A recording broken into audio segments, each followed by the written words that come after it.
Chapter 1. The Last Life.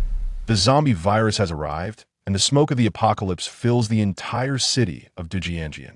Human order fell into chaos within 3 days. System prompt master, your life will restart for the second time. It is advised to be a salted fish. Please avoid risks during the outbreak of the zombie virus. Cao Qianqian, dressed in a white wedding gown stained with blood, had her body, which was left a mere shell by familiar faces like Aunt Wong, Uncle Lu, and University Senior Lee. Mao, restored to its original form. The more she thought about it, the angrier she got.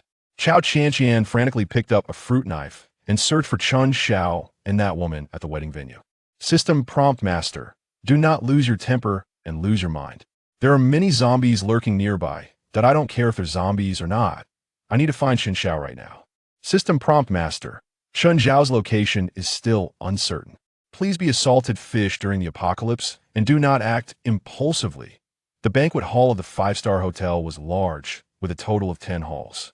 Cao Qianqian and Chen Xiao had booked the largest one, so the hall she was in was the most dangerous. She crouched down and slipped past her zombie father, carefully opening the banquet hall door and sneaking out through the gap. Unfortunately, her wedding gown got caught when a zombie stepped on the hem. She intended to lift her foot to escape, but was pulled back forcefully.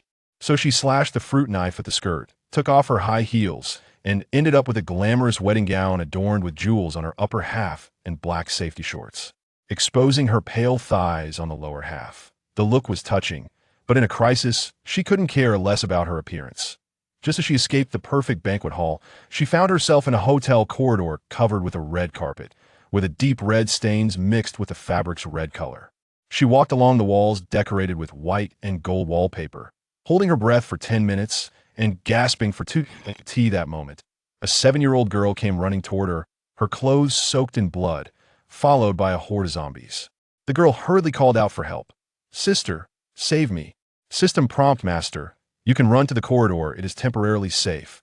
Faced with a pleading child and a path to survival, she hesitated for 2 seconds before saying to the little girl, come with me. She scooped the girl into her arms and quickly ran into the corridor, using a nearby broom to temporarily block the door. She covered the girl's mouth with one hand and held her breath, waiting until the zombies no longer sensed any living presence and gradually dispersed. 30 days ago, Cao Qianqian was still bustling with activity, known as a civilized city, with advocacy slogans posted everywhere. The Cao family was a major taxpayer in the city. Hearing that the Cao family was holding a wedding, many people came to congratulate them in advance, filling the living room with noise, the sounds echoing up to the second floor. Where the only daughter of the Cao family, Cao Qianqian, was, Cao Qianqian woke up to the scent of flowers, a familiar and beautiful fragrance that made her forget the smell of blood. She checked herself from head to toe, secretly pleased as she looked at a string of numbers on her wrist. She examined a simple silver ring on her pinky finger and gently turned it, causing a transparent screen to appear before her. She clicked the power button in the middle. The familiar hoarse voice of the female robot came through. Hello, Master, have I been reborn again? System. Yes, your life limit has been exhausted. This is your last life. She felt ecstatic yet secretly sorrowful. Who was that woman? After thinking for a moment, she asked the system, when did Chen Xiao betray me? Who is that woman by his side? System.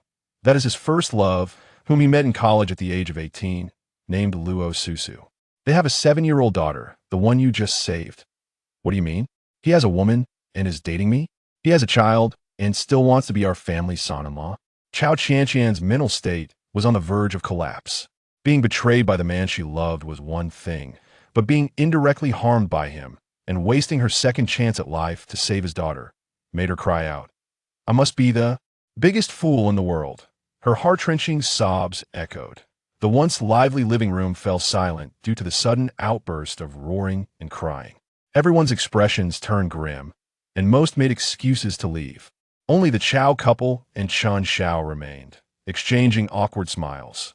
Though Chen Xiao was 30 years old, he stood tall at 180 centimeters, with a well-proportioned figure, dressed in a custom gray suit and a maroon tie that highlighted his scholarly demeanor. He stood up gracefully and slightly bowed. He'll go check on her. She must have had a nightmare during her afternoon nap. That Chao's father smiled affectionately and said, our daughter has been spoiled by us. She has caused you a lot of trouble. Once you two are married, it should be fine. She is like you since she was little. We can't go against our daughter. She insists on marrying you, and I can't stop it. Being a son-in-law isn't easy. We used to be neighbors, and it's been many years since you all moved away. Your parents passed away early. To be honest, I preferred Lu Tong as my son-in-law. Before the wedding, I must remind you again, Qianqian is our precious daughter. You cannot mistreat her, Chao's mother said with dissatisfaction, even harboring a bit of resentment. Chao's father scolded Chao's mother. Don't talk like that. We will all be family in the future. Chen Xiao remained unfazed, but his hands tightened, as if transferring his anger from his face to his palms. He smiled and said, Mom, I am well aware of how much help you provided after our family fell apart. I love your daughter very much, so don't worry. I am a grateful person. Chen Xiao shot a sideways glance at Chao's mother, his gaze as if it could swallow her whole. But after a soft sigh, he returned to calm, and knock on the door startled Cao Qianqian. Having come from the apocalypse, she was no longer accustomed to peaceful life. She was frightened and immediately stopped crying, focusing intently on who was knocking. That a thought crossed her mind. It's September 2nd, and our wedding is on October 1st, the day the virus breaks out. Chen Xiao should be at our house now. I can't let him realize I know everything and need to keep him steady and then cancel the engagement. Cao Qianqian wiped her tears and slowly got up just as Chen Xiao entered the room. As usual, he embraced her, trying to comfort her after a nightmare. But what once felt warm to her now felt utterly disgusting. She pushed his encircling arms away and walked to the bedside, sighing softly. Brother Xiao, I just had a very terrifying nightmare. You were with a woman, and you told me you had a 7-year-old daughter, asking me not to marry you. I was so scared. She feigned calmness, but her hands trembled uncontrollably, wishing she could grab her phone and smash it against his head. Upon hearing her words, Chen Xiao broke into a cold sweat, his eyes narrowing in suspicion. You had that dream? Yes. It was so terrifying, with so many zombies, incredibly scary. Hearing the mention of zombies made Chen Xiao laugh heartily, his earlier tension dissipating, and he felt relieved. She loves me so much, she wouldn't investigate me privately. With tears of laughter threatening to spill, Chen Xiao embraced Cao Qianqian again. Next month you'll be my wife. You're still so immature. You're 25 now, a big kid, no longer my little princess Qianqian. Little princess Qianqian? You see me as a fool. Damn it, I can't fall for you again this time. Cao Qianqian didn't want to disgust herself further, so she pushed him away and said, I'm feeling a bit dizzy, I want to sleep a little longer. Chen Xiao noticed that Cao Qianqian seemed a bit indifferent towards him at that moment, which puzzled him. However, after 15 years of deep affection, he didn't suspect anything. He just thought she might be like this right after waking up. Then you rest well. I'll go prepare for the wedding. Don't worry. I want you to be the most beautiful woman, Chen Xiao said, gently closing the door as he left. Hearing the words most beautiful woman, Cao Qianqian couldn't hold back her tears, which streamed down her face. She remembered that on October 1st, before Chen Xiao reached out with his devilish hand, she was indeed the most beautiful and happiest woman. Flashback.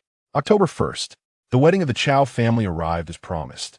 Cao Qianqian wore a custom white and pink wedding dress, the only one in the city, designed by Chen Xiao based on her childhood dreams. The entire wedding was a dream come true for Cao Qianqian, with a full house of guests, a sea of flowers, crystal-draped lights, a symphony playing a solo, and a carousel dancing gracefully. After the wedding ceremony, Cao Qianqian was about to change into her tea ceremony dress in her room when a mischievous idea struck her. She wanted to see what Chen Xiao was doing. Wearing her wedding gown, she stealthily slipped over, her face beaming with the joy of marrying happiness. The moment she pushed the door open, she saw a strange woman nestled in her husband's arms. Chen Xiao's expression suddenly darkened. He seemed to lose some of his humble demeanor, perhaps because of the 30 stake in the Cao family's business he had before the wedding, plus the 30 stake in Cao Qianqian's name. Once they received their marriage certificate, as long as Cao Qianqian was no longer in the world, Chen Xiao could become the actual controlling shareholder of the Cao family business. He said coldly, "You're here. Once you change your clothes, we'll go toast." His hand resting on that strange woman's body showed no intention of leaving, still playfully stroking her chin. "What do you mean? Who is this woman?" Furious, with veins bulging on her forehead, Cao Qianqian yelled as she ran over, lifting the hem of her wedding dress and delivering a resounding slap to the woman's face. In disbelief, the woman gritted her teeth and said, "Don't be ungrateful. Who she is doesn't matter. I've tolerated enough from your family. We were childhood sweethearts. I only had brotherly feelings for you, but you insisted on liking me. When my parents died in a car accident and our family fell into hardship, your parents came to talk terms with me just because you liked me. I could only like you and treat you well. I wanted you to be the most beautiful and happiest woman. Your affection suffocates me. You don't deserve my love. Today, I plan to give you an unforgettable wedding, and I won't divorce you. I want you to live forever in the shadow of my other women because you don't deserve my affection, and neither does your family." The person saying these words was her brother, Xiao. "What are you talking about?" Cao Qianqian looked at him in disbelief, frozen in place, as if the humble and polite Xiao she knew had never existed. The person in front of her who looked just like him was a complete stranger. Cao Qianqian wiped her tear-stained face, pinched her elbow. "If I cry again, I'll pinch myself again. What's there to cry about for such a man? He isn't worth it." Regaining her composure, she opened the system and typed, "Private ZT." She looked at the transparent screen displaying Dongdi's name, with the phone number, 036544895. She dialed the number, and a groggy voice came from the other end. "Hello, service paused. Impossible, my system wouldn't lie to me, you're clearly still operating." "System?" The voice on the other end instantly perked up, continuing to ask, "What system?" "None of your business. I need to check on someone named Luo Susu and also Chen Xiao. When can we meet?" "No meeting, just an online transaction. That's not possible. We only take orders offline and only accept cash." "How much to check on two people?" "Let's meet this afternoon at the Cao on Xiangbei Road. Just bring 200 yuan cash to meet me." "Isn't that a bit low for a deposit?" "Fine, we'll talk more when we meet." Chapter 2. Back to before the apocalypse. In a 100 square meter bedroom, there was a small walk-in closet. After Cao Qianqian took off her silk lace nightgown, she washed up in the adjacent bathroom, wrapping herself in a towel as she walked through the closet. On both sides of her were piles of clothes she liked, while some she didn't care for were already placed in the shoe and clothing storage area. But a glance around revealed only haute couture dresses and various brand skirts. The only set of white sportswear was for a chance encounter with Chen Xiao while jogging in Yongtian Park. Chen Xiao was her youth. She liked to be around him until one day he came to the park wearing that white sports outfit, holding hands intimately with a girl. She ran over to pretend it was a coincidence, and when they let go, she asked, "Who is this?" The girl smiled lightly. "A friend. We arranged to come for morning exercises." She picked up her sportswear, put it on, and wore her only pair of sneakers before heading downstairs. September 2nd, 30 days before the outbreak of the apocalyptic virus. Dressed in white sportswear and sneakers, Cao Qianqian went downstairs. Her mother looked at her with disdain, saying, "You look so much better in a dress. Dressed like this, you look like a boy." She grinned and replied, "Mom, this is how to stay alive." Fan Jia, holding a plate of braised pork, peeked out from the kitchen. "What's up, Qianqian? Please pack my clothes, shoes, and bag. I plan to sell everything at the second-hand store." As she spoke, she sat down at the old wooden dining table. Xiao Dad, sitting in the main seat, frowned and said, "What are you doing?" Chen Xiao just left looking displeased, saying you were in a bad mood, but we had a lot of uncles and aunts coming over for lunch, and you yelled so loud that everyone ran away. By the way, Fan Jia, also pack the jewelry, put it all in sacks, and notify Uncle Lu to send a moving truck to the second-hand store. Cao Qianqian picked up a piece of steamed purple sweet potato and began to munch on it. "I don't hope you marry Chen Xiao. Marrying Lu Tong would be great. His mother is my close friend, and he really likes you. When looking for a man, you should find someone who likes you, not just someone you like." Seeing her daughter acting cute, Xiao Mom instantly wanted to break up the couple and matchmake her friend's son. "Lu Tong, what if I want to postpone the wedding and the certificate issuance? You have no objections, right?" "Postpone? All the guests have been notified, and the media knows." "What's the reason for postponing now?" Xiao Dad's tone became serious. It was indeed a matter of face and required caution. "Reasons? That needed careful consideration." "Got it. Let's eat, Mom and Dad. I have a lot to do. I don't have much time left." Cao Qianqian focused on eating, while Xiao Dad and Xiao Mom exchanged worried glances and continued eating in silence. Suddenly, Cao Qianqian remembered Chen Zhao's position. He was currently an assistant manager and would soon be promoted to deputy general manager. Since he would become a son-in-law of the Cao family, her parents gave him a 30 stake, leaving them with only 20. Although her 30 stake combined with her parents was more than Chen Xiao's, once they got married, swallowing the Cao family's business wouldn't be difficult for him. She calculated in her heart that she must stop all of this. Eating while deep in thought made Cao dad and Cao mom increasingly worried.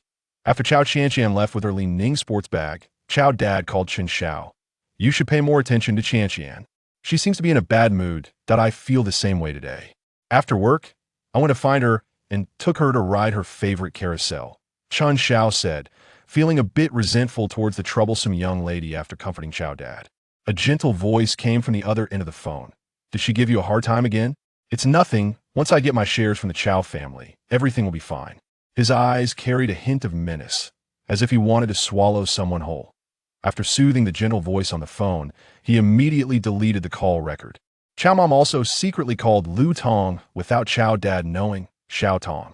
Your chance has come. It seems my daughter doesn't like that brat so much anymore. She seems to be in a bad mood today, probably because they had a fight. She even cried this morning, and her voice was quite loud. Thank you, Andy, for the news. Where should I look for her? She wants to sell her clothes and the storage clothes today. She should be going to the Mingyuan brand store on Xiaoyuan Road, the one that sells secondhand luxury goods. There's a store called Mingyuan opened by her middle school classmate. She often goes there. I forgot the phone number. You'll have to look it up yourself. Thank you. Annie, you've really helped me a lot that I've decided you're my son-in-law. Keep it up. Your mom and I have been cheering for you for so many years. You need to make us proud. Definitely. I've liked Qianqian for so many years, and I will work hard. Okay, I'm hanging up. Her dad is watching me closely. After hanging up, Cao mom sneaked away to the kitchen, and Cao dad, seeing her acting suspiciously, asked angrily, Did you call that Lu Tong kid? What? What's wrong? Is it not okay for me to call my long-desired son-in-law? You're ruining their relationship. You know how much Qianqian likes Chen Xiao. This kid is hard-working and ambitious, and he has always been polite to us. Why do you keep nitpicking? Where's he polite? I gave him clothes, and he hasn't worn them even once. Plus, starting from a low position, someone reported to me that he said this company will eventually be his, and our family will be cut off. Xiao explained it before. Those are just jealous people making things up. They've been saying this for years. That I'm not arguing with you. Anyway, we should prioritize our daughter's opinion. If in the end, she chooses Chen Xiao, then we'll accept it. But if they can't get along and she decides not to have this wedding, not to marry, and wants to be with Lu Tong, you can't stop her. Cao mom raised her head and snorted, then went to the kitchen to help Sister Fan pack clothes for her daughter. Cao dad was so angry that he stomped his feet. What are you doing ruining their relationship? The bright sunshine added a touch of comfort to the pleasant September weather. The southern weather is at its best in September. Cao Qianqian shielded herself from the glaring sun with one hand, feeling warm and friendly. Remembering the overcast skies of the apocalypse, her anxiety intensified, wishing she could stretch out a day to two. She hurried into the elevator, pressed the button for the third floor, and entered the nearest Zunshang gym. Without a word, she signed up for an unknown strength training session, and after shaking hands with Coach Su, today's training began. Zunshang Gym is a sports gym that integrates swimming and fitness. Upon meeting Coach Su, Cao Qianqian asked seriously, Do you have anything like fighting classes? You know, something that can quickly take down zombies and scumbags. Coach Su laughed heartily, his Welton muscles shaking as he handed her the user guide. Sign your name here. If you want to learn fighting, you should go to a martial arts school. You clearly don't exercise much. Looking at her retreating figure, Coach Su smiled and said to the receptionist, another funny one. The receptionist shot him glare. Stop talking about people behind their backs. Mind your own business. Your student, Ms. M.O., has complained about you 3 times. Ugh, it's so annoying. She insists on liking me and forces me to like her. She's 30 years older than me. I'm a young guy and not that desperate for money. If you can help me get rid of her, please do. I won't meet her even if I get complaints that affect my attendance. Coach Su scratched his head, clearly annoyed, and waved goodbye to the receptionist as he headed to the training room. System notification master, your physical test information has been recorded. Gentle reminder, your muscle strength and lung capacity need improvement. Your physical condition is okay, but muscle strength can be enhanced with equipment and Coach Su's professional guidance to AS for lung capacity. You need to do some breathing exercises in the morning. The physical test staff handed a report to Cao Qianqian. She stepped off the equipment, sighed. It seems that in addition to dealing with a bunch of stuff, I have to carve out an hour and a half every day to exercise. I really envy those who consistently work out. They have a huge advantage in the apocalypse. Entering the training room, she saw Coach Su doing stretching exercises. The cool September weather felt refreshing, yet he was dressed more like it was summer, his fitted top showcasing his muscular lines. Cao Qianqian fell into thought. If he were an ally in the apocalypse, he'd definitely provide a sense of security. He pointed at the rowing machine with a flourish and said to Cao Qianqian, "Let's practice breathing first to activate all your muscles before we start with the equipment." Watching his flamboyant gesture and prancing walk, she had a rough idea his physical fitness seemed good, but he was just another pretty boy and other sister. She sighed with relief, realizing this ally could be eliminated. The 40-minute class flew by, and as the scheduled time approached, Cao Qianqian hurriedly took a taxi to Shangbei Road. The Grasscarp CAF is owned by Cao Qianqian, but is managed by her elementary school classmate. As soon as she entered, she was greeted by the scent of jasmine, and as the largest shareholder, she had her own exclusive private room. Her classmate came over as soon as she saw her. "You called to say you were coming, and I found it strange, but when you said you wanted to meet a guy, it all made sense." She shook her braided ponytail and smiled. "You're going out on a date with the guy again? Huh. Zona, I warn you, forget that jerk. I have a new lease on life now. I can choose any man in the world, and I won't bring that jerk here again." Cao Qianqian said this with such intensity that her anger was palpable. Zona quickly responded, Okay, you two had a fight. All right, I won't mention it again." Seeing her childhood friend looking confused, Cao Qianqian's heart softened. After all, she knew nothing. "Wait until I figure things out and tell you. You don't need to prepare a wedding gift. I'm not getting married." Huh. She tore down all the annoying photos from the fridge and threw them into the trash, which gradually filled up halfway, leaving the fridge looking emptier. Just as Cao Qianqian was about to destroy every trace of Chen Xiao in the room, a man burst in, exclaiming in wonder, "Why is it so pink? This is too pink." Cao Qianqian, bent over near the trash can, slowly stood up and glared angrily at the man in front of her. The man looked to be about 178 centimeters tall, dressed in all black sportswear with a QQ emoji smiley face printed on the chest. His buzz cut made his already dark skin appear even more rugged, and his features were strikingly handsome, likely around 27 years old. With a casual demeanor, his hands stuffed in his pants pockets, and a lollipop in his mouth, he looked like a troublemaker. "Who are you?" Cao Qianqian asked impatiently, but before he could respond, she added, "This is a private room if you want coffee. You can go elsewhere." He chuckled, revealing his white teeth, which, backlit by the lights, made him look like a good-looking black man. "No, the staff told me to come here. I'm the private detective you hired. You?" Cao Qianqian couldn't help but associate him with the image of a private detective, confirming again. "Private detective?" "Yes. Did you think I needed to wear a trench coat and sunglasses or a gentleman's hat to look the part?" As he spoke, the man sat down on a leather chair with an iron court-style design. He pulled out a slightly crumpled business card from his sweatpants pocket and placed it on the table. Cao Qianqian cautiously glanced at the card. Seeing nothing wrong, she picked it up to read. "Investigation surveillance catching mistress's phone 0365448965535. She asked, puzzled, "What about your title and name? Have you ever seen a private detective reveal their real name on a business card?" He paused and pouted, saying, "My real name is Dong Di. You can call me by my nickname, 66. It's a private business, and I'm the only boss here." His eyes casually caught sight of the silver ring on her finger, and they brightened, as if he had found a treasure, filled with a sense of determination. Chapter 3, The Magical System, September 2nd, 30 days until the apocalypse. The private room had a fresh air system that emitted a slight sound like a hairdryer every 20 minutes. As Dong Di and Cao Qianqian locked eyes, the air around them seemed to freeze, both secretly calculating the character and weaknesses of the person in front of them. Cao Qianqian broke the deadlock by calling Zhou Na to order coffee. The waiter arrived as expected, dressed in a brown apron and holding a tablet, asking, "What would you like to drink?" "I'll have the usual, a caramel macchiato." "Water?" Dong Di, with 180 schemes spinning in his mind, replied, "Just a glass of plain water will do." An evil idea sparked in his mind. Cao Qianqian straightforwardly said, "I brought you here because I hope you can investigate this man's affairs within 2 days. What I know so far is that he has a 7-year-old daughter and another woman." She handed him a photo from her phone, and Dong Di looked at the handsome image, enviously saying, "He is quite good looking." Cao Qianqian coughed awkwardly and said, I rushed out today and don't have a photo. You just need to go to the 4th floor of the Cao Shang Group's office building during working hours to see him.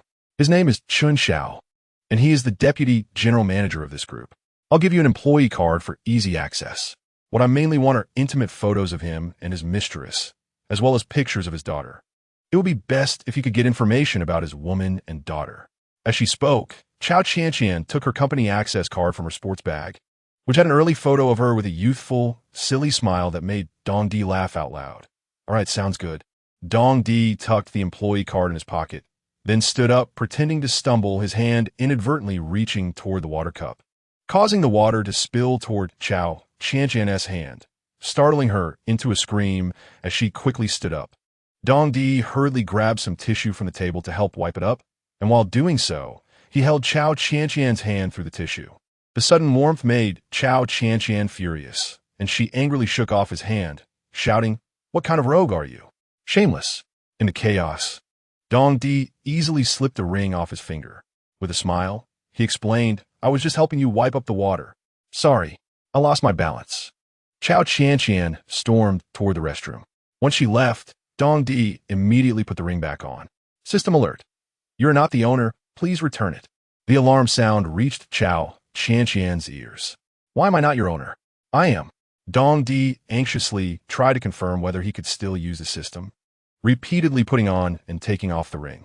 Oh no, I knew it. Your schemes are here. Hand it over.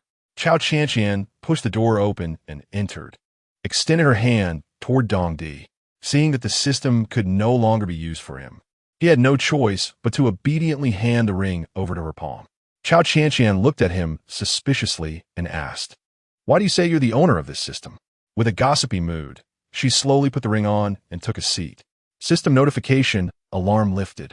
Seeing that his secret was out, Dong Di had to come clean. This ring was originally mine. I brought it from the future world. Because it has powerful information capabilities, I became a private detective. Without the system, I have been out of business for a long time. So you're here today, not for the payment, but for my system? Cao Qianqian pondered for a moment and smiled, saying, I thought, how could there be a private detective with a 200 yuan deposit? But the system wouldn't lie to me, so I didn't suspect it. Dong Di, realizing his secret was exposed and the system no longer recognized him, softened his tone and threw the lollipop he had in his mouth into the trash, smiling. If I want to be a private detective, I must have this system. Can you please give it back to me? Cao Qianqian replied without hesitation, No, this system has been bound to me. I don't care if you're from the future or anywhere else. This system is locked to me. When I bound the information, the system warned me that if I wanted to change the registration, it would be permanently unchangeable. In other words, this system can only change registration once. You were unlucky. You registered once, and I am the second. Therefore, this system will permanently belong to me. She took a bottle of cold mineral water from a fridge, took a sip, and said, You just said you came from the future? Cao Qianqian pretended to be calm, unwilling to be completely honest with him, and casually said, You talk about your matters, and I will tell you mine. Dong Di looked at her suspiciously. The woman in front of him appeared to be around 25 years old, dressed in a white sports outfit from a well-known brand, but her backpack wasn't too expensive. With shoulder-length hair, bright large eyes, and fair skin glowing under the dim light. She gave the impression of a cute girl with a youthful round face, yet there was a hint of cunning in her gaze. Suddenly, he felt a bit curious about her, and as he approached and sat down, he chuckled. Do you really want to hear? Of course. But when I entered the black hole, I fell down. I've been in this era for 6 years now, and everything here requires money to survive. So I used the system I carry with me to search. This ring carries the system? Yes, it's a great invention. It's the physical embodiment of the system. With complete thought and judgment capabilities, it can store massive information, seamlessly connecting the virtual and real worlds. You should be able to see several tools I placed in the warehouse now. Cao Qianqian curiously rotated the ring and entered warehouse on the transparent screen. Several tools indeed appeared, and she curiously clicked on a pair of glasses, dragging them to the coffee table, revealing a pair of silver-framed sunglasses. Cao Qianqian picked up the sunglasses and examined them, looking like someone who had never seen such things before. Dong Di found it amusing and, with some helplessness, took the glasses back to explain, these are photo-taking glasses. Although they look like sunglasses, see the green done on the silver frame? That's the button. Once I press it, the photo will be directly transmitted to the system. That's so convenient. You don't even need to carry a camera for taking pictures. And this warehouse can also store physical items. Doesn't that mean I have a very powerful tool in the apocalypse? You wouldn't only know how to use the search function, would you? It also revived me twice. Dong Di held his forehead, feeling that she was squandering the system's potential, and could only sigh. You say you're from the future. That's a lie, right? Cao Qianqian awkwardly smiled and looked down. Xiangbei Road and Xiaoyuan Road were only a crossroad apart, not exceeding 300 meters.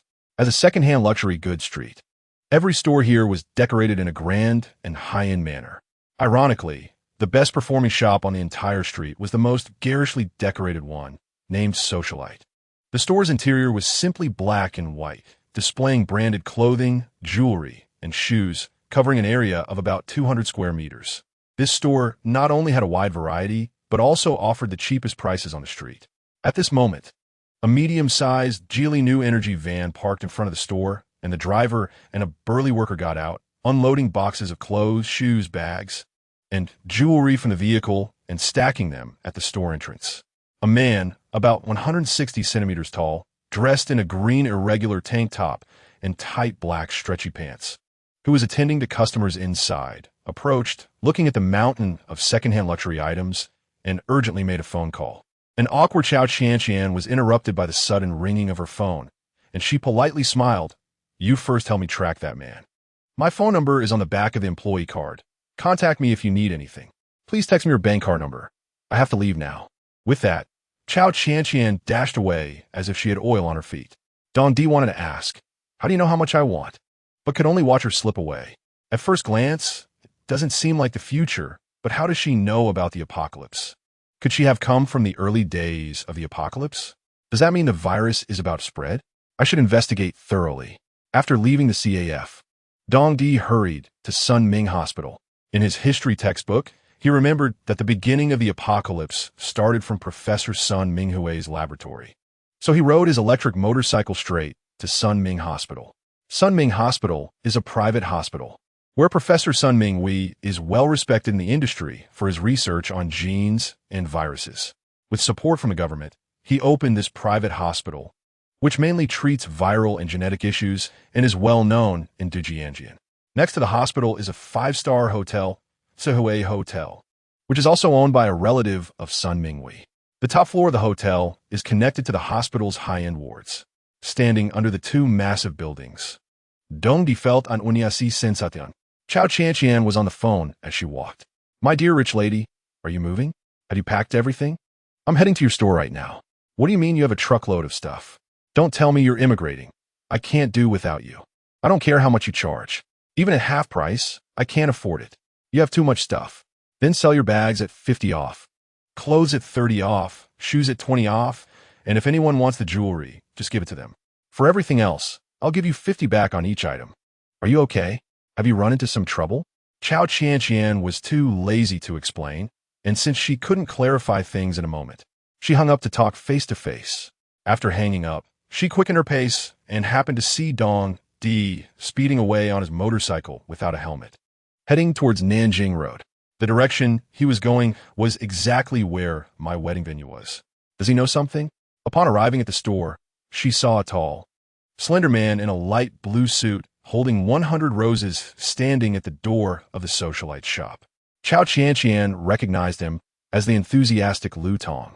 As expected, Lu Tong saw Cao Qianqian and waved his arms wildly, running towards her with a smile. Upon closer inspection, his handsome face had a scholarly air, and his sunny smile seemed to light up the entire garden, drawing the attention of many women towards Cao Qianqian. When he saw her, it was like a mouse spotting rice. He presented the 100 roses and also pulled out a beautifully packaged pair of 2-carat earrings from his pocket, grinning and revealing his adorable tiger teeth. Say, long time no see, I brought you some little gifts. Cao Qianqian took the gifts and smiled. You don't mind if I handle this myself, do you? Not at all. He followed her into the store, where she handed the earrings to a strangely dressed man, saying, "That's one more item to sell that we discussed earlier." The man helplessly held his forehead. "What do you want me to do with this? There's no room for all this stuff in my store." Lu Tong looked at the piles of boxes with a headache. "Don't give me that. As a major beauty and luxury blogger, getting you to part with this is nothing. You don't expect to get 70 back, do you?" Seeing that Cao Qianqian was about to get angry, the man quickly put on a smile, noticing the man's displeased expression behind him, and joked, "Are you that ruthless toward the man who's been waiting for you for over an hour? You sold his gifts right away?" Lu Tong blushed in surprise, taking several steps back and awkwardly saying, "The gift is yours. It's yours, no need for all this." This shy demeanor was something Cao Qianqian had never seen before. Perhaps she had never noticed it before, but he had a bit of cuteness to him. They entered the store's dark room, which was where Luo Cheng usually live-streamed during his lunch break. This place was only 20 square meters. Although there was a tea bar, it was already out of water. Luo Cheng took 3 bottles of mineral water from the fridge for Cao Qianqian and Lu Tong, and they both could only find a gap to sit on the sofa piled with clothes. "Come on, are you immigrating? Are you immigrating?" Luo Cheng and Lu Tong looked at Cao Qianqian, waiting for an answer. Cao Qianqian took a deep breath and glanced at them. If she directly mentioned zombies, these two would probably laugh at her like Coach Sue. She thought for a moment and said, "My dad got some insider news that our current lives are about to undergo significant changes. Expensive jewelry, bags, and luxury items need to be sold off quickly, or they will become worthless in the future. I haven't heard anything about this. I'm still in this industry. Of course, you wouldn't know. It's the government that's going to take action, and the documents are already being drafted. That's why I'm in a hurry to sell off my assets. I'm currently selling stocks in real estate, turning those into food, medicine, and outdoor equipment, which will definitely be helpful in the future. It won't lead to war, will it? Regardless of that, just listen to me and quickly exchange valuable items for food and medicine." The two exchanged doubtful glances. Chapter 4. She is not a love-struck fool. The evening glow reflected softly on the clouds, forming a brilliant river. Chen Xiao gazed out the window and sighed. At that moment, a man in casual clothes walked in. He placed the documents to be signed on his desk and leaned in to glance at Chen Xiao's troubled expression, asking, "Cousin, has that wealthy young lady given you a hard time again?" Chen Xiao's single eyelid twitched slightly as he slowly stood up and replied unhurriedly, "When has that family ever not made things difficult for me?" The man indignantly said, "Having money is impressive. Huh. In this world, having money is indeed impressive. Her dad just denied our proposal to set up a branch office. What does someone who sells pre-made dishes know about finance? We earn money by the second. It's not like he makes money off his 199 yuan per pack sour fish. What does that old fossil understand?" Unfortunately, even though Cao Qianqian is wholeheartedly fond of me, she's not mindlessly in love. When it comes to finance, she speaks with authority, saying she needs 500,000 to test the waters, but then turns around and tells old O this morning that she wants to withdraw everything. This short-sighted family. Do I really have to endure this? I can only endure until that old coot transfers the shares to me. Once Cao Qianqian is married, it will all be under my control. Chen Xiao adjusted his dark starry tie, a 3-year anniversary gift from Cao Qianqian. He was experienced in charming women.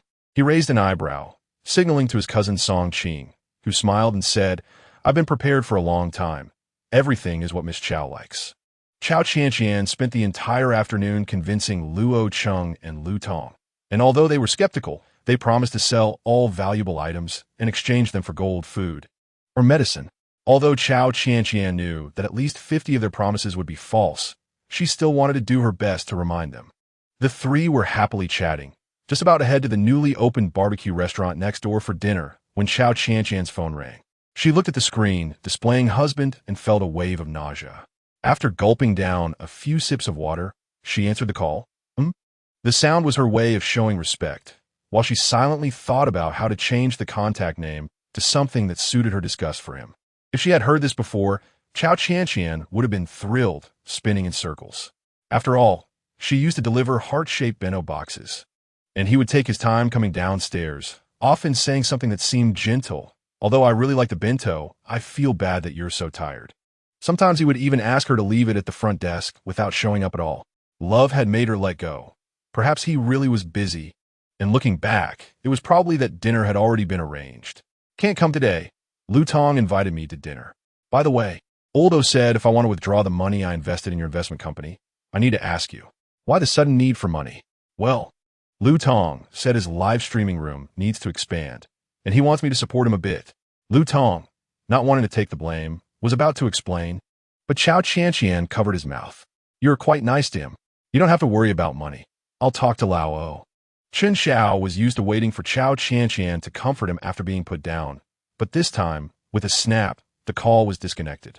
He was so startled that he pulled the phone back 15 centimeters, looking confused at his cousin. Did she hang up on me? Chen Xiao also looked puzzled. He felt it was a bit unusual, but then thought about her being in a bad mood, which was a reason he could convince himself of. However, even in a bad mood, she had never treated him this way before. A hint of panic arose in his heart, but based on 15 years of experience, he had never had to lower his head. It was always Cao Qianqian who came to seek peace and plead. Thus, when it was the first time he needed to speak first, he didn't know how to begin. After he threw the pink cat carousel into the trash bin and tied all the flowers in the trunk with colorful ribbons sent by the flower shop, he pressed the elevator button to the 16th floor. Because he was preoccupied with Cao Qianqian's strange behavior, he didn't notice someone in a black tracksuit with a smiling expression on their shirt gently adjusting their silver-rimmed sunglasses and staring from distance. The door to room 1604 of Building 5 opened with the sound of a key turning, revealing a girl with a ponytail whose face was as pure as white jade. She wore a white knitted sweater with cherry patterns and stood next to a delicate 7-year-old girl with a small braid. Seeing the mother and daughter, Chen Xiao's mood lightened considerably. The huge bouquet he was holding almost buried his head. Seeing this, Luo Susu hurriedly stepped forward to arrange the flowers and complained. Why did you buy so many flowers again? Just because you know I like blue roses, you can't keep sending me these. In fact, Luo Susu knew very well that these flowers were not meant for Cao Qianqian, as she preferred lilies over any kind of rose. However, she clenched her fist on the thorny parts in frustration, and when she let out a small ouch, Chen Xiao felt a pang of heartache and went to check on her. She blinked her lively eyes, her eyelashes fluttering, and softly said, "If you like this kind of flower, you have to endure this kind of pain. I really envy Qianqian for having you to always bring her flowers." Hearing the complaint in her tone, Chen Xiao understood that she wanted comfort. But since he was already irritated by Cao Qianqian's abruptness, he couldn't be bothered to indulge her melodrama and said, "If you can't stand this pain, then you should like other flowers. I'm going to take a shower." However, she quietly went to the kitchen to prepare the meal and asked Chen Su to call Dad for dinner. When Chen Xiao saw his adorable daughter come to call him for dinner, his heart softened again, afraid that he had been too cold earlier. He comforted Luo Susu a bit. Luo Susu didn't care what he said. As long as he was willing to comfort her, she wouldn't hold it against him. She then asked, "Why are you so unhappy today?" and picked up a piece of braised fish for Chen Xiao. Chen Xiao frowned and asked, "Do women tend to suddenly stop liking a man after they liked him for a while?" At his question, Luo Susu, who had been ignoring her jealousy, felt a lump in her throat. She understood that the man was asking because he cared. Suppressing her anger, she replied with a smile, "That's hard to say. After all, your partner is the daughter of the Cao family, who has a good reputation in the city. Her personality is a bit eccentric. She wouldn't make a good wife, but she might be a master at dating." Chen Xiao thought for a moment and glanced at Luo Susu, dissatisfied, and said, "Her first love is me. I know well that she has liked me for 15 years. Upon hearing this, Luo Susu's frustration was further ignited. It is one night. The man who used to make her feel disgusted when Cao Qianqian was mentioned suddenly changed. She felt a sense of crisis, realizing that rather than waiting until he became the son-in-law of the Cao family and was inexplicably charmed by Cao Qianqian, only to end up empty-handed, it was better to take action now. Although it would disrupt the marriage, her savings from these past few years would be enough for their living expenses, which was better than losing a man and her support. Having secretly made up her mind, Luo Susu smiled as she served vegetables to her daughter and cheerfully added, "Yes, my man is so charming that no woman can resist." After hanging up, Cao Qianqian felt unlucky and immediately changed Chen Xiao's contact name to Dog. Then she took Luo Cheng and Lu Tong to the newly opened barbecue restaurant next door. As soon as they entered, Cao Qianqian couldn't help but ask the owner, "Did you leave some money for yourself to buy gold, medicine, and food?" The new owner, bewildered, thought he had encountered a fool and cheerfully replied, "Welcome, welcome." Cao Qianqian could tell from his expression that she had been misunderstood, and she repeatedly reminded herself not to be so warm-hearted. Everyone has their own fate. The restaurant was doing well, and the waitress was sweating from the rush. Lu Tong, who was eating with Cao Qianqian for the first time, was a bit nervous and also sweating. Seeing this, Luo Cheng couldn't stand it and asked the owner to pack some marinated grilled pork belly and Korean turkey noodles, saying, "Rich lady, I need to rush to the live broadcast room to sell your goods. You all eat. I don't have time." Nervous. Lu Tong's palms were sweating, and his heart raced like 1,000 horses. After tremblingly taking the menu, he finally managed to say, "1 Korean instant noodle." "Are you serious? You don't eat meat?" Cao Qianqian snatched the menu and told the waitress, "Bring all the types of grilled meat. 2 bottles of Miao Ji Wen yogurt sparkling drink, and 1 kimchi pancake. That's it." Then she smiled at Lu Tong and said, "If that's not enough, we can order more." Seeing her so relaxed, Lu Tong felt that she seemed less nervous than at the beginning, and she was quite different from his previous imagination. Although Lu Tong already considered himself to know Cao Qianqian well, seeing her so carefree was a first for him, because every time he met her, it was either because she was sad about Chen Xiao or happy about him, but this self-assured side of her was indeed more charming than before. He curiously asked, "Was that Chen Xiao who called you just now?" "Yes." Cao Qianqian pouted and then awkwardly asked, "Why are you curious about that?" "Not really, but the old you would be so happy spinning around 3 times if it was a call from Chen Xiao. You seem a lot cooler now. Can we not talk about him?" Cao Qianqian said while receiving the drink from the waitress, changing the subject, "This drink is really good. You should try it." She knew clearly that although she had decided to cut off her feelings, who could completely digest 15 years of persistence in just 1 day? She needed time, but what she needed most now was time. Therefore, being strong and enduring was what she had to do. She knew her purpose and understood that the process would be painful, but no matter how painful it was, she would persist in what she believed was right. Just like she once believed that Chen Xiao was her true love, striving for love was not a mistake. Now, facing the pain, she felt no need to complain to anyone about her determination to fight back. Lu Tong understood that they must have had some issues, but whatever the issue was, as long as he had the opportunity, he would be fine. The initial nervousness around the goddess was gone. After all, so many years of rejection had made him more cautious. Now that he had a chance, showcasing himself was the more appropriate way to go. By the end of the meal, Cao Qianqian noticed that Lu Tong was more talkative than before. She took the initiative to ask, "Do you have any recommendations for zombie movies?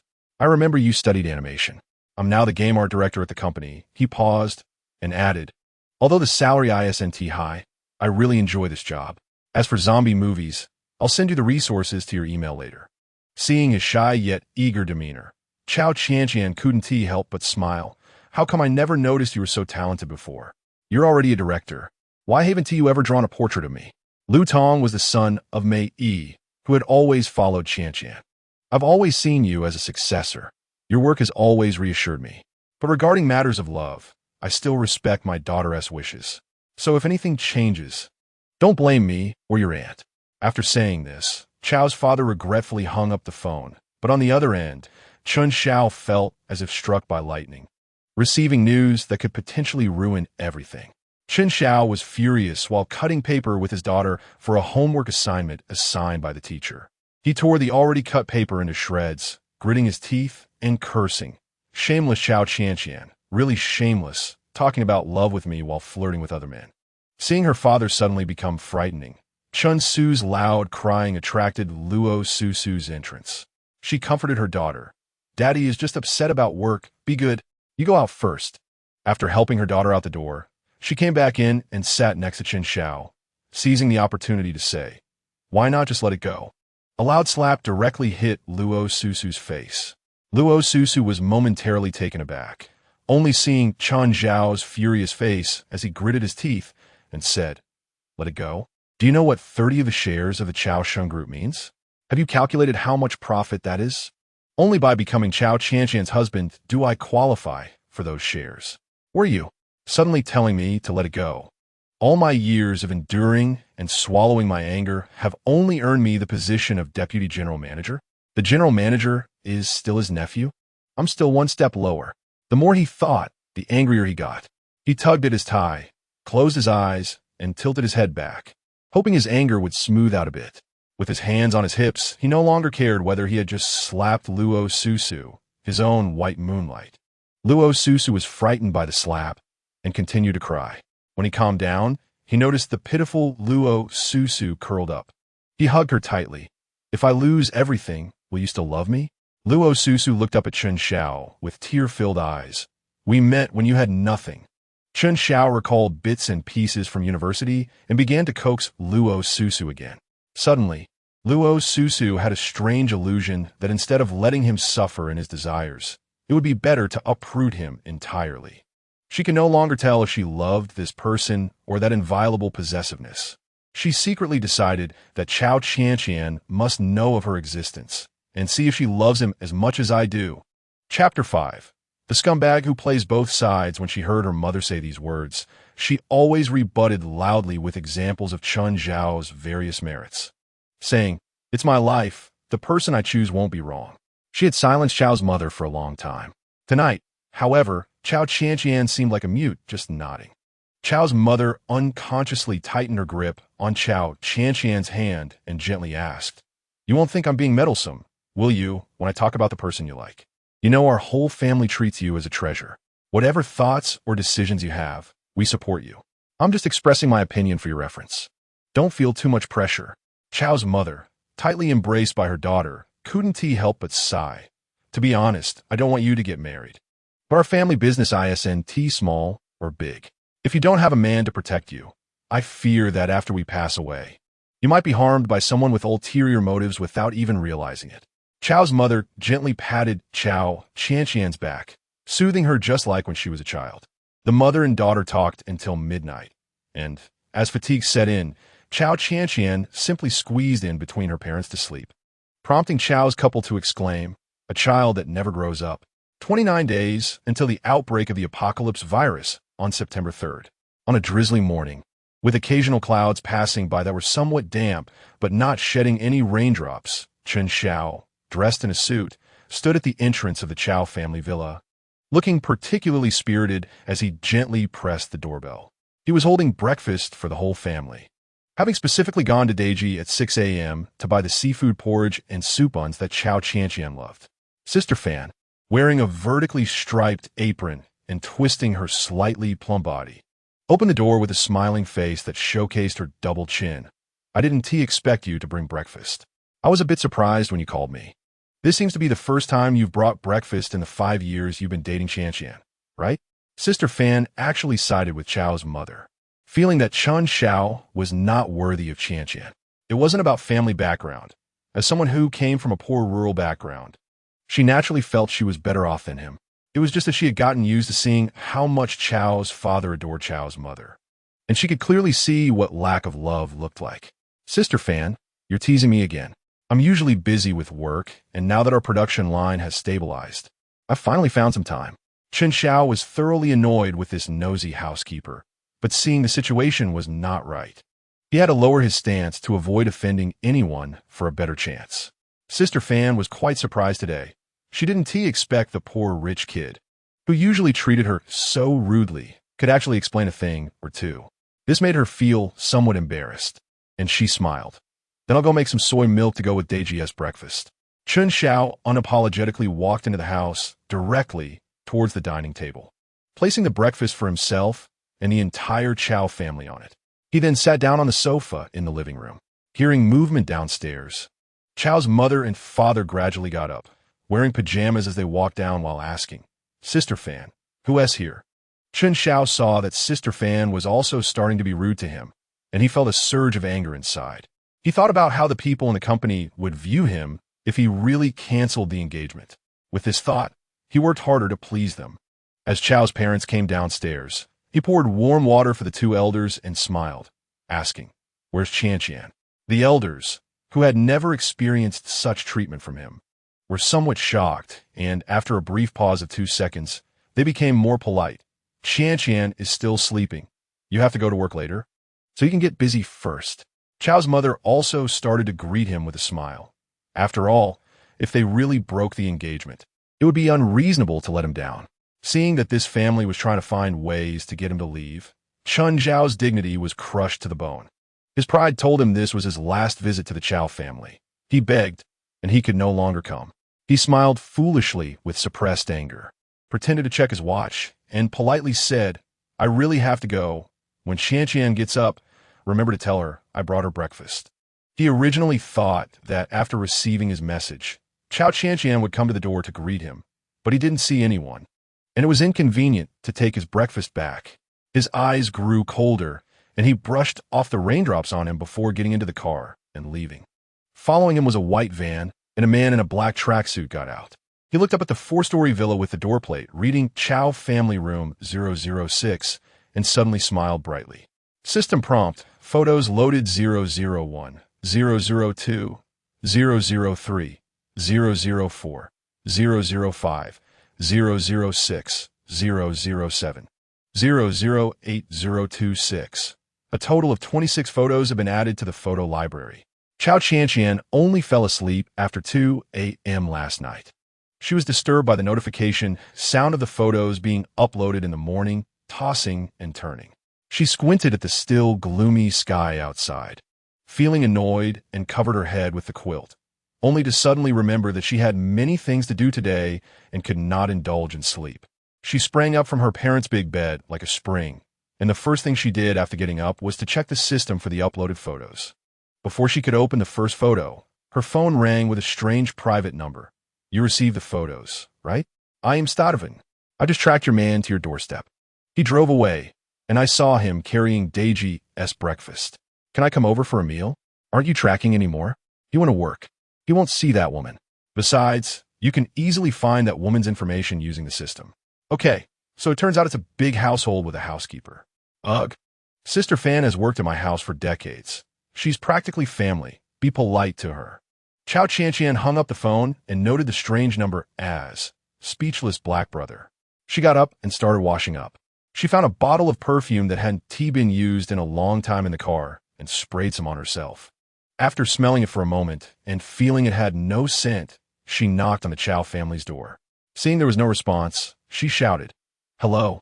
She sighed, wondering how such a high-end residence could lack a facial recognition automatic unlocking feature.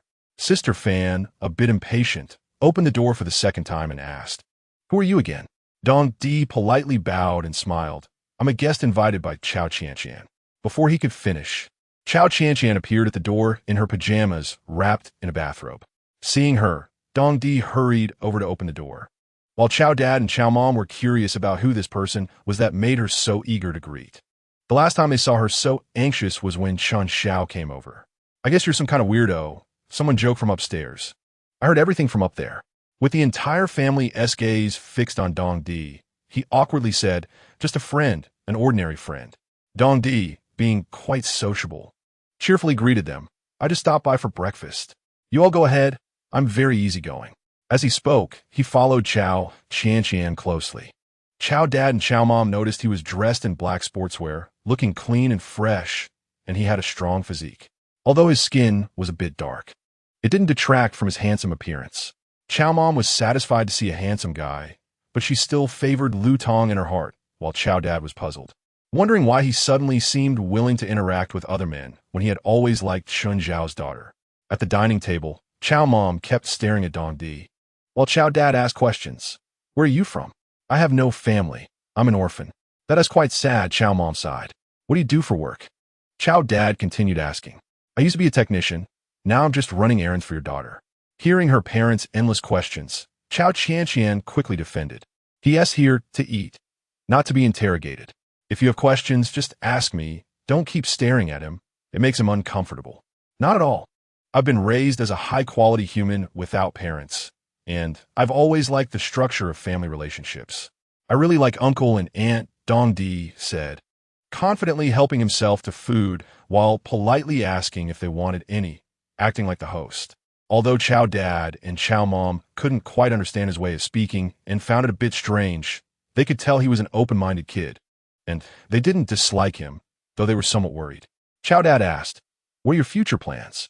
Dong Di smiled and said, "Your daughter stole my system, so I can only follow her. In the future, I'll probably be with your daughter." The two elders didn't catch the context and only heard the part about being with their daughter. They awkwardly swallowed and said, "Talking about marriage. It's too early now. You probably don't know. My daughter has a fiancé." Dong Di awkwardly smiled. "I think you misunderstood me. I didn't say I wanted to date your daughter.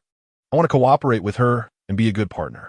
The suddenly quiet dining atmosphere made Dong Di feel a bit awkward, so he tried to create a topic. "What do you usually like to do?" However, he was met with cold stares that made his back feel chilly, so he could only obediently continue eating. After finishing their meal, Cao Qianqian and Dong Di went upstairs. She asked him to wait in her study while she went to freshen up in her bedroom. Dressed in a skirt, Cao Qianqian looked even more adorable, her long, slender legs swaying under the hem of her skirt, looking particularly charming. When she entered the study, the sweet and lively aura around her left Dong Di, who was drinking water, dumbfounded. He choked on a sip, nervously thumping his chest, which drew Cao Qianqian's displeasure. With her arms crossed in front of her chest, she said, annoyed, "They say unlucky people choke on water." Once Dong Di caught his breath, he said, "Your outfit really suits you. What is it to you?" Cao Qianqian shot him a glare before slowly sitting down on the sofa by the desk. She opened the system and began looking at Chen Xiao's whereabouts, curiously asking, "Can you find information just from these photos?" Dong Di answered seriously, "Yes, look at this." He showed her a photo of Chen Xiao holding a bouquet and unlocking the door with a key. Cao Qianqian double-clicked the image, but had no reaction. She looked at Dong Di in confusion, who found her curious expression adorable. He unconsciously reached out and patted her head, saying, double-clicking 1T work. "You need to press and hold the image." After she pressed and held the transparent screen image, a row of numbers appeared, 02365. When she clicked the numbers, a system prompt sounded. "System information, property data for number 02365 has been found, registered to Chen Xiao, with a loan balance of 400,000. Currently, a couple and a 7-year-old girl live in the property. How do I find this woman's information? You just need to enter 02365 female. System information, Luo Susu, female. 30 years old, height 162 centimeters, graduated from Anqing University, Bachelor S degree, currently employed as a second-grade homeroom teacher at Fengshan Primary School. Her daughter is 7 years old and also attends Fengshan Primary School, salary unknown, invested 300,000 in Tai Chi Investment Company. So they are classmates at the same school. I need to expose their intimate photos. How can you publish those dark pictures?" Cao Qianqian frowned, resting her forehead in frustration as she glared at Dong Di. Dong Di chuckled. "I told you the system is very powerful. It can find any information connected to the internet. We aim to gather more human civilization. So we don't divide the internet into external, internal, official, dark web, and other closed networks like you do now. This system can quickly read any information that has appeared on the internet, even photos stored on your phone. It is an information computing system with a vast amount of information and self-awareness." He paused for a moment and said, "Try entering intimate photos." System input intimate photos. A massive number of photos began rolling before them, leaving Cao Qianqian stunned. She didn't know what to say. Even a photo of them sleeping together on the bed was included. Was she a pervert? As she scrolled through their sweet moments, her inner frustration reignited. Based on the timestamps of the photos, Luo Susu was pregnant at 23, and they had intimate photos from when they were 26, meaning they got together a year after she was with Chen Xiao. "I dated for 5 years, and they have been together for 4 years. What a perfect example of two-timing. Isn't that enough reason for me to break the engagement?" Dong Di noticed Cao Qianqian's eyes gradually reddening, her mouth tightly closed, staring directly at the photos, tears slipping down her cheeks. She gripped the edge of the sofa tightly, on the verge of breaking down. He suddenly felt a pang of pain in his heart and gently placed his hand over her eyes, forcing a smile. Staring at the screen for too long will hurt your eyes. Cao Qianqian suddenly realized she had lost her composure, quickly stood up, and said with a choked voice, "You rest for a bit. I need to use the bathroom." Chapter 6. Does the mistress have the face to show up? In a mirror on the wall, shaped like a princess crown, there was a cute round face, covered in cold water droplets, with eyes red from crying. However, it was hard to distinguish between tears and water droplets. She took a dry tissue to wipe her cheeks. Despite being barefaced, her skin was tight and elastic, fitting for her 25 years of age, yet the hatred and sorrow in her eyes made her appear deeply sorrowful inside. She composed herself and said to her reflection, "This is really the last time I cry." Suddenly, she recalled that summer when she was 20, secretly watching Chen Xiao come to her house. From the very first glance, she felt he was her ideal type, elegant and quiet, sensible and polite. If he were a good guy, he would be the scholarly senior. If he were a bad guy, he would be the delicate, sickly young master. His single-lidded phoenix eyes held an inscrutable mystery that Cao Qianqian particularly liked. The fruit plate she was holding tilted slightly as she became mesmerized, only to be startled by Sister Fan's shout, "What are you looking at?" causing the fruit plate to drop to the floor. Her awkwardness was laughed at by her parents and Sister Fan. Only Chen Xiao slightly stood up and walked towards her, patted her head and smiled, saying, "I caught you." Cao Qianqian's face instantly turned red, and she said, tremblingly, "I have something to tell you." She gently tugged at his sleeve, trying her best to be shy. After politely asking Chao's parents, Chen Xiao followed her to the rooftop garden. The summer cicadas chirped pleasantly, and the fragrance of flowers blew towards them.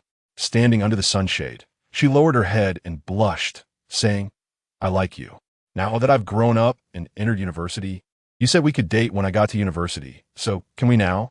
After finishing, she anxiously added, "I really waited for a few days after my 20th birthday to tell you."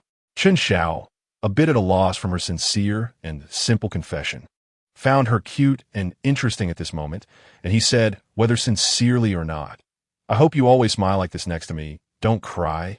I won't allow you to cry." Memories made her more clearly aware that the beginning of everything was her own pursuit. If she could start, she could also walk out well. She forced a not-so-pretty smile at herself in the mirror and nodded. It's better to smile. She walked to the study and saw Dong Di checking news on his phone, his expression serious. Curious, she leaned over and asked, "Why do you look so serious?" Dong Di glanced at her, and she looked stunning again after tidying up her emotions. He handed the phone to Cao Qianqian. The news headline on the phone read, "Professor Sun Minghui was invited to give a speech abroad, but unfortunately had a serious car accident on the way to the airport, and is now being rescued at Sun Ming Hospital." Isn't this a normal social news? No, the apocalypse is coming. Wasn't it on October 1st? Cao Qianqian blurted out, making Dong Di suddenly understand that she hadn't come from the future. Perhaps she had just come from the early stages of the apocalypse. Dong Di said seriously, "From the scholars 300 years in the future, we discovered that this human disaster started with Professor Sun Minghui. We studied the zombies' gene cells, which are clear cases of viral cells that control the human body, just like cancer cells mutate to become active. Previously, dead cells in the human body would die, and the topic Professor Sun Minghui studied was immortality of cells. So, at the beginning, the most serious place is Sun Ming Hospital, and the hotel where I got married is Tsuhui Hotel, which just happens to connect to the top floor of the hospital." Cao Qianqian suddenly realized, anxiously asking, "Can we take some related videos and photos now and give them to the media so everyone can prepare early?" She paused for a moment. "Mainly, I want my parents to come with me. Do you have a plan?" "No, I only know I need gold, food, and medicine, and a safe place for a short time. I haven't experienced this period. I'm only 27 years old. Most of the elders who have gone through this period have died, but the interviews they left behind mostly say the same thing you did. You need supplies to survive until humanity finds a way. So who do you think has the most power and influence in that era? It should be those with the most supplies and the ability to protect them. Then I'll be the boss lady of the apocalypse supermarket. But I have to remind you, the system's warehouse has a limit." Dong Di suddenly felt she was a bit unrealistic. In an era where everyone was in danger, being able to protect oneself was already good enough. let alone carrying so many things. Cao Qianqian opened the system and took a look, discovering that the warehouse limit was 50. After feeling dejected for a moment, she asked, "Is there no way to expand it?" Try asking the system. System prompt, don't keep using exclamation marks. I'm getting dizzy. You hurry up and say, "Can the warehouse be expanded?" System, you need to complete a task. What task? System, not yet decided. Angrily, Cao Qianqian stomped her foot. Looking at Dong Di, is the stuff you invented this frustrating? Dong Di scratched his head helplessly. I don't have that ability. This is all the result of the efforts of the great predecessors. After thinking for a moment, he tried to explain. It has autonomous consciousness and will evolve in the future. You don't have to be so anxious. Cao Qianqian calmed down her anger and said seriously, "Give me your bank account. I'll transfer some money to you so you can stock up on supplies. If you see gold or supplies that will be useful in the future, buy them. If you run low on money, let me know and I'll think of a way. You better keep a close eye on Sunming Hospital these days and get exposure photos as soon as possible. Does Chen Xiao not need to be followed anymore? Once his scandal is exposed, he will naturally be fired by our family company, so there's no need to worry about him for now. I think it's more important to let my parents know about the disaster, so they are willing to sell their assets. Then you should pay attention to safety when you go out. You wouldn't be worried about me, would you? The apocalypse hasn't even started yet." Cao Qianqian loget. But when she turned and saw his serious expression, she felt a warmth in her heart. She smiled and patted his shoulder. "All right, from now on, you are my partner. We'll get through these tough days together." Dong Di nodded and said with a smile, "So I can be considered a partner in your apocalypse supermarket? You're the biggest shareholder besides me." The two exchanged smiles, leaning by the door, listening to Cao Dad and Cao Mom chatting and laughing, somewhat confused about their daughter. But when the two left, the elders didn't say much. Cao Qianqian had arranged to meet a reporter to go to the agreed location, but was interrupted by a phone call just as she was about to get into the car. "Hello, who is this?" "I'm Luo Susu, Chen Xiao's wife." The two fell silent for a moment, and Luo Susu broke the ice first. "Let's meet." Cao Qianqian's eyes darkened, seemingly having found a better way to expose things. Luo Susu arranged to meet her at a small CAF on a street in front of Cao Sheng Group, which was called CAT. Before entering the CAF, Cao Qianqian turned on the recording function on her phone, a smile curling at her lips. The two women met for the first time, or rather, the second time. Cao Qianqian had seen her before she died, but her impression was only of a seemingly pure white lotus. Today's meeting was vastly different. She wore a simple, solid-colored suit. Her hair tied back in a simple braid, with strands of hair framing her forehead, giving her a look that made one want to cherish her. Meeting so close to Cao Sheng Group must mean a public showdown was about to happen. Cao Qianqian ordered a caramel macchiato, while Luo Susu ordered a latte. The two stared at each other for a while, and Cao Qianqian, not wanting to waste time sitting idle, said, "Just say what you want to say." Seeing her without any signs of fear or stage fright, Luo Susu felt a bit uncertain and mustered her courage to say, "I had a child for him." Cao Qianqian almost laughed herself to death at this woman, who took a long time just to say something she already knew. She was too lazy to indulge her. Starting to ask, "You're the third party. Don't you feel ashamed?" Luo Susu's face turned pale, and then she said, "Actually, the third party is you. We were together in university, but he wanted to find a good job, and because he was struggling to find work, your family proposed that if he wanted to enter your company, he had to date you, so we broke up." The more she spoke, the redder her face became, and the angrier she felt. Cao Qianqian felt like a thorn had pierced her heart, even though she knew what she was saying was the truth. It was hard to accept that what she initially thought was sweetness was all due to interests and family pressure. Unable to hold back, she said, "A man who can leave you for fame and fortune doesn't necessarily love you that much. You're not much better off than me, but I love him so much. I came here today hoping you would give up and not ruin his job. What makes you think you have the right to ask me that?" Cao Qianqian looked at Luo Susu, unsure of what expression to use to face her. She didn't care about face anymore and directly said, "You look all right, but you don't have what I need. What qualifications do you have to demand anything from me? Just because I had a child for him and raised it for 7 years, can you accept that he has other women while still raising a child for him? Can you treat him so well? How you are actually related to me doesn't matter. I am the victim. I will consider your suggestions, but you have hurt me. How do you think you can compensate for that? I don't know. What do you hope I will do to compensate? Cao Qianqian, with tears in her eyes that wouldn't fall, smiled and said, how about we make a bet? Now that Chen Xiao is here, will he explain your situation to me or protect you and tell me he won't marry me? If I win, you will slap Chen Xiao in front of me. If you win, this man will be mine, and I won't lower his salary to make him leave.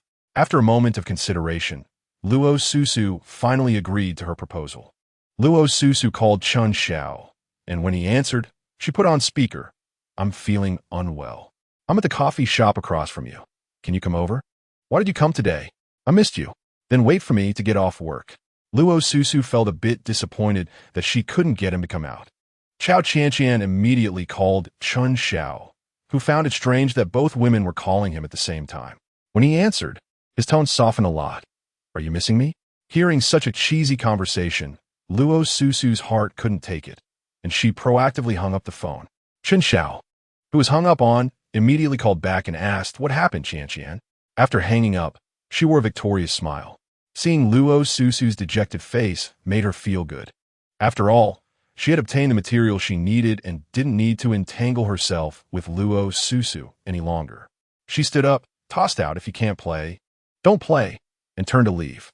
Furious, Luo Susu pounded the table, feeling extremely jealous of Cao Qianqian's family background. If only she had such a background. How wonderful it would be.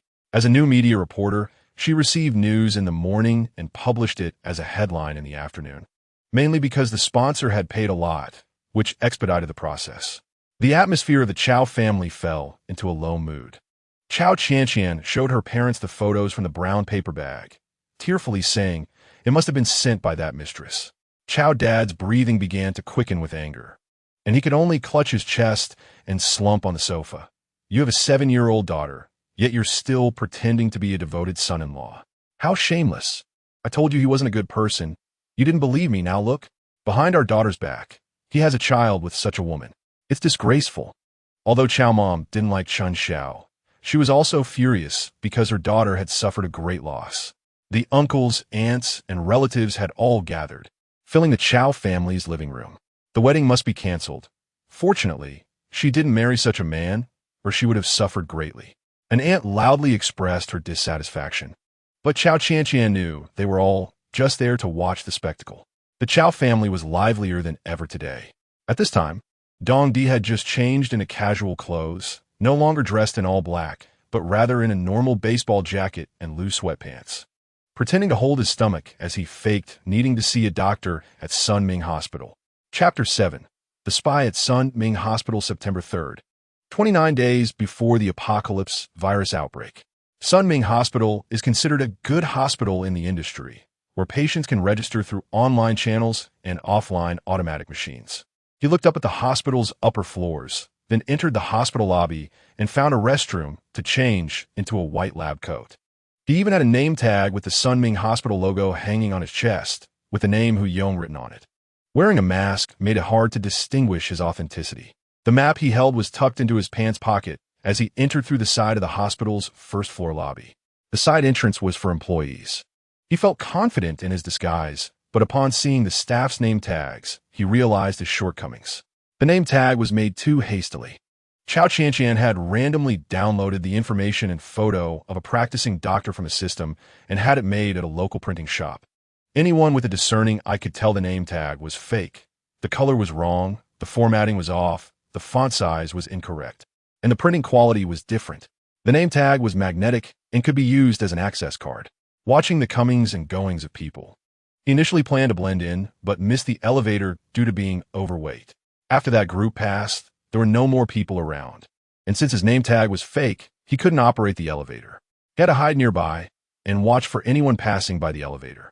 Finally, a nurse with both hands full approached, and he casually walked to the elevator. Dong Di went over and politely said, "Let me help you with that. Can you press the elevator button?" After taking the medication from the nurse's hands, he stood there. The nurse was momentarily stunned and, with a silly expression, said 2 words, "Thank you." She curiously glanced at the name tag, but Dong Di quickly blocked it with the medication, nervously saying, "Oh, I didn't expect it to be so heavy." "Yes, The number of patients in the ward has increased recently, so the medication has multiplied. The nurse complained somewhat unhappily. While pressing the floor button, she asked, "Which floor are you going to?" The nurse smiled awkwardly. "No need to show off your gentlemanly side. Doctor Who?" She reached out, signaling for him to return the medication. Dong Di had to hand it back with a hint of apology, saying, "You seem to know quite a bit." This raised the nurse's suspicion. She frowned and looked him up and down, and upon seeing his sneakers, her confusion deepened. She tentatively asked, "Doctor Who, did you receive the medication I gave you last time?" "I did," Dong Di said without confidence, making it up on the spot. Because of this, the nurse's face darkened as she asked, "Doctor Who, what are you doing on the 17th floor?" Her gaze was deep and vigilant. Under her stare, Dong Di felt a chill run down his spine and wanted to flee, but he had nowhere to go. Just as he thought of an excuse, someone coming in interrupted their conversation. At that moment, an elderly man who seemed to be around 80 years old, trembling all over, slowly walked into the elevator. Beside him was a middle-aged woman dressed in a black suit, adorned with jewelry, who looked mournful and said, "Dad, I can't believe he will die." "You little girl, do you know who my dad is?" "It's Deputy Director Liu, who told us to take the employee elevator to the ward." Seeing the woman unstable, the nurse didn't want to argue and could only remain silent. Upon reaching the 17th floor, Dong Di exited the elevator and saw white walls everywhere, which made him feel uneasy. He took out a pair of plastic gloves from his pocket, put them on, and stuffed the name tag into the pocket of his lab coat, pulling out a pair of sunglasses from his pants pocket. He cautiously walked along the wall, pushed open a brown security door, and entered a relatively empty corridor. Walking to the end of the corridor, he saw a row of rooms, each with a number on the door. The glass windows on the doors allowed him to see inside, where several corpses were laid out. Some in a cold storage room marked with labels like Cold Storage 01, 02, 03. The difference between cold storage and the morgue was that cold storage was more spacious and didn't have bodies outside. Dong Di walked around and found that there weren't many bodies stored, and there were no personnel moving about, which was quite strange. Besides that, he didn't find anything else useful, so he prepared to leave. However, without an employee card to swipe for the elevator, he could only choose the stairs. As he reached the stairwell, he heard footsteps, so he leaned against the wall. Hearing the commotion in the hallway getting closer, he quickly found a morgue to hide in and crouched down beneath the door. After hearing the sounds pass by his door, he slowly stood up, wanting to peek through the glass window to see what was happening. To his surprise, he saw the nurse from earlier staring at him. The nurse looked surprised, and the person next to her asked, "What are you looking at?" The nurse stammered, "Just looking around." "Stop looking, hurry, and freeze the bodies. They're moving, and it's terrifying."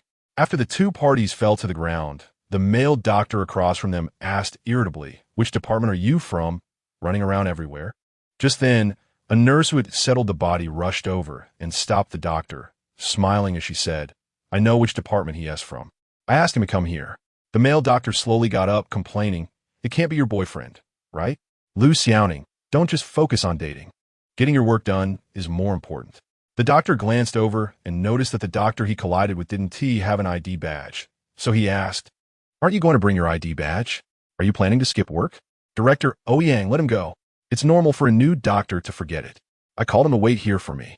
Liu Xiaoning pulled Dong Di towards the staff elevator, quietly urging him, "Hurry up, let's talk outside." The two were silent in the elevator, and Dong Di curiously asked, "Why did you save me?" Liu Xiaoning glanced at him and replied, "I knew you were a reporter as soon as we were in the elevator." She smiled slightly.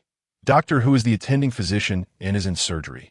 You said the operating room, so he must be there, and he doesn't deal with medications at all." She shot a look at Dong Di. "As a reporter, can you do a little homework?" "Sorry, I'm really not from the hospital." Dong Di followed her lead, thinking it was fine to be mistaken for a reporter. Liu Xiaoning sighed as she glanced at his sunglasses. "Don't wear sunglasses in a hospital. It's obvious you're from outside. The director didn't look closely at you earlier. Otherwise, I wouldn't have been able to save you." Dong Di, understanding, took off his sunglasses. When they reached the first floor, Liu Xiaoning waved him off, but he stopped the elevator and asked, "Can I have your contact information? I want to know some things." Liu Xiaoning rolled her eyes and said, "No comment." After saying that, she prepared to close the elevator, but Dong Di hurriedly handed over a business card, which only had a phone number on it. With a serious expression, he said, "If you need my help, just call me. I'll be there right away." Lu Xiaoning looked at his sincere and earnest eyes above the mask, and suddenly believed his words. It felt like genuine concern. After taking the business card, she closed the elevator door. Dong Di watched the elevator doors close and sighed, realizing he had to find another way. A dark cloud hung over the villa area, and soon heavy rain began to pour down. Visitors to the Cao couple's home gradually dispersed, each driving away from the villa. As the sun set, the sky grew dark and gloomy, and the rain intensified. A tall man stood in the rain, soaking wet and ignored by everyone. It wasn't he until Lu Tong appeared that his umbrella passed over the man's head. They exchanged glances for a moment, and Lu Tong raised his arm, knocking the man to the ground. The man stood there dazed for a moment before asking, "You're Lu Tong?" "Yes, that's me. You must be Chen Xiao, whom I know."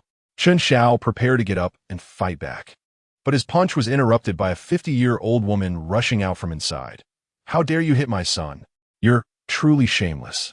Seeing that the middle-aged woman was accompanied by Cao Qianqian and the Cao couple, he quickly stopped his actions and explained, "Qianqian, you know me.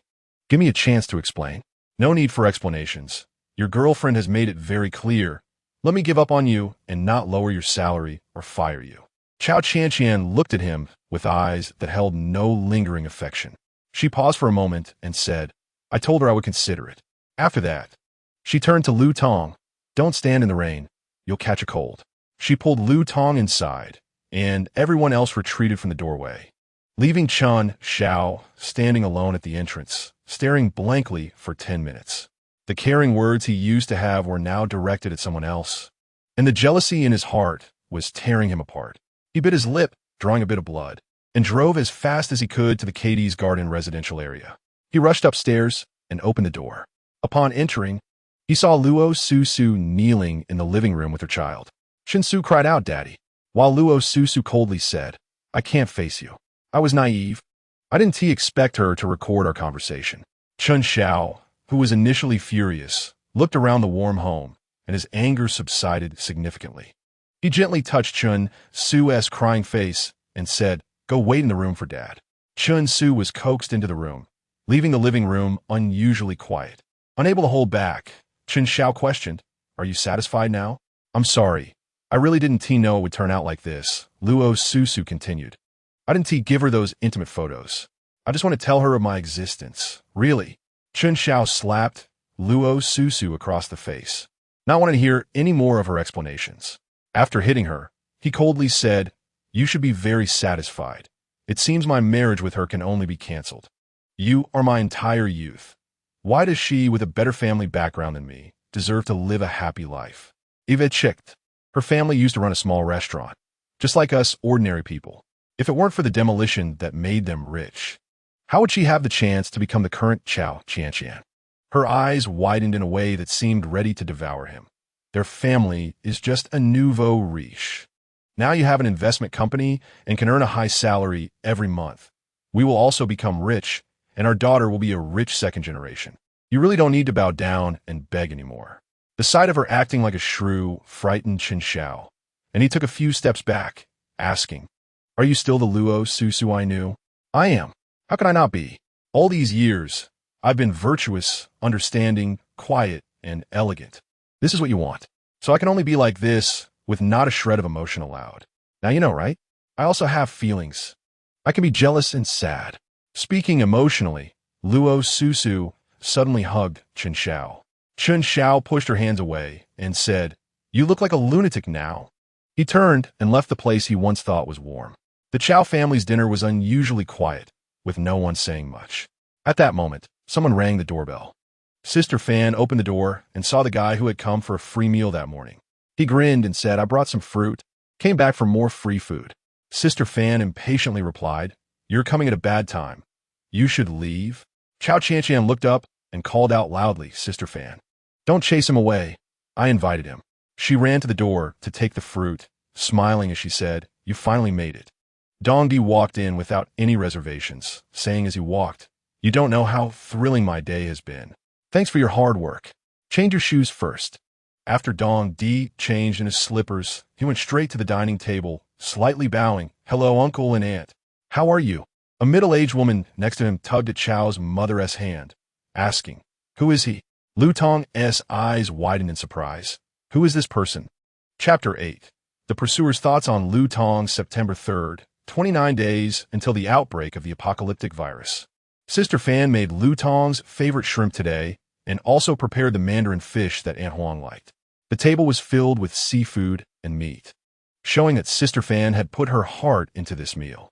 Chao's mother originally wanted to use this dinner to win Lu Tong over, but unexpectedly, a Chen Xiao appeared out of nowhere, and her earlier fondness for Dong Di vanished completely. She smiled with some dissatisfaction, saying, "You seem to really enjoy coming to our house for dinner." Dong Di showed no remorse, only smiling as he replied, "I can feel the warmth of home here. Uncle and aunt feel like my family, so I really enjoy coming here for dinner. Coming for dinner and bringing some cheap fruit. It seems you really have no taste." Aunt Huang seized the opportunity to show off her son, adding, "Unlike my son, who would choose supplements when visiting elders, Lu Tong, who was already quite introverted, just sat silently eating as the table erupted into verbal sparring. That's great. I bring fruit and you bring supplements. Now uncle and aunt don't have to worry about food." Dong Di smiled, making it difficult for anyone at the table to pick at him. Cao Qianqian smiled slightly, realizing he was indeed the king of social interactions. She cleared her throat and said, "You all eat more dishes. Thank you for coming to our house for dinner." Aunt Huang, seeing Qianqian speak, happily asked, "Qianqian, what are your plans next?" "Just tell relatives and friends that the engagement is off. Do you still want to date?" "No." Cao Qianqian awkwardly picked up the braised pork and started eating. Although Aunt Huang was Cao Mu's close friend, she was indeed a person who often spoke unpleasantly and didn't really read the room. Ignoring the embarrassment on Cao Qianqian's face, she kept asking, "Don't be sad over such a man, or you'll miss out on good people around you. Women eventually need to get married." Cao Mu agreed and continued, "I think Lu Tong is quite good." The two of them played off each other, fully engaging in their act. Cao Qianqian's face turned a bit green from the tension, and Dong Di glanced at her, grinning as he said to the two ladies, "Look, you've made her face look bad. Haven't you noticed? Please. She just lost her fiancé because of those explosive news, and now you expect her to just turn around and be with someone else? Don't you think that kind of woman is a bit off?" After giving him a grateful glance, Cao Qianqian smiled and said, "I really like your way with words." Perhaps stimulated by this, Lu Tong also spoke up, "Mom, Annie, I like Qianqian, but I hope even more that she is happy." Seeing both men defending their daughter, Cao Ba was particularly pleased. He raised his glass and smiled, saying, "Let us not talk about the children's marriage matters. Let us just talk about today's good mood. Although it's sudden and quite terrible, recognizing that person's true colors earlier is a good thing, preventing regrets after the boat has sailed." Cao Mu also raised her glass, her eyes misty with tears, saying, "Indeed, it's better to be early than late."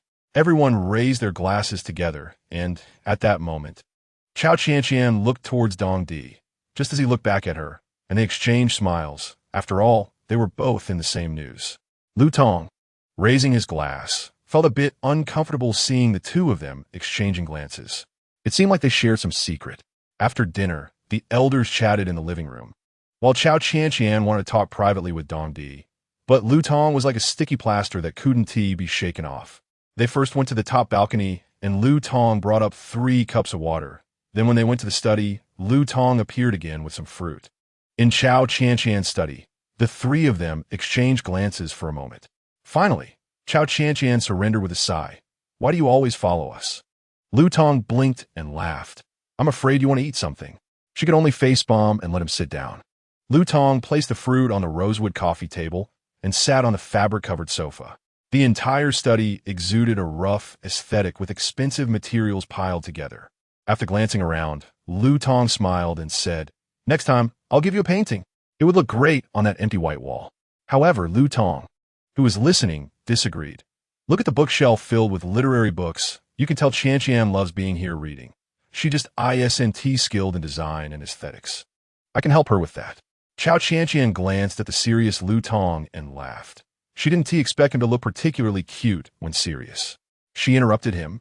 "Lu Tong, I really appreciate your misguided praise, but our time is indeed limited. What? The apocalypse is coming. What apocalypse? The zombie movie you sent me, you know? Although I haven't watched it yet. That is how our world will end up. What? While Lu Tong looked shocked, the study door was pushed open. And Zhou Na appeared at the entrance in a simple white dress, stepping lightly and diving into Cao Qianqian's embrace. Cao Qianqian, annoyed as her hair got in her face, pushed her away. Zhou Na pouted. Why did you push me away? I was giving you a warm hug to heal your broken heart. Cao Qianqian sai hao ba. I'm not in the mood to deal with a breakup right now. What's wrong? Zhou Na glanced at the two gentlemen at the table and curiously asked. I know Lu Tong, my idol, and this is the one who came to our CAF the other day. Do you all like Qianqian? Don't talk. Si properly. Facing her socially bold friend, Cao Qianqian felt quite helpless. She could only pull her to sit down, hoping she would speak less.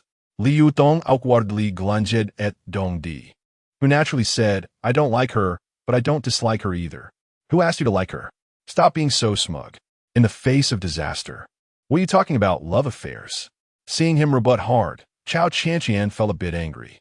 She clearly remembered how he had leaned close to her and ruffled her hair in this very room. Indeed, men are not to be trusted. Lu Tong sensed the atmosphere was a bit strange and hurriedly added, What disaster? Why are you talking so long? Don't you all understand? Cao Qianqian anxiously opened her system, and when she did so, Lu Tong and Zhou Na's expressions turned to shock. What is this? So high-tech? Cao Qianqian couldn't be bothered with their exaggerated reactions. She sent the photos taken by Dong Di to her phone, then closed the system and transferred the photos to their phones. Lu Tong and Zhou Na looked at the photos and asked, This dark picture is unclear. It looks like a morgue. Their SA foot that ISNT covered. Zhou Na quickly pushed her phone away. Cao Qianqian, how ominous. I came to comfort you after hearing you were cheated on, and you show me this. Spit, spit, spit. What? You're the one who is going to be a stepmother. I'm done with Chen Xiao. Didn't I tell you yesterday? Okay, I was wrong, all right. Zhou Na sighed helplessly and asked, What does the morgue have to do with us? I went to the morgue and ran into a nurse named Lu Xiaoning, hoping she would have a conscience and provide us with confidential photos. Otherwise, it would be hard for us to gather evidence about these shady matters. So it means they already have zombies in there now. Cao Qianqian analyzed seriously. I have a friend at the hospital, but I don't know which one. Which hospital are you talking about? Lu Tong also sensed that things were getting complicated and wanted to help. It's Sunming Hospital. Dong Di and Cao Qianqian spoke in unison, looking at each other before Dong Di continued. If you have any doctor friends, that would be best. Could you help contact them? Lu Tong rolled his eyes at Dong Di. If it's something Qianqian wants to do, I will naturally help. Cao Qianqian quickly corrected. It's really not just my matter. If there are zombies now, then Sunming Hospital should start getting chaotic this month. And if your friend is really at Sunming Hospital, that would indirectly save his life. You mean this situation is already irreversible? Zhou Na nervously placed her hand on Cao Qianqian's leg, pulling it tightly enough to make her cry out, Don't grab me. As it stands, yes. To be honest, I'm from the future. I got thrown into this time because of a mission disruption. Although I haven't experienced this period from the historical records I've checked. Humanity entered a dark period starting from Sunming Hospital. Dong Di explained seriously. The group looked solemn as they contemplated, and only Zhou Na reacted. You're a time traveler? You could say that, but not entirely, Dong Di replied seriously, making him seem somewhat believable. Lu Tong, upon hearing this, felt there was no hope for the two and was secretly pleased. He curiously asked, So what is the future like? Are there any amazing artists? Dong Di shook his head. In the future, survivors from the zombie era have lost the mood to care about beauty because we live in the air, and the ground is filled with zombies that are like walking corpses. Most people rely on mechanization. If we're talking about the most respected people, it's likely as programmers. The more he spoke, the more proud he got, causing Lu Tong to feel displeased. He said gloomily, To be honest, I believe the future must have high technology, but the zombie era, I still find it hard to believe. Zhou Na chimed in, What my idol said is right. I don't believe it either. How did I become your idol? I also study art. Because my drawings are too ugly. I've been working under Cao Qianqian for a long time. I've applied to your company many times, but you haven't responded. I really want to join your team. I previously asked Cao Qianqian to recommend me, but she hasn't had time to think about it. So I've been learning your style and made you my idol. You can't just imitate one person's style. You need to have your own unique style. Besides the position of character designer in our company, you can also try other positions. I just want to be a character designer. Can you not discuss professional matters here? We're really in a dangerous time right now. I have a plan that requires your cooperation. Cao Qianqian looked at them with bright eyes. What plan do you have? Tell us. Yeah, share it. What do you need me to do? Cao Qianqian smiled brightly, and the others looked stunned, as if they were discussing something extremely funny, laughing and surprised at times. Dongdi was tasked with sending Zona off, and along the way, Zona was curious about Dongdi, frequently asking questions. Dongdi could only respond like a customer service representative. Among them, the most comfortable was Cao Qianqian. After seeing them off, she freshened up and prepared to watch zombie movies to find supplies for the apocalypse. When she opened her computer files, she found a folder named for you. This is definitely the zombie movie Lu Tong sent me. Flipping through the files, she saw that a total of 314 portraits had been drawn, with the first one being drawn when he entered high school, depicting Cao Qianqian in a school uniform. Recalling the past Lu Tong, Cao Qianqian's memories always lingered on moments like, "Are you hungry? Do you want some water?" He had said he liked her, but it was so shallow and faint that she never felt he was serious. Somewhat moved, Cao Qianqian shed a tear of joy and comfort. She didn't expect that in a moment when Chen Xiao doubted her worthiness of love, Lu Tong had healed her. In a great mood, Cao Qianqian was determined to finish watching the first season of The Walking Dead. While watching, she took notes on her phone: hammer, knife, human heart, jotting down points worth recording until 3 a.m., with her room still brightly lit. She was focused on the show, unaware that Chen Xiao had arrived downstairs at her building. Fearing that the Cao couple would chase him away, he could only hide under a tree and send a message to Cao Qianqian. "I promise this will be our last meeting." Chapter 9. Gaining a little brother, Chen Xiao embraced her, shamelessly enjoying her love, which could heal his childhood and growth. The two intertwined as one, with all their anger expressed through physical actions. There were 28 days left until the outbreak of the apocalyptic virus on September 4th. The sunlight was obscured by dark clouds. Although it was a sunny day, the morning looked gloomy and lifeless. Lu Tong stopped by the Cao family before heading to work, delivering breakfast. Dongdi arrived at the Cao family's door exactly 10 minutes after Lu Tong left. Sister Fan looked at his face, which seemed to be there just to mooch food, and felt annoyed. However, Dongdi didn't care about her expression and greeted her with a smile. "Good morning. Sister Fan, you look even prettier today." Dongdi always had a way of inciting both irritation and affection. The alarm clock rang at 8 a.m. Cao Qianqian, who had only slept at 4 a.m., lazily stretched and turned off the alarm, then buried her head under the covers to continue sleeping. It wasn't until the phone rang continuously that she slowly answered, her face filled with annoyance. "Who is it?" The voice on the other end sounded even angrier. "Why didn't you come to training yesterday? Coach Su? And you didn't even send me a meal report with photos." From his tone, one could sense Coach Su's frustration. Cao Qianqian, having graduated for several years, suddenly felt like a student again. The deep-rooted apologetic nature in her genes kicked in as she hurriedly said, "I'll come after breakfast, sorry, coach." After saying this, she felt, why should I apologize to him? I'm the customer. At that moment, the phone line ended with a hurry up before hanging up. After complaining a bit to the phone, she started getting ready for the day. As she came downstairs, she saw Dongdi looking around at the dining table. "What are you doing here?" "I have nothing to do, so I came to mooch food." "Did Sister Fan let you in?" I complimented her on her beauty, and she let me in. "Coming here to mooch food every day. Do you think our house is your canteen?" "What can I do? You stole my system, so I have to stick with you for survival. Without the system, you can't live, right? At least I can't be a private detective anymore." Having seen thick-skinned people, she had never seen someone with skin thicker than a city wall. Cao Qianqian rolled her eyes at Dongdi before sitting down to eat breakfast. She noticed him finishing breakfast and politely taking his dishes to the kitchen. She smiled and said, "You can do housework? Why not mop the floor while you're at it?" "If Sister Fan asks me to mop, I definitely will. If you ask me, I refuse." Cao Qianqian pouted and stared at him before starting to stuff a bun into her mouth. After taking a bite, she said contentedly, "Sister Fan, where did you buy these buns? They taste pretty good." Sister Fan came over slowly to wipe the table, smiling. Lu Tong brought them over. "They're delicious, right? I think they taste great too. Don't forget to call Lu Tong later to thank him." Cao Qianqian peered around, and Sister Fan curiously asked, "What are you looking for?" "I thought you were possessed by my mom, always forgetting to speak up for Lu Tong."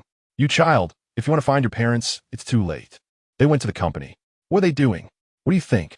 Sister Fan raised an eyebrow, and Cao Qianqian understood, continuing to eat breakfast. While a confused Dongdi leaned in. "Is there anything I can do?" After thinking for a moment, she said, "Help me check on Chen Xiao's company. He still owes me 500,000 and hasn't given it to me.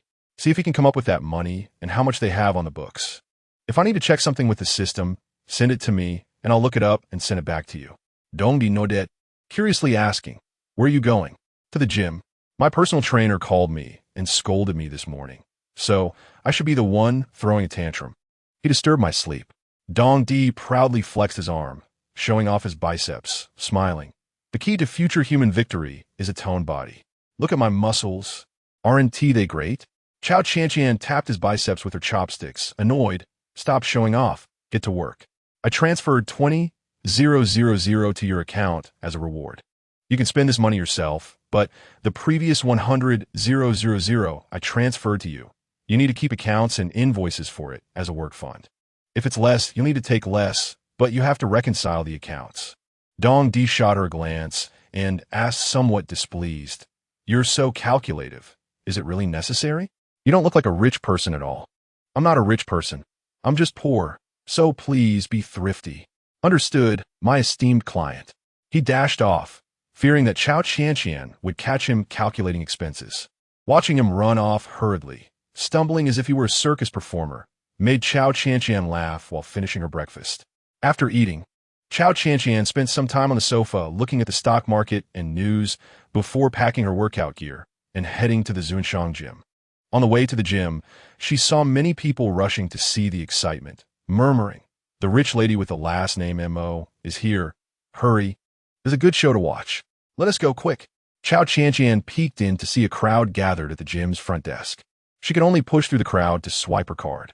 After swiping, she looked up to see a plump woman in her 50s, dressed luxuriously, gripping Coach Su's arm and refusing to let go, loudly shouting, "You all judge, he is my coach, but he refuses to see me.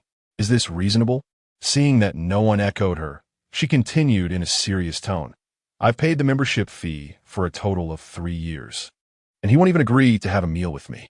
I have no other intentions, just want to have a meal together. You have to eat this meal today, whether you like it or not. Sister M.O., I'm really a proper coach. I didn't send you misleading words like 'dear baby,' and I haven't crossed any boundaries during training. Why can't you just let me go? You paid a membership fee, not my contract of servitude." "Oh, that day when I made a gesture to avoid becoming the next Sister M.O.? Just look at your appearance, you're not my type at all."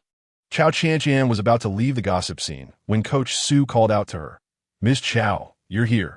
Sister M.O., stop bothering me. I need to give Ms. Cao a personal training session." Everyone's attention shifted to Cao Qianqian at Coach Su's call. Sister M.O. stared at Cao Qianqian with eyes that seemed to want to devour her, sizing her up like a rival. Seeing that she was young and simply dressed in sportswear, she snorted coldly. "So you like this kind of poor girl? I bet she is squeezing her budget just to pay for the membership fee." Originally indifferent to others' gossip, being looked down upon by someone with an unclear background was really unpleasant. Cao Qianqian turned to look at them, moved a little closer, and successfully joined the center of gossip. She said lightly, "If a man needs to use money to attract someone, then he is too much of a failure." She glanced at Sister M.O.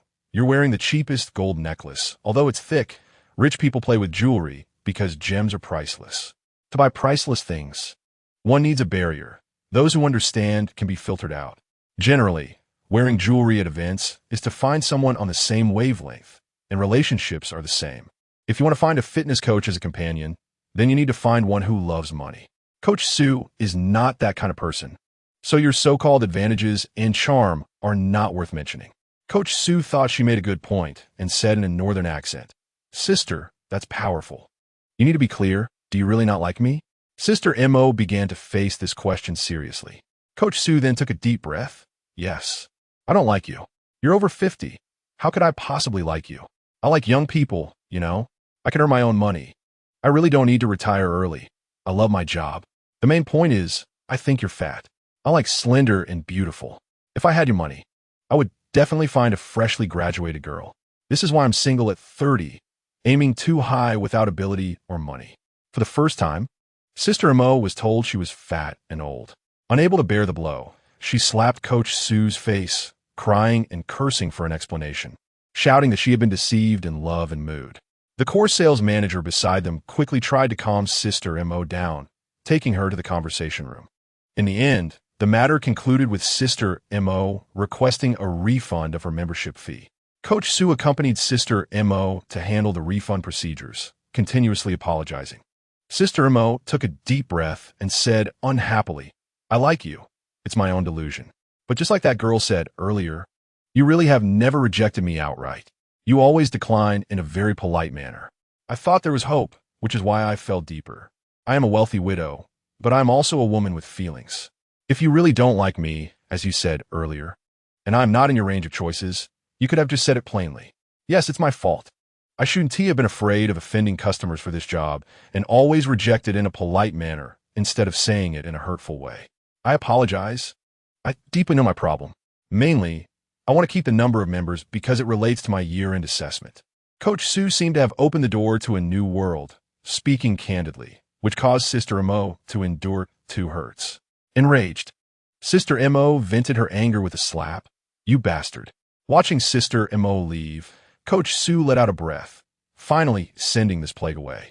In the running area of the Prestige Gym, there are 50 Shuhua 9100 commercial treadmills. Cao Qianqian was jogging on a treadmill when her alarm rang. Just as Coach Su also walked over, leaning against the edge of the treadmill, smiling and saying, "You really can talk, even though I lost a member. I have saved a lot of trouble." Cao Qianqian couldn't be bothered to lift her eyes. She didn't want to believe someone who never spoke the truth. But couldn't resist sneering. "Didn't you show me your orchid fingers and shake your big butt today?" Cao Qianqian wiped the sweat from her forehead with a towel draped over her shoulder and hurried towards the training room. Coach Su followed closely, quickly catching up to explain, "Misunderstanding, purely misunderstanding. I was too blindly confident. I swear by my full name, Su Fong, that I absolutely will not let such a misunderstanding happen again." Who swears by their full name? Do you think I'm uneducated and want to trick me? She looked at Coach Su very seriously in the training room. "Stop with your slick talk. What I need now is not your explanation but your training methods. Let us start the class. I've been delayed long enough." Su Fong was stunned for a moment, then smiled and said, "I'm very sorry. We'll start the class right away." After class, as Cao Qianqian walked out, Su Fong chased after her, calling out, "I'm very sorry for giving you a bad experience.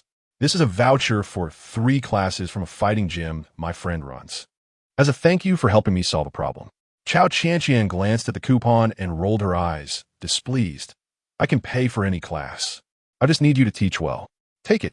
It's my goodwill. Anyone who can come to our gym has money. This is just a gift to express my gratitude, nothing more." Cao Qianqian looked at the sturdy man in front of her and felt that there was at least some sincerity in him, as he was willing to correct his mistakes. She smiled and accepted the coupon. "Then I'll take it. I approve you to be my friend." Su Fong showed a little tiger tooth and smiled with a dialect accent. "All right, we must be good friends." He gently bumped his shoulder against Cao Qianqian, causing her to stumble a few steps, and after a shy smile, she left. As noon approached, the weather gradually cleared up, and the sun peeked out from behind the clouds. Cao Qianqian walked in the business district of the city, carrying 2 cups of coffee towards the elevator of the office building. "Sister, don't mention this. I'm here today to talk to you about something serious regarding your profession." Chapter 10. A company that specializes in scamming the elderly money. September 4th. 28 days until the apocalypse virus outbreak, the Cao Sheng Group held a shareholder meeting early in the morning. At the meeting, Cao Dad changed from his usual kind demeanor. His slightly chubby body leaned sternly towards Cao Mom as he said, "Chen Xiao is no longer our son-in-law. so everyone doesn't have to worry about the shares falling into his hands. Besides this, I want to discuss with you all that the production and technology of pre-made dishes have recently matured. Besides the fish products that Chen Xiao is responsible for, I want to enrich this production line and product. You all have the detailed information about this project, and I want to ask how everyone feels about it. Pre-made dishes can be eaten after heating, but why do you want to make canned pre-made dishes? Don't they still have to be stir-fried in a pot? Exactly. Who would buy that? Don't worry, canned food can lock in the freshness of the food very well. We can use vacuum technology to truly achieve the goal of lasting freshness. To be honest, this plan was also made by my daughter. I'm here today just to ask for your opinions. I actually have a good feeling about this plan. Nowadays, people are lazy. Sometimes they don't want to go grocery shopping, but they still get hungry. After the pandemic, most people have developed a habit of stockpiling. Canned food can preserve well and solve the time limitation issue. My brother and I thought of this together. Anyway, this is just a suggestion. If everyone thinks it's feasible, we can vote tomorrow to proceed with production. A new product line has been launched, and our factory plans to expand further. I would like to hand this over to my daughter to handle. All right, Mr. and Mrs. Cao are seeing off a few relatives from home. Although it's a shareholders meeting, the attendees are actually close relatives. Mr. Chao's younger brother and his wife, Mrs. Chao's younger sister and her husband, and a niece who came to reconnect with the family from Mr. Chao's grandfather's cousin. Since everyone has their own hidden agendas, the listing has been delayed and has not succeeded. In the end, the family business is maintained through a shared distribution system. Initially, Mr. and Mrs. Cao used the demolition compensation to open a restaurant, and as it thrived, Mr. Chao's brother joined in.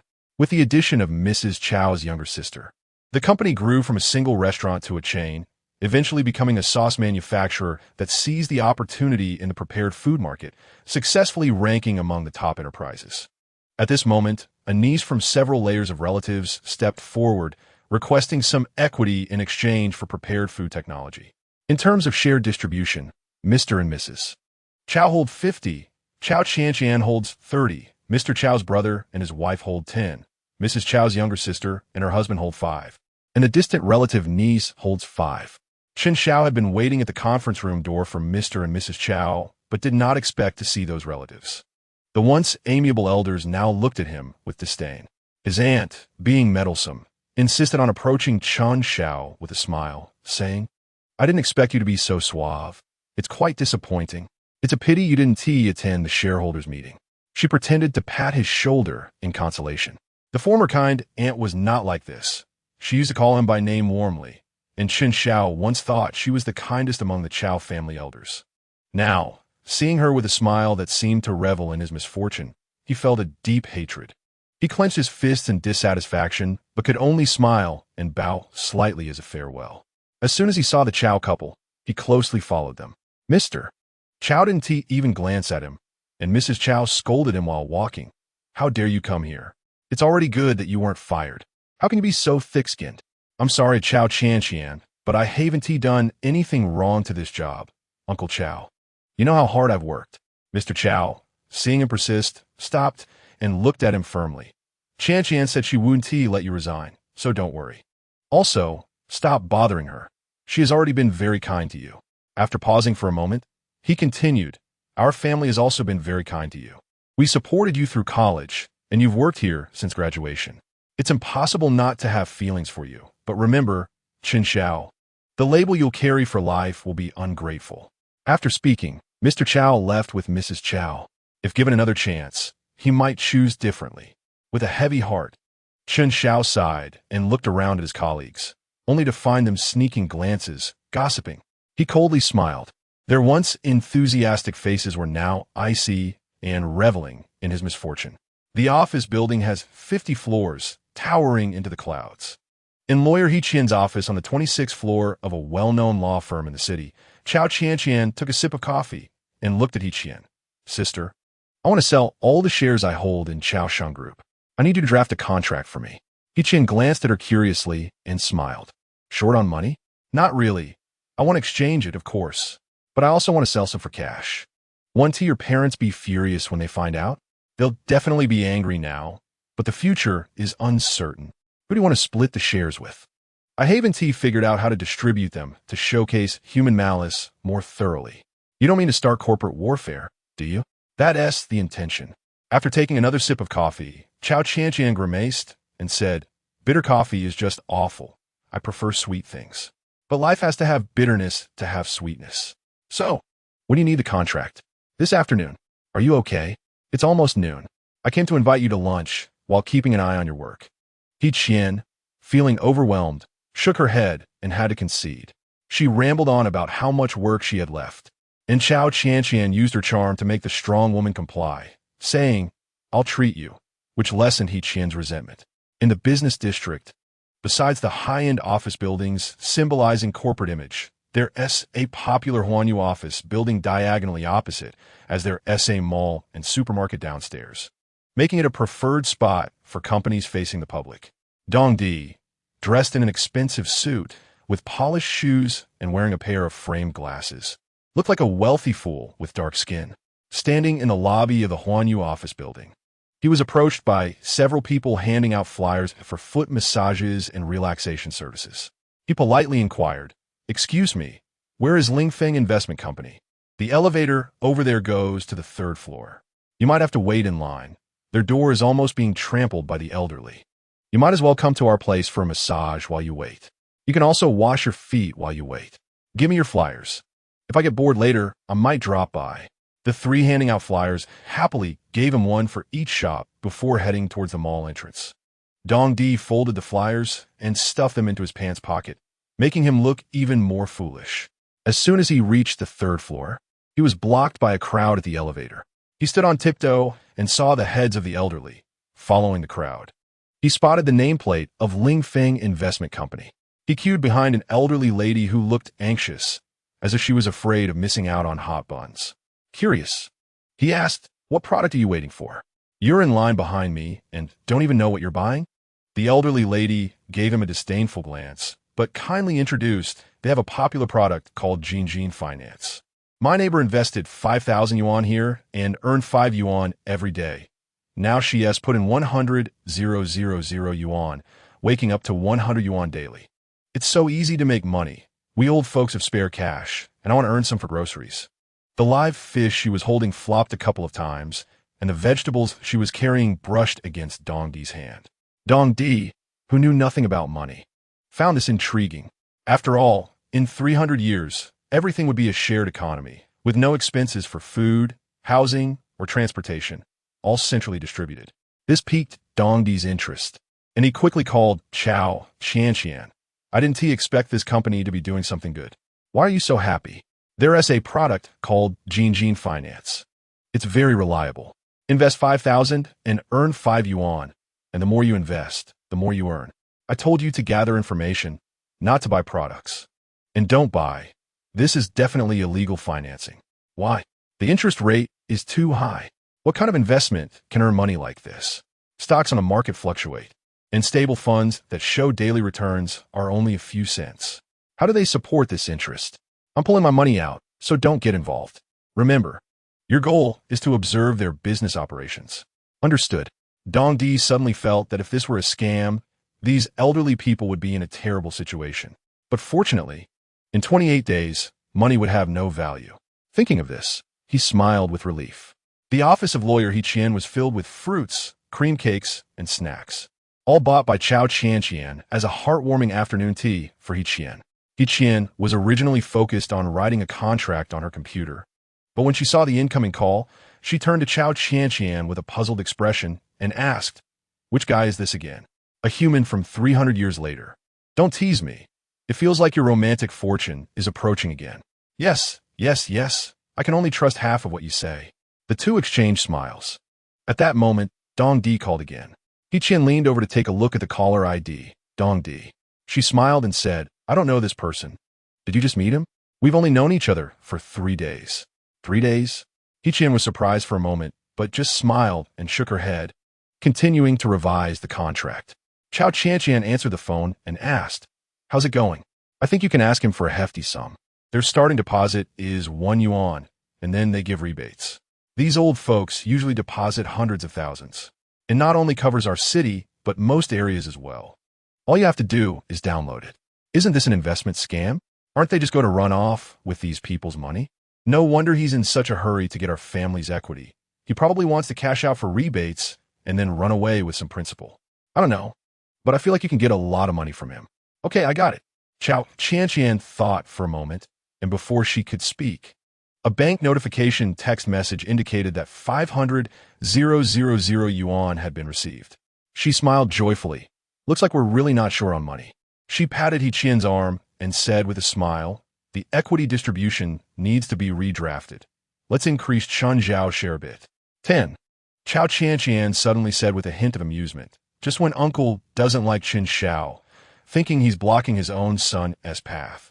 I wonder how Uncle will feel seeing that Chen Xiao has the same equity as him. You really love to stir the pot. Hurry up and revise it. I still have to schedule one-on-ones to try to put on a good show at tomorrow's shareholders meeting. The villa area was divided into 2 sections in the northeast. The Cao family was on the east side, which was relatively more expensive but smaller, while the northern villa area was larger and more luxuriously decorated. Cao Qianqian's uncle chose to buy a house there. Although it was far from the city center, they had another house in the city for their son. So the elderly couple enjoyed the beautiful scenery in this remote villa area, living a leisurely and quiet life. Cao Qianqian parked her European-style convertible Milana version beneath the villa. At this moment, the vintage iron gate slowly opened, and she glanced at the palace-like residence, which looked very grand, and drove directly into the front yard of the villa. Her aunt greeted her with a smile. Why didn't you park in the underground garage? Forget it, I just have a few things to discuss, and then I'll leave. This family was indeed eager when it came to good news about themselves. Chapter 11. The Pestering Suspicion, September 4th, 28 days before the outbreak of the apocalyptic virus. Uncle's family was indeed very hospitable, with dishes on the dining table that could be counted from the front to the back, and they were serving vintage wine. It was the first time Uncle opened his arms to welcome Cao Qianqian from the door to the dining table. Those who didn't know Uncle's family would think they were always this warm to guests. Cao Qianqian felt unprecedented warmth as she took her seat at the dining table, close to her uncle. At the table were her uncle, aunt, and cousin. After looking around, Cao Qianqian smiled and asked, "Why didn't I see my sister-in-law today?" You really are a smiling tiger, she thought. Usually, he would say he treated her like a daughter, but when something good happened, she was the first to be excluded. Cao Qianqian smiled and said, "Aunt, your approach is a bit off. I originally wanted to transfer this equity to my brother, and sister-in-law is his legal wife. According to marriage law, even if she goes back to her family, she still has a share of the dividends in the future." Feeling awkward from being called out, her aunt forced a smile and said, "You know how our family is. How could we exclude her? It's just that her family has something going on. We'll discuss the equity matter with her later." After visiting her uncle, she went to her aunt's house and then to her cousin's house. After finishing with several relatives and signing contracts, it was already 10 p.m. Cao Qianqian called Chen Xiao, who was preparing to take a shower. When he saw it was Cao Qianqian calling, he hurriedly went to the balcony to answer. "I want to talk to you about something." "What is it?" "I want to sell you the equity I have." "What?" Sensing something was off, Luo Susu walked over to the balcony and asked, "Who is it so late?"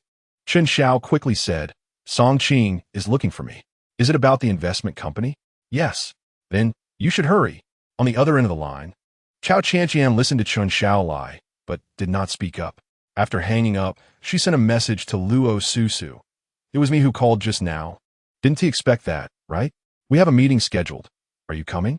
Seeing the provocative message, Luo Susu was so angry that she punched the sofa. Chen Su, who was woken up by her shouting, rubbed his sleepy eyes and asked Mom, "What's wrong?" Luo Susu was crying uncontrollably. Just thinking about their upcoming meeting drove her crazy. She threw on a coat and rushed out, leaving little Chen Su, who was scared and crying, at home. In Dojiang City, by 10 p.m., late-night food stalls and mobile vendors started operating. Many were students coming back from night classes or workers finishing their night shifts. And there were also rich kids taking late-night strolls. Only Cao Qianqian, sitting at a barbecue stall, was there to discuss business with a contract in hand. Chen Xiao was used to meeting her in coffee shops, elegant restaurants, or cinemas, but this was the first time they met at a late-night food stall. Looking at Cao Qianqian, who was eating lamb skewers, Chen Xiao smiled and asked, "Why did you choose this barbecue place?" Cao Qianqian looked up at the shop sign, Ping and Barbecue. They sat at a roadside table outside the barbecue shop. The autumn night breeze brushed their faces. She brushed her hair back, and Chen Xiao, seeing her eyes clear like a lake, couldn't he help but hand her a piece of tissue. After Cao Qianqian took the tissue and wiped her mouth, she said, "I've never thought you could be this considerate. Usually I'm the one running around for you." She took the contract from her bag and handed it to him, saying, "Take a look at the contract." After Chen Xiao took the contract and looked at it for a while, he gazed at Cao Qianqian in surprise and asked, 20 million? You want equity, I want money. It's very reasonable. Where am I going to get that much money? I heard your business is doing well, attracting a lot of elderly people's funds. 20 million ISNT, a big number for you. Did you investigate me? Not exactly an investigation. You've been trying to get my dad to invest in your company. And he hasn't agreed all along, has he? Cao Qianqian smiled and said, "I'm offering you 15 of the equity, and you can receive dividends from Cao Sheng Group. Last year, our prepared dishes made 100 million. Do you think 15 equity ISNT enough for your retirement?" Chen Xiao, feeling tempted by her words, thought for a moment and said, "So does that mean I can also attend the shareholders meeting tomorrow? Your equity is the same as my uncle's. What do you think?" A surge of excitement and joy flooded his mind, and he immediately signed the contract and handed it to Cao Qianqian. She smiled and asked, "Aren't you going to take a closer look?" "No, I really want to become a part of Cao Sheng Group." "Congratulations, you are now." Cao Qianqian had always thought he worked at Cao Sheng because he loved her, but seeing him so excited about the equity distribution made the last shred of her nostalgia vanish. He was just climbing up at her expense. If Luo Susu was a pitiful woman, then she was 10 times more pitiful without rebirth. Perhaps she wouldn't have realized she never received even a bit of his love until the moment she was bullied to death. The more she thought about it, the angrier Cao Qianqian became. She intentionally splashed some water from her cup onto Chen Xiao's face and smiled. Although reason tells me not to act impulsively, I can't help it. Chen Xiao wiped his face with his hand and smiled. Now you're starting to resemble yourself, willful and arrogant. He took a deep breath and asked with some confusion, "Then why are you giving me the equity?" "Cao Qianqian gun li slot." "I want to see how you explain it to your woman." Russell stormed over to them, and Cao Qianqian said, while watching her approach, "I told her you accepted my equity, and we are dating here." When Chen Xiao saw Russell coming over and about to hit Cao Qianqian, she nimbly stepped back, and Chen Xiao seized Russell's hand that was about to be raised again, saying seriously, "Stop making a scene. There are so many people watching."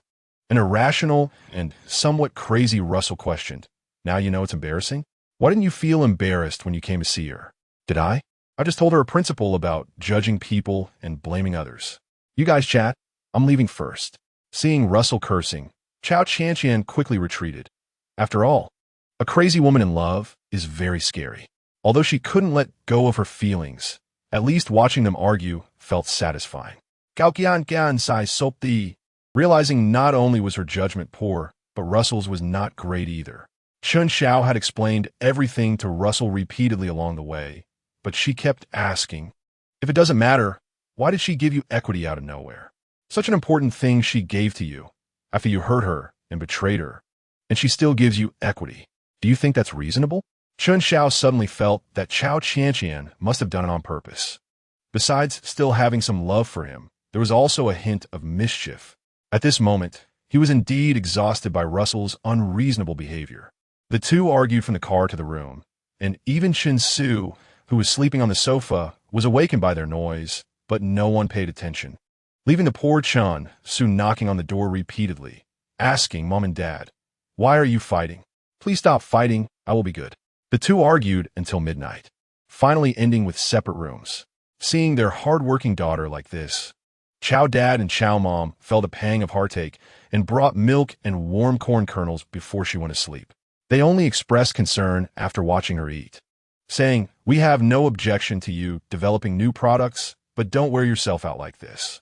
After being startled by a horrifying sound from the computer, they glanced at the screen and quickly covered their eyes, somewhat confused, saying, "Why watch such scary dramas?"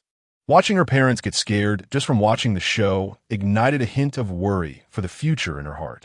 She could only smile and say, "This TV drama gave me inspiration. If one day we are in such an environment, then the current canned food is the only way to survive. Meat can be solved through canned food, and we can grow our own vegetables. We can achieve self-production and self-marketing with a complete production process." September 5th. There are 27 days until the outbreak of the apocalypse virus. After arguing all night, Chen Xiao and Russell had hardly slept for a few hours. But Russell still made breakfast early in the morning and arranged everything at home before sending their daughter to school. The two didn't speak a word the whole morning. And in the end, it was Russell who broke the silence before leaving, saying, "Remember to eat breakfast." Chen Xiao saw that Russell had softened, but there was no trace of guilt or regret in her eyes, only endless disdain. Holding a stake in a company worth billions, Chen Xiao, who had already felt different, always thought Russell was somewhat unworthy of him. Without allowing him to think too much, he straightened his collar and looked at his handsome reflection in the mirror, smiling with satisfaction. The conference room of the Cao Qianqian group was already arranged with flowers on the conference table, and every detail was meticulously prepared. Each seat on the table had a copy of the agreement. All of this was prepared by Cao Qianqian, who got up early. She sat next to her father. Watching the latecomers arrive, each person smiled brighter than usual. However, when Chen Xiao walked in, everyone's faces turned green, and Cao Dad was especially angry, saying, "What are you doing here? Today is the shareholders' meeting." An aunt chimed in, "Right? Did you walk into the wrong door while going to the bathroom?" At that moment, the aunt's son walked in, and she immediately changed her expression, getting up to greet him, while also scolding, "Why are you so late? You should leave. We don't want to see you." Cao Mom also spoke up, but Chen Xiao, with a smile on his face, sat down slowly despite everyone's objections, infuriating Cao Dad and Cao Mom to the point of wanting to hit him. Seeing this, Cao Qianqian immediately blocked her parents, pulling them aside and saying, "I invited them." "Qianqian, how could you be so foolish? This is a shareholders' meeting. What is he doing here without any equity?" Cao Mom looked confused. Cao Qianqian blushed and said with some guilt, "Mom and Dad, I did something." Her parents exchanged glances with a bad premonition, and Cao Dad asked, "You didn't give him equity, did you?" Cao Qianqian nodded, causing Cao Dad to pound his chest in anger. She hurriedly explained, "Mom and Dad, you have to believe me." Cao Dad still refused to listen to her explanation, and Cao Mom scolded, "You wasteful girl, don't tell me they all got your equity." She was too weak to explain, and from her non-rebuttal expression, the Cao couple had already guessed what was going on. They yelled about being unfilial and stormed out of the room. Seeing such an unpleasant scene, the shareholders' meeting also had to be called off, and Cao Qianqian chased after her parents to comfort them, leaving a room full of people with ulterior motives. Hearing that everyone had received equity, the aunt was somewhat displeased. The Cao family really has a disobedient child. Giving us equity is because we share the surname Cao, but giving it to you is like sending it to someone else's family. Isn't that ruining the Cao family? Such words shouldn't be said. If we're talking about outsiders, there are only two people in this room. Cao Mom's sister glanced at her niece and Chen Xiao. Chen Xiao smiled and said, "This is a business, not a dispute over the Cao family's ancestral property. Because of your obstruction, the company's value remains at revenue value instead of brand value. Now that I have enough equity, we still have to discuss the listing in the future." Furious, the uncle shouted, "Listing? Isn't that just giving money to others?" "I completely disagree, and as long as I'm here, you won't get it. That's outdated thinking. Listing is how we use other people's money to start a business. Okay? You don't even understand what the stock market is." The distant relative, Cao Dad's niece, spoke up, clearly indicating that the shareholders' meeting had split into two factions. Seeing that everyone disagreed, the shareholders present dispersed. Cao Qianqian could only anxiously hold her parents' hands, explaining urgently, "What I did must have my reasons. I gave 5 of the equity to my cousin, 15 to Chen Xiao, 5 to my aunt, 3 to your niece, and I still have 2 left. You only have 2? How will you become a director in the future? Why are you so foolish, Qianqian? Mom and Dad, listen to me. In 27 days, there won't be any directors or business matters left. Humanity will face a great disaster, and we need to prepare first. Have you been watching too much of those dramas at night? Is your brain fried? No, Mom and Dad, give me 3 days, and I will prove this matter. Tomorrow is Saturday, and I've already arranged to meet Lu Tong and the others to find evidence. What if it's dangerous? Mom, it's useless. The police will be gone too. The only ones who can protect us now are ourselves. Why does that sound so mystical? I can't help but feel a bit skeptical. Okay, Mom and Dad, wait for me to get the evidence, and then you can decide. I've already sold the equity, and I hope you can sell the equity you have too. Dad, do you remember that we used to have a piece of land with an abandoned factory? Yes. We were going to make canned food. The equipment is still there. But the sales were always poor, so it was shut down for 3 months. Exactly. That will be our home in the future. Qianqian, don't be ridiculous. That factory is old and broken. How can people live there? Mom and Dad, I've already hired someone for the renovations. You just need to wait for me to get the evidence before considering the issues I raised. She lowered her head apologetically and said, I didn't discuss it with you in advance because I thought you wouldn't agree, so I made the decision myself. Please don't blame me. Qianqian, you are being so unreasonable. Even if I don't know if what you're saying is true, any matter should be discussed with the family before making a decision. Otherwise, it will just make people laugh at you. That's right. Mom and Dad have always respected your opinions since you were little. Why would you think they would definitely disagree? Seeing her parents' understanding, tears welled up in her eyes, and she couldn't help but cry, which instead made her parents comfort her for a long time. Chapter 12.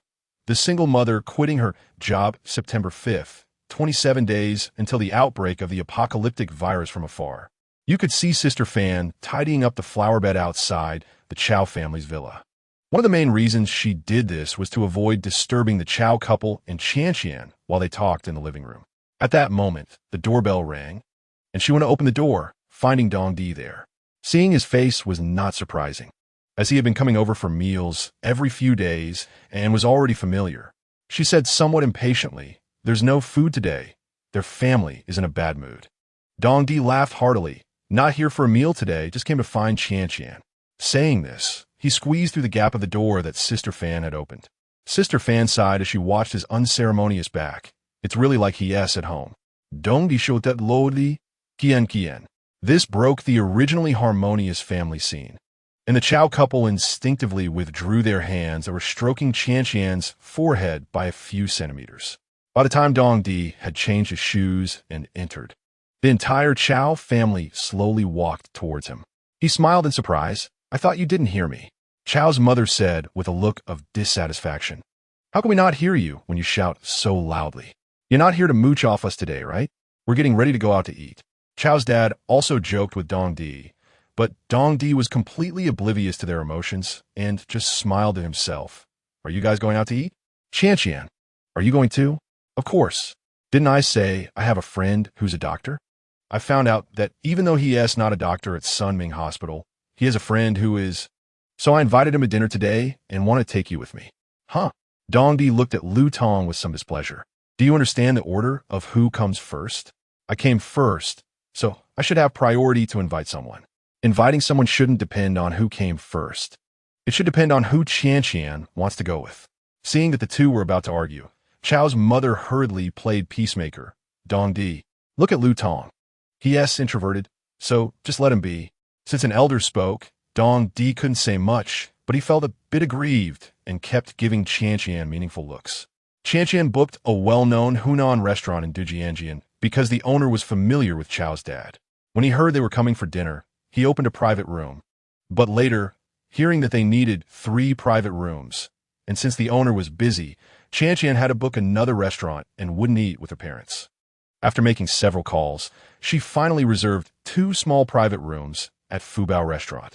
Since it was a Cantonese restaurant, the private rooms were relatively small, just right for discussions. The 3 of them arrived at Fubao Restaurant, which was a newly opened place with few customers, and the staff greeted them warmly.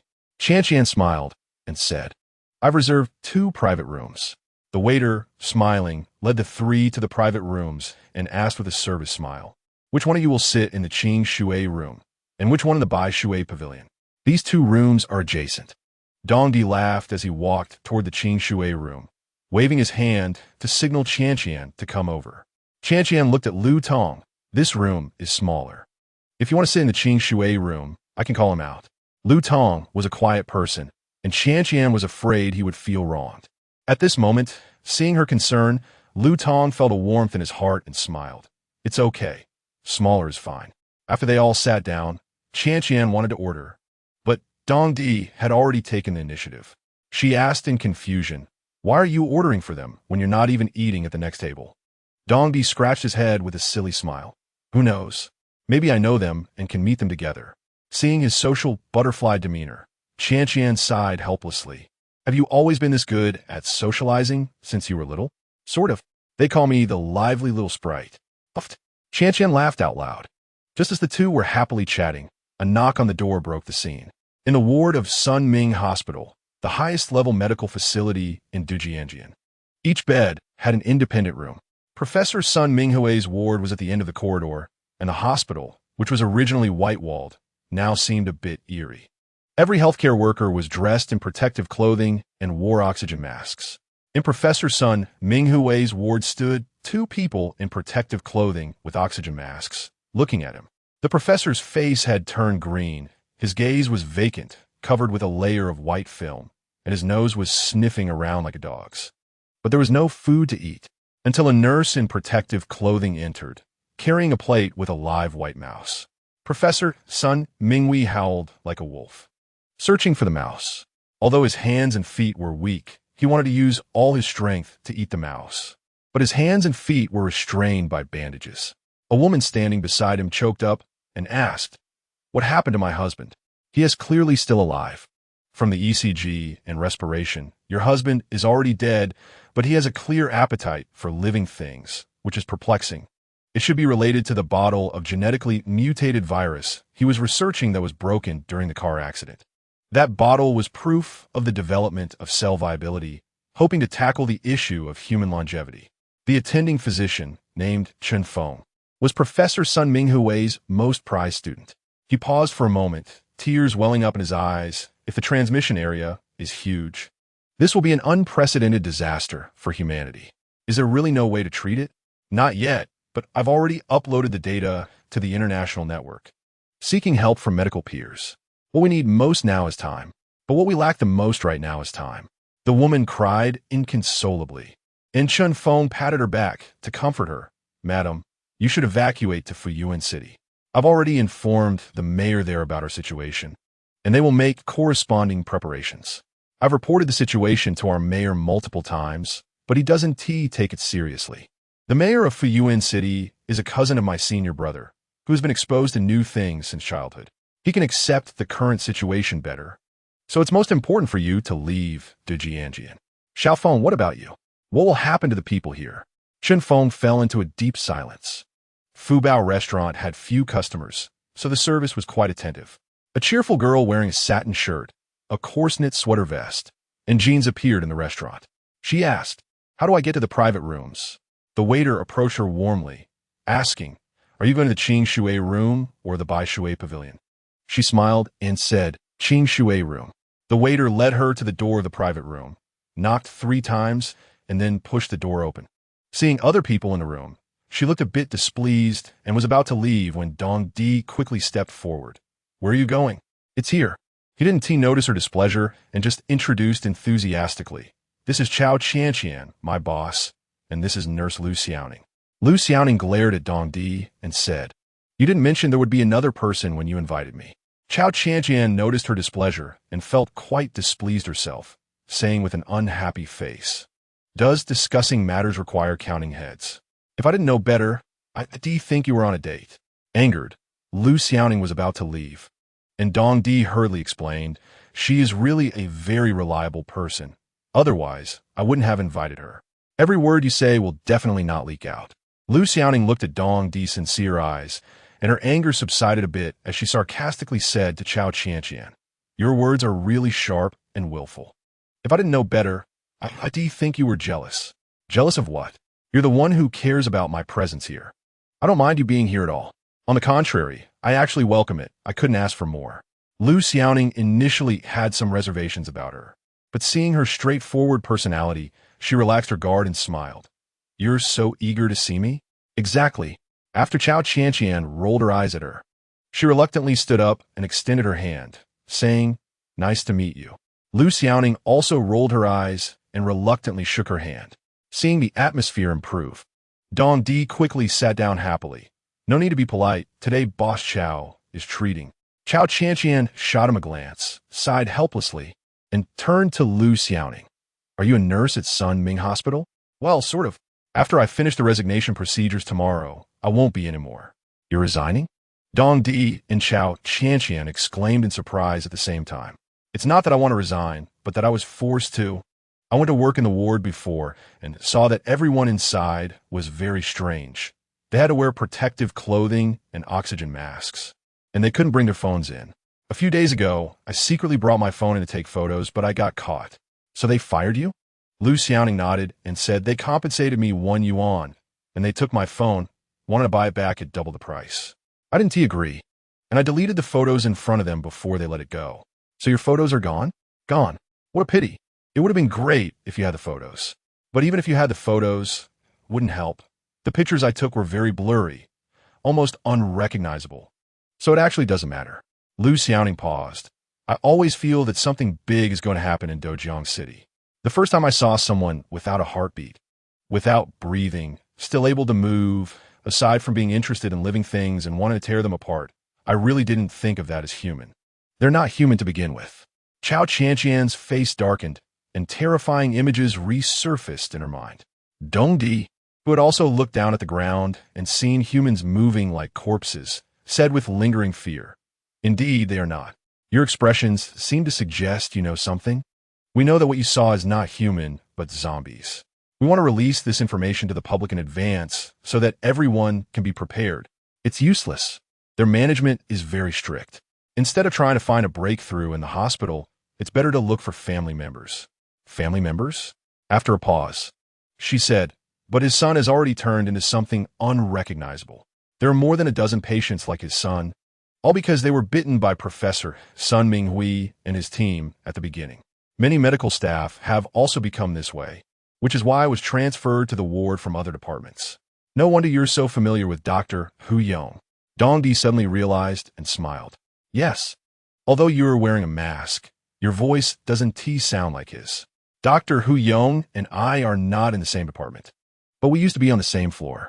It seems he has also been transferred to the ward recently. So, does that mean we can only go find Song Boren to understand? Originally, we planned to sneak into the ward tomorrow, since it's Saturday. But now you really can't take us in. You need to find a doctor. The doctors on duty usually have shifts, and the nurses and accompanying personnel are designated by him. I was assigned to work in the ward by Dr. He Fu, which is why I was transferred. A doctor? Cao Qianqian suddenly thought, wasn't Lu Tong supposed to meet a doctor today? She suddenly stood up and said with a smile, You guys eat first. I'll go to the restroom. Lu Xiaoning curiously asked, Is she suddenly going to the restroom because something is up? She probably heard you mention a doctor and thought of going next door to find out what's going on. Are there doctors from Sun Ming Hospital next door? Lu Xiaoning stared at him for a while. You guys don't look like reporters at all. Who are you? Cao Qianqian is recently very popular as the object of a cheating son-in-law. She was supposed to get married, but didn't. As for me, I accidentally fell into this era 300 years later and have been here for 6 years. Of course, it's to save people. Think about it. If this situation can't be controlled, what do you think will happen when everyone is unprepared? Lu Xiaoning felt a chill down her back, and the chicken feet she was eating fell. Everyone will turn into something that looks human, but isn't. Do you want to join us? No one will care. All disasters start from disbelief. Right now, the only thing we can do is to save the people around us. As for what this world will become, we can't control that. Indeed, we are just small people. Chapter 13. The mysterious woman in a black tulle dress 27 days until the apocalypse virus outbreak. The private room of the Bihue Pavilion at Fubao Lai restaurant is relatively small, making a bit cramped for the two big men inside. The tardy Cao Qianqian knocked and entered. Lu Tong saw her coming and hurried to greet her. This is the Cao Qianqian I told you about. She smiled and looked at the familiar face, which resembled the printed photo of Dr. Hu Yong, and awkwardly smiled. Nice to meet you. Hu Yong also smiled and said, Are you the one who wants to know about Sun Ming Hospital? My name is Hu Yong. Nice to meet you. After they sat down, Lu Tong curiously asked, Did you order the dishes for us? It seems like you ordered too much. We've only eaten part of it. I just asked the waiter if there are any dishes left to serve. Maybe we should return some. What were we talking about? We were talking about your desire for photos. I might not be able to do that. Cao Qianqian suddenly had a clever idea and asked with a smile. I heard that doctors can take people in, right? Hu Yong clearly felt it was inappropriate. His expression darkened as he said lightly, "We don't have that much power. I can only open a door for you, and beyond that, I probably can't help." Seeing that the other party wasn't genuinely willing to help, Lu Tong and Cao Qianqian could only chat about trivial matters to encourage him to eat more. Finally, Cao Qianqian tested. "So, have there already been zombies in the ward?" "I'm not sure." Hu Yong lowered his head to eat, no longer looking directly at the two. And Cao Qianqian sighed in disappointment, smiling. "Then you guys eat first, I'll go to the restroom." Lu Tong saw her disappointment and felt bad as he followed her out to comfort her. "If it doesn't work, we'll find another way." Cao Qianqian patted his arm and smiled. "It's normal, I know." Watching her walk into the restroom, he realized he hadn't been able to help, and a wave of frustration washed over him. Back in the restroom, Cao Qianqian looked dejected. Dong Di curiously asked, "Could it be that the doctor across from us won't help?" She nodded pitifully, while Lu Xiaoning chuckled. "Doctors wouldn't help you." Energized, Cao Qianqian suddenly looked up at her. "Why won't they help us?" Lu Xiaoning replied, while picking food. "Any doctor who can enter the ward has to sign a confidentiality agreement. If they reveal that big shot S condition, the news of their death, or anything about the ward, they'll be liable for a hefty penalty, which ordinary people like us can hardly afford. Besides, doctors usually have a combined education of Bachelor S, Master S, and doctoral degrees. They wouldn't team up with you unless they were willing to throw away their future." She paused, looking at Cao Qianqian. "Only someone like me, an unemployed person, would speak honestly with you." Dong Di smiled and took credit. "I've already persuaded her to join us." "How did you persuade her?" "You have money. It seems to confirm the saying that money can move mountains." Cao Qianqian chuckled. "Fortunately, I have money." But then she couldn't smile anymore. "Although my family is doing okay, we're not rich. There are too many places where money is needed now. And I still have to go supervise today." "Supervise what?" "How can you be so sure that Sunming Hospital can't control the situation? You see, people have feelings, especially those who are still moving. No one wants to accept the news of their loved ones passing away. They view their moving relatives as enemies. So there will definitely be big problems. There is indeed this issue. Our current plan is to make the news public as soon as possible, so we can seize the initiative, not to mention broadly releasing the news. But at least we need to ensure the safety of our loved ones first." The three fell into deep thought. "I'll join." Dong Di and Cao Qianqian looked at Lu Xiaoning and smiled, asking, "What do you mean? Joining your group?" "As a single mother, I also have my vulnerabilities that need protection. If one day everyone becomes like those in the housing, I hope my daughter won't be among them." "That would be great. Welcome to join." Tianya Village is a village relatively far from the urban area of the city of Dujianjian. The original population here was moved away due to the Chao Shang Group's factory construction, leaving only an elderly person who was unwilling to leave. Mr. Chao simply bypassed his house to build the factory.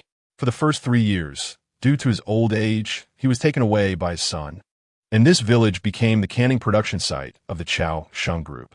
However, a few months ago, they received a notice to stop production, and the workers were all sent home. The originally quiet village welcomed a large renovation team. The project had been underway for 2 days, but the client had yet to visit. However, the designer came every day to report. The construction foreman curiously looked at the designer in a suit and asked, "How much does the client pay you to come here every day?" "It's 40 kilometers from the urban area of Dujianjian." The designer glared at him and said, "I heard you're the most mature construction team, so I came to find you. If you can't do it, then don't. I will find another team. You know this project's budget is double that of other projects. If I offer you double, how much do you think I can earn? If you mess up the project, are you trying to ruin my reputation or your own livelihood?" Seeing the foreman making a fool of himself, he could only urge the workers to work faster in silence. He knew that debating with the industry's master, Hu Chao, was like playing the lute to a cow. Although his reputation in the industry was stubborn, he was indeed good at his job, which earned him the client's satisfaction and trust. And payments were timely with inflated prices. They were all working for the designer and didn't dare to offend him. Fortunately, Hu Chao came every afternoon to inspect the progress and results of the work. After checking, he would leave, even though they were all nearly in their 40s. When Hu Chao arrived, everyone felt as anxious as if they were seeing the principal of their elementary school. After checking the progress, Hu Chao called Cao Qianqian. Boss, I have checked, and the progress is quite good. If you want to come for an inspection, you can come anytime this afternoon. I'll wait for you. I can't come. I have something to take care of. I can only trouble you to keep an eye on it for me. Remember to ensure the outer wall reinforcement is done well. Okay. Hu Chao's strength was doing more work and saying less without asking or talking, as long as he completed the tasks assigned by the client. This made many people like Hu Chao and willing to work with him. Cao Qianqian kept praising Hu Chao in the car. Although he is a bit rigid, whether in design or final completion, he can do it excellently. Our family has cooperated with him many times. Even if I don't supervise, he will keep an eye on things for me, which is quite reassuring. Today, we'll scout the route first. If we can't find an opportunity, we'll try again tomorrow starting from the Tsuihui Hotel, following the plan we discussed that day. Just drop me off by the roadside. Aren't you going to Song Barana's house with us? I can't. I still have to pick up my daughter. Their kindergarten ends early at 3 p.m.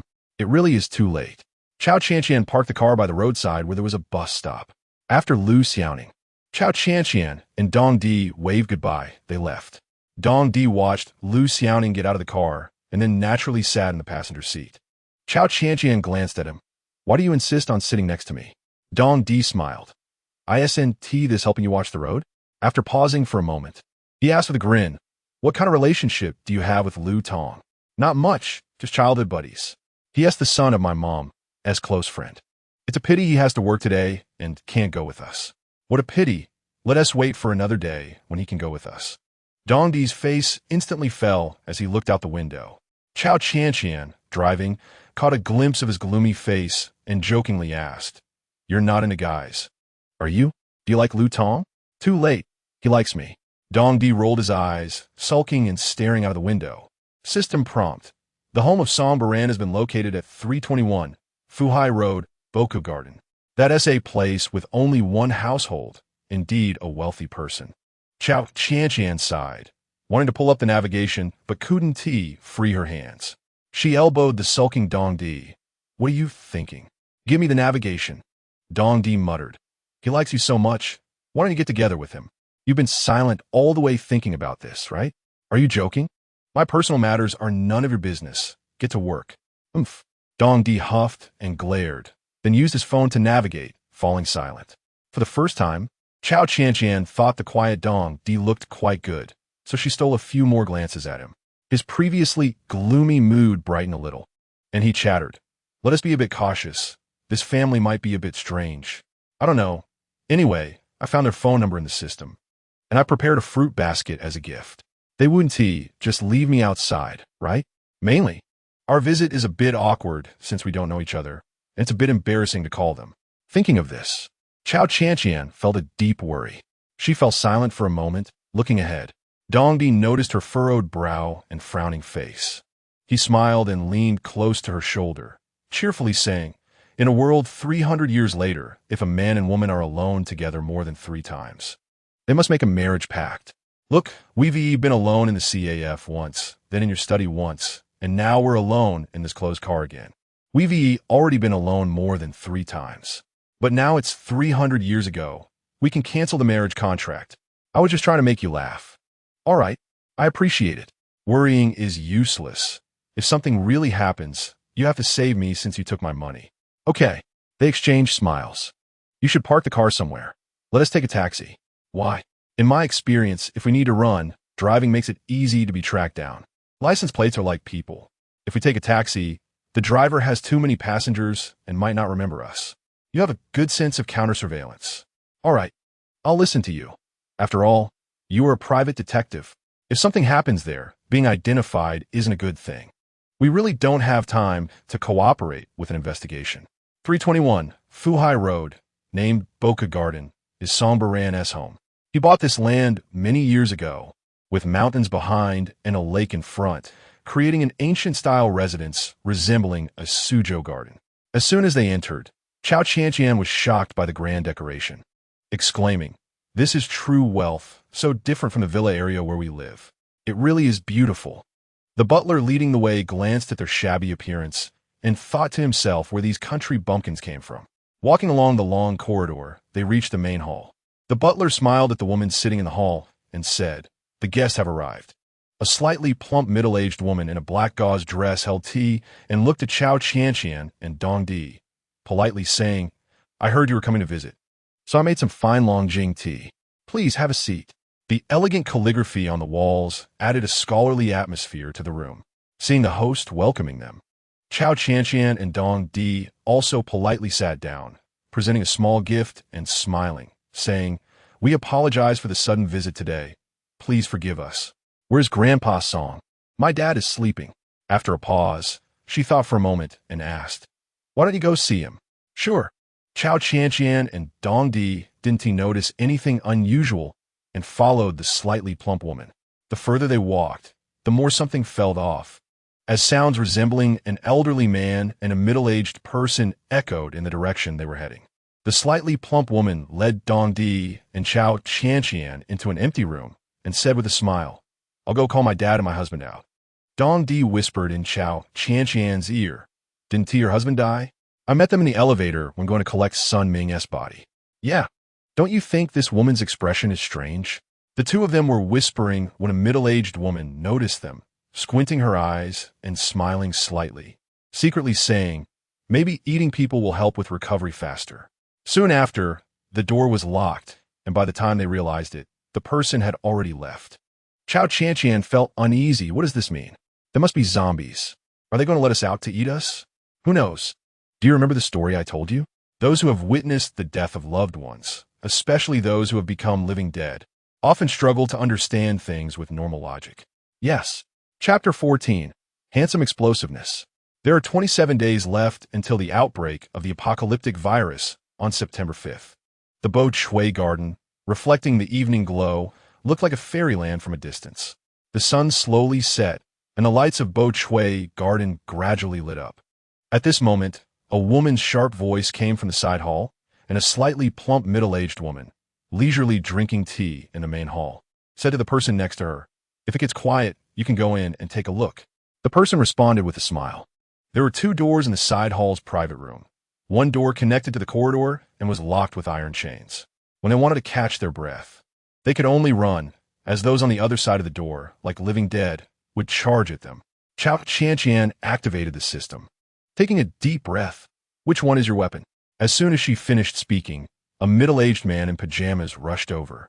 His eyes covered with a layer of white mist, with an iron chain on his foot, his skin worn down and oozing black-red plasma, filling the room with a strong smell of blood. System prompt. You need to place the item on the table or the ground. What a terrible system. She stood in front of Dong Di, who was blocking her as he ran around, sometimes breathing heavily, sometimes holding his breath, attracting the attention of an elderly and a middle-aged zombie. He leaned against the left wall, with the old zombie in the middle and the middle-aged zombie wandering by the right wall. He shouted, "The black one with the curved hook." Cao Qianqian quickly crouched down by the locked door, took out the weapon, and threw it to Dong Di. He caught the weapon, sighed lightly, then inhaled deeply, filling his lungs with the oxygen he hadn't taken in before. His gaze instantly became determined, and he leaned forward, his body exploding with power. The old zombie, with its decaying teeth bared, drooled thick saliva mixed with black-red blood as it lunged at Dong Di. Dong Di jumped up, gripping the sickle-like weapon tightly, and struck the old zombie's head with a heavy blow, causing thick, foul-smelling blood to splatter everywhere, a splash of zombie blood hitting Dong Di's cheek. His once handsome face now showing a fierce and valiant expression. Just as Cao Qianqian was gasping in shock, the middle-aged man charged toward her. Seeing the old zombie fall backward, Dong Di quickly turned his head and saw the middle-aged zombie running towards Cao Qianqian. He swiftly jumped forward, and with one stroke of the sickle, he severed the man's head, which fell to the ground, mouth agape, making incoherent sounds.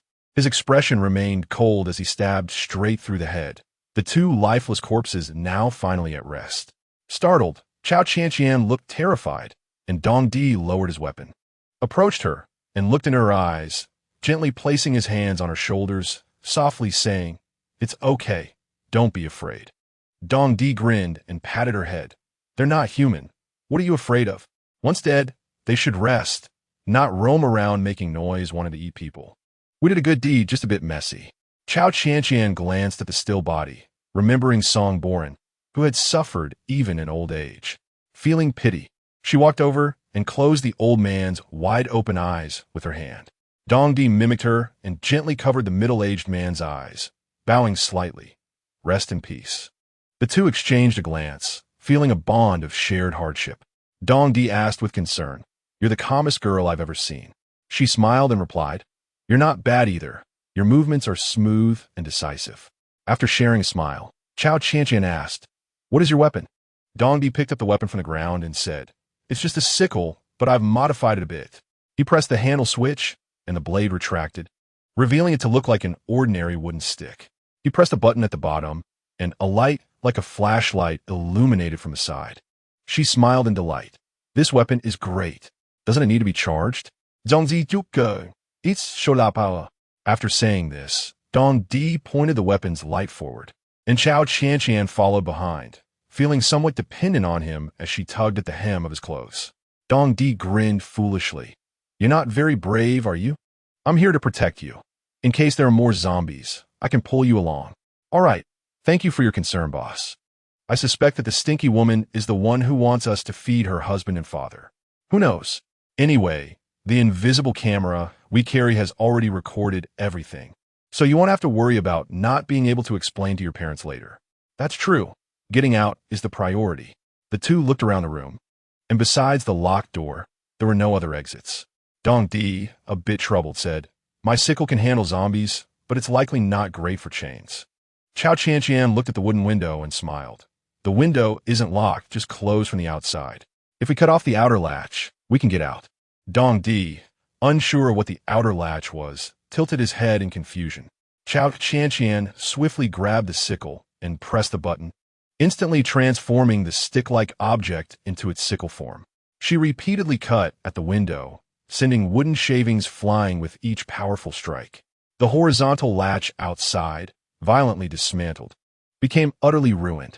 Cao Qianqian slammed her hand against the door, and seeing this, Dong Di hurriedly came over to help, kicking it. The window, level with their waists, was quickly broken open. Just as they were about to leave in haste, a man in a suit was unlocking the iron chain at the door. Upon opening it and seeing the two dead men inside, he let out a terrified scream. They're dead, they're dead, they're dead." The sound reached Dong Di and Cao Qianqian's ears, prompting them to quicken their pace towards the window. While running, Cao Qianqian twisted her ring. "System prompt, master. Your heart rate is too fast. It's better to slow down. Less talk. Quickly check the map of Bo Chui Garden. We need to leave here." System prompt. Bo Chui Garden has only one entrance and one exit, which is the same direction you came from. If you don't want to go through the front door, you'll have to crawl through the dog hole. Are you all right? System prompt. Turn left, turn right, and there's a dog hole behind the sunflowers on the wall ahead. The two of them pushed aside the sunflowers and crawled out through the overgrown dog hole. After emerging from the hole, they looked back at the brightly lit Bo Chui Garden. In the distance, the sound of police sirens could be heard, and they could only run backward. As they ran, Cao Qianqian worriedly asked, breathless, "But are we really not going to get caught?" Through the faint light from Bo Chui Garden, Dong Di looked at Cao Qianqian, her face covered in dirt, and smiled. "You look like a little flower cat." He grabbed his sleeve and patted her face, laughing. "Hurry up." Dong Di then took Cao Qianqian's hand, their palms warm against each other, a wave of warmth washing over them. Though they were in a mess at this moment, Cao Qianqian's face bloomed like a peach blossom, filled with joy. System prompt, walk another 200 meters, and you can call a taxi with your mobile phone. After exchanging glances, Cao Qianqian and Dong Di released each other as hands, both supporting their waists and catching their breath, a wave of heat radiating from within. They wiped the sweat from their foreheads, only to find their faces and bodies covered in blood. Thankfully, it was late at night. If it had been daytime, it might have caused a commotion. The two hurriedly took off their jackets to wipe their faces and bodies, flipping the jackets inside out to hold them. Dong Di glanced over and saw that Cao Qianqian's tank top was already soaked with sweat, revealing her flesh-colored underwear. Realizing this, Qianqian quickly covered her chest, her cheeks turning red instantly. Dong Di took off his only shirt and threw it over her head. Turn around and change quickly.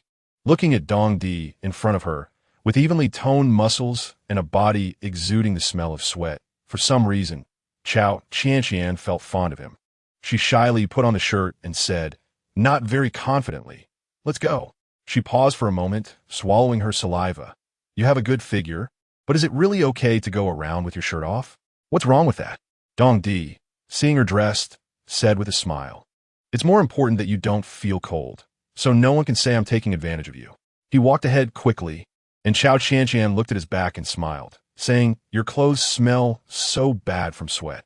You have to wear them even if you don't want to. We're taking a taxi later, and you can't afford to feel cold. What if it's a male driver? That would be a big loss for you. Why can't women go around with their arms bare? I don't mind. No, I would feel uncomfortable." "Why?" Cao Qianqian laughed, half understanding. The blood that washed out of that piece of clothing went unnoticed because it was through an opaque tube, but the next day, when Sister Fan used the washing machine, a putrid smell made her feel nauseous. After drying the clothes, she called the cleaning staff to scrub the entire machine. Late at night, Cao Qianqian sniffed the slightly bloody hidden camera. She had wiped it down with alcohol-soaked cotton paper at least 10 times, but it still smelled like a foul, decaying corpse. She sighed. "Maybe I'll get used to this smell in the future." She quietly took out the memory card and inserted it into the card reader. Although the footage on the computer was somewhat blurry, a few minutes of content was enough to prove that there indeed existed living dead.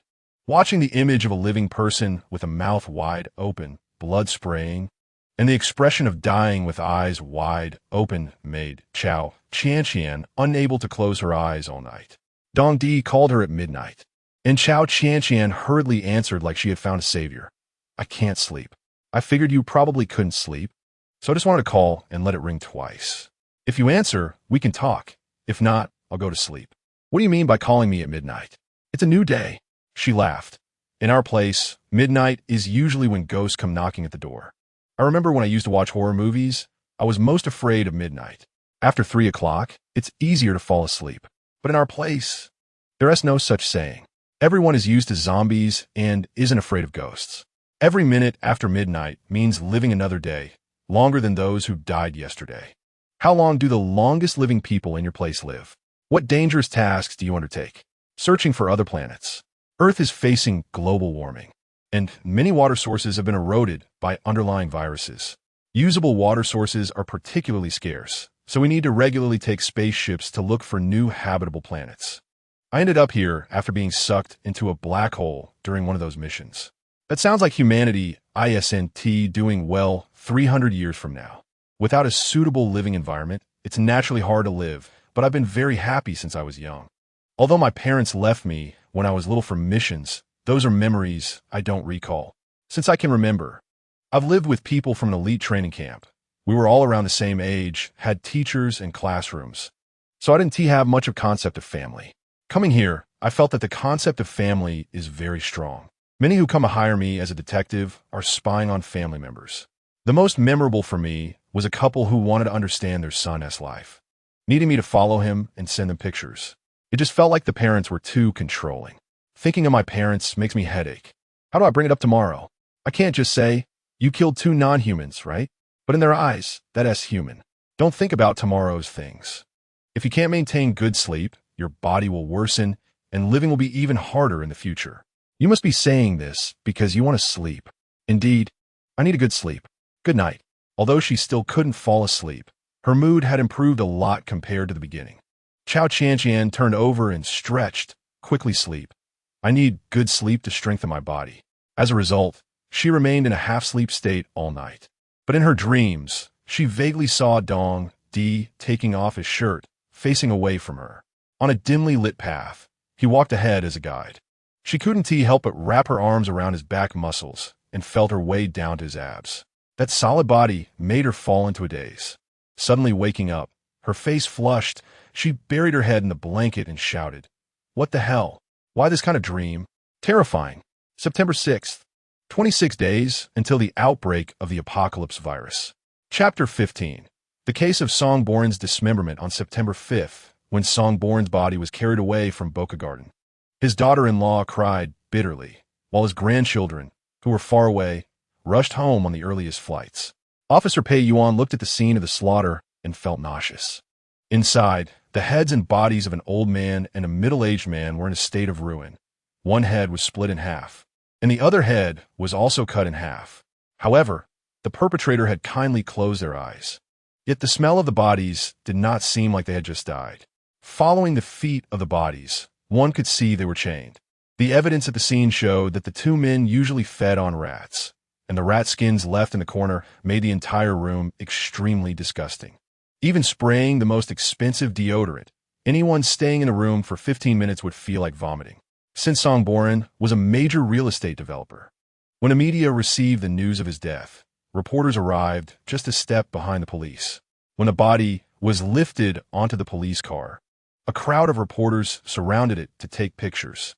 After a few shots, the smell of decay made everyone silent for a moment, but they soon resumed taking photos. But my dad felt that chaining his son like this was undignified, so he unchained his feet. As a result, my dad ended up like that, not breathing but able to respond with mm. She paused for a moment to wipe her tears and continued. I called the doctor, and the doctor said we should keep him chained. So we did the same. But suddenly someone came to visit. And then? The lady rolled her eyes, evading the question. When I saw someone visiting, I let them in. As a result, they ended up killing my dad and husband. But your husband had already died when he left the hospital. And your dad had no breath after being bitten by your husband. What's going on? Through their descriptions, there were not many clues about the perpetrator. First, the call was made from a passerby's phone. Then they took a taxi, but the taxi driver couldn't remember much. In the end, there were no fingerprints or criminal records found, and even the person was nowhere to be found. The most incredible thing was that although the injuries were caused by a sickle, no murder weapon was found at the scene, and the eyewitnesses' testimonies did not mention the carrying of any weapon. Confused, Pei Yuan could only run to the forensic department and watch the forensic expert perform an autopsy. The foul smell was something he had never encountered before. Curiously, he asked, shouldn't the corpse from that day not smell this bad? It's strange. The old man's body had been dead for about 3 days, and the middle-aged man's body had been dead for about 10 days. Neither died today.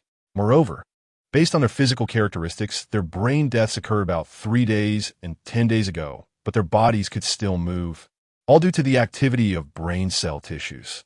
The forensic expert opened the part of the skull for Pei Yuan to see. Look, these cells are still active. The two stared at the densely packed cells in the brain for about 2 minutes, and then the once wriggling tissue stopped. The forensic expert picked a piece and placed it in a petri dish, saying, it's highly likely that they could still move after death, which has a close connection to these brain cells. So, what you're saying is the perpetrator they mentioned is not really a murderer from the perspective of the corpse. They are not murderers. Is it possible that the perpetrator is in Sun Ming Hospital? It's hard to say. You're the super detective in the bureau. There's no case you can't solve. You need to find the answer. Pei Yuan awkwardly smiled and patted the forensic expert's shoulder, saying, don't talk nonsense. Give me a hi-hat. On September 6th, there were still 26 days until the outbreak of the apocalyptic virus.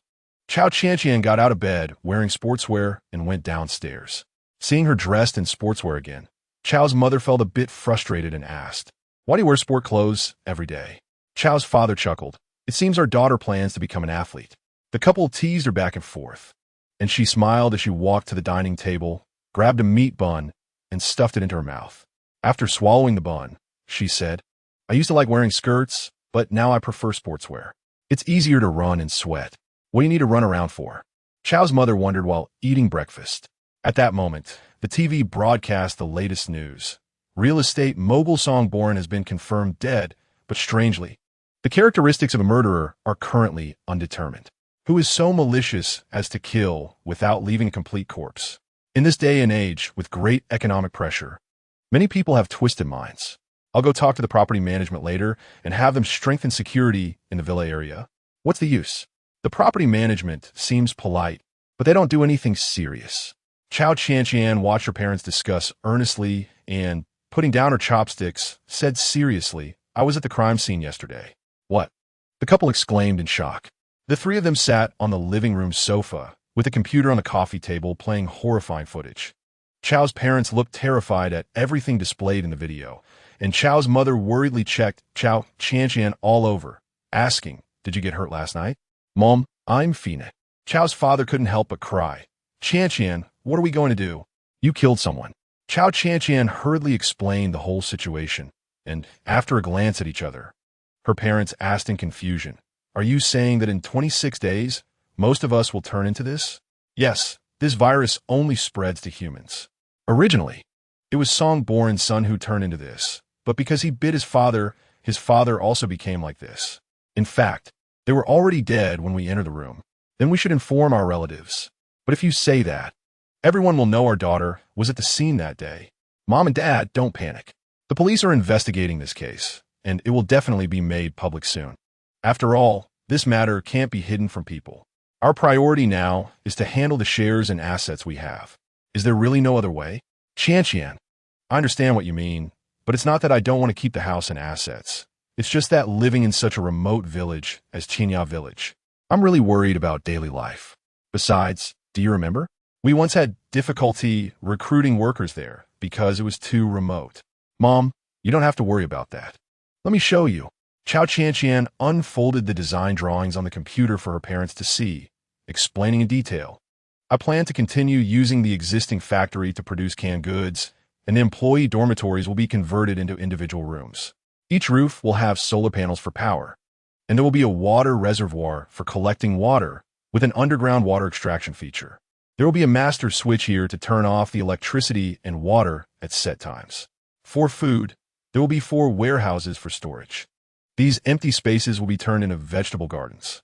There will be a hidden compartment where we can enter an underground hiding room from the first floor of the dormitory. And the water and electricity there will be interconnected." "Is construction already underway?" "I've already asked Cao to supervise the work. They've been working for 3 days now, and I've given them extra money, requiring them to complete the renovations in 15 days. The most challenging part is the underground construction.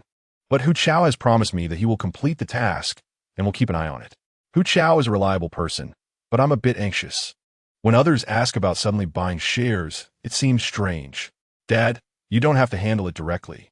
I'll negotiate privately, and I'll have Sister He Qian draft the contract. But what about Sister Fan? We'll have to let her go. I'll give her our future address, and if that day comes and she hasn't gone to her son, she can come find us." "Qianqian, how long have you been thinking about all this? It seems like you've been making arrangements for a long time. Can I say that I've been reborn? Having seen the horrors of the world, of course, I need to make plans early." She sighed. "Mom and Dad, I'm grown up now. I'm no longer that naive Cao Qianqian. Although I've experienced significant changes in my emotions, I still want to protect our home." Hearing this, Chao's mother became emotional, crying and hugging Cao Qianqian tightly, while Chao's father joined in, embracing the two of them. The 3 of them huddled together, and Cao Qianqian couldn't help but cry out loud, and all 3 cried together. Seeing this, Sister Fan walked over confused, holding some clothes, and asked, "What are you doing?" Chao's mother grabbed Sister Fan's hand and said, "We're sorry." "What do you mean?" Sister Fan looked bewildered at the 3 of them crying, not expecting that after watering flowers and hanging clothes on the rooftop, it would turn into this situation. She thought the 3 of them were choking after breakfast, sighed, and went to clean the dining table. With tear-filled eyes, Chao's mother signaled to Qianqian, who reluctantly got up and walked over to Sister Fan, wiped her tears, and, somewhat shyly, said, "Sister Fan, can you come with me for a moment?" The 2 stood in the kitchen, where they had shared countless days and nights together. Just thinking about it made Chao's mother tear up. She inadvertently caught a glimpse of Cao Qianqian and Chao's father eavesdropping at the kitchen door and sighed, "Sister Fan, we might have to say goodbye to you." The usually calm Sister Fan suddenly asked nervously, "Is something wrong?" Chao's mother bit her lip awkwardly for a moment before saying, "We will make up your salary for this month and next month." Unable to hold back, Cao Qianqian continued, clinging to Sister Fan's back and saying, "Sister Fan, we really have encountered a problem, and we can't keep you anymore."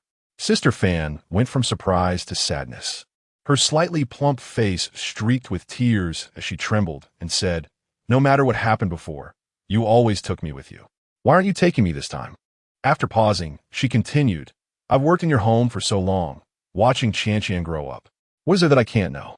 She spoke with tears streaming down her face. "My child has also gone to another place. You are my family now. You're telling me that I have to leave.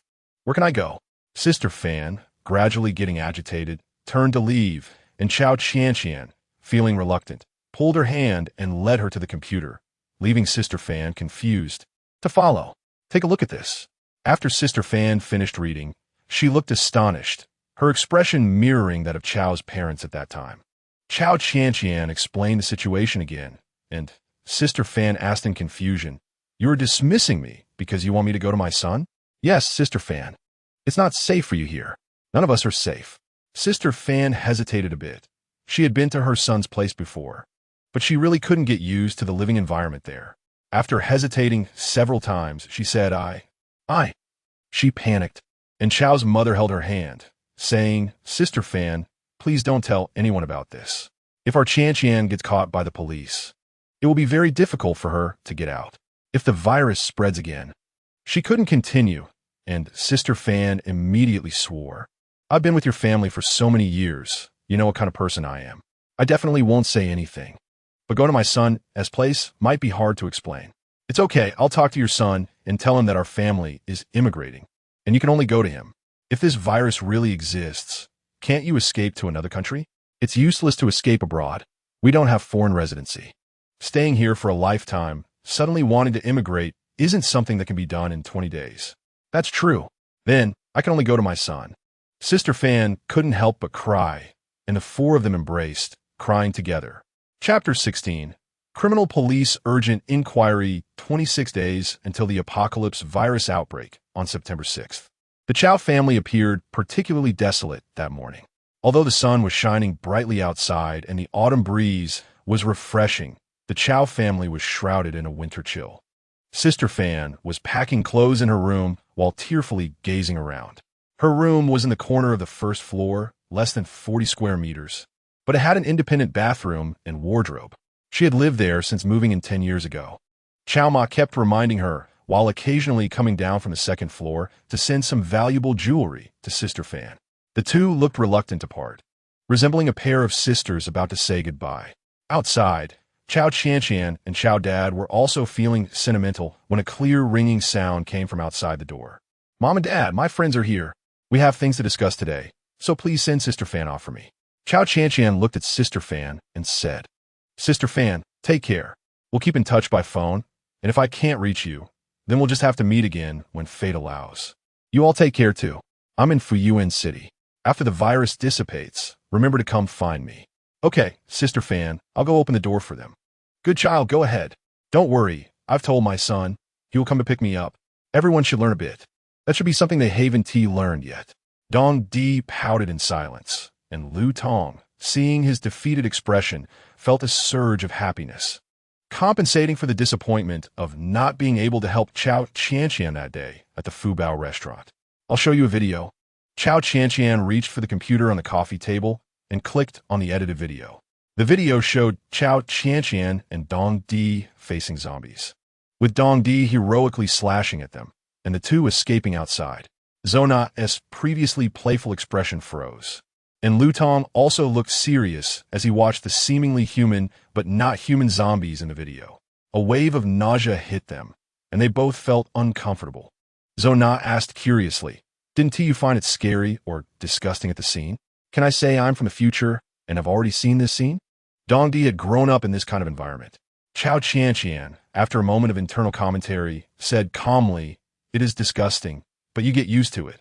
"Used to it?" Lu Tong expressed his confusion. "Don't focus on that. I'm showing you this video to illustrate that this event is already happening and has begun to spread to others." "Yes. This incident started with Song Boren's son passing away, and then he also died and became a zombie.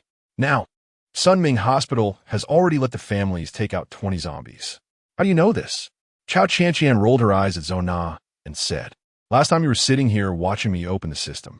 That transparent screen? So high-tech? You said that before."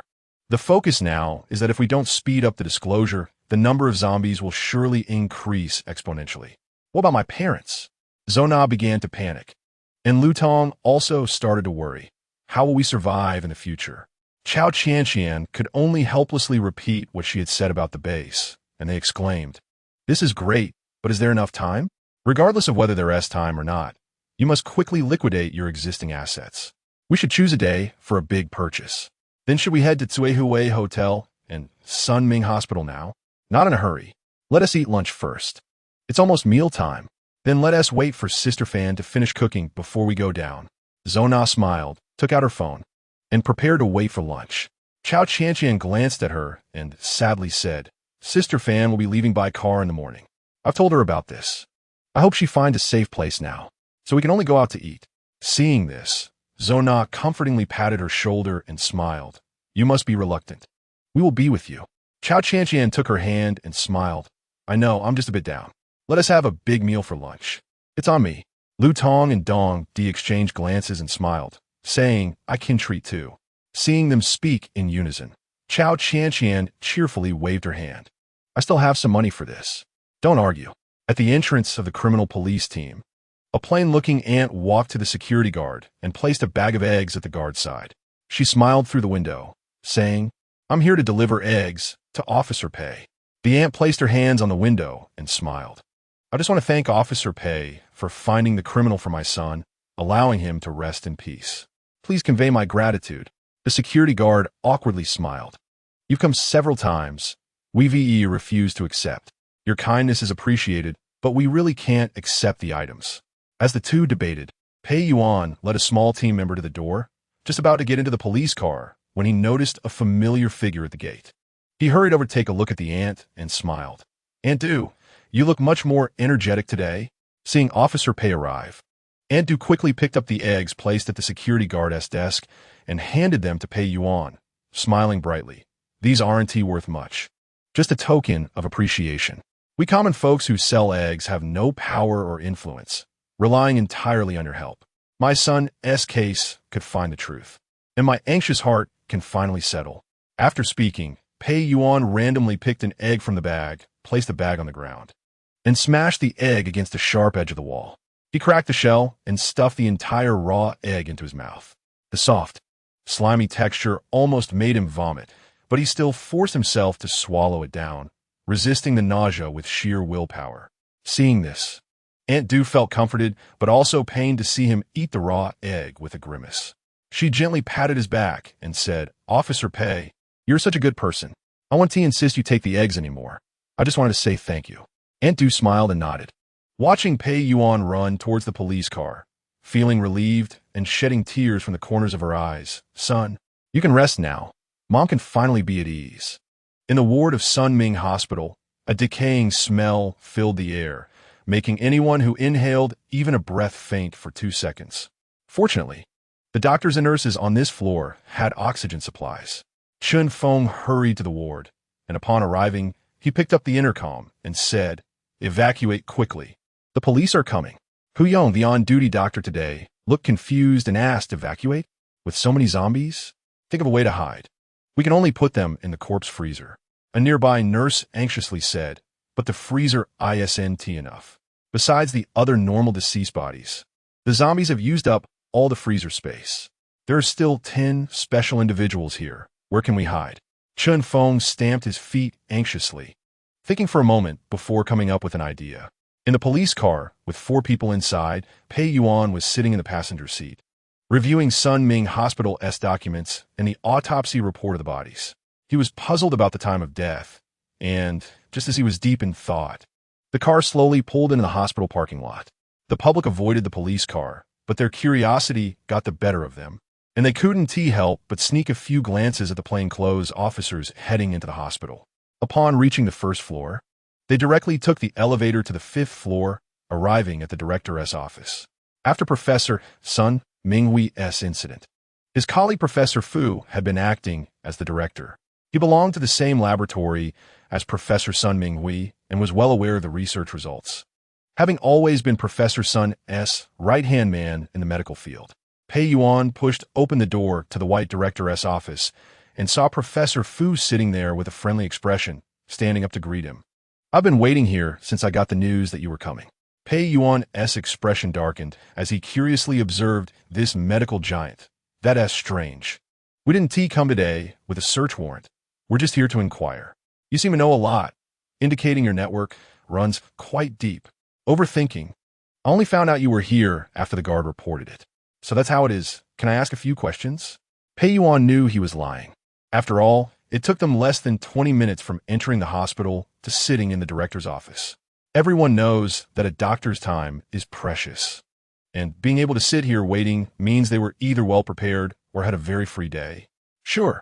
After few people sat down, they saw Professor Fu with a kind and gentle expression, looking very much like a Buddhist statue, giving off a calming vibe. His actions of personally serving tea and water made it hard to associate him with murder. However, Pei Yuan was very clear that the more gentle a person appears, the higher the likelihood of them being a criminal. He smiled and asked, "Today we seem to be bothering you. Since this isn't a formal interrogation, we're not in uniform. 1, we didn't want to cause a commotion, and 2, coming here was indeed a spur-of-the-moment decision. I understand your work. We are currently in charge of the case involving Song Boren, and since it involves Sun Ming Hospital, we would like to understand the hospitalization situation of his son, Song Hongkai. Song Hongkai has been under the care of Dr. Hu Yong. Let me give him a call." After he made a call on the landline, Hu Yong appeared before everyone, sweating and with an awkward smile, squeezing the wrinkles of his 40-year-old face together. "Hello, officers." "Hello, Dr. Hu Yong. We are here to understand the hospitalization situation of Song Hongkai. Song Hongkai was sent to our hospital due to a car accident. He was originally in our department, underwent surgery on his leg, and his recovery was good. After learning that he was Song Boren's son, the family requested to transfer him to a ward. So I went to the ward to supervise his condition." His obvious nervousness and shaking legs caught Pei Yuan's attention. He continued to tremble and said with quivering lips, due to his stubborn nature, he moved around multiple times during his recovery, which led to him falling down the stairs and dying. He handed over Song Hongkai's medical certificate and discharge notice. "Which stairs did he fall from? How could it be so serious?" Doctor Hu's eyes darted around awkwardly after glancing at the director and said, "It was the hospital stairs." "Then you should have called the police immediately to confirm a death. This is a non-medical death. How could you destroy the scene and then hand the body over to the family?" Seeing Hu Yong was extremely nervous, he waved his hand to signal him to leave. Hu Yong hurriedly explained, I have a surgery to attend to, so I won't accompany you any longer. Thank you for your hard work." Pei Yuan knew in his heart that Hu Yong was the breakthrough point, but facing Professor Fu, this old fox, he still had to say some formalities. As Pei Yuan pressed harder, Professor Fu no longer appeared kind, but instead wore a sly smile. "Officer Pei, you are quite interesting. You started by saying this was just a casual inquiry, but now it feels like you're interrogating a criminal. Perhaps you should ask your director if this inquiry method is inappropriate." An old fox, it seems he has quite a background. Chapter 17. A chance encounter with the criminal police, September 6th, 26 days until the outbreak of the apocalyptic virus. The office of the president of Sun Ming Hospital was filled with a harmonious danger. Everyone looked relaxed and happy. Professor Fu smiled and offered each of them another cup of tea. Pei Yuan didn't want to waste any more time with this old fox. He always felt that an exchange of obvious answers was quite boring. So he stood up and asked, "If you don't mind, we would like to visit the ward." Professor Fu casually replied, "Of course." The group went up to the top floor and reached the elevator entrance. When the elevator doors opened, they saw the ward completely empty, with only Chan Feng standing in the corridor, turning to look at them and smiling. "Director, why did you bring friends over?" Seeing his unnatural expression and the slight tilt of his mouth, Pei Yuan knew this was a lie. It was obvious the ward had been cleaned out. As he expected, although he could smell a foul odor similar to Song Boren's house upon entering the ward, he couldn't see any patients. He curiously asked, "Isn't it a bit strange that there are no patients in your ward?" Professor Fu quickly explained, "It's like this. The patients who recovered a few days ago were picked up by their families, and those who haven't recovered have been transferred." "Did Professor Sun Minghui also get transferred?" "Yes, his condition requires joint treatment from several doctors, so we let other doctors take a look first." The lobby of the Hui Hotel had the most luxurious glass crystal chandelier, with a length of 3 meters, making the hotel lobby appear grand and elegant. Lu Tong, with Zhou Na linking her arm, walked into the hotel with a beaming smile. The two approached the front desk and asked, "We're preparing to get married. Can you show us the banquet hall?" Seeing it was a big order from a newlywed couple, the staff's eyes lit up and greeted them with smiles. "When do you plan to hold the banquet?" "October 1st. That's too rushed. Our banquet halls are almost fully booked. There's only a small hall near the top floor left, as our top floor connects to Sun Ming Hospital. Many newlyweds tend to avoid it." The staff member tentatively raised her eyes, and after pretending to hesitate, she said reluctantly, "Let's go take a look first." The two followed the staff upstairs, and as the banquet hall door opened, a sun-drenched smell wafted out. The space was quite small, accommodating a maximum of 10 tables. Zhou Na covered her nose and looked at the banquet hall in front of her with disdain, glancing around before making a phone call, pretending to ask, "Mom, take a look at this banquet hall.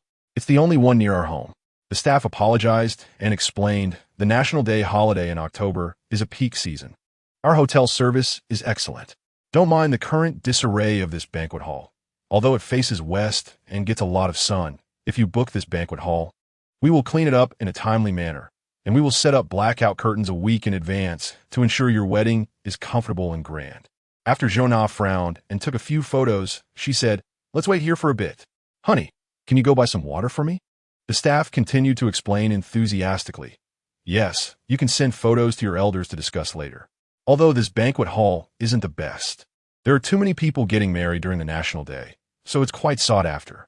All right, we will discuss it ourselves." Lu Tong then left. Noticing that the elevator only reached this floor and couldn't go to the top floor ward, he had to take the stairs instead.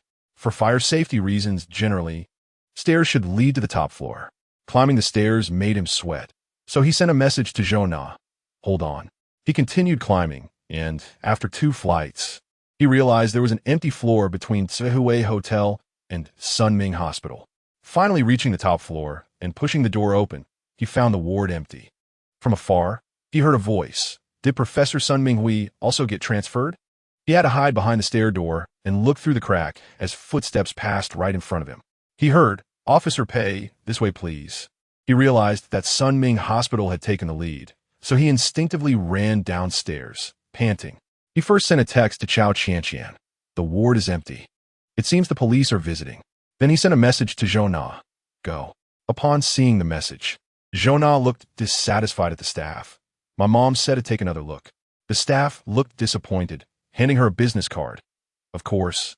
If you decide to come back here, you can call me. My surname is Zhang. You can call me Xiao Zhang, and I can assist you anytime." Zhou Na took the business card, exchanged pleasantries with her, and then left. Back in Lu Tong's car, Zhou Na looked unhappy. "You didn't buy me water." Lu Tong looked dull. "Did you really want water?" The two exchanged looks, each feeling unsatisfied. Zhou Na felt that teaming up with Dong Di was much more interesting. Lu Tong was a dull person, and since they met, she hadn't liked being around dull people. Lu Tong was also puzzled about why he couldn't team up with Cao Qianqian to run errands. Receiving the message, Cao Qianqian and Dong Di set out from the underground parking lot of Sun Ming Hospital. As they reached the first floor, she looked at the floor directory and asked, "Which floor do you think they're likely to lead the zombies to?" Dong Di looked at the sign and thought to himself, "I didn't expect the floor to be so easy to access. It feels different from when I came here that day. So, does that mean we're likely to return empty-handed today? I don't know. I think we can first check the morgue. Even if they have moved the zombies from the wards, there must still be some in the freezer. All right, let's go take a look first." After the two finished speaking, they headed towards the staff elevator. Lu Xiaoning had replaced her staff card before resigning, so they could use her card to access any floor directly. As the two of them put on their masks and pressed the elevator button, 2 men suddenly approached. Once they entered the elevator, they rushed in without swiping their cards, clearly trying to hitch a ride. Cao Qianqian and Zhongzi Etjan Gelang, hesitating to press the elevator button, wanting to see which floor they would go to. They pressed the button for the 17th floor. Only then did Dong Di reach out and press the button for the 18th floor. The 4 of them exchanged glances, each harboring suspicions, especially since none of them were wearing doctor or nurse uniforms. One man and one woman were wearing masks. The man in a black tracksuit and the woman in a light pink tracksuit. In contrast, the other man was dressed in a leather jacket with a tank top and jeans, his fit physique evident through the tank top, while the other man wore a sweatshirt with casual pants. After several exchanges of glances, Pei Yuan revealed his identity, pulling out an identification document from his leather jacket. It showed the information and photo of a police officer. He politely inquired, "We are police officers from the criminal police team. Are you here to visit a family member in the hospital?" You could say that, right? Cao Qianqian smiled. "Yes, my grandfather broke his leg. We came to see him. This is my brother." Your lie really rolls right off your tongue. Dong di Cao Qianqian then playfully wrapped his arm around her shoulder and said with a smile, "Yes, my brother, but we're not blood-related." Seeing the two acting strangely, Pei Yuan decided not to dwell on it and asked, "Have you noticed anything strange about this hospital? Could he, like us, be here to investigate zombies?" Cao Qianqian and Dong Di exchanged a knowing glance and nodded. Dong Di deliberately said, "Her grandfather lives here and told us that he always hears strange noises from downstairs. Downstairs is the morgue. Why would there be sounds? We don't know. Maybe it's a cat meowing. Then how do you have a work ID from Sunming Hospital?" Oh no. The two exchanged glances, and Cao Qianqian suddenly had a clever idea. To be honest, my sister is a nurse here. I always tell her that the guest elevator on the first floor takes a long time. So she gave me her work ID to make it easier for us to see Grandpa. Saying this, she showed her work ID to Pei Yuan. Pei Yuan asked suspiciously, "You also have a last name, Liu?" Fearing the police would check their household registration, she quickly replied, "Cousin, a distant relative." "Well, thank you for your cooperation. And please keep our encounter confidential." Understood, understood, incognito. You're quite interesting. What is your name? I'd rather not say. When police ask for names, it always feels like trouble. Cao Qianqian was internally terrified, sweat almost dripping from her forehead, but Pei Yuan just thought that this girl had big eyes, a cute demeanor, and an interesting way of speaking, which made him want to ask more questions. However, due to his identity, he could only smile awkwardly and say, "No other intentions. Just casual chat. Thank you for your help." "You're welcome. It's the least we could do since you're maintaining our safety."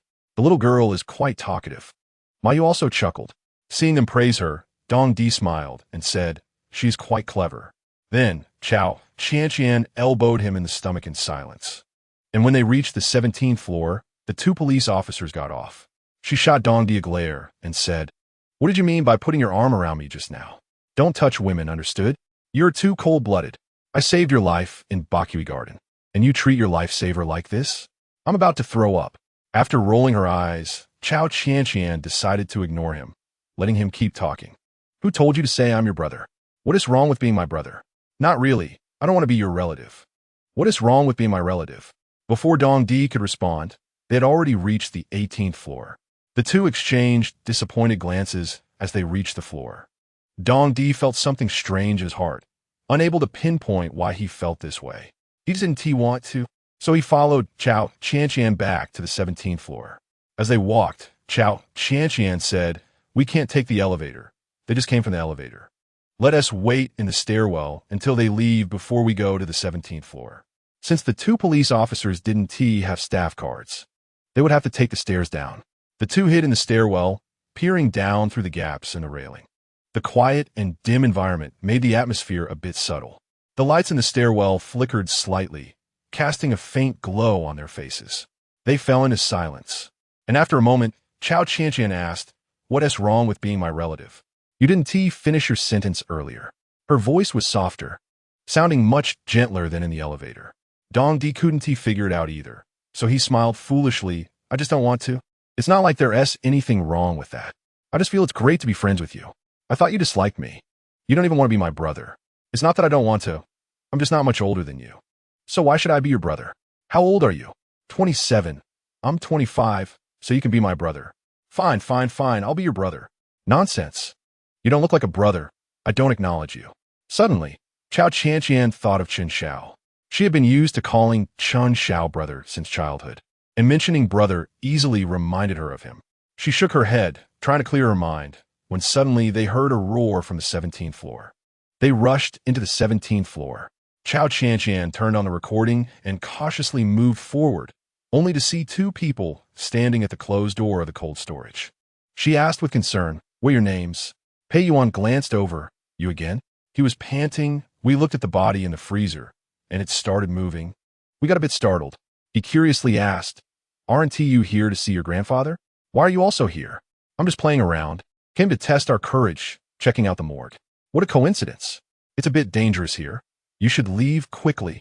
"Officer, to be honest, we're quite curious about moving corpses. Can we go in and take a look? Just be careful." Cao Qianqian took small steps forward, entered the door, and opened the freezer. She saw a zombie moving towards her, its face twisted, emitting groaning sounds. She steadied herself and quickly shut the freezer door. At that moment, Pei Yuan's phone rang, startling Cao Qianqian. Pei Yuan apologetically raised his hand in a salute, answered the call, only to find that the phone's sound gradually drowned out the quiet environment with a thunderous groaning. What followed was the loud banging on the freezer, like thousands of beasts waking up, creating a huge noise. The four of them were stunned by the scene, looking around. Pei Yuan was astonished, and didn't he notice the voice coming from the phone?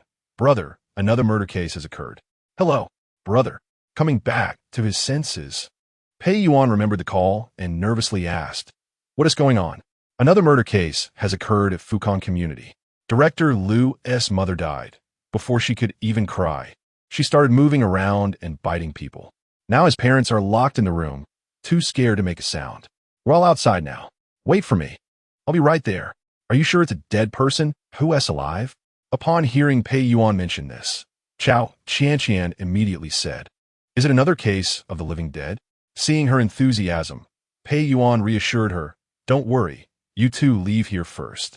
I'll apply for a search warrant next time to investigate the strange noises and what we just saw. You two come with me first." Seeing that he didn't want help, Cao Qianqian didn't press further and could only nod in resignation. Along the way, she felt uneasy. It seemed that the pace of liquidating stock should be quicker to avoid further spread, leading to a full-scale infection. She couldn't help but say to Pei Yuan, "If you encounter living or dead people, you must be careful. That could be fatal." Pei Yuan glanced at her curiously and asked, "How do you know that?" Cao Qianqian smiled lightly. "I saw it on a TV show. You watched The Walking Dead, right? They portray it this way. Something must have gone wrong, and we will figure it out. Thank you for your advice." After that, Pei Yuan and Mayu disappeared from their sight. Dong Di sighed as she watched them leave. "I hope they remember what you said and can stay safe in this apocalypse." "I hope they took it to heart." Cao Qianqian thought, "I believe we shouldn't worry about being public or not anymore. We should focus on ourselves first. Did you hear all those zombies in the morgue of Sunming Hospital? And we don't even know where the zombies from the wards have been moved to. Right now, we need to make money and stock up quickly." "That makes sense." In the newly built parking lot of Sunming Hospital, a large truck was parked, and from inside came occasional muffled sounds along with thumping noises, causing the truck to sway back and forth. Chapter 18. The unlucky Lu director's family 26 days until the outbreak of the apocalyptic virus on September 6th. In the director's office, Professor Fu and Chun Feng exchanged glances and sighed. Professor Fu no longer wore a kind expression. Instead, he said with a face full of personal desire, "The police have arrived now. I feel this matter can't be hidden anymore. We need to make plans early. I've already booked the earliest flight out of here. Teacher, if you leave, then Dojiang City is probably doomed.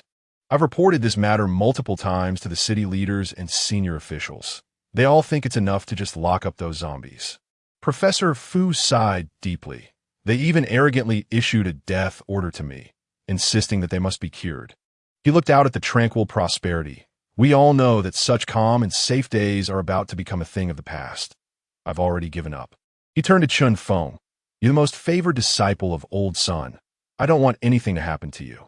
But before I ensure your safety, I have to consider my own family first, so I'm sorry. I will take the research results abroad to seek answers. Everything here can only be this way." He felt ashamed for a moment and continued, "Will you come with me?" "Teacher, I can't leave. If I go, many people won't have seen this form of humanity. I need to guide them to avoid mass casualties. You are thoughtful, but your parents will worry. Teacher, you go to New Zealand. I hope you can tell my parents that I am safe and well." Professor Fu nodded, sadness gradually showing on his face. Then took Chen Feng's hand and said, "You must live to see me again. Teacher, don't worry. I understand this virus better than they do. I know how to avoid risks. Now the police are already watching us. I'll forward all the contacts I can to you. If you need anything, reach out to them. Most will help as long as you say you are the person in charge of Summing Hospital." "Okay, thank you, teacher."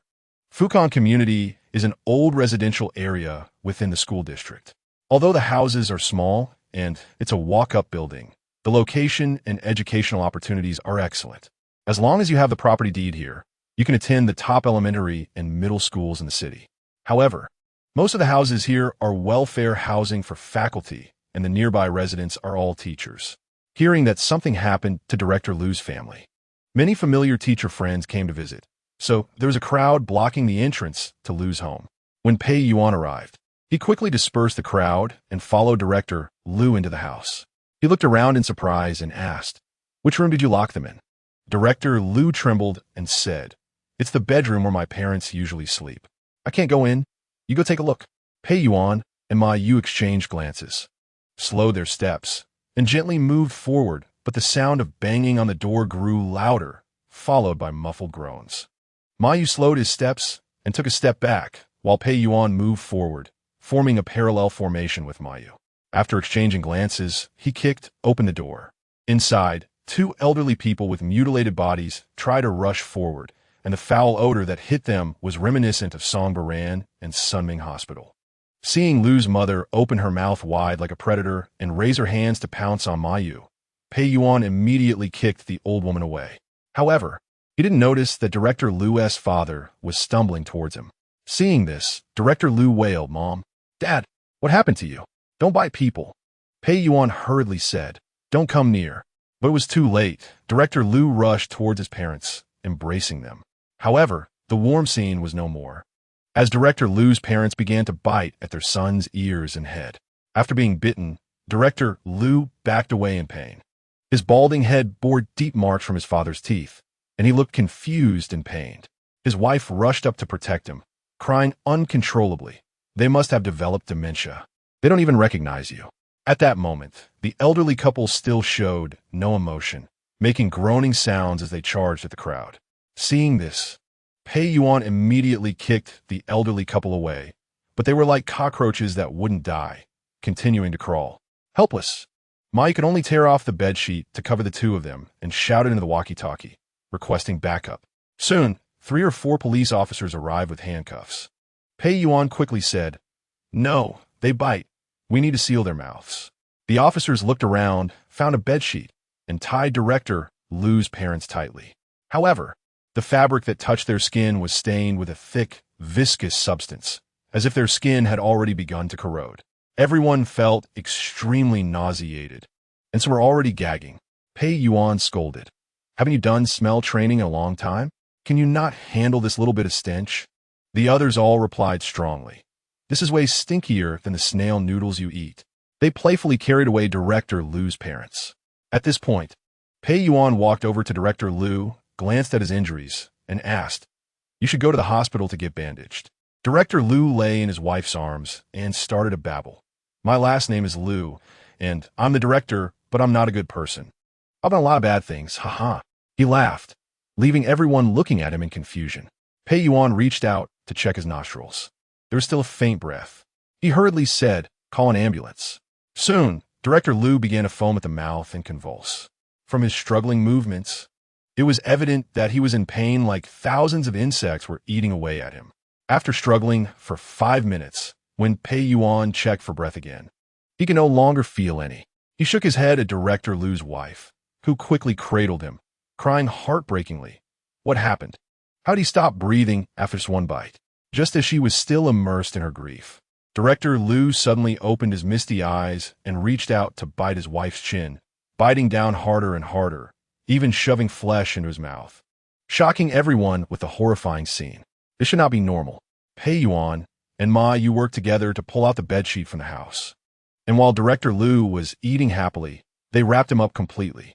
Ma Yu took the opportunity to pull away Director Lu's wife.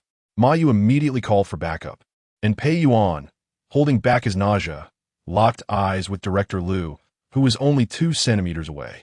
Director Lu struggled to bite Pei Yuan, but his hands were bound by the bedsheet. He felt nauseous and wretched, and Mayu laughed at him. You were just talking about them, but now you want to vomit too. Just as he finished speaking, Director Lu's wife pounced at Mayu like a beast, but fortunately he dodged nimbly, causing her to miss. He quickly grabbed a tablecloth and bound her hands, but since both were still holding onto Director Lu and his wife, they couldn't move until help arrived. It's probably the zombies that the girl I met today was talking about. What on earth did you encounter? Stop responding with uh-huh and just speak. Uh-huh. So you're not going to talk, huh? The officer was getting impatient. The questioning had been going on for an hour, and when he asked if they wanted water, it was still just uh-huh, taking the water but not drinking it, just wanting to bite people. After separate interrogations yielded no results, they had no choice but to detain the 4 of them together to prevent them from biting others. Pei Yuan, puzzled, wrote today's report and turned to Mayu. You said the girl we met today mentioned chopping off heads. Could it be that the Song Borun case was done by her? Didn't she say she watched the TV show The Walking Dead? When will you change your paranoid personality? She kindly reminded us. You wouldn't want to detain her, would you? She said it as if you two were very familiar. We're not familiar, but thanks to her reminder, we managed to return safely. Although we didn't shoot them in the head, she warned us they were zombies. So we wouldn't be foolish like the Lu couple and get bitten. Now, they can only say uh-huh. They do look like zombies. We'll have to wait for the head of Sunming Hospital to clarify the situation. Did you make the call? Why hasn't anyone come? Xiaomi contacted them. You should hurry her up. I really don't know where to start writing this report. Forget writing. Just ask what this thing is. If it really is a zombie, then true horror is upon us. In the dim interrogation room, a light shone on Director Lu, whose hands and feet were tied to the chair. Blood was seeping from his mouth, and a layer of white, sticky substance covered his eyes. He seemed to sense the outside world through smell. And when he saw someone enter, he kept baring his teeth and clawing at the air, but could only emit uh-huh sounds to express his ferocity. When Chen Feng walked in and saw Director Lu, who had been so dignified just a few days ago, he felt a wave of sorrow. If it weren't for him using connections to suppress things, he wouldn't have brought danger upon himself. Although Director Lu brought this upon himself, Chen Feng couldn't bear to look at him for long and exited the room, closing the door. He curiously asked, why is he the only one in this room, while the other 3 are in a detention room? Pei Yuan glanced at the man in a white shirt with severe myopia, looking cultured and refined. He couldn't see any desire or malice in his eyes. So he sincerely explained. Everyone was interrogated and then placed in the same detention room, but Director Lu kept smashing into the iron bars, and his face got sunken in from the impact, yet he kept hitting, so we tied him here. Chen Feng took a sip of the tea in the interrogation room, sat on a bench, and looked at Pei Yuan with a sigh. You'd better cut into their heads with a knife to let them truly rest in peace. Otherwise, as long as they smell a human, they will keep banging on the door, trying to bite people. Even if they break apart, as long as they can crawl, they will bite. That SY was sure Director Lu had stopped breathing, yet he could move in an instant. Let me tell you the truth. The higher-ups at our hospital have already gone abroad, and I'm the only one in charge. I'm willing to take responsibility and turn myself in. I just hope you can make this news public quickly, as it might help avoid a human crisis. The more you say, the more confused I become. Have we entered the zombie era? Yes. Chen Feng's gaze was resolute, making Pei Yuan unable to doubt him, and he felt a chill run down his back. He thought about how being bitten would lead to transmission in less than 15 minutes, and if he dared to think further. He hurriedly asked, how many families have received zombies in total? Altogether, 20 zombies have been taken away. I think there should be at least 40 now due to splitting. Are there any others? There are 50 in the morgue, and 13 more in the hospital's new parking lot. So many? I need to report the situation to my superiors. It's useless. I've emphasized the danger to the leaders multiple times. But they think this virus isn't that scary because my mentor once reported that this virus can slow aging and show signs of immortality. We once did experiments on white mice that extended their lifespan beyond normal. We thought it was a major breakthrough, but after my mentor used it in a car accident, we extracted moderately diseased cells from the infected population and observed that they grew at 30 times the normal rate. That's why people die 5 minutes after infection. Their bodies and brains die after 10 minutes, and eventually, the cells control the body's actions. And these cells need a new host. So they are only interested in living beings. If they eat live mice and farm animals, they will die after transferring. Thus, living humans are their only hosts. In other words, this virus has a strong ability to transmit between humans. Yes, so I hope you can make this danger public as soon as possible. Here, essay summary I compiled, which I will also send to the families. Please take a look, as there is this danger in your establishment. He took out a stack of A4 paper from his messenger bag. The text was unformatted, but it was clear it was printed by himself. Are you sure they're all dead now? Within 5 minutes of infection, a person will show brain death. The medical standard for determining death is based on brain death.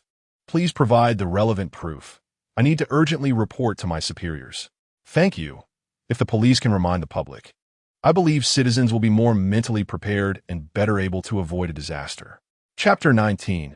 Humanity, September 6th. 26 days until the outbreak of the apocalypse virus. Jian-Su Tea House is just diagonally across from the Cao Qianqian group.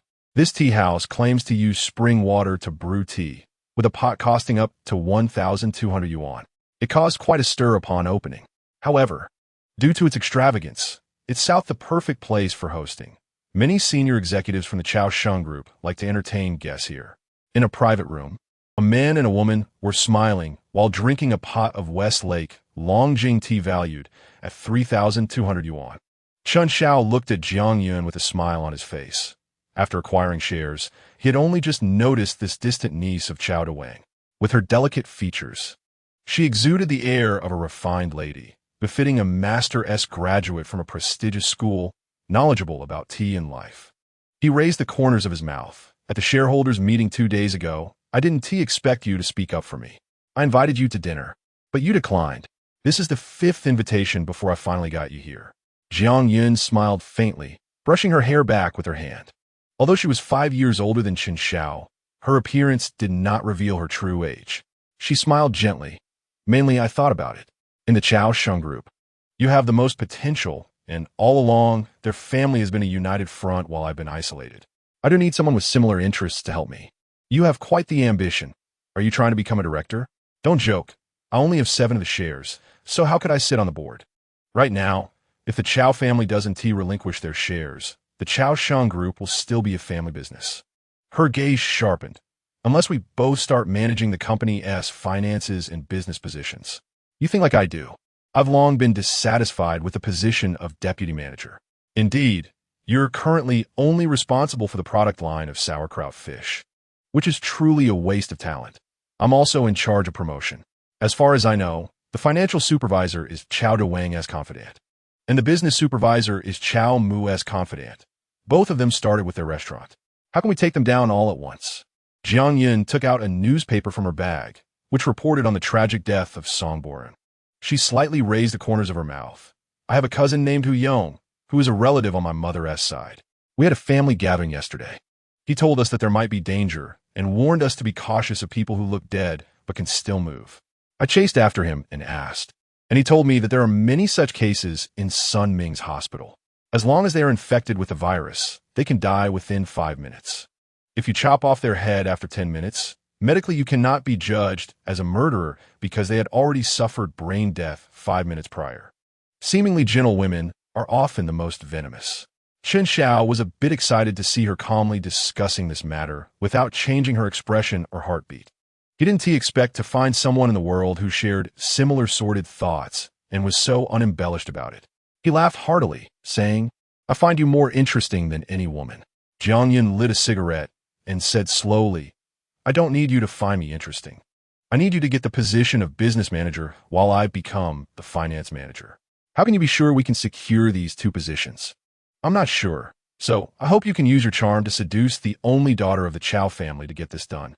What isn't it for me? Help you become a director. The 2 exchanged a knowing smile, lightly raised their teacups to indicate their intentions, and then contentedly drank this cup of alliance tea. Chen Xiao, feeling insulted by her, could only force a smile as he answered the phone, watching Jiang Yun's departing figure. A surge of anger welled up. Ever since Cao Qianqian transferred the shares to him, Luo Susu seemed possessed, calling him every day anxiously. When she answered the phone, she was unusually humble, didn't he mean to call so many times? Chen Xiao is not feeling well. The voice on the other end gradually lost control. Did you go looking for Cao Qianqian? Are you two together? Speak. The call abruptly ended, and Luo Susu was extremely anxious inside the house. Biting her lip for a moment, she finally couldn't help but call Cao Qianqian, who answered briskly. What do you want? You little mistress still have the face to call me? Is Chen Xiao with you? Yes. So what? Are you unhappy? You have to put up with it. When Chen Xiao rejected me in your arms, couldn't you feel my feelings? Right? You're feeling what I felt back then. But your feelings are worse now. After all, suspicion drives people mad. I beg you, we have a daughter. You're still young with a good family. You'll find a better man. Please let him go, let us go, okay? No. Why didn't you think of that before? Your existence hurt me. You're the third party. We were in a relationship in college, and it was your parents who tempted him with work and future, making him break up with me to be with you. After I had the child, I couldn't help but look for him, and that is how we got back together. You're the third party. Don't be ridiculous. You knew he had a girlfriend, no, a fiancé, and went looking for him. And you're not a mistress? I'm not discussing this with you. I'm busy. Busy with what? Trying to please Chen Xiao? I'm telling you, it's impossible. He has a daughter, and won't be seduced by you. Yes, manage your woman. She's acting crazy all day long. Don't you get annoyed? I'm already annoyed. The call ended, further infuriating Chen Xiao.'s dignity. A woman had turned his life upside down and brought him shame. Just like the old Cao Qianqian. Do you still have a face to ask? We haven't had a day without arguing these past few days. I think it's time to calm down. Chen Xiao rushed into the room to pack his clothes, making a lot of noise. This woke Chen Xiao, who was sleeping, and she walked over with small steps. Dad, Mom, what's wrong? Dad, where are you going? He had often felt reluctant to leave his adorable daughter. But ever since Luo Susu repeatedly used their daughter to control him, he felt an immense dislike for her. Seeing that, Chen Xiao hesitated. Luo Susu hurriedly pushed their daughter forward. Good child, quickly persuade your dad. He doesn't want us anymore. Chen Xiao narrowed his eyes, glaring at Luo Susu. Didn't you say Chen Xiao wasn't feeling well? She seems fine to me now. Chen Xiao, learning to act obediently, immediately pretended to have a stomachache, performing discomfort as her mother taught her. Dad, don't go, don't go. Ouch. Oh, here we go again.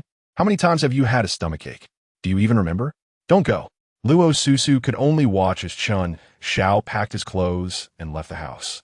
And the mother and daughter embraced and cried. The more Luo Susu thought about it, the angrier she became. And she slapped Chen Xiao. It's your bad acting that made him not believe you. It's you who caused Dad to leave us. On September 7th, there were 25 days until the outbreak of the apocalyptic virus. Caoqianqian Group once again topped the trending news. The last time, it was for the anonymous guess about the son-in-law, and this time it was for Cao Wang's name appearing on the hot list. The reason was that he released all the shares of Caoqianqian Group on the stock exchange.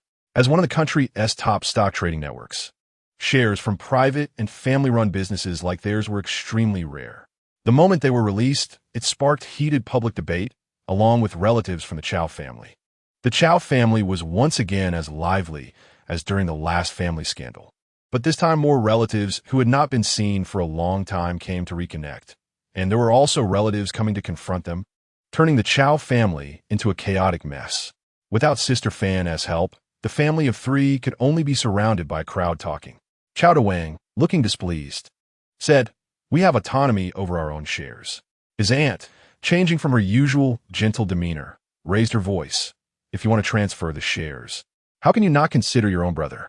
Aunt, your family spends money like water. How many of you can afford to buy so many shares? What is our relationship? We're close relatives. If you sell to outsiders, it would ruin the family business. Even if you don't take a penny, you should consider giving the shares to your own brother since you're preparing to emigrate." Furious, Cao mother pointed at her. "I don't like hearing that. You all split the house of our parents just like we did, and we are all resettlement households.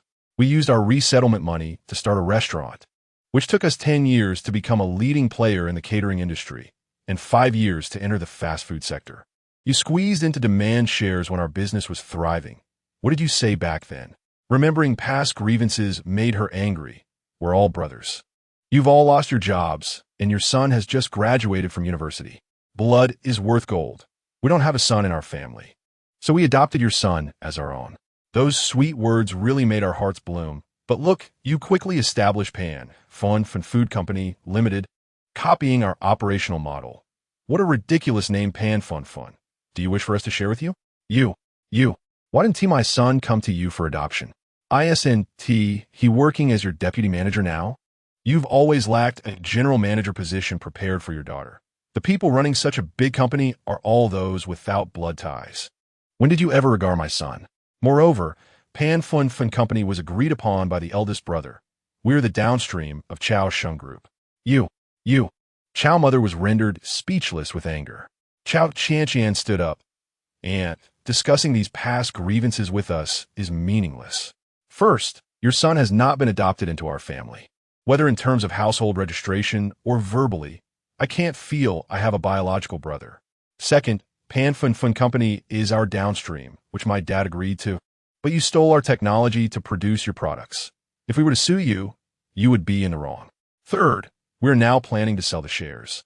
We haven't said who we're selling to, so your rush and insults make it hard for us to consider you.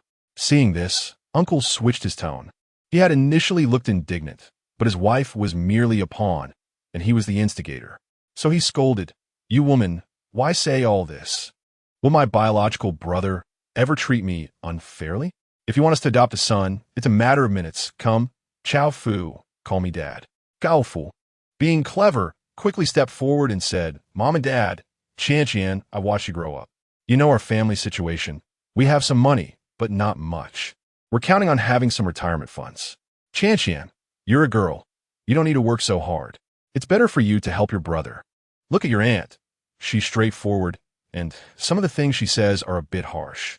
A woman always needs to get married. I always said having a daughter brings no good. Now we might ruin the family. If I had known so many people would come, I would have asked for help." While pushing people away, she glanced at her parents who were struggling to explain, feeling a wave of sadness. At this moment, a voice came from afar. Qianqian Lu Tong pushed through the crowd.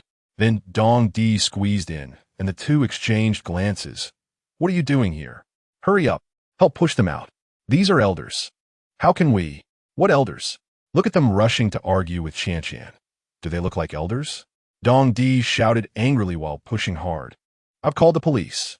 If you don't leave, you're trespassing." Just as they squeezed through the crowd, they began pushing people out one by one.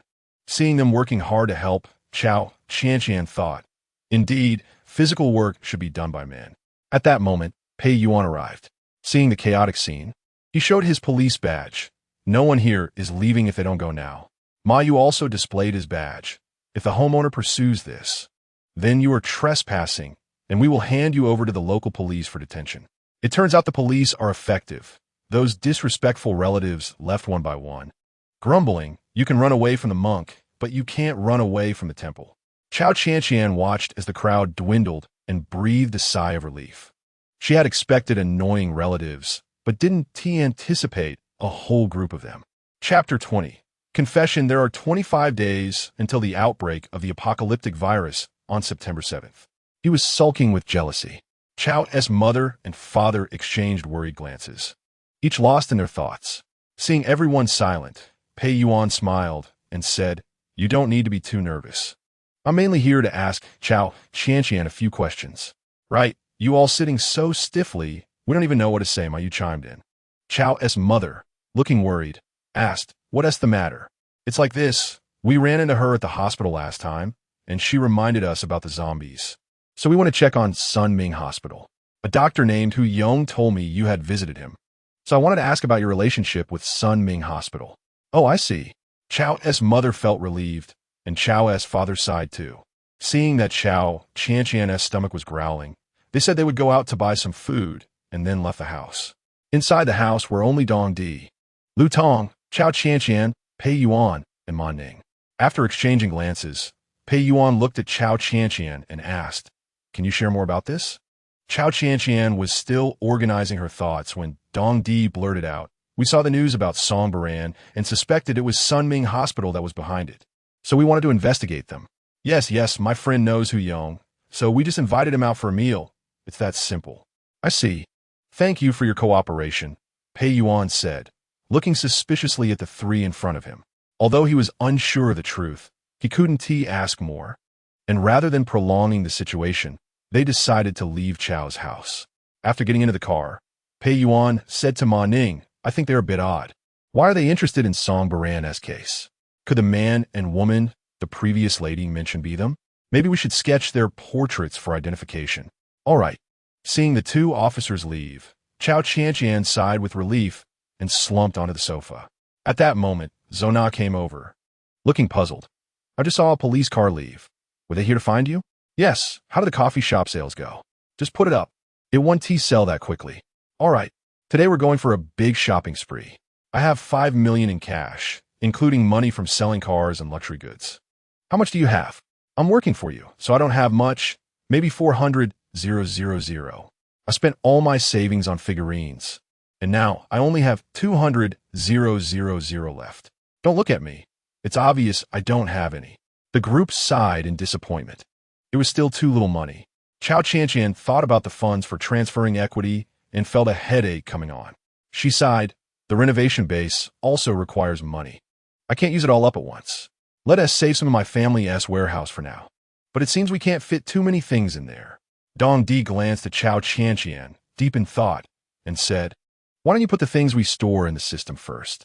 But the system needs to complete tasks to expand. Open it.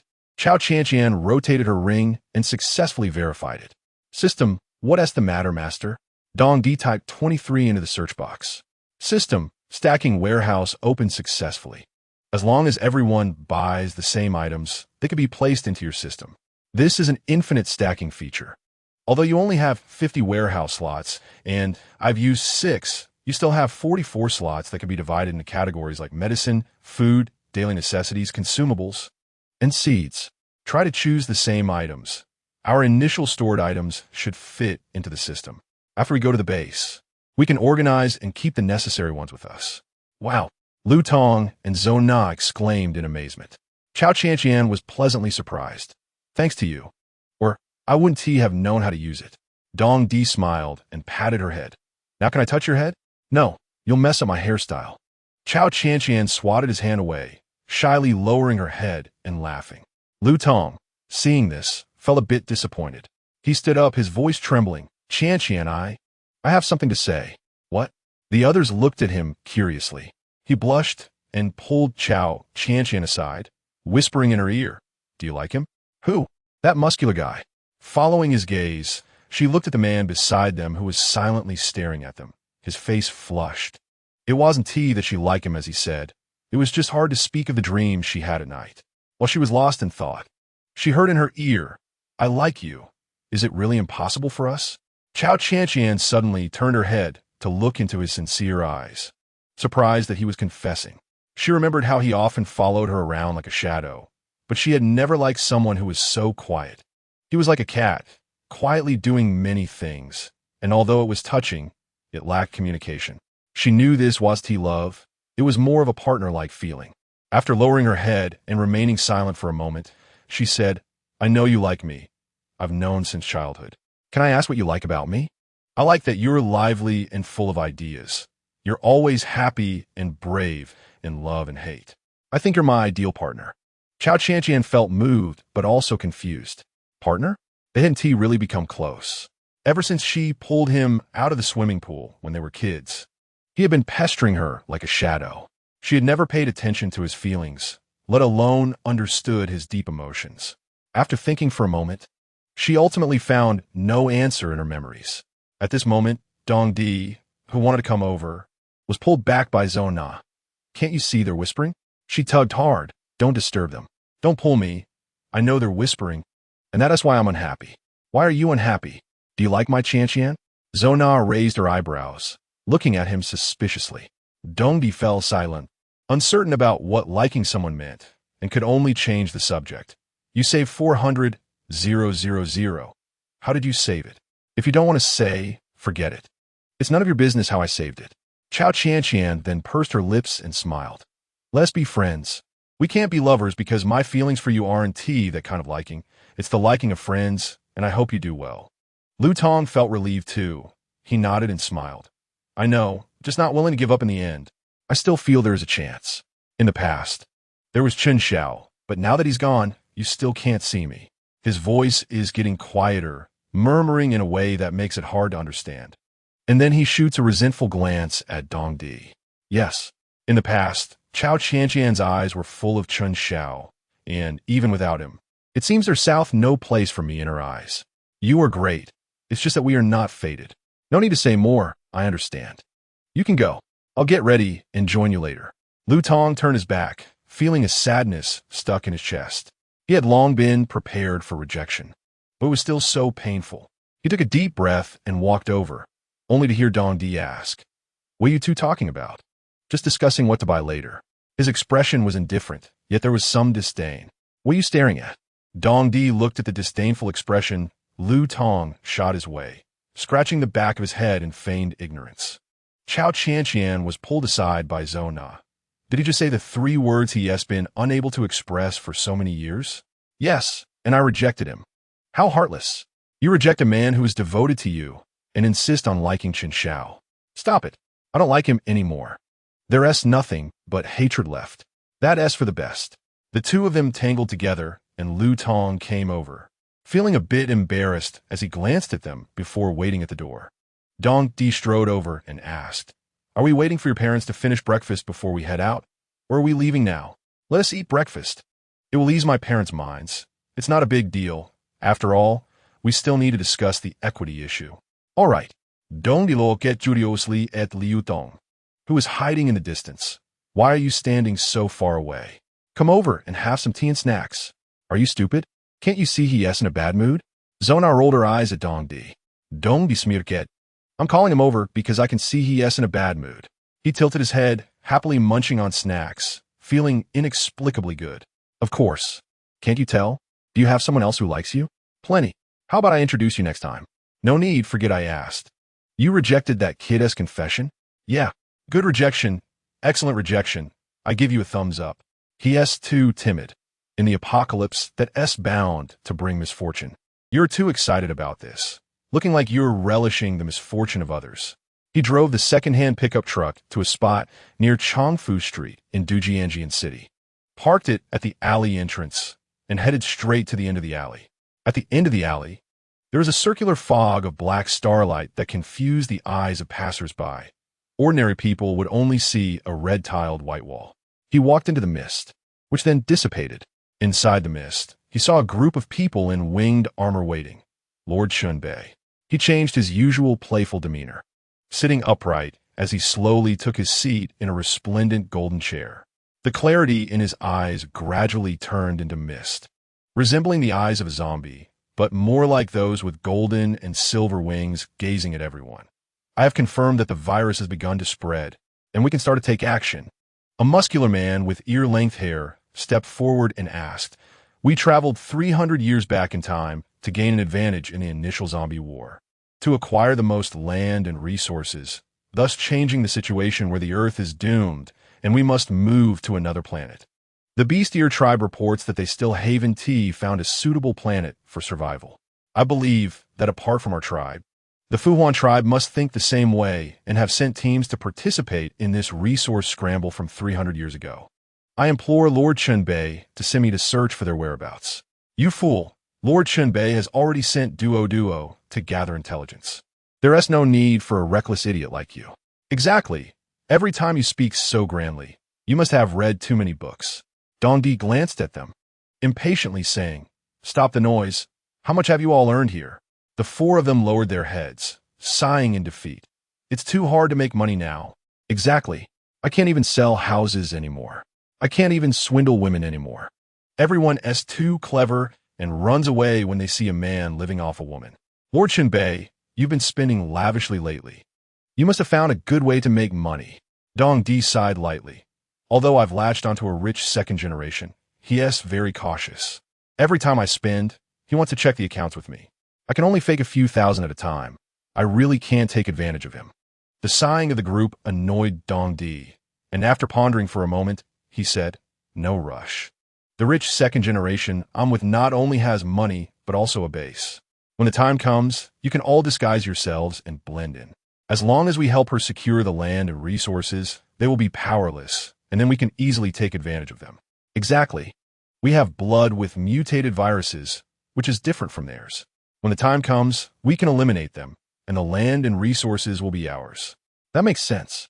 Lord Chenbei is truly insightful. Just take it if I tell you to. There is no need to talk so much. Rambling on. Be careful, or I'll cut your tongue off for a drink. Dong Di was annoyed by his incessant chatter, raising a hand as if to hit him.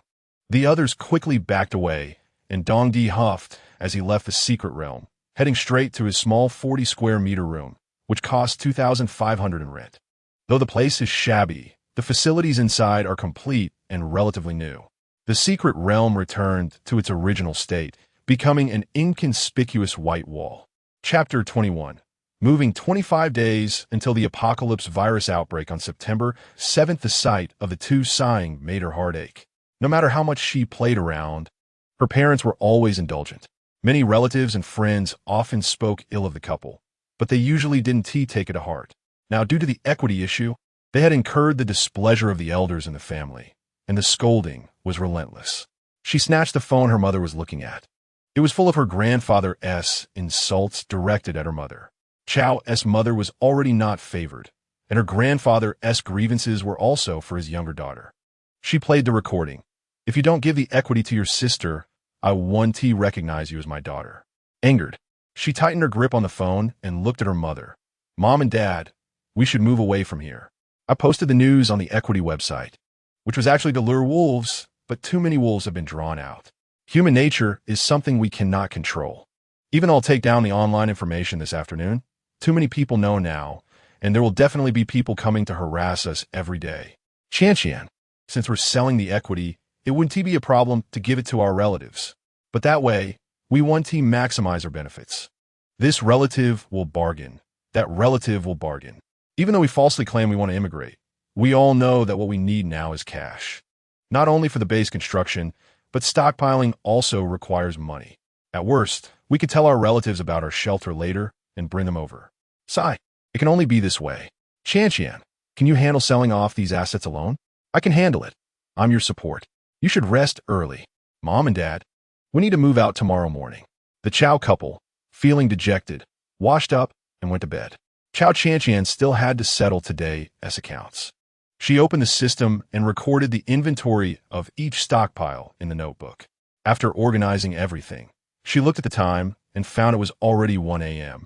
Looking at the hazy moonlight and the cool autumn breeze outside the window, she felt very tired and fell into a deep sleep as soon as she lay down. In the simple tea room, Jiang Yun looked impatiently at Chen Xiao. The silent atmosphere between the two felt especially cold that night. Jiang Yun, her face full of anger, said, "It seems your ex-girlfriend is planning to immigrate. Didn't you know? Or do you know and just didn't tell me? Why would I lie to you?" Jiang Yun scrutinized the man in front of her and said irritably, "What are you planning to do? The opportunity is right in front of you. Instead of risking it with a chaotic mess to get a financial and business position, why not join me to take the equity? I don't think she will transfer the equity to me. I heard that you were the first one to be approached by Cao Qianqian, and you spent 20 million to buy your shares, which is quite a hefty sum. Now, if I just take the equity, the company will be mine. Why should I cooperate with you? Once you take the company, do you have that much money? So you want to add a little? As long as you deal with Cao Qianqian, whatever you lack, I'll make up for you."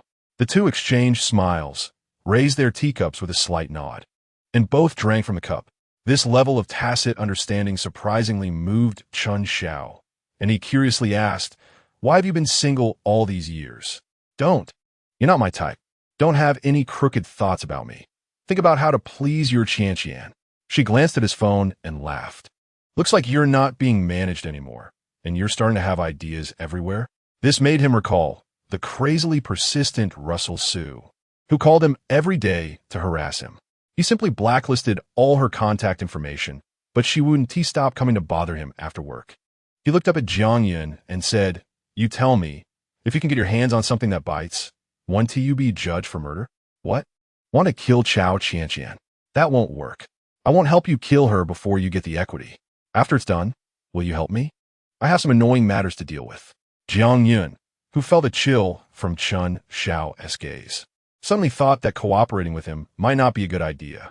She pretended to nod, but fear began to rise in her heart. Chen Xiao.'s expression grew colder as he looked out the window, seemingly having everything under control. September 8th, there are 24 days until the apocalypse virus outbreak.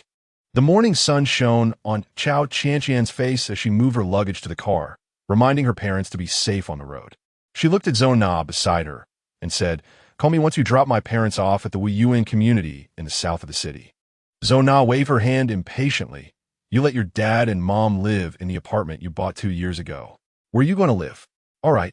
You take care of yourself, too." Cao Qianqian shielded her forehead from the sun and squinted at the moving company's van driving away. She then turned to Dong Di, who was moving things. "Hurry up." Dong Di looked helplessly at his van stuffed with items, having to move box after box onto the moving truck. He picked up a cardboard box and complained, "Others charge 200 a day for moving. I'm doing this for free." Cao Qianqian perked up her ears to hear him complain, leaned closer with a tilted head and smiled. "Don't think I don't know you've been cooking the books, deducting several thousand from me. Wanting to calculate it with you? Your family is so rich. Why are you being so stingy?" "I'm not stingy. My parents are the real stingy ones. Do you know how much money my parents have saved?" "How much?" "Not telling you. That's not your concern. You don't have a job now, and I'm giving you work, so you should cherish it." She laughed and ran away, her lively figure resembling a cute rabbit, momentarily distracting him. He felt his hands ache and squinted his deep-set eyes, sighing before continuing to work. Dong Di watched the front car leave and hurried to catch up, muttering, "You didn't say where we're moving to? Just told me to follow the car in front. What if I lose it? Seriously?" Despite saying this, he closely followed the car, unable to pass between the two vehicles. If the front car sped up even a little, he would accelerate to keep up. Gradually, he reached a familiar street and felt puzzled. "Isn't this my home? Come on, why are you dazed? It wouldn't be that family across from me that never opens the door, would it?" With a nervous heart, Dong Di moved the boxes down, watching the movers head toward Chongfu Street's alley. He followed the crowd into the courtyard, passing by his own front door and walking toward the main house of the courtyard. Cao Qianqian opened the door ahead of him, and a cloud of dust rushed out, making her sneeze several times. After sneezing, she directed everyone to put the things inside. Dong Di, holding a box, curiously asked, "Is this your house?" "Yes." "What's wrong?" "Nothing." After moving everything in, Cao Qianqian put an arm on Dong Di's shoulder. "Let us go, I'll treat you to a meal." "All right, I'll change my clothes." After saying that, he went to the small house diagonally across from her. She curiously followed him. "You live here?" Dong Di smiled awkwardly and unlocked the door. Cao Qianqian leaned over to take a look, but he blocked her with his hands. "Privacy, privacy. You're quite stingy. You saw where I live. Let me see yours too. I remember this house belongs to Aunt He. How much is the rent?" "Stop being so curious. A man and a woman living together in one courtyard. You need to avoid suspicion." Tsh. Dong Di's back ached from the fall, but he was stunned by her gaze. No longer feeling pain, only a strange atmosphere in the air that quickened his heartbeat. Cao Qianqian pressed her hands on his chest, the solid muscles giving her an inexplicable sense of security, as if this protection could prevent her from being harmed. Her heart racing, she shyly asked, "How long are you going to hold me?" She looked at his features up close. His eyebrows were like swords, his demeanor exuding heroism. His deep-set eyes seemed to hold many stories, and his nose was straight and tall, with a charming smile on his lips. Dong Di also finally noticed her crescent-shaped big eyes and round cheeks, playful yet cute. Looking at her made him feel as if she exuded the sweet scent of ripe peaches, making her seem deliciously sweet. He pursed his lips, wanted to get closer, but was startled by her saying, "Hey." He instinctively released his grip, only to see her curiously peeking into the room. The 40-square-meter small house was clean and tidy, with relatively new appliances. She wanted to step forward, but was again blocked by Dong Di's body. Perhaps the earlier physical contact made Cao Qianqian hesitant to step forward, and she reluctantly retreated. "Don't take too long to change. I'm hungry." In the morning, the Cao family moved out, and in the afternoon, a group of relatives rushed over to ask about the equity sale, seeing the house empty except for a real estate agent introducing the house to customers. They all started cursing and calling. Among the noisy crowd was a figure who looked up at the whole house. Chen Xiao, who had once lived here, felt a wave of sadness rise in his heart as he wondered what could have caused them to move out so dramatically. He chuckled lightly and called Jiangyun. About that thing you mentioned regarding Sunming Hospital being a place that eats people, I want to know more. There's nothing to understand. Sunming Hospital has already shut down and no one can enter. Shut down? My cousin has already been recommended to another hospital. Oh, can you conveniently give me your cousin's phone number? That will have to wait until your matter is settled. All right. A day earlier, Sunming Hospital held a meeting on the 3rd floor, attended by all medical staff. Chen Feng, dressed in a doctor's white coat, appeared before everyone and calmly said, "Our hospital will be permanently closed. Please seek employment elsewhere. All the benefits and compensation due to you will be settled by HR. For doctors who have served for 5 years, I will write you a recommendation letter. You need to complete your resignation procedures today. How can this be? Dismissal requires our consent. You can consider it, but our hospital will stop operating from today. If you have any needs, you could talk to HR." Amidst the noise of the crowd, Chen Feng left. In the afternoon, some workers were on the new parking lot construction site of Sunming Hospital, where a large truck was parked nearby while they were repairing the fence. The supervisor told them that they must work at least 3 meters away from the large truck. A group of workers, receiving such a strange task for the first time, began to work. Because it was a simple fence, the repairs were easy, and they finished work by night. Sunming Hospital was as quiet as if it had never opened, with only the newly built parking lot and strange sound from the 17th floor. The sounds were faint, and usually few people paid attention. I knew, but I had written several reports and no one cared. Pei Yuan was also anxious, but he had no confidence that the higher-ups would take Chen Feng's words seriously. After being urged by Chen Feng for the 8th time, he could only muster the courage to knock on the director's office door again in the afternoon. "Director, have you read my report? How can I believe your reasoning? Although there is Chen Feng's testimony, this matter is not as simple as you think. It requires the entire city to stop operations and cooperate with the investigation." He paused for a moment and said, "Moreover, something like beheading must be handled by us police. Otherwise, won't we just be labeled as abusing power? Besides, there are many people with powerful connections involved. Look at the list you provided. If I were to chop them with a knife, wouldn't they just strip me of my position and throw me in jail? Director, I won't ask you to approve it, but could you help me report it? What do you think? I'll give it a try. You can go out first." Pei Yuan sighed deeply. Chapter 22. Insincerity. There are 24 days until the outbreak of the apocalyptic virus on September 8th. The alley off Chongfu Street leads to a food street, and at mealtime, the fragrant aroma of dishes wafts into the courtyard. As Dong Di tidied up his clothes and prepared to go out, he saw Cao Qianqian answer a phone call. Her face lit up with joy as she looked at Dong Di, her eyebrows dancing with excitement. After hanging up, she rushed over enthusiastically. "You know, right? Chen Xiao called me. I finally caught this fish. You made the matter of uncle and aunt selling their shares public just to get him to call you?" Dong Di felt anger rising from his stomach. His previously hungry belly no longer felt hungry. He glared at her, his mouth curling up in a way that showed he was angry but didn't dare to speak. This amused Cao Qianqian, and she playfully nodded. "Of course, after all, it's someone I've liked for 15 years. Unable to hold back, Dong Di grabbed her hand and said with an unhappy face, "You said you'd treat me to a meal after working all morning. Don't mess around. I'm bringing him over to make him go bankrupt. So don't delay me from making money." She tried to shake off Dong Di's hand, but he held it tighter. She pretended to be in pain, causing Dong Di to panic and quickly release her hand. After making a face at him, Cao Qianqian ran off. Watching her leave, Dong Di found it amusing. Why am I so restless about who she's meeting? Who cares? But then he thought, but she is my boss. If anything happens, will my wallet be gone? I can't let that happen. I have to follow her. He put on a black coat and trailed behind her.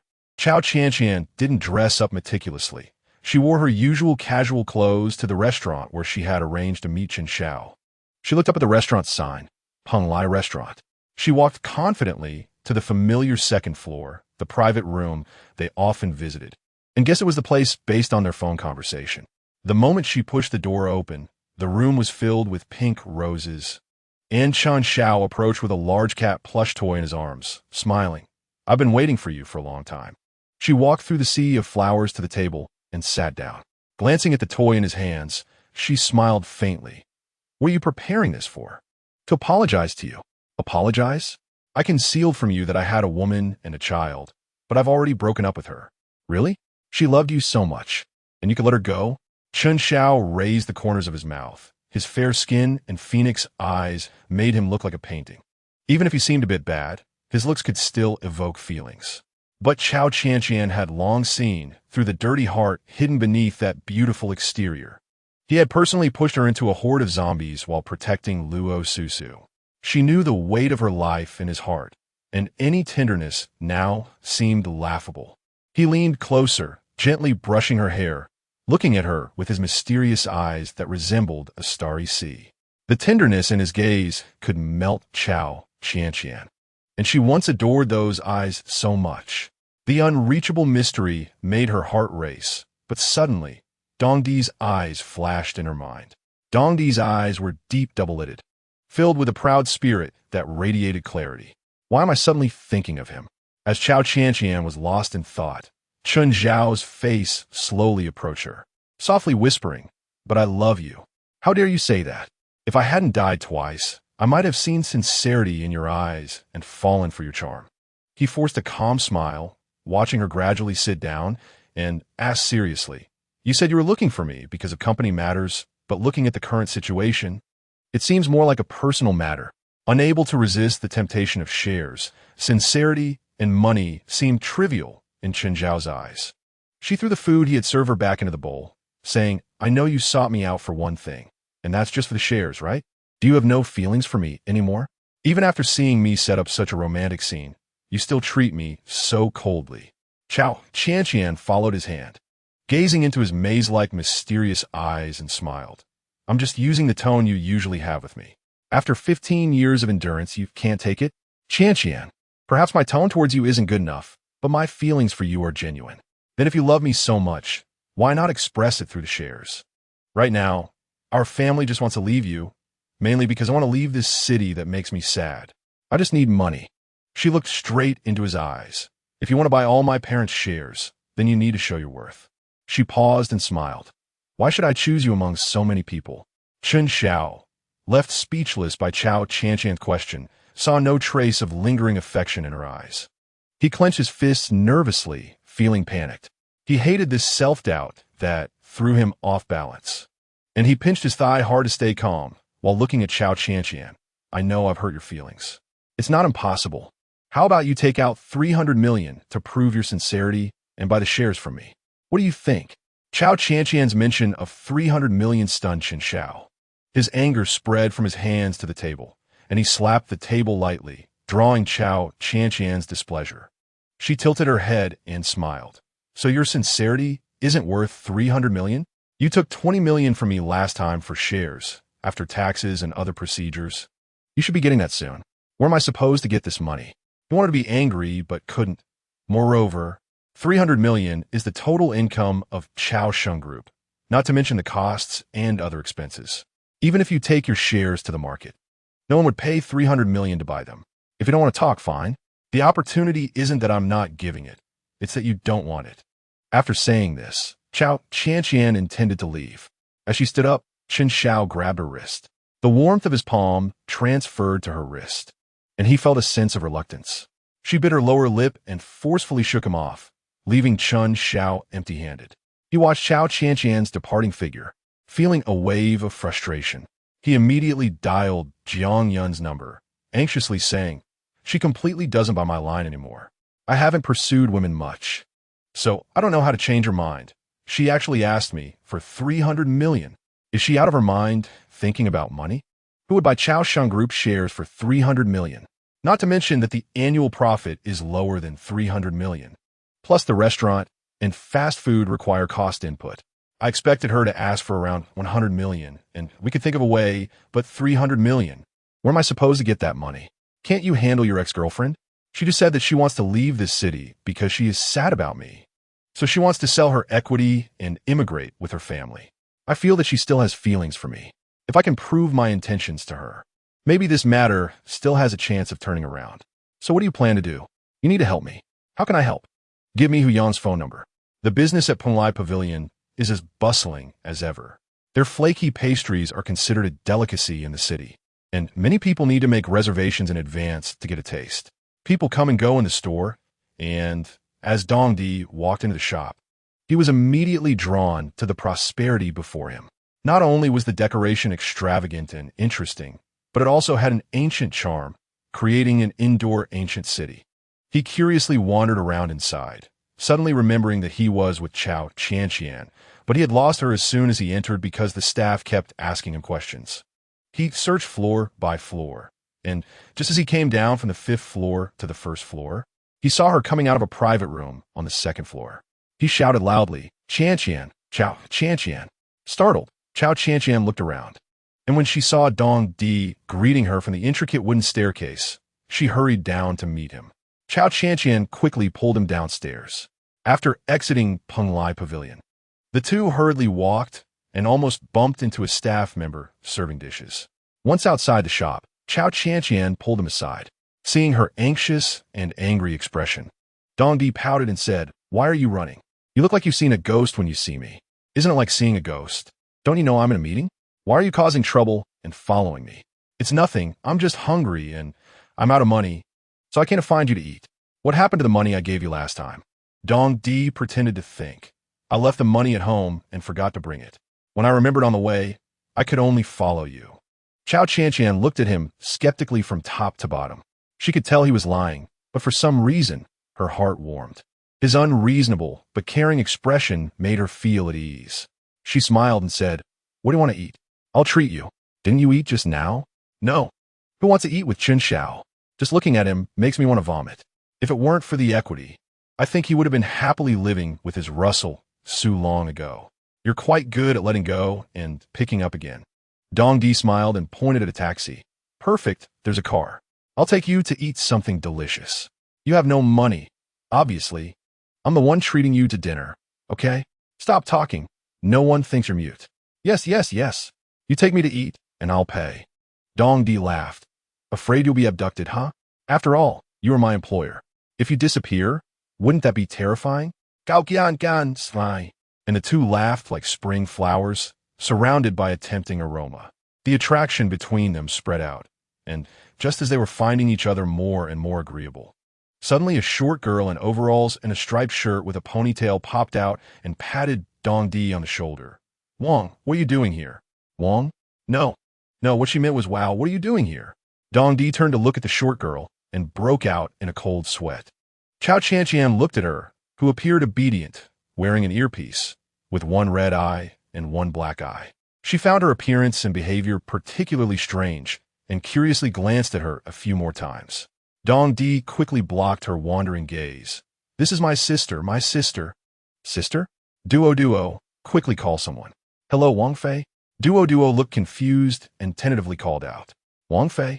I told you to call me sister. What are you shouting randomly?" Dong Di immediately turned to Cao Qianqian. She meant wow. "Wow, what? We are like this 300 years later. We like to use exclamatory phrases when greeting." He hurriedly stuffed a candied hawthorn into Duoduo's mouth, then placed his hands on her shoulders, smiling at Cao Qianqian. "Well, we have something to do, so we'll leave first. You can browse around by yourself." "Huh?" Before Cao Qianqian could express her opinion, she watched Dong Di push Duo into the alley. She suspiciously thought, looking at their behavior, it doesn't seem like they're siblings. There are many alleys on Changfu Street, divided into southeast, northwest, and each stall has an alley. Except for the main street, every alley can connect. Dong Di dragged Duo to a south-facing alley and stared at her. "I told you to come find me later. Didn't you see the message I sent you? I'm not used to using my phone. I didn't see it. Are you really trying to drive me crazy?" "Wang, stop talking about other things. The Mu King of the corruption clan has come. This rascal came through a time machine too? What a narrow path for enemies to cross. Last time we fought them, we lost and gave up a piece of land, and I haven't eaten watermelon for a long time." He thought for a moment and asked, "How many people do they have?" "Just him and 2 subordinates. They just arrived. I discovered they were here using a detection device when I found a time-space anomaly. I met him once before. He wouldn't be coming to pursue you again, would he?" "No. This time he is here for serious business. He plans to cultivate a puppet for this era and compete for territory with us. After a brief pause, Duo said, "Do you want to meet him? Maybe we could draw a boundary first." "That's fine, to avoid fighting and harming the innocent." "You help me arrange it." "Wong, you really can make up stories. Then the martial emperor and martial empress will cry to death, inexplicably becoming deceased. Who told your family to be the most successful evolved humans?" Dongdi looked into Duo's eyes, feeling a wave of sadness. In the apocalypse, the strong rule, and human evolution has become a part of the assessment. The virus tests everyone's genes, and the era when human value is determined solely by genes, once it arrives, will bring endless fatalism. Trying to change all this requires sufficient land and resources. He patted Duo's shoulder, saying with some sympathy, "Go on, and be careful." "Understood." Duo walked out of the alley, and he watched her back, remembering the scene of her mother dying tragically during the evolution process. The virus was delivered into her mother's body through a transmission device, and after a painful scream, she became a zombie, awaiting her fate of having an axe struck into her head, ending her life. This was simply because she no longer had reproductive value and could not evolve into a new type of human. He sighed deeply. Humanity has been tougher than imagined since the virus began. Chapter 23. Failure to sell equity September 8th, 24 days until the outbreak of the apocalypse virus. The sound of murmurs came from the criminal police team, where Director Liu's family was locked in a spacious room. The room had 3 more people, 2 police officers and a cleaner, a total of 7 people wandering in the empty room. The woman flipped through the photos on the table with her slightly plump hand and saw a photo of a round face with big, lively eyes. Her sleeping memory was fiercely reminding her, and she pointed to this photo. "This is the woman who came that day." Pei Yuan glanced at the photo, frowned, and sighed softly. "Cao Qianqian?" He hurriedly handed over a photo of a man for her to identify, but the woman shook her head. "None of these people." Pei Yuan rubbed his forehead, thought for a moment, and said, "What you saw earlier was at the initial appearance of your husband and your father-in-law." "Yes, it is. This is a type of viral infection. They will die within 5 minutes of infection, and by the time those 2 people came to your house, physiologically, your husband and father-in-law could only be considered dead. Their actions cannot constitute murder, only damage to a corpse. However," he paused and looked at the woman. "To determine it as a corpse, we can only confirm brain death. But current medical judgment shows that there is brain death while there is still cellular activity in the brain, which makes it difficult to determine as a corpse. This is the case. If you can't capture the criminal for me, then I will complain about you. Not only will I complain about you, but I can also make your chief unable to handle it. Do you believe it?" She angrily left. "No, let's conduct a covert investigation first, to avoid alerting the snake." Cao Qianqian arrived at the foot of a building holding a stack of documents. She looked at the glass revolving door. This was the entrance of Cao Sheng Group's competitor. The afternoon sun was gradually becoming scorching, and the sweat stains were visible on her shirt dress. Since selling her property and car, she had been taking the bus, and, after years of habit, it felt somewhat uncomfortable. When she reached the reception desk, she calmly asked, "I have an appointment with your chairman, Mr. Wong." "Hello, let me check the appointment," replied the woman at the front desk, who wore a ponytail and a uniform with the logo of Huowang Food Group. After a moment of searching, she said, "Yes, there is an appointment. Please take your temporary card." She handed Cao Qianqian a swipe card and reminded her to go to the 8th floor and return it to the front desk after use. After thanking her, she went upstairs. Although Huowang Food Group was a rival of Cao Sheng Group, they had achieved the industry's top level. However, Cao Wang viewed the other company as a fictional enemy. Whatever they did, he would follow suit, although he was able to share a slice of the market. The 2 companies were indeed not of the same magnitude. Sitting in the waiting area, Cao Qianqian felt a bit anxious. Although Cao Sheng Group had some strength, whether they could accept a family business, especially one in the same industry, was truly uncertain. When the secretary called her name, she hesitated for half a moment before standing up and smoothing her dress, smiling as she said, "Here." Following the secretary, she entered the chairman's office at Huowang Food Group. She saw a kind-looking 68-year-old man in a suit, who cheerfully smiled at Cao Qianqian, saying, "The only daughter of the Cao family. Hello, Uncle Wang. My dad had to ask around to get your number, and I'm sorry for bothering you. Not at all. Please sit. He graciously stood up and gestured toward the seat opposite him. Once they were seated, he began to chat. I heard your family shares are for sale, and that your property and cars are also being sold. Such a big move. Have you heard some shocking news? Huh, so why are you here today? Actually, Uncle Wong, I want to sell all my parents' shares to you. You really overestimate me. You and we are similar types of companies. There's no need for me to take you on. Moreover, the share distribution is all among relatives and family. As an outsider, I naturally can't interfere. Haha. Uncle Wong, you are too comprehensive in your considerations. Since you haven't thought about it, I won't disturb you anymore. Cao Qianqian was prepared for this response. She stood up and was about to leave when she suddenly remembered something. She turned around and said, I remember you have a son, right? I know you often worry about him. Although our Cao Sheng Group is not a listed company like yours, we are considered a dark horse in the industry. Why haven't you considered finding a place for him to gain some experience? There are many similarities between our two companies. For him, he wouldn't have to worry too much about the harmony among shareholders, without emotional restraints, in a company where shares are the main focus. Holding over 60 of the shares means that the opinions of some minority shareholders don't really need to be considered. So how much do I need to pay to buy a training camp for my son? Not much, 100 million. Ha! Little girl, you're really asking for a lot. Then I'll leave you my number. If you decide to consider it, you can call me. She casually took out a business card from her bag, and he glanced at it, noticing there was only a phone number on it. He smiled, then watched her leave the office. His smile suddenly turning serious. Let me spend 100 million on that ungrateful son of mine. How ridiculous. He tossed the business card into the trash bin, and just then his phone rang. He answered it with an impatient expression. What is it?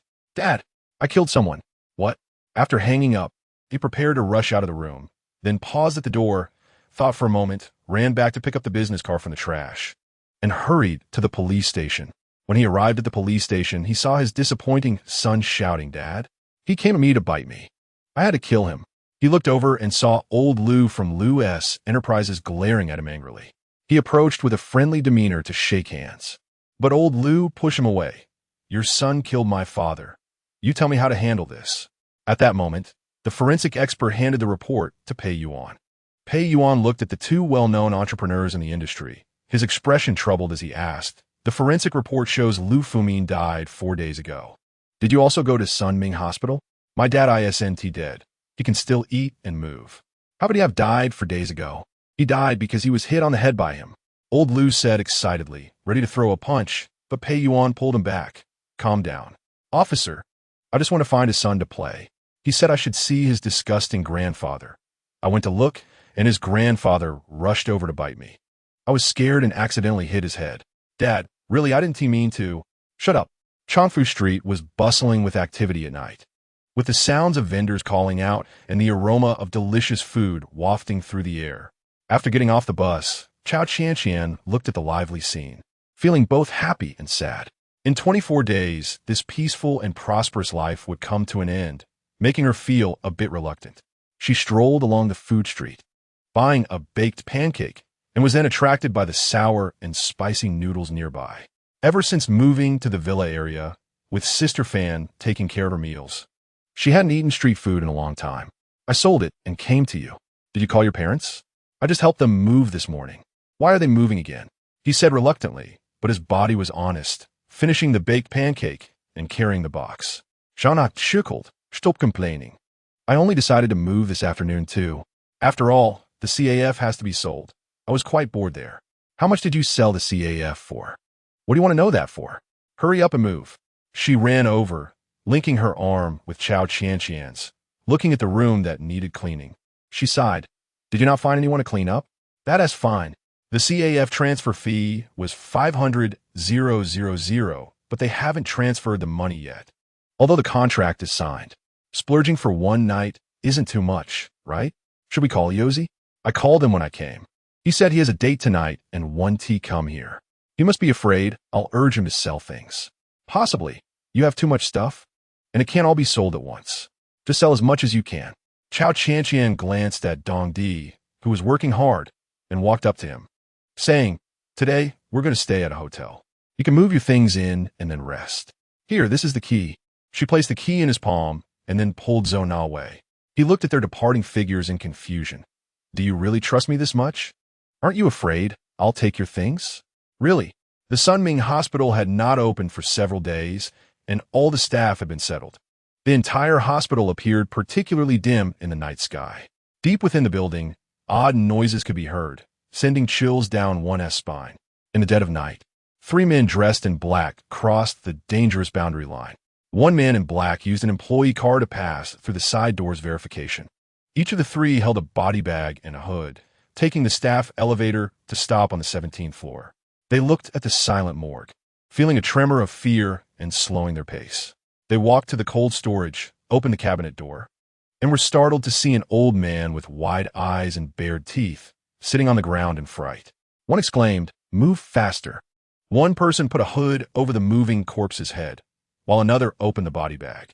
The 3 cooperated seamlessly, placing the zombie into the body bag. After one closed the cold storage door, he signaled, and the 3 carried the body out of Sunming Hospital, where they heard the body in the bag making muffled noises, its hands and feet moving slowly. 3 people took off their hoods and put the body in the van. One of them said, "Huyong, we helped you out. When will you transfer the money?" Huyong glanced at him and pulled out his phone from his pocket, saying, "Don't leak this out. If you have similar work in the future, remember to find me." After seeing the 100,000 yuan arrive, the 2 hurriedly thanked him and left. Huyong drove to the designated location and looked up to see Jian Suti House. He then made a phone call. "The stuff is here.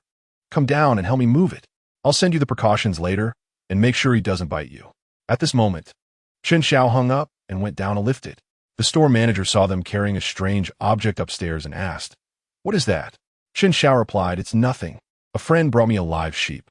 I'll leave it here for now, since I've already paid for the private room for 2 months. You'll take it away tomorrow, right? I'm worried the sheep's bleeding will cause a commotion. I'll take it away tomorrow. Just a little trouble." The manager thought it didn't look like a sheep and was making strange noises, but since Chen Xiao was a regular customer and a manager from a Chaoshan group, who often brought many guests, he didn't ask further. He just informed his evening shift colleagues and left the store. Chapter 24. The Old Fox. There were 23 days left until the apocalypse virus outbreak on September 9th. The most famous hotels in Dujianjian City, besides the Zihui Hotel, included an independent 5-star hotel located between Chongfu Street and the downtown business district. Both hotels were located within the city center's second ring road. Cao Qianqian woke up from a 2-meter soft bed, and the hotel's most famous breakfast was delivered as promised. The cart was filled with exquisite pastries and bread, along with a glass of fresh milk and juice. She excitedly called out to her still sleeping companion, "Zhou Na, breakfast is here." Zhou Na slowly walked in from another room, rubbing her eyes and looking half asleep. She stretched and reproached, "Why did you order breakfast for 8 a.m.? Why are you up so early?" Xiao Na, looking aggrieved, quickly came over to eat, saying while munching, "It really is exceptional. How can their pastries be so delicious? And this baguette, it's amazing. Eat up. I still need to find some big shots from other companies later to see if anyone can afford to buy our shares. How's the base doing? I called you up early to help me keep an eye on things. If the virus spreads quickly, we might have to move into the base next week for more security." She took a sip of milk and sent a phone number to Zhou Na. "Later, contact this person and help me keep an eye on things for the next few days. It's not that wooden-headed guy again, right? Of course it's him. He works meticulously. TCH, when he decorated our CAF before, he hardly interacted with anyone, and we spoke less than 10 sentences. That's just how he is. What's wrong?" Cao Qianqian looked at her with a complex expression and raised an eyebrow with a gossiping smile. "Could it be that you're interested in him?" "Who? Who's interested in him? He looks pretty good, and he has my type, but Shall not bout it in displeasure. No chance." Oh, Zhou Na playfully hit Cao Qianqian's shoulder, looking at her with a teasing expression, unable to argue back and resorting to expressing her inner dissatisfaction through playful violence. Just then, Cao Qianqian's phone rang, and she made a stop gesture to Zhou Na, who curiously watched her answer the call. "Hello, who is this?" "It's me, Uncle Wang." "Oh, what is up? Come to my place today." Okay. After hanging up, Cao Qianqian hugged Zhou Na, exclaiming, "There's a chance. There's a chance." She bounced off to the bathroom, but suddenly remembered and ran back to the dining cart in the living room, saying to Zona, who was eating breakfast, "I contacted a housekeeping company last night, and they should find me a maid today.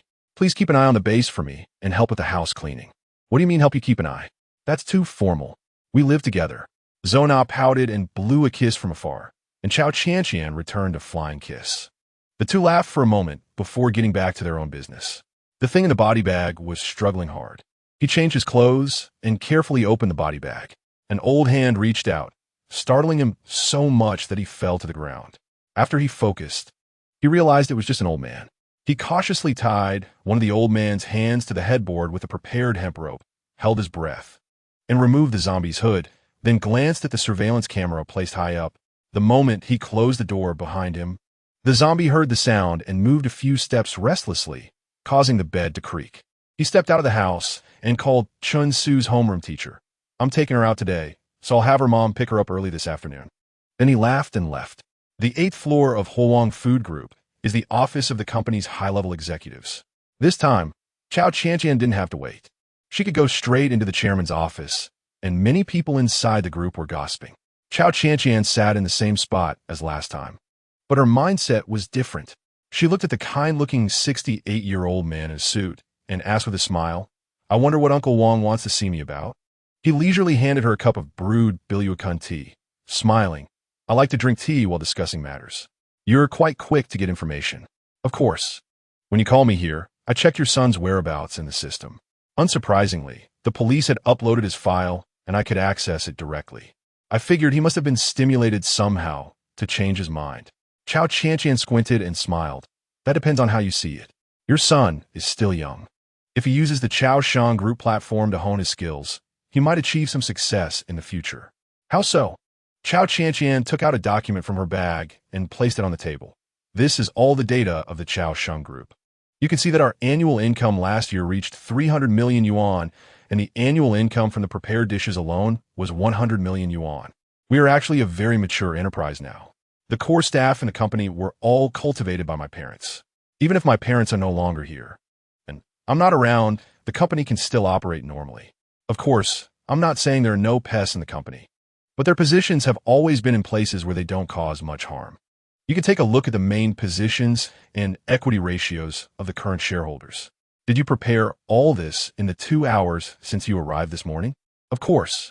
I just searched the system, and I could print it out immediately without any formatting needed. All the data was automatically generated. I just need to download it. And if I had paper, I wouldn't even need to go to a printing shop." She smiled lightly. "Better safe than sorry. We originally had no social interactions." "Then why did you write that all the assets of Tianya Village belong to you in here?" "Yes, I only want this asset. The other shareholders have signed the transfer and ownership agreements. Of course, if you want to buy our shares, that will cost money." "Can you explain why? Isn't buying the 500 square meter farmhouse of the Cao Shan Group just right? It has accommodation and leisure areas. It's also the place for annual team-building activities for Cao Shan Group employees. It could surely yield some stable profits." "This old fox, why so many questions? So wordy." Cao Qianqian awkwardly laughed. "I have my reasons. Anyway, if we're going to talk, this matter cannot step back." Wang Zhengwo smiled. "Indeed, young people are easily impatient." After thinking for a few minutes, he said, "I won't let my son manage it for now. I need to clarify your muddled accounts first. Then let us cooperate happily. You can meet my lawyer later. Call your lawyer over, and let us discuss the details." In the first-floor lobby of the Huang Food Group, Pei Yuan and Ma Yu sat on a waiting sofa, sipping from paper cups of plain water. The two looked around cautiously at the various exits in the lobby. Ma Yu glanced at his watch and said, "We've been following her since she was at the hotel. Why didn't you stop her and ask her questions as soon as she left the hotel?" Pei Yuan impatiently looked around. "I wanted to know where she was going, but I didn't expect it to take so long once we got here. Is it related to the trending topic about the equity issue? I don't know. Let's wait a bit longer. Let's follow her for a few more days and see if her behavior is abnormal." When He Qian passed through the first-floor lobby, she spotted the two of them acting suspiciously but didn't think much of it. She hurried to the front desk with her documents, explained her purpose, left her business card, and then rushed to the 8th floor. When she encountered Cao Qianqian as she was coming out, they bumped into each other at the elevator entrance. Cao Qianqian greeted her with a smile. You're just in time. This is my lawyer, Lawyer He, and this is Lawyer Chao from Huang Food Group. He's actually my relative. Hello. He Qian politely took out her business card, and the other party handed her his card in return. She scrutinized Lawyer Chao closely, feeling like she had seen him somewhere before. Suddenly, she remembered his face from a magazine cover and exclaimed, Lawyer Chao.Da. Hello. He extended his hand, and He Qian, a bit excited, shook it. She quietly told Cao Qianqian, this person is quite famous. Be careful, don't let them take advantage of us. Please follow me this way. It's almost mealtime. Manager Wang has arranged a meal for you too. Let's discuss it after we eat. You guys discuss it. I just moved, and I still need to pack my things. I'll just come and sign after I've checked everything. Cao Qianqian glanced at He Qian. It's up to you, don't back down. He Qian smiled awkwardly, thinking, another prolonged battle. I still have so much to do. Cao Qianqian was in a good mood and even hummed a tune while walking. However, when she saw Pei Yuan as the elevator reached the first floor, her smile vanished. She thought, he must be here to catch me. Should I pretend not to see him, or just go say hello? After a moment of hesitation, she took out her phone, pretending to look at it while walking, occasionally glancing at Pei Yuan with her peripheral vision. Pei Yuan saw her walk past and thought to himself, it's obvious you're trying to hide. Cao Qianqian quickly jumped into a taxi and turned a ring. The driver asked, where to? Just drive ahead for now. System Master, what are you doing? I want to shake off the car behind me. Help me find a route to track. System, first go along Fukan Road, then Dumen Road, and then continue straight to the alley to hide for 1 minute. After that, drive forward and you'll reach Xiangbei Road. Yes, once I get to Xiangbei Road, it's not far from Xiaoyuan Road.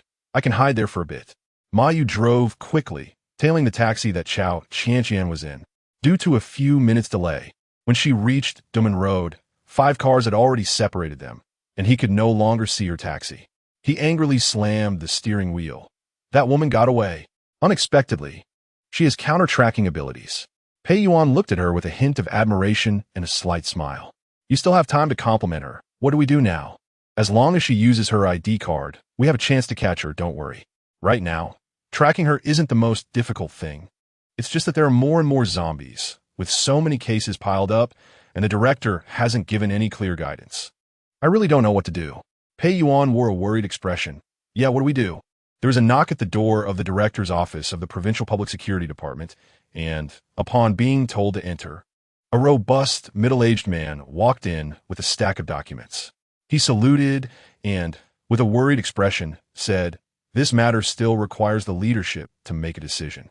He placed the documents on the desk and continued with a frown. There are already 3 cases awaiting investigation, and the forensic reports have confirmed death. Yet they can still move. Some were killed, and some are still detained. Honestly, I've never encountered such a challenging situation before. If the higher-ups don't speak, we down here can't do anything either. Don't rush. I've already reported this matter. However, if the entire city stops working to find all these infected individuals, it will be difficult. I know it's difficult, but if we don't act quickly with such high transmission rates, please let the leadership look at Shun Feng's oral testimony.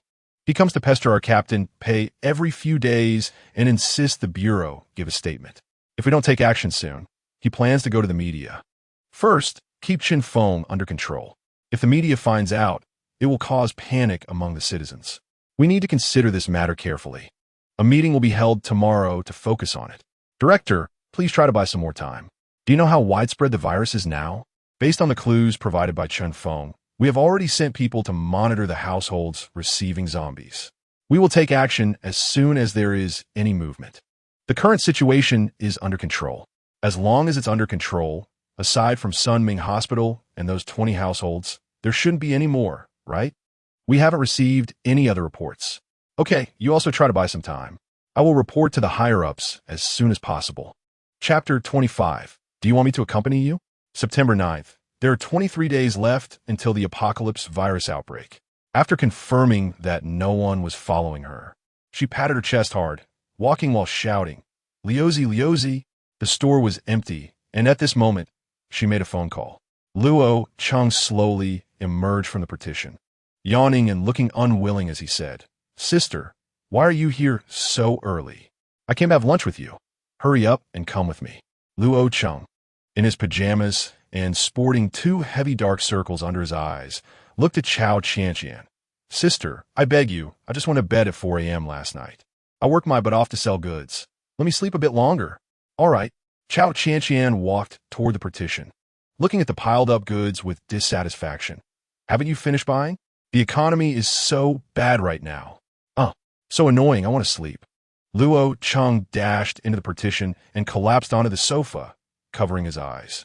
Seeing him so sleepy, Cao Qianqian repeatedly reminded him, "When the zombies come, if they don't bite you, you quickly sell the goods, get the store out, and run away with me. Do you hear?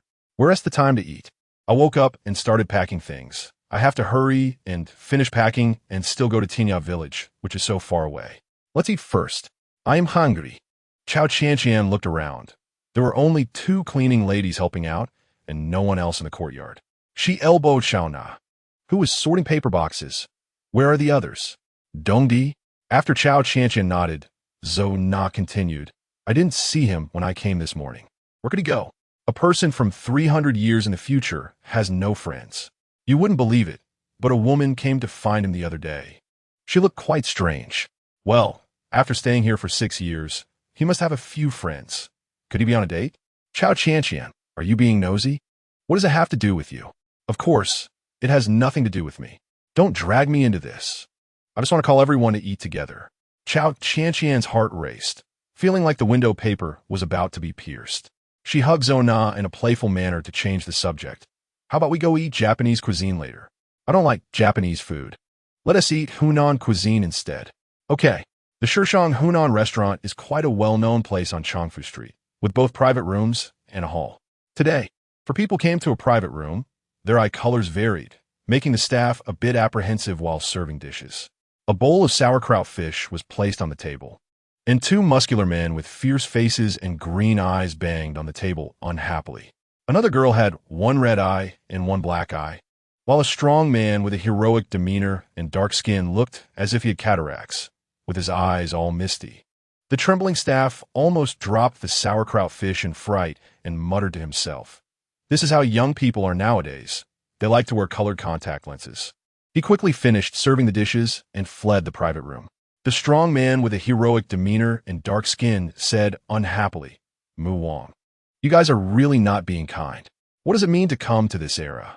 The man with green eyes and shoulder-length hair sitting opposite him sneered, picking up a piece of sauerkraut fish and putting it in his mouth. "King Chunbei, is it only allowed for your people to come to this era to snatch resources, but not for our corruption clan?" King Mu glanced at Duo and said with a playful smile, Duo, you've become more beautiful again. It would be great if you married into our corruption clan. We wouldn't even need to undergo genetic evolution. You just stay the way you are. Yes, you don't undergo genetic evolution. You just push people into the zombie pile. And those who survive are your corruption clan, while those who don't become zombies on the ground. You still need to inject drugs to ensure there are no traitors in your clan. Duo looked at them with indifference, her heart filled with resentment. If it weren't for their deception that led her father to become a traitor, he wouldn't have died tragically among the zombies. King Mu reached out to touch Duo, but was hit painfully by Dongdi's chopsticks. Duo was about to draw the dagger at her waist, but Dongdi blocked her with his arm. He glanced at King Mu and said calmly, "I'm not arguing with you today, but if we find out that you maliciously let zombies run rampant, I definitely want to let you off." "Very interesting. What can you do to me?" "To be honest, I've already bought a few zombies from Sunming Hospital. Which area do you think I should spread them to?" Dongdi instantly stood up, pressing the coins in his pocket down, which transformed into a sharp spike. He pressed it against King Mu's neck, drawing a shallow scratch that oozed green blood. At this moment, the general beside them couldn't sit still and drew his sword, placing it on Dongdi's shoulder. Seeing this, Duo quickly locked the box door, making the scene awkward as their poses held for 20 seconds. Just as Dongdi was about to push the spike in deeper, King Mu couldn't sit still anymore and quickly said, No, don't be angry. I really didn't do it." Dongdi put away the hidden weapon and slowly sat down, saying seriously, "We both know that according to the current strength of our 2 clans, it's not difficult to take you in. It's just that last time you played some tricks. You know that this time, if you want to snatch resources from me, you need some real skills." King Mu rubbed his neck and said unhappily, "Big brother, I'm on your side, you know? I even like duo. Why are you so fierce, cutting someone's neck? I'm the most loyal one in our clan. I just like to play tricks with you. If you come directly with your guns, I definitely can't take you on. Besides, spreading zombies now doesn't benefit me. Big brother, to be honest, it's too hard to make money in this era. I want to buy a piece of land, and they told me I need paper money. I try to exchange gold for money, but they only accept Alipay and bank transfers. I'm really having a tough time. Even if zombies spread now, I can't even find where to get food. Those fresh vegetables spoil in just a few days. This era is too backward. There are no mobile warehouses or small cold storage, and we have to bring our own. Even if we bring it, there is no money to buy it. And when we buy it, it's machine scan payment, and I don't know how. It's so frustrating. Don't complain to me. I'll just tell you. Don't have any ideas about the North City. What? Just because you are from the North City clan, you can only occupy the North City? King Mu looked at Dong Di with his foolish big eyes. Dong Di sighed inwardly.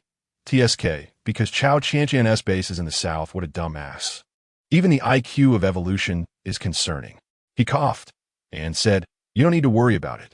Just go south, don't go north. If you dare to step into the north, don't blame my subordinates for being merciless." Huh, King Mu thought. I'm going north just to spite you, huh? Dong Di smiled. I guess your IQ can only go in the opposite direction.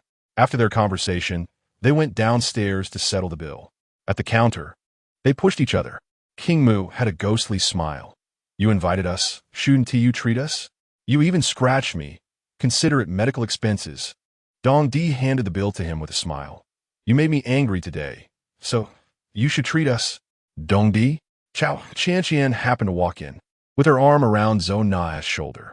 Seeing them pushing each other at the door, Zhou Na looked them up and down and laughed. Your friend is quite the personality, with those green contact lenses and dyed colors on his hands and neck. That Dong Di awkwardly kicked King Mu and said, Get lost. Get lost. I'll pay the bill. Who is this person? Crazy. The silly son of a neighbor. By the way, how did you come here? Having a meal. Have you eaten? You didn't invite us for a feast. No. I'm still under Boss Chao's care. Consider yourself smart. Today, this young lady is in a good mood. You stay and eat with us. And I want to hold it against you for using my money to treat us. Duo smiled awkwardly and said, I think I'll leave first. Don't. Let us eat together. Our Princess Qianqian was just wondering if you're on a date. How dare I? Duo immediately bowed, and Zhou Na quickly helped her up, saying helplessly, What are you doing? That's scary. Come sit together. Duo cast a glance at Dong Di, who nodded, and the few of them sat in the hall, ordering several dishes. Cao Qianqian curiously asked Duo, Are you wearing contact lenses? Why only wear one eye? It would look better if you wore a pair like your friend just now. She liked this kind of asymmetric aesthetics. Dong Di quickly explained it. His flustered expression made Cao Qianqian a bit unhappy. So you're using my money to flirt with girls? No wonder the accounts are so messed up. For some reason, she felt a blockage in her heart and didn't want to say anything more. Zhou Na noticed Cao Qianqian's gloom and became the mouthpiece. What is your relationship?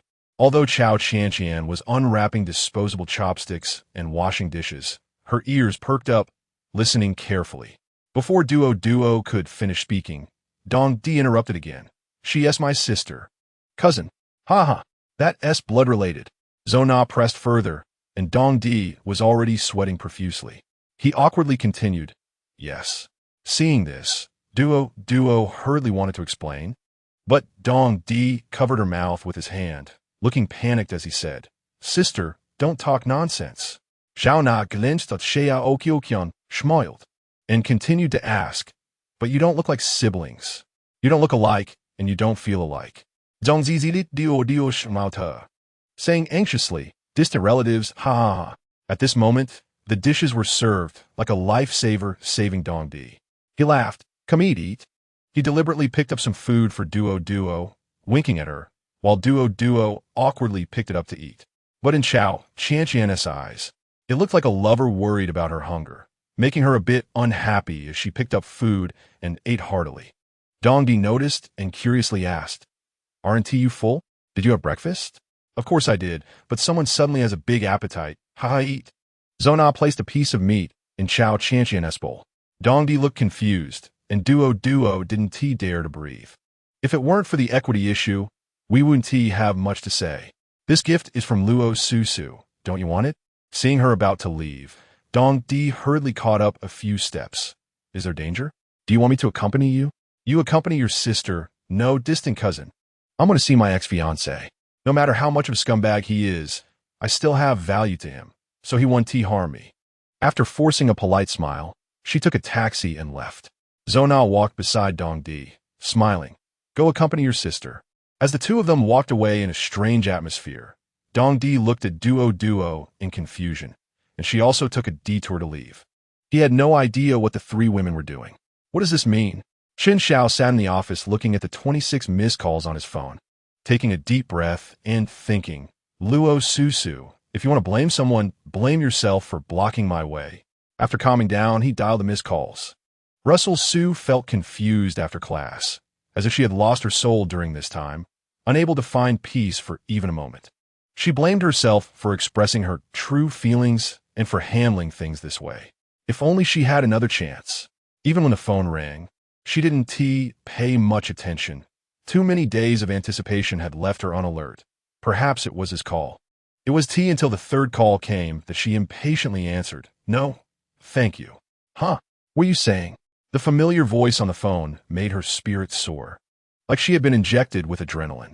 She cautiously looked at the caller ID. Husband. She was overjoyed, tears streaming down her face. I was wrong, really, husband. Chapter 26. The Most Poisonous Man's Heart, September 9th. 23 days until the outbreak of the apocalyptic virus. By afternoon, the rain fell steadily, washing over the playground of Fengshan Primary School. Chen Xiao stood at the school gate with an umbrella, watching Russell Sue, dressed in a black knitted outfit, her hair in a bun, and her face adorned with exquisite makeup. He looked at her with gentle eyes. Russell Sue ran towards him with joy, a few water droplets on her shoulders. Chen Xiao tilted the umbrella towards her tenderly, smiling. You look great today. Russell Sue indeed looked beautiful. She had borrowed some cosmetics from a colleague to make herself presentable for this meeting, as she felt this was her last chance. She gently took Chen Xiao's hand. I've left Shun Su with a colleague. Can we have a day, just for the two of us? Chen Xiao squinted and smiled. My distant relative has come to visit, and I can't leave just yet. I have some matters to discuss tonight, so I wanted to trouble you to entertain him. Distant relative? Which relative? It's from my mother's side. Although my parents have passed away, he brought something to meet me. I think he probably needs our help. Russell Sue happily threw herself into Chen Xiao's arms, rubbing her chin against his shirt. The warmth seeped through the fabric to her skin, and he reluctantly embraced her and kissed her forehead, smiling. Go on, be busy.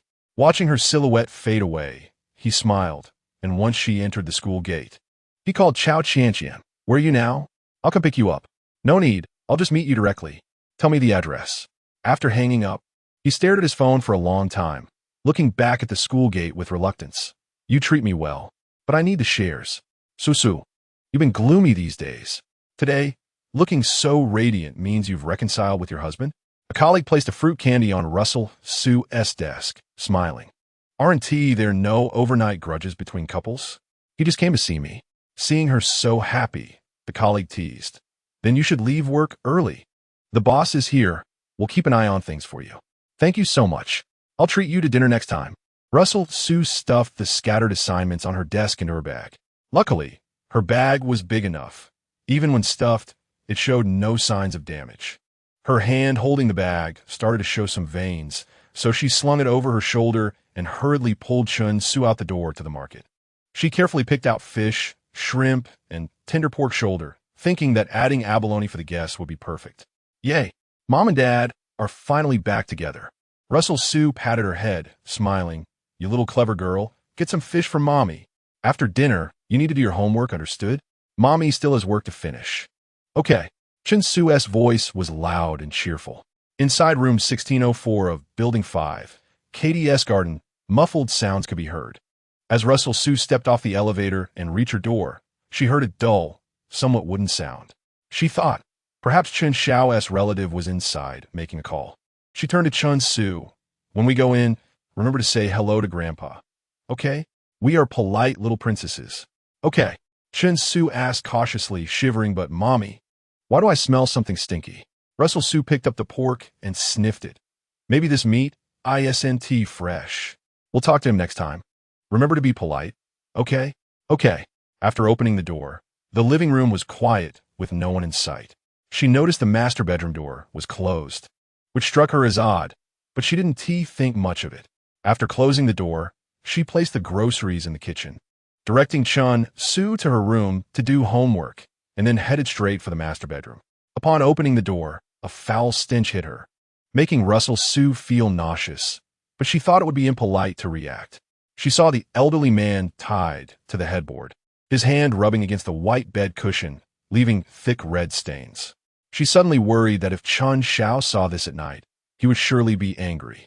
Hello, I'm Russell Xiao, Chen Xiao's wife. Russell Xiao slowly walked forward to greet him. The elderly man reached out to grab her, his mouth opening wider. She noticed he seemed desperate to break free from the ropes. She felt troubled. Why would they tie up a guest? He couldn't speak. Was it Chen Xiao who tied him up? The elderly man had disheveled short hair, an old floral shirt, and wrinkled skin. Other than rushing toward Russell Xiao with a dazed expression, he didn't seem abnormal. She patiently thought, perhaps he was just uncomfortable. She approached and began to untie the ropes, asking, "Are you uncomfortable being tied up? Who tied you?" The elderly man, sniffing her scent, suddenly bit down on her neck, his mouth clamping down on the bleeding wound. Just as she loosened the ropes with one hand, he seized her head with the other hand. Blood slowly oozed from the bite, and in less than a minute, it gushed from the artery, soaking the elderly man's white hair. Her scream echoed through Building 5, a sound so piercing that it could be felt in the soul, making Chen Xiao rush over, tears streaming down her face. Mom, what is wrong?" With the last bit of clarity, Russell Xiao looked at Chen Xiao. "Don't come over, he bites. Quickly go out, close the door, and call Dad." She grabbed the elderly man's hair, trying to separate him from herself, but suddenly remembered Chen Xiao's face and his words. "My distant relative has come. I can't leave right now. I have matters to discuss tonight, so I wanted to trouble you to entertain him." That smile had an eerie quality. She looked around the room and saw a camera she had never noticed before. She suddenly realized and stopped struggling, allowing the elderly man to bite her. With a child inside her, she looked at Chen Xiao and Cao Qianqian, who were laughing and talking in the distance. She thought, if I give birth to this child, he doesn't love Cao Qianqian anyway. He's just using her. I'll let him pursue his interests. And since Cao Qianqian is an only child, he could consume this inheritance. Wouldn't that mean that the ones who finally benefit are me and this child? She touched her belly, smiling sweetly. Her smile was filled with anticipation and longing. In that moment, she understood. The future was worth fighting for. Russell Xiao's eyes gradually filled with bloodshot veins, becoming clouded with a white mist, and she could no longer say a coherent word, instead only able to emit deep, muffled sounds. Her blood became thick and viscous, with wounds on her neck, arms, and thighs slowly sealed by the thick blood, no longer oozing a single drop of fresh blood. Chen Xiao was surprised to hear that Cao Qianqian knew about this. You know about zombies? Not fond of it. Seeing such a disgusting sight, Chen Xiao felt a wave of nausea.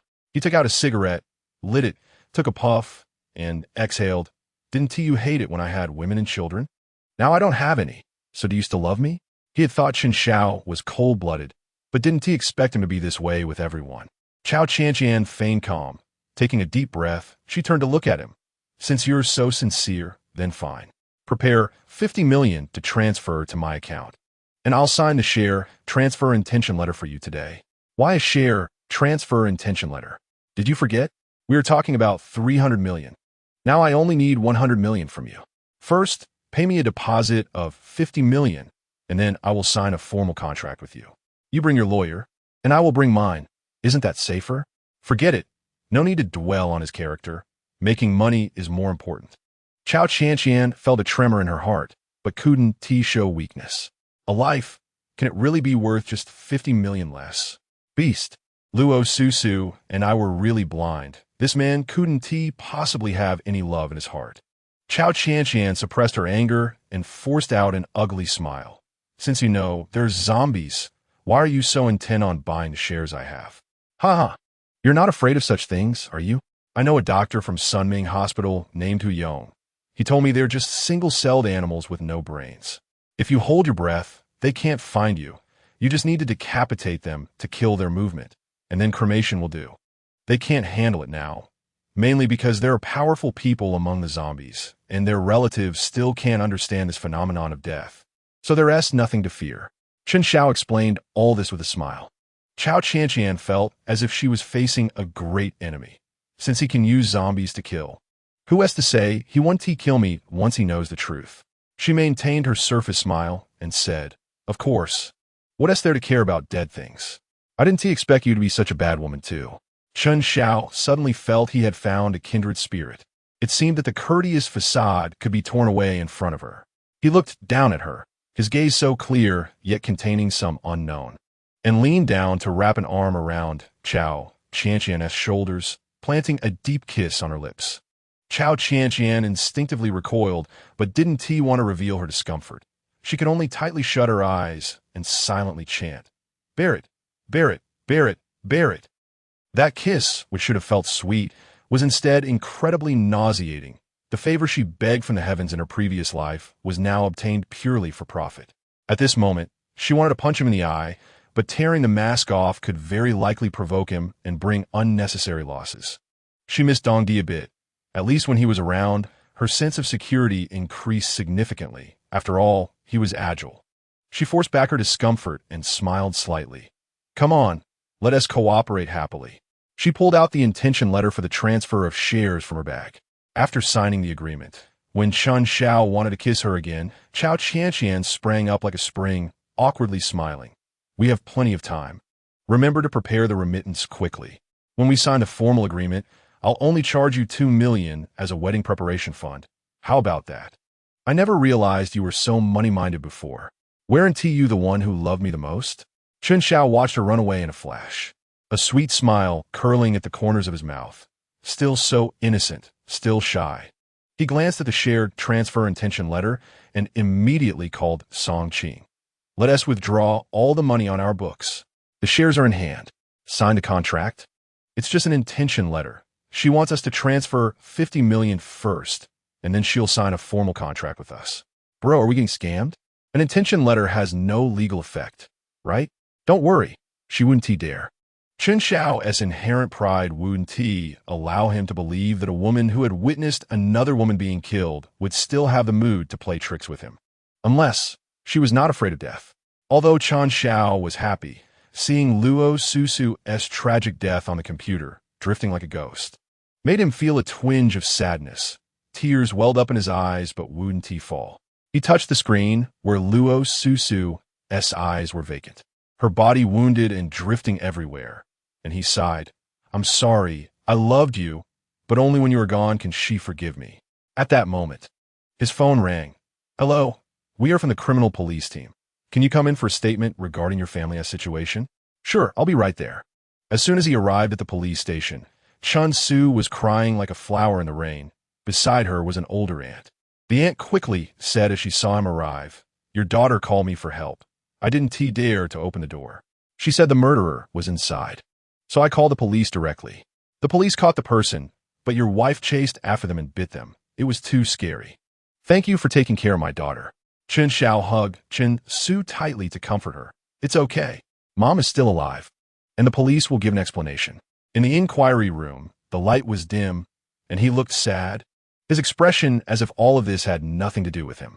Pei Yuan asked, "Where were you at the time of the incident?" "I was having dinner with a friend." He took the dining receipt out of his pocket, showed it to Pei Yuan, and then said, "I didn't expect him to do this." "Who?" Due to lack of evidence, they could only release the person for now. Watching his retreating figure, he must have gotten the zombies from somewhere. Could it be Sunming Hospital? It might be better to have Chun phone cooperate with us. Chapter 27. Invited to a party September 9th, 23 days until the outbreak of the apocalyptic virus. The night lights were dim, and Cao Qianqian held an umbrella, raindrops pattering on it. She stumbled into the alley of Chongfu Street, leaning against the wall as she walked. The entire process of Luo Susu turning into a zombie flashed through her mind, causing her to faint momentarily, and she vaguely saw a figure. Faintly recognizing it was Dongdi's face, she softly called, "You're here?" Then collapsed into a strong embrace, falling into a deep sleep. In her dream, she pushed open the heavy doors of a hotel and saw Chen Xiao and Luo Susu embracing each other, their faces twisted as they reached out to her, ruthlessly pushing her into a crowd of zombies, only remembering the biting pain that pierced through the skin and into the bone. If it weren't for the rebirth, the one who died would definitely still be me. After the shock came a heart-pounding panic. When she opened her eyes, Zona, Dongdi, and Lu Tong were all gathered by her bedside, tears streaming down her cheeks. Zona held her tightly. "What is wrong with you?" The others were all deeply worried. She bit her lip and wiped away her tears. Luo Susu was killed by Chen Xiao. What? Cao Qianqian recounted what she had witnessed. And Zona worriedly said, "If he finds out the money has arrived and that you've sold your shares to someone else, wouldn't he come after you to kill you? He dares." Dongdi instantly felt angry and clenched his fists. "I will protect you too." Lu Tong pulled the blanket covering her up by another 5 centimeters.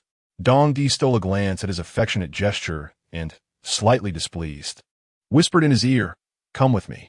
Seeing the two of them leave, Zona comforted Cao Qianqian. "Look how scared you are. It's not you who died.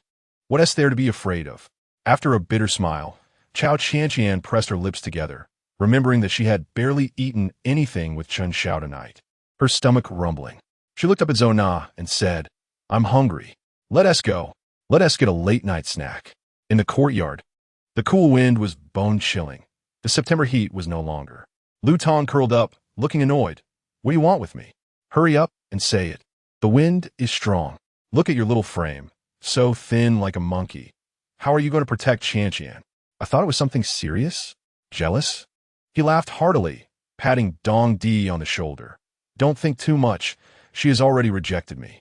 "Who is thinking too much? You're still helping her with her blanket."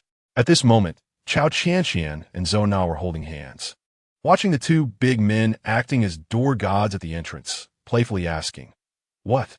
Found a part-time job? How much do the door gods get paid?" "I'm hungry. Let us go get a late-night snack." September 10th, 22 days until the outbreak of the apocalyptic virus. The People's Government Office building of Dujianjian City held a grand meeting at 9 a.m. today, attended by city-level leaders and provincial leaders. The media have been waiting since before dawn to take photos and conduct interviews. "Leaders, can you say a few words?" "There will be a public announcement later." "Is it related to the recent criminal cases?" "Leaders, please say a few words." Among the reporters, each leader had to bow their heads in silence to carve a bloody path to attend the meeting, and once they finally entered the meeting, everyone was in a state of distress. The mayor sighed as he noticed that everyone had no opinion about the zombie situation. He said, "If we continue to keep this information under wraps, it's likely to cause panic. My suggestion is to negotiate with the families and have the government subsidize the handling of the matter. Should we have everyone cremated in the middle of the road? That's really against human ethics. But now is not the time to consider ethics. This virus spreads extremely fast. If we don't deal with it promptly, we could face extremely serious consequences." I oppose. What the heck are you opposing for? This is an infectious virus. Did you see the reports? The anxious captain of the criminal police team, Pei Yuan, stood up and slammed the table in protest. The mayor, mindful of the provincial leaders, could only persuade him gently. "Comrades, don't be anxious. Publicizing the situation will indeed bring many negative consequences. Let us pool our ideas and handle this matter well. Unstable emotions will not yield good results." Pei Yuan looked around, feeling frustrated.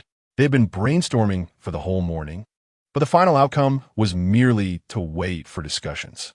The information that was eventually made public was multiple criminal cases have been established, and a special team has been formed for oversight. But the zombies in the storage room are piling up. He thought for a moment. That Chen Xiao clearly brought the zombies from Sunming Hospital. There is surveillance footage, yet he refuses to acknowledge it. Indeed, the camera didn't capture a clear view. Could this Cao Qianqian be an accomplice? Look at her involvement in the Songbaran case, and this case as well. It's better to first investigate all the dismissed employees from Sunming Hospital before looking for her. He felt that this matter had nothing to do with her. Don't rely on your 6 cents to handle this, please. Pei Yuan slapped his forehead. I saw cases relying on my 6 cents. Let us go. We need to investigate in order. There are 21 days until the apocalypse virus outbreak on September 11th. Cao Qianqian, as if waking from a dream, had been indulging in laziness all day, but as she thought about the impending apocalypse, she had to get up and start arranging things. Last night, she slept particularly soundly. Without dreams of her memories with Chen Xiao, she thought, maybe it's time to let go. What is there to cling to for a selfish man? She sat up, but then lay back on her soft bed, rolling around and relishing this laziness. She wished the apocalypse wouldn't come. It would be wonderful to stay in such tranquility and comfort. At that moment, Zhou Na rushed in. Lu Zi is calling you. Why aren't you answering? He called me. Oh dear, it's almost lunchtime, and you're just answering the phone. What is wrong with that? I just woke up. I'm exhausted lately. Why are you bringing her up? It's bad luck. Those socialites have always looked down on families like ours who started from scratch. But she wants your secondhand things, with the condition that you attend their parties. Did you pay for it? I don't accept IOUs. I did, check it out. Cao Qianqian looked at her account and indeed saw one. 5 million deposited. It seemed that she really took all the jewelry and even gave me extra money. So you already split the payment and transferred it to me? Of course. I didn't even agree, and you sold me out. Come on, stop dawdling. Hurry up. I can't take it anymore. They keep asking about you. Whatever, what is there to ask? They just want to see me make a fool of myself. On the 17th floor of Sunming Hospital, there were sounds of moaning. In the stairwell, 3 men dressed in black were holding flashlights. One of them anxiously said, Huyong, what should we do? The police have come to question me. You didn't say anything, right? What could I say? Should I tell them we're making money off the undead? I don't know what these cops are doing. Instead of investigating those in power who have taken the undead, they're bothering us. Bro, I've been transferred from Sunming Hospital, and it's really tough now. People look at me like I'm a monster. Me too. Every time there is a new case, a group of people quietly blames us. This life is really too suffocating. It's definitely hard to get a title with this kind of exclusion. Do you want the apocalypse to come?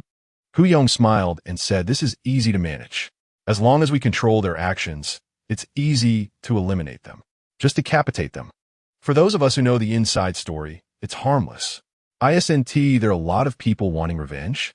They can use this method. Exactly. Those who bought the undead from us deserve to die. What do you want to do, Yonga? I want to reshuffle the world. The implication was to release all the zombies, save money, then build a base and become the authority there. If we want to get rich, we must take risks. Let us release the zombies from the freezer. When chaos ensues, the country will need people like us who once worked as attending physicians at Sunming Hospital. Wouldn't that make us heroes overnight? Yes, let us do it. If anyone is to be blamed, it should be the head of Sunming Hospital. No one would think to blame us. The group planned to sneak into the hospital's changing room. They changed back into their old protective gear and oxygen masks, then went to the freezer area on the 17th floor, opening the doors to the undead inside. They left with all the protective gear and oxygen masks from the other doctors and nurses in the ward. There were 3 body bags, and each of them took one filled with tools and medications. They changed their clothes in the elevator and left Sunming Hospital in their respective cars from the basement. The 26th floor of the Tsehui Hotel is a buffet restaurant, which has a nice name and is mainly used for wealthy guests with dining needs. The restaurant is divided into 4 themed private rooms. Cao Qianqian, arm in arm with Dong Di, who was dressed in a suit, said somewhat sternly, If you can, don't talk too much later, especially not stingy comments. You're quite generous today, buying new clothes and treating me. No choice. In this kind of occasion, if I walk in wearing sportswear, I'd be laughed at. It's so vain. I wonder if they can still be so elegant when the zombies come. Before she could pull Dong Di into the door, Luo Chung rushed out to welcome them. He grabbed Cao Qianqian's hand, and Dong Di noticed it, tightening his grip on her arm and then wrapping his left arm around Cao Qianqian's shoulders, pulling her away from Luo Chung. Luo Chung, slightly dissatisfied, huffed, Who is this overly protective man? You can't even touch her. You should know I'm her sister. Without my nod, you can forget about getting close to Qianqian. What are you talking about? He asked my lackey. What is a lackey? Oh, just a worker. Luo Chung pushed him away and then, smiling, wrapped his arm around Cao Qianqian, saying, Let me tell you, that group of annoying girls is here. You better hold on. I'm begging you. She still owes me the final payment. I knew I'd find out when I came here. Let us go. Dong Di, failing display asset. Questioned. I'm just a worker, just a worker. Don't worry about that. Just follow me. Although unwilling, he had no choice but to go along with Cao Qianqian. It was indeed a bit frustrating. Who told them that money was so hard-earned in this era? As they pushed open the heavy door, they saw every woman dressed extravagantly, each adorned beautifully and chatting with one another. All eyes turned to Cao Qianqian, Dong Di, and Luo Cheng standing at the entrance. I heard you've been short on money lately, so I'm here to lend you a hand. She walked over, took Cao Qianqian's hand, and smiled. I heard you've been cheated on. You must tell us all about it. Sister, come on, don't make it too difficult for our Qianqian. Let us not talk about that. Cao Qianqian maintained a smile, resting her hand on the other woman's wrist. I heard you're getting married soon. Congratulations. Why is it so popular here to be sarcastic? Truly, wherever there are people, there's a world of intrigue. Dong Di slowly stepped forward and said to Cao Qianqian, Darling, are you going to introduce me? Who is this? Cao Qianqian suddenly remembered there was someone who could be a gunman and hurriedly introduced him. This is my boyfriend from abroad. Oh, what's he doing now? After giving him a glare, Cao Qianqian quickly explained. He works for an investment company abroad. Maybe if your family encounters economic difficulties, he can lend a hand. At that moment, Cao Qianqian felt more at ease, happily munching on snacks. Dong Di leaned over and asked her, Aren't you angry? Angry about what? They're just mocking me for my background, or for being clingy, or for being an only child who will be left with nothing in the end. Ever since our family squeezed into this upper-class society, we haven't been respected for a day. But if we want to grow the business, we have to know these privileged people who have been pampered since childhood. Let them be. After all, they're just jealous of me. My parents treat me well, and I have absolute say in our family, while most of them can't even get any major property management rights at home, so they can only vent their frustrations on me, an outsider. Don't be fooled by how angry that woman seemed just now. Although her family is extremely wealthy, she has held a high position in the family business and is just a trivial role, spending money and dating. You should try this, it's delicious. Their hotel's grilled sausages are really good. Dong Di wanted to comfort her, but was surprised by her open-minded attitude. He smiled and picked up a grilled sausage from his bowl and took a bite. It was indeed delicious. He exclaimed, This must have been grilled over charcoal. It has a charred flavor. You know about this? You really know how to eat. On the 17th floor of Sunming Hospital, 50 zombies were wandering around, their mouths open as they sniffed for the scent of the living. The sounds and smells emitted by the mice in the hospital rooms attracted the zombies, who had no sight and followed the faint sounds, slowly making their way up the stairs, one floor at a time, pushing and shoving each other. Some zombies stepped on each other's feet and fell directly down the stairs. The horde made its way to the hospital rooms, where a bloody baptism would eliminate all the little white mice. However, their hunger grew stronger, and following the sounds, they moved through the long corridor to a hotel. Following the scent and the stairs, they wandered through the hotel's top-level guest rooms. A housekeeper cleaning rooms on the 32nd floor was changing the bedding when a middle-aged man, blood oozing from his mouth, approached her from behind and bit down hard on her neck. Another cleaning staff member, who was cleaning the bathroom with the door closed, opened the door and asked, What's wrong? Xiao.Mai. Upon seeing the bloody scene, she instinctively ran over and shouted, Who are you? Why are you biting people? The middle-aged man tilted his head, sniffing the air as he approached her. Chapter 28. Encountering the unusual, a guest room on the 32nd floor of Tsuhui Hotel had its door wide open, the scent of fresh blood and flesh enticing the zombies on the upper floors. The screams of the housekeeping staff echoed across the floor, and a couple residing on that floor was awakened from their sleep by the screams and the foul odor. The woman jumped up, annoyed, and said, Isn't this a 5-star hotel? What is all the noise? I didn't sleep at all yesterday. Can't I just catch a break? She got up naked and went to the closet to grab a white bathrobe. The man behind her said, I'll go with you to check it out. What if there's danger? I can protect you. He leaned down to kiss her forehead, and the two walked out of the room, smiling. The corridor was as quiet as a morgue, and the foul odor that met them made them cautious. They reached a room with an open door, where they saw a middle-aged man gnawing on a woman in hotel staff uniform. The woman had stopped breathing and was lifeless, and the middle-aged man turned his attention to the couple standing at the door. As the man approached, the couple ran away, and the previously bitten staff member got up blankly, chasing after them like a marionette. They shouted for help, but no one responded. The man, who had been holding the woman's hand, let go, and she fell to the ground unprepared. Seeing the middle-aged man and the two staff members behind him closing in, the woman sprinted with all her might. Just as she was about to reach the elevator, her beloved man desperately pressed the elevator close button. With one hand blocking the elevator door, she tearfully exclaimed, "You promised to protect me." At that moment, the man wanted to kick her, but it was too late. The middle-aged man and the two hotel staff members pushed her into the elevator, and the five of them boarded the elevator to hell. In the final moment of death, the woman intended to press the button for the first floor, but due to the collision with the others, her hand slipped and hit the button for the 26th floor instead. At that moment, on the 33rd floor and above of Shui Hotel, the hallways, guest rooms, and banquet halls were already filled with zombies, wandering aimlessly, walking by the windows, catching scents from below. Many zombies jumped down, splattering into a bloody mess. Someone had already called the police. Shui Hotel, 26th floor restaurant, the social gathering of socialites took a Western-style approach, with everyone dressed to the nines, chatting away.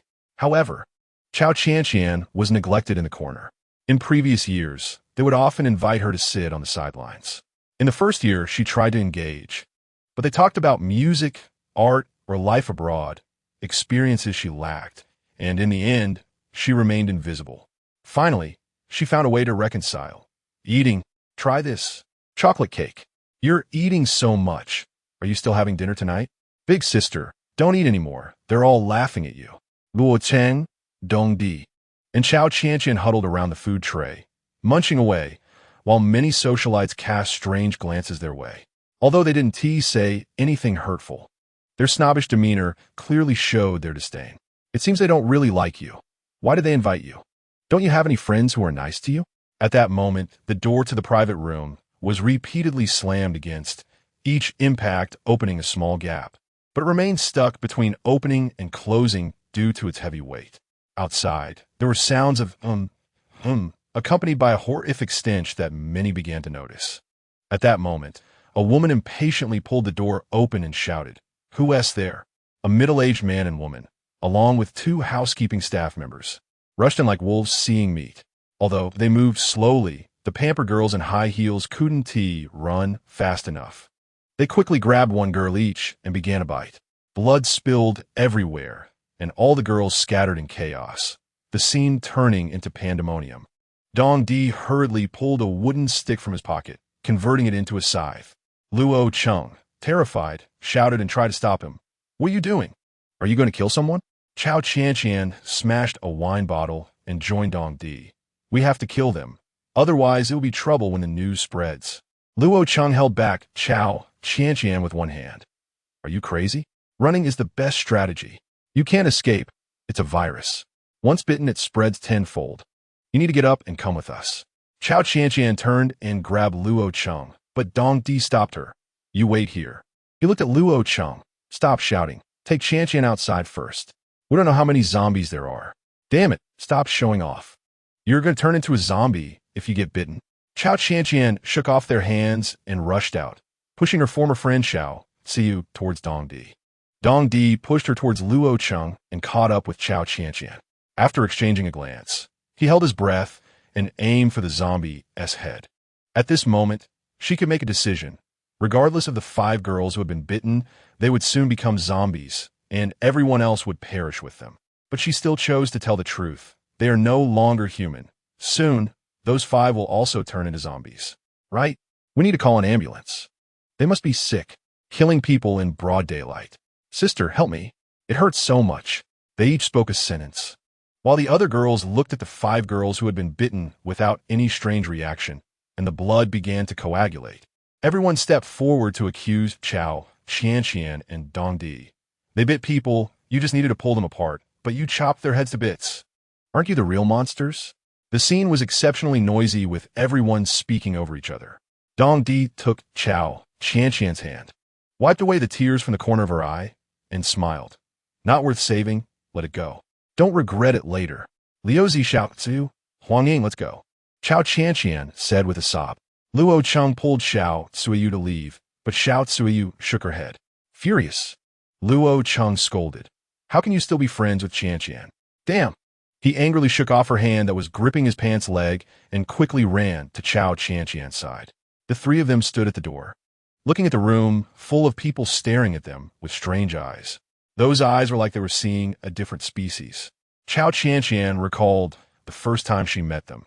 Everyone was especially polite, and she happily introduced herself and her family's business, only to be met with just a nouveau riche. The room erupted in laughter, with only Xiao Suiyu and Huang Ying offering a few words of support. After that, the three of them became good friends, until 2 years ago when Chao Sheng Group, which had a chance to go public, failed to do so due to the obstruction of relatives. She became an outcast in this group. Even those who were usually close to her treated her like a stranger. She never appeared in those women's hypocritical social gatherings again. She smiled coldly. I was naive. Let's go. The three of them, just like when they arrived, were the last to leave. As they opened the door, they were met by a crowd. The first one to walk out opened the door, followed by a group behind. As they reached the elevator, they heard the screams of women, but there was no time for them to choose again. They had sealed off the only escape route with all their umbrellas hanging on the door handle. The elevator door slowly closed, and they saw a few women escaping from the door, already battered and bruised, but they wanted to take the elevator and had already missed their chance. The elevator went directly down to the underground parking garage, and the three of them drove away from Zhihui Hotel. Someone had jumped from a high building, smashing to the ground and becoming a puddle of mush, followed by an extremely foul odor. Many onlookers shed sympathetic tears for those who had turned into meat paste. When the police arrived, they evacuated the crowd to 3 meters away. Pei Yuan looked at the foul smell on the ground and the humans that had turned to mush. He knew this building was extremely dangerous. He urgently called for reinforcements, and another team of police officers arrived at the scene to set up a cordon. Only one car drove out of the underground parking garage, and Pei Yuan looked at the license plate, Do 2369. He immediately noted it down and pressed the intercom button. Check who the car Do 2369 belongs to. It's a rental car, registered this morning under the name Cao Qianqian. Again her? Pei Yuan had no time to think further and could only deal with the immediate situation. He urgently requested support from his superiors. And upon learning that there might be zombies from Sunming Hospital inside, the leadership issued a direct order. Shoot to kill. Helicopters and special forces were already in position, and all police officers received the order to shoot for the head. Amidst the thunderous gunfire, all the zombies in Zhihui Hotel were cleared. That night, the police issued a report. On September 11th, the Dujianjian City Public Security Bureau, in conjunction with the Provincial Public Security Bureau, handled a violent organization shooting case in accordance with the law, and all involved parties have been apprehended. The list of victims is as follows. Once this news broke, the whole city was in an uproar. Many relatives of high-ranking officials were on the list, and the daughters of Chamber of Commerce members were all included, with the only exception being the Chao family's only daughter. The bad news spread throughout the city, and many citizens brought flowers to pay their respects. The news was broadcast on television, and Cao Qianqian smiled helplessly. No way. This is possible? Claiming the zombie cleanup as a violent organization crime was actually quite convenient and clever, but I don't understand why they didn't clean the whole city. Wouldn't that prevent the apocalypse later on? Dong Di took a sip of yogurt and continued to count the goods they had snatched from the supermarket for the courtyard. After leaving Zhihui Hotel, the money from selling 30 of her shares finally arrived. She urgently bought supplies, sending one load to the base and another to the courtyard. She also hired a contractor to come tomorrow to install iron fences. If the whole city was on alert to do this, it would cause panic among the people. But by attributing it to an accident, the public wouldn't be so emotionally charged. I think that's pretty smart. Zona also opened a pack of yogurt and started drinking. Luo Cheng sighed beside her. It's a pity we can't do a live broadcast here. Otherwise, I could sell my last stock and exchange it for some life-saving supplies. Don't worry, The government has given us time. I thought disaster was imminent, so I hurried to stock up on supplies. Your system space must be used up, right? Yes. Let's see if there are any tasks. System master, I'm here. I want to expand the warehouse. System, okay. Have you thought about the tasks to be completed? System, yes. Please find Dr. Chen Feng and inquire about the virus information he previously uploaded online. I have some unclear points I'd like to consult him about. This system really loves to learn. Luo Cheng thought for the first time, looking at the transparent screen, reaching out to touch it, but unable to make contact. Dong Di smiled and said, only the master has communication rights. We can only see this screen. That's pretty high-tech. Of course. Where should I go to find Chen Feng? Since he closed down Sunming Hospital, I don't know where he went. I should ask Lu Xiaoning about this. She should be asleep now. I'll call her tomorrow to have her come over. Then you bring Lu Xiaoning over. I'll find Coach Su. Who is Coach Su? My personal trainer. Anyway, in the apocalypse, we need to stay fit, and you need a nurse. I need a fitness coach. Send me the video of you wearing the glasses. This video will be shocking enough. Cao Qianqian walked over and reached out, and seeing her strange demeanor, Dong Di could only helplessly place the glasses in her palm. What did you do to offend her? I didn't. I just casually mentioned bringing a nurse over. It must be that you suggested bringing a female to stay, which upset Qianqian. Luo Cheng threw a bag of chips at Dong Di's head, and Dong Di looked confused. I didn't mean that. It's purely a misunderstanding. He suddenly realized and rushed to the door of Cao Qianqian to explain.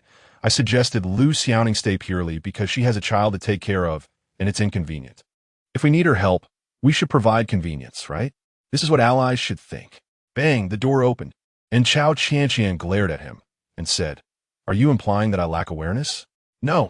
Dong Di looked into her eyes, momentarily at a loss for words. What can I do to not make you angry? Do 5 frog jumps. Without a word, Dong Di began frog jumping at her door. Counting 1, 2, 3, 4. All right, how many do you have to do? That's already more than 5. Cao Qianqian pulled Dong Di up with a smile. I'm not angry. I just think you should discuss any decision with everyone first before saying it. You can suggest what we should do, but don't give orders on what to do now. We are a collective. It's not just up to you. She glanced at the courtyard. In my place, Zona and Luo Cheng can stay. There are exactly 3 rooms. Your room only has 1, so we can't fit that many people now.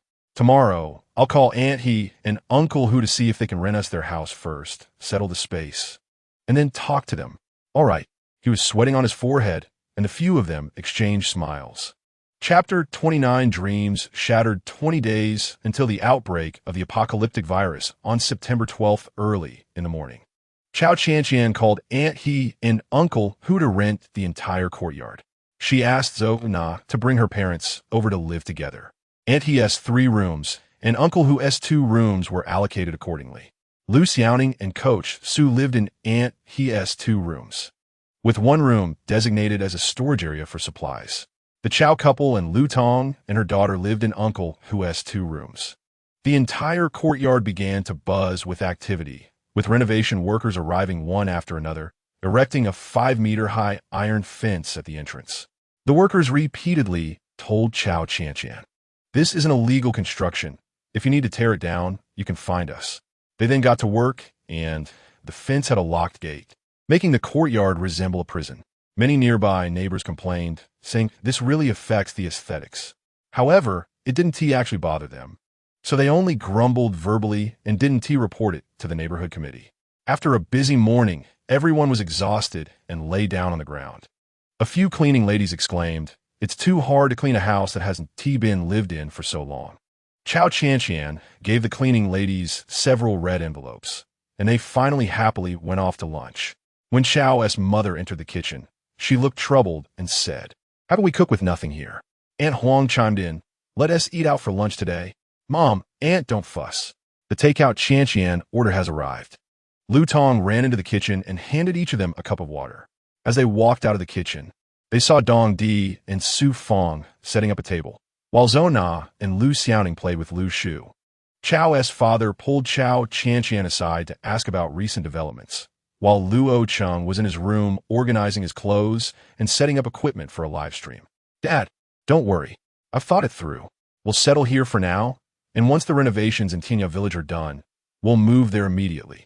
They're already installing water and electricity. I'll have Zona check on it every day. Those relatives call every day. We've turned off our phones. I'm worried about the shareholders meeting tomorrow. I'm afraid you won't be able to handle it. It's fine, Lu Tong Dong Di. And Luo Chang will accompany me. Just then, her phone rang, and, thinking it was the takeout, she checked and saw Jianhui Bank. Your savings account ending in 1345 received a deposit of 80,000,000 RMB on September 12th. Current balance 80,546, 300 renminbi. Please check. Then another message came. Jianhui Bank. Your savings account ending in 1345 received a deposit of 50,000,000 RMB on September 12th. Current balance 130,546, 300 renminbi. Please check.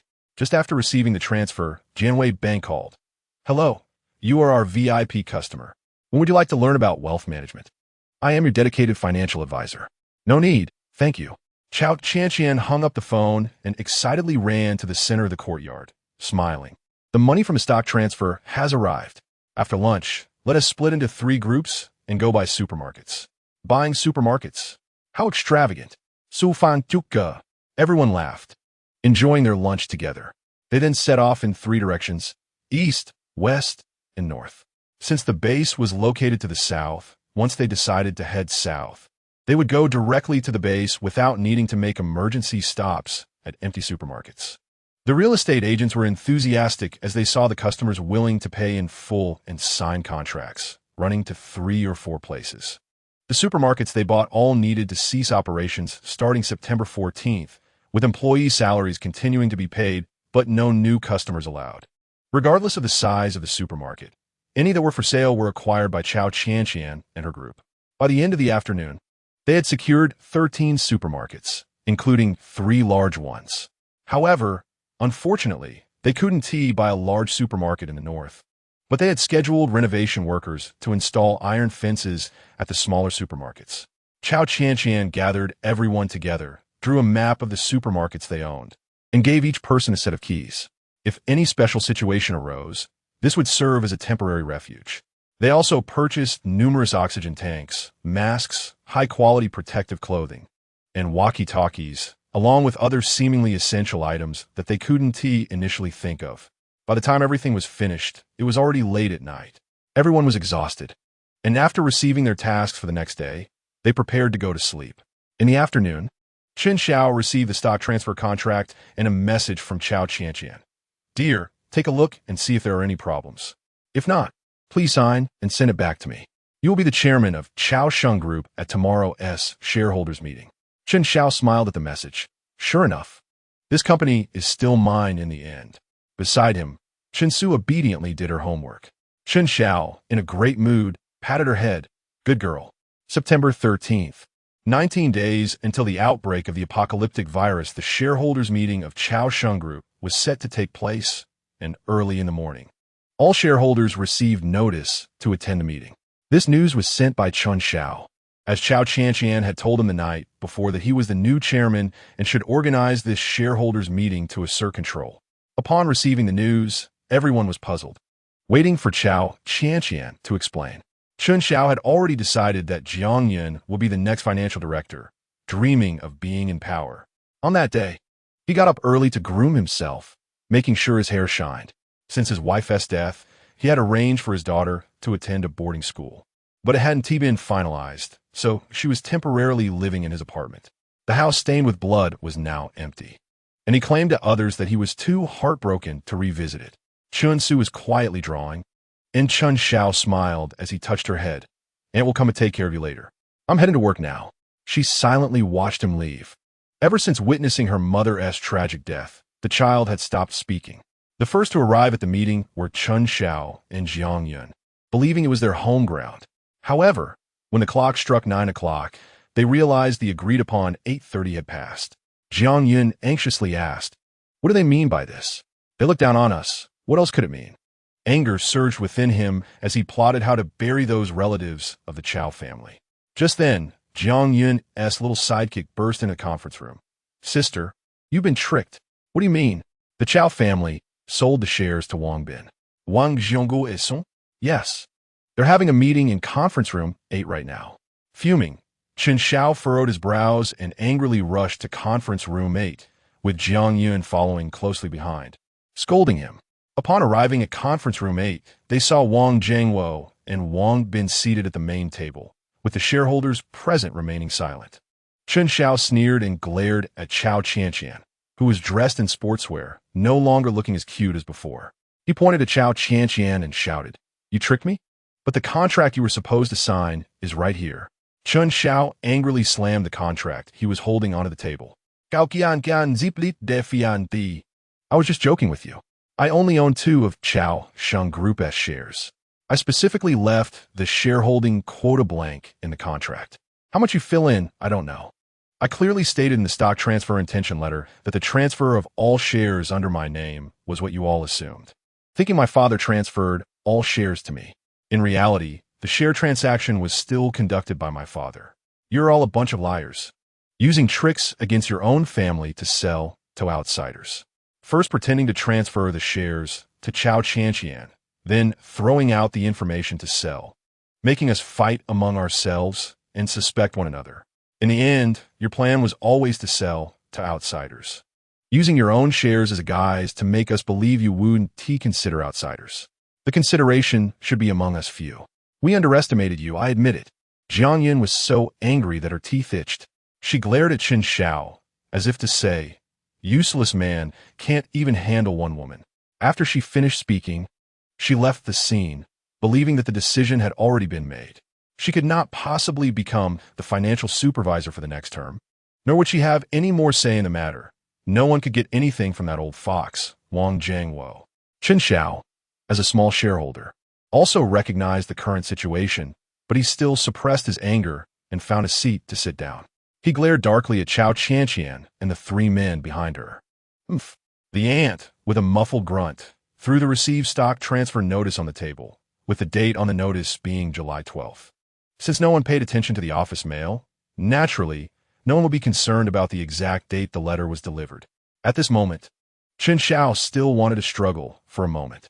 He adjusted his emotions and smiled, saying, "If I remember correctly, shareholders have the right of first refusal." "Yes, but you missed the deadline." Cao Qianqian smiled at Chen Xiao, then turned to Wang Zhongwu and said, "Uncle Wang, I, a person without shares, will take my leave now. Please take good care of this company in the future. It's my son's company. Of course I will take good care of it." After politely smiling, Cao Qianqian prepared to leave. The 3 men behind her glared at Chen Xiao, who, watching her leave, was so angry that he just wanted to rush forward and beat her up. But he, who was used to suppressing his anger, knew that now was not the time for revenge. Reluctantly, he went up to Wang Zhongwu after the meeting ended, smiling brightly. "I apologize for any offense earlier. Please don't take it to heart. You young man, you have some guts, being played and still able to endure." Although he appeared to be complimenting him, Wang Zhongwu already knew in his heart that this person could not be kept. Otherwise, he would definitely become a big problem. He smiled and called Wang Bin over, saying, "Learn more from him. The word endure is like a knife above your head. You need to withstand the knife to achieve great things. He has great potential. Learn more from him in the future." This was intentionally said for Wang Bin to hear, as he was well aware of his son's temperament, fearing that in the future, this person would be the first one his son would want to deal with. Sure enough, as soon as Wang Zhongwu left, Wang Bin glared at Chen Xiao. "Stop flattering my dad. You're not worthy." A small shareholder, he spat a mouthful of saliva onto Chen Xiao's clothes, and everyone treated it as a show, leaving one after another. Chen Xiao clenched his fists, secretly promising, "If I can't have it, then let them all die." It's really good to have a friend who knows the law. The letter we sent 3 days ago, as long as it's placed in the corners of the office, everyone will find it when they come looking for it. Luo Cheng was grinning all the way, as it was the first time he saw Chen Xiao with such a suffocated expression. Usually, it was Cao Qianqian who stuck to him like a plaster. He never expected him to have such a day. From now on, as long as I don't see him and don't answer his calls, he won't be able to find me. The courtyard I live in is where we stayed when we were still broke. He doesn't know it all. Moreover, my relatives know very little about it. At that time, The family had no money, and my parents started to improve their situation through the restaurant business, and then suddenly got demolition compensation. My mom decided to buy this place to avoid relatives. Although she said this, Dong Di still felt a bit worried. He continued, "No matter what, you can't be too far away from me in the future. I'm afraid of that, Chen Xiao." Before he could finish his sentence, Lu Tong laughed. Dong Di was annoyed and embarrassed by his laughter, as if he had been poked at a sore spot, and turned to shout angrily, "What are you laughing at?" Lu Tong was startled and then said, "Nothing, just think your dad sounds very much like what Uncle Chao said this morning." The others burst into laughter upon hearing this. Just as they planned to find a place for lunch, they were blocked by Pei Yuan, who was waiting in the reception area on the first floor of the Cao Shun group. He didn't commit a crime. What was he doing? Cao Qianqian took a few steps forward and pushed Dong Di aside, but after 2 pushes, Dong Di remained unmoved. She awkwardly stood beside him and said to Pei Yuan, "I'll go with you." Pei Yuan scanned their close proximity, and from a psychological perspective, it indicated an intimate relationship. He politely said to Cao Qianqian, "Please." While walking alongside Pei Yuan, Mayu said, "Check this person's information." "Bro, you didn't even ask for his name." Mayu looked confusedly at Pei Yuan, who awkwardly smiled and then ran over to Cao Qianqian, saying, "Don't be nervous. We're just here to ask you a few questions. It's not to arrest you." "I know." Although Cao Qianqian appeared calm on the surface, she was extremely anxious inside. She unconsciously pressed her lips together, her eyes darting around. She was worried not about being questioned at the police station, but about not being able to come out afterward or encountering zombies. After the 3 got in the police car, Pei Yuan smiled and asked, "Was that your boyfriend just now? He seemed very nervous about you." "Ha, no, he's a friend." "What's his name? Are you trying to pry information out of me? Even if I give you his name, you won't find anything." Dong Di. Chapter 30. Accidentally running into each other, there are 12 hours left until the outbreak of the apocalyptic virus on September 13th. Sounds of and came from the storage room on the first floor of the criminal police team. A broken window could only be blocked with toilet paper to prevent it from sliding. Inside the storage room were Director Lu's family, 2 police officers, and a cleaner wandering around, as well as Dr. Zhou's family, making a total of 10 soulless zombies wandering around. Anyone entering or exiting here had to hold their breath or wear an oxygen mask.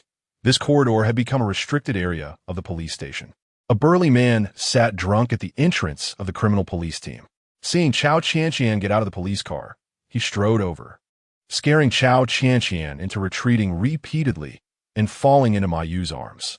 Seeing this, Pei Yuan quickly subdued the man by twisting his arm behind his back and pressed him against the car while loudly reprimanding. "We're already investigating the death of Mei Dong. Don't cause trouble. You are the ones who killed Mei Dong." "You are."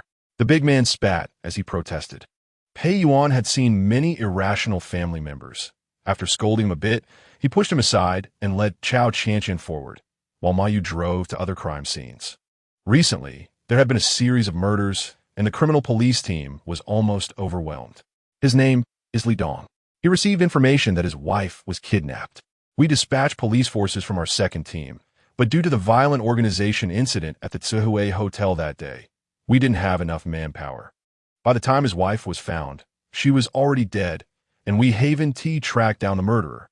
Now, we have established a special task force to investigate. But since that day, he has been causing trouble after getting drunk. The violent organization at Zhihui Hotel, ISNT, that the day of my gathering? He wouldn't know I was there that day, would he? Li Dong lay in a position where he could see the world upside down. He felt aggrieved and took another swig from the bottle in his hand, smashing it at the entrance of the criminal police team. The officer on duty shouted angrily at him. "What do you think you're doing?" He didn't say anything but spat at the officer and staggered forward. He stumbled up the wall, slipped, and fell into the grass. His position was right outside the glass of the first-floor storage room. Dazed, he looked at the people moving around inside the storage room and leaned against the glass door, laughing. "You're all here for justice too, right?" He chuckled, wanted to push open the glass window, but it was tightly shut. He tried every window and finally found one that was loose. He used all his strength to push and pull the glass door open, and a wave of fresh air rushed in, while a thick, rancid smell wafted out. The moment the air rushed in, the fresh smell of meat attracted every zombie inside, and they all turned to look at Li Dong. Li Dong felt as if everyone was welcoming him, and he spread his arms, smelling of alcohol, and said, "Let us go find the officer together." At that moment, the former director, the doctor, and the old man from the hospital rushed towards him like hungry wolves, with their wives and parents fighting alongside them for food. Just as Li Dong felt pain, his bones were already exposed. The pain instantly woke him up, and he shouted, "Help!" He used all his strength to push away the monsters sucking his blood and desperately ran towards the building. In the inquiry room, Pei Yuan poured a cup of hot water for Cao Qianqian with a paper cup and then sat down opposite her, while Xiaomi was taking notes beside them. Pei Yuan looked at Cao Qianqian with certainty and asked, "Where were you on September 11th? It was easier to tell the truth than to lie." She swallowed and calmly replied, "I received a call to go to a gathering, and I arrived at the Tuhui Hotel around noon. I left early because I didn't get along with them." Pei Yuan was somewhat surprised. He had prepared the license plate number as evidence to force her to admit something, but it turned out she wasn't lying. "Didn't you hear anything unusual that day? It was just a normal gathering when someone suddenly rushed in and started biting people. I told them it was zombies, and then the girl who got bitten couldn't be ignored, so they kicked me out. After that, I don't know what happened. I found out from the news that they encountered a violent organization shooting incident, and no one survived." She deliberately mentioned the violent organization shooting case to remind Pei Yuan, "What do you want from me? Aren't you also busy killing zombies?" Xiaomi suddenly became curious about the girl in front of her and asked in surprise, "Is it the kind that only goes and then bites?" Before she could finish, Pei Yuan glared at her and coughed. "What are you doing? You're supposed to be taking notes." "Oh." As a newcomer in the police force, Xiaomi had never been on a mission and was only doing clerical work. She felt scared seeing the monster in the utility room and was told it was a zombie, so she shouldn't go near. She just didn't expect that there would also be zombies in the Tuhui Hotel case. Pei Yuan had received a secret mission from his superiors, so it was difficult for Xiaomi to know the truth of the case. All the documents were handled solely by Pei Yuan. He looked at Cao Qianqian, who had a calm and composed expression, and thought to himself, this woman would be a troublesome character if she wanted to do something bad. He then smiled foolishly to cover up his lack of evidence. "Don't you have anything to say to us?" "No." Pei Yuan smiled slightly, and then showed her the identification document related to the Song Baran case. "Then can you explain why Song Baran's daughter-in-law told us that you went to their house and killed her father and husband?" "Cut it out. I just chopped off a dead person's head. Do you think you can charge me for that?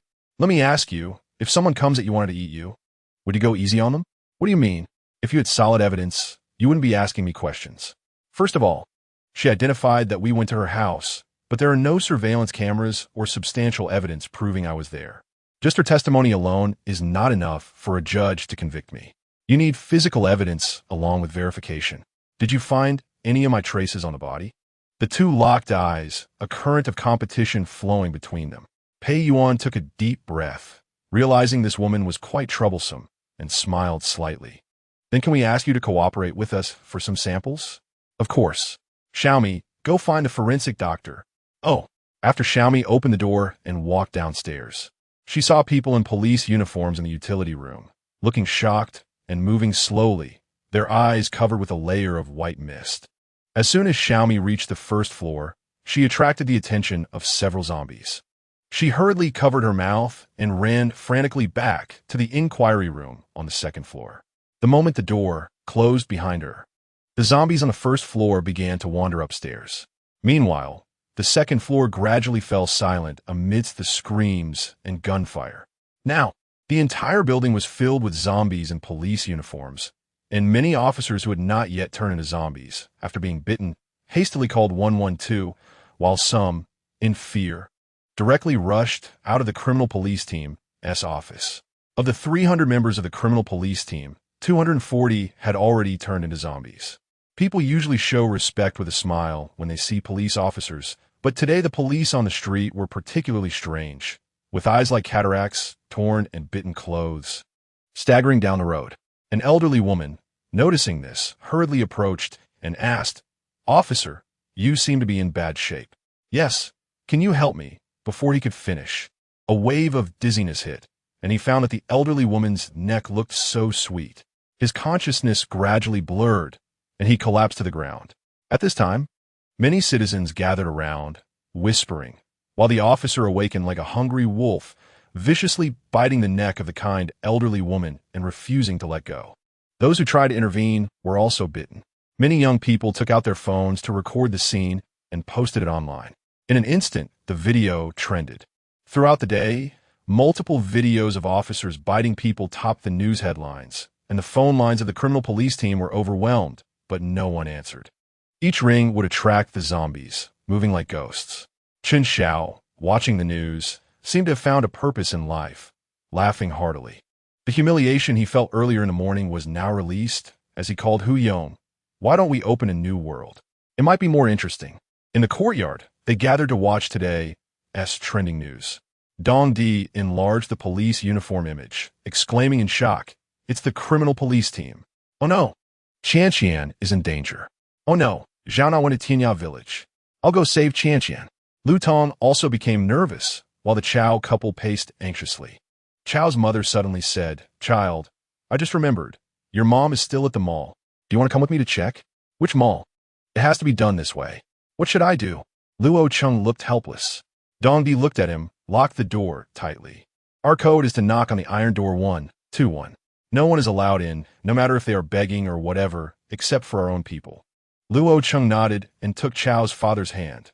"Then we will guard the house."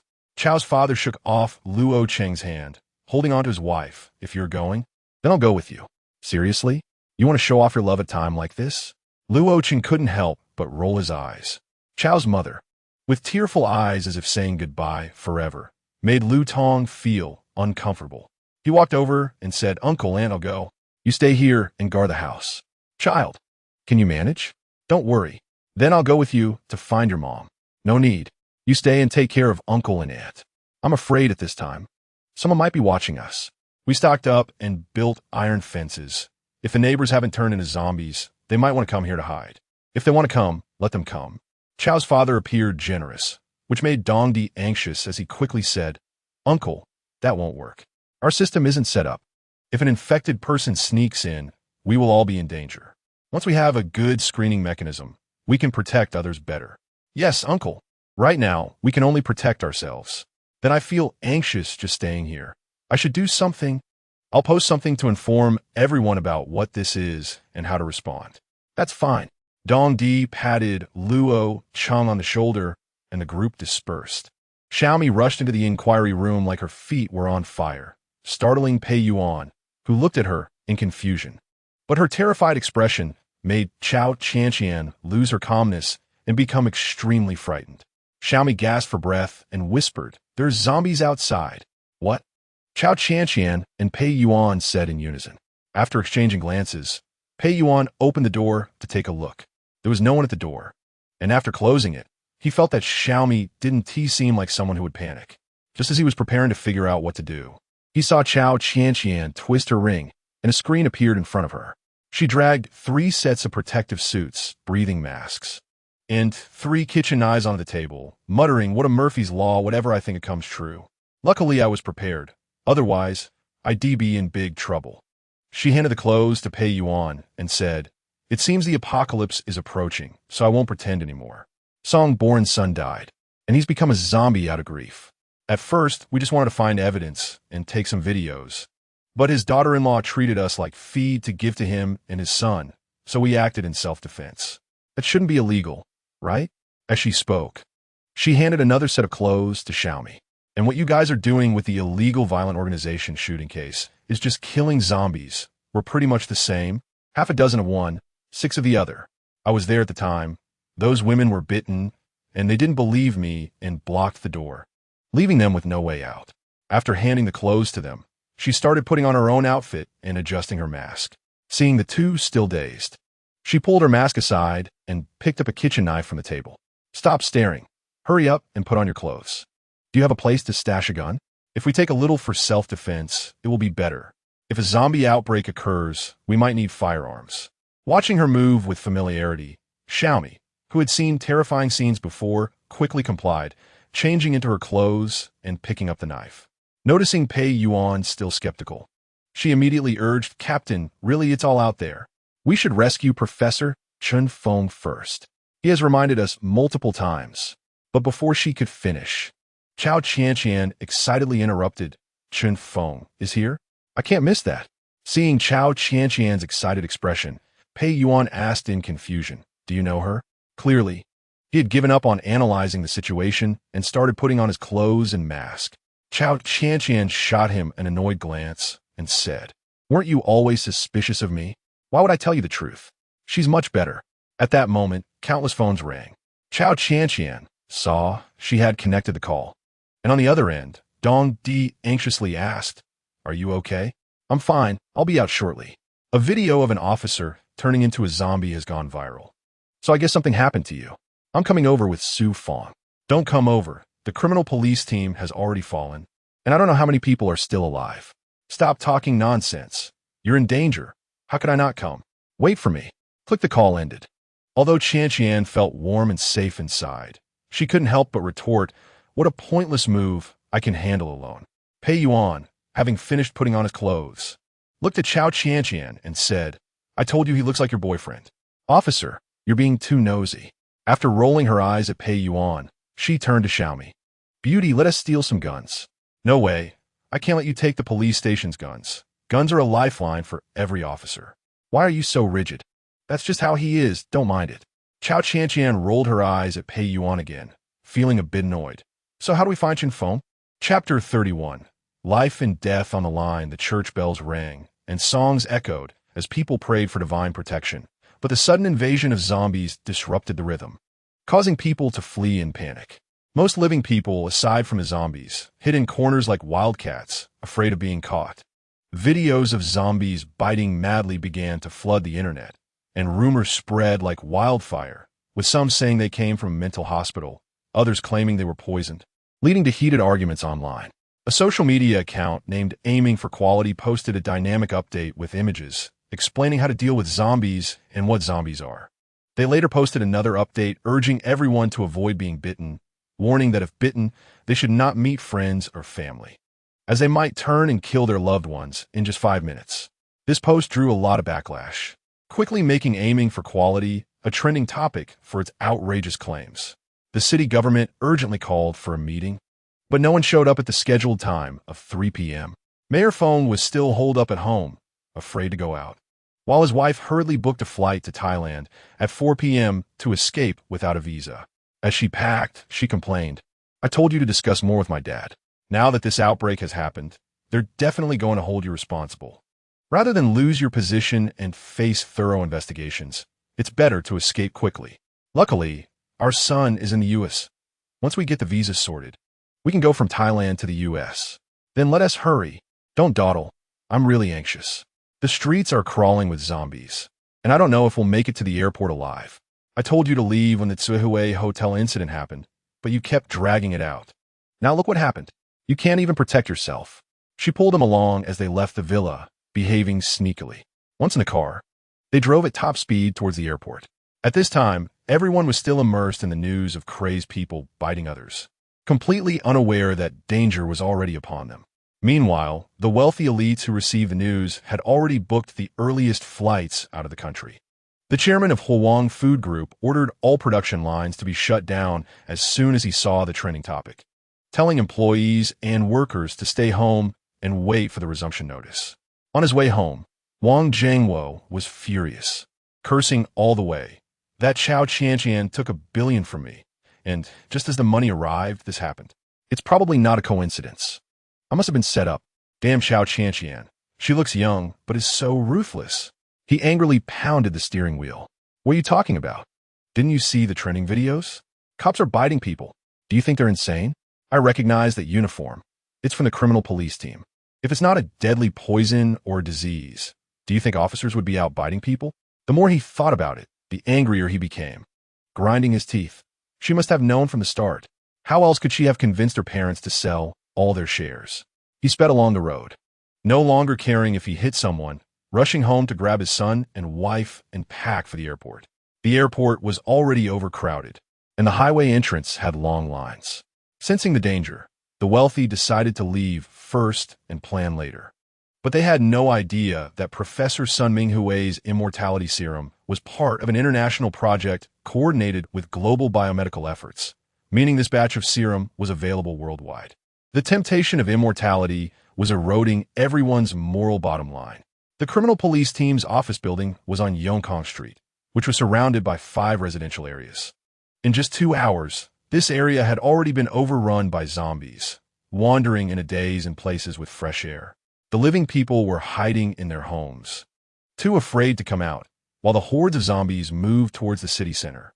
Some zombies had gathered in the nearby convenience market, where the living fish, shrimp, rats, cats, and dog became their most delicious food. The afternoon sun was just right, and the gentle breeze bent the branches, waving hello. But no one was there to appreciate the scenery. The stench of decay overwhelmed any sense of beauty. In the interrogation room of the criminal police team, Cao Qianqian, having changed her clothes, suddenly felt hungry. She took out 2 loaves of bread from the system and began to eat voraciously. Pei Yuan, having finished putting on his clothes and mask, noticed how she was devouring the bread and remembered he had invited her for questioning at noon. But it was already past lunchtime. He apologetically said, "Sorry, I didn't mean to make you hungry." He instinctively brushed the crumbs off her face a bit too roughly, causing Cao Qianqian to shout angrily, "Stop bothering me. I'm eating bread." She continued to munch, while Xiaomi, sensing something was off, grinned and asked, "Captain, haven't you ever dated? You should know that women hate men touching their faces for no reason." "You're so right, sister. Do you want this bread? If not, I'll finish it." "I won't. I had lunch. Out of the 3 of us, you're probably the only one who hasn't eaten." She awkwardly smiled and finished the bread at lightning speed, nearly choking. After patting her chest to swallow it down, she said, "Let us go. We need to find Chen Feng." 3 people wearing masks left the inquiry room. Xiaomi looked around in terror at the wandering zombies, her familiar faces causing her to drop the knife she was holding in panic. One zombie approached her just 0.1 centimeter away. Cao Qianqian quickly pulled the stiff Xiaomi to her side and followed Pei Yuan down the stairs. Suddenly, she had a new understanding of the girl in front of her. After pulling Xiaomi, Cao Qianqian walked a bit faster, and the 3 of them headed downstairs. They heard the sound of a machete slicing through the air amidst moans, and bodies were falling one after another. She wondered, did Dong Di come to find me? She hurried downstairs, only to see a police officer covered in wounds, holding scissors to resist to the death. His heroic demeanor was awe-inspiring. He looked as if he wanted to kill all the zombies.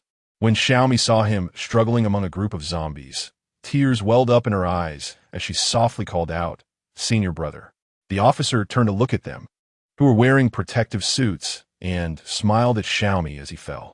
Xiaomi could no longer hold back and rushed over to push the zombies away. Although she had protective clothing and a breathing mask, the zombies could not sense her exact location. However, she wanted to say something to the officer, but he could not hear her.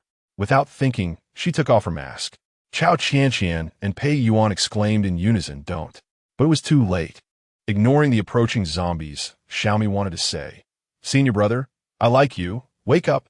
Pei Yuan wanted to save Xiaomi, but was held back by Cao Qianqian, who shook her head. Pei Yuan's tears fell as he turned his face away.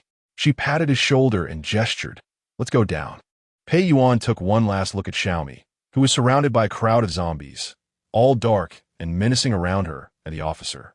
Taking advantage of the zombies gathering, Cao Qianqian checked the positions of Chen Feng through every glass door. She was indeed anxious. If Chen Feng died, the system would determine the mission as a failure, and who knew if she could complete the next mission. If not, wouldn't the warehouse be unable to expand? Pei Yuan patted her back, and since Chen Feng was most likely to be in the waiting room, he led Cao Qianqian to a room at the innermost part of the first floor. They saw a zombie inside, but no one else.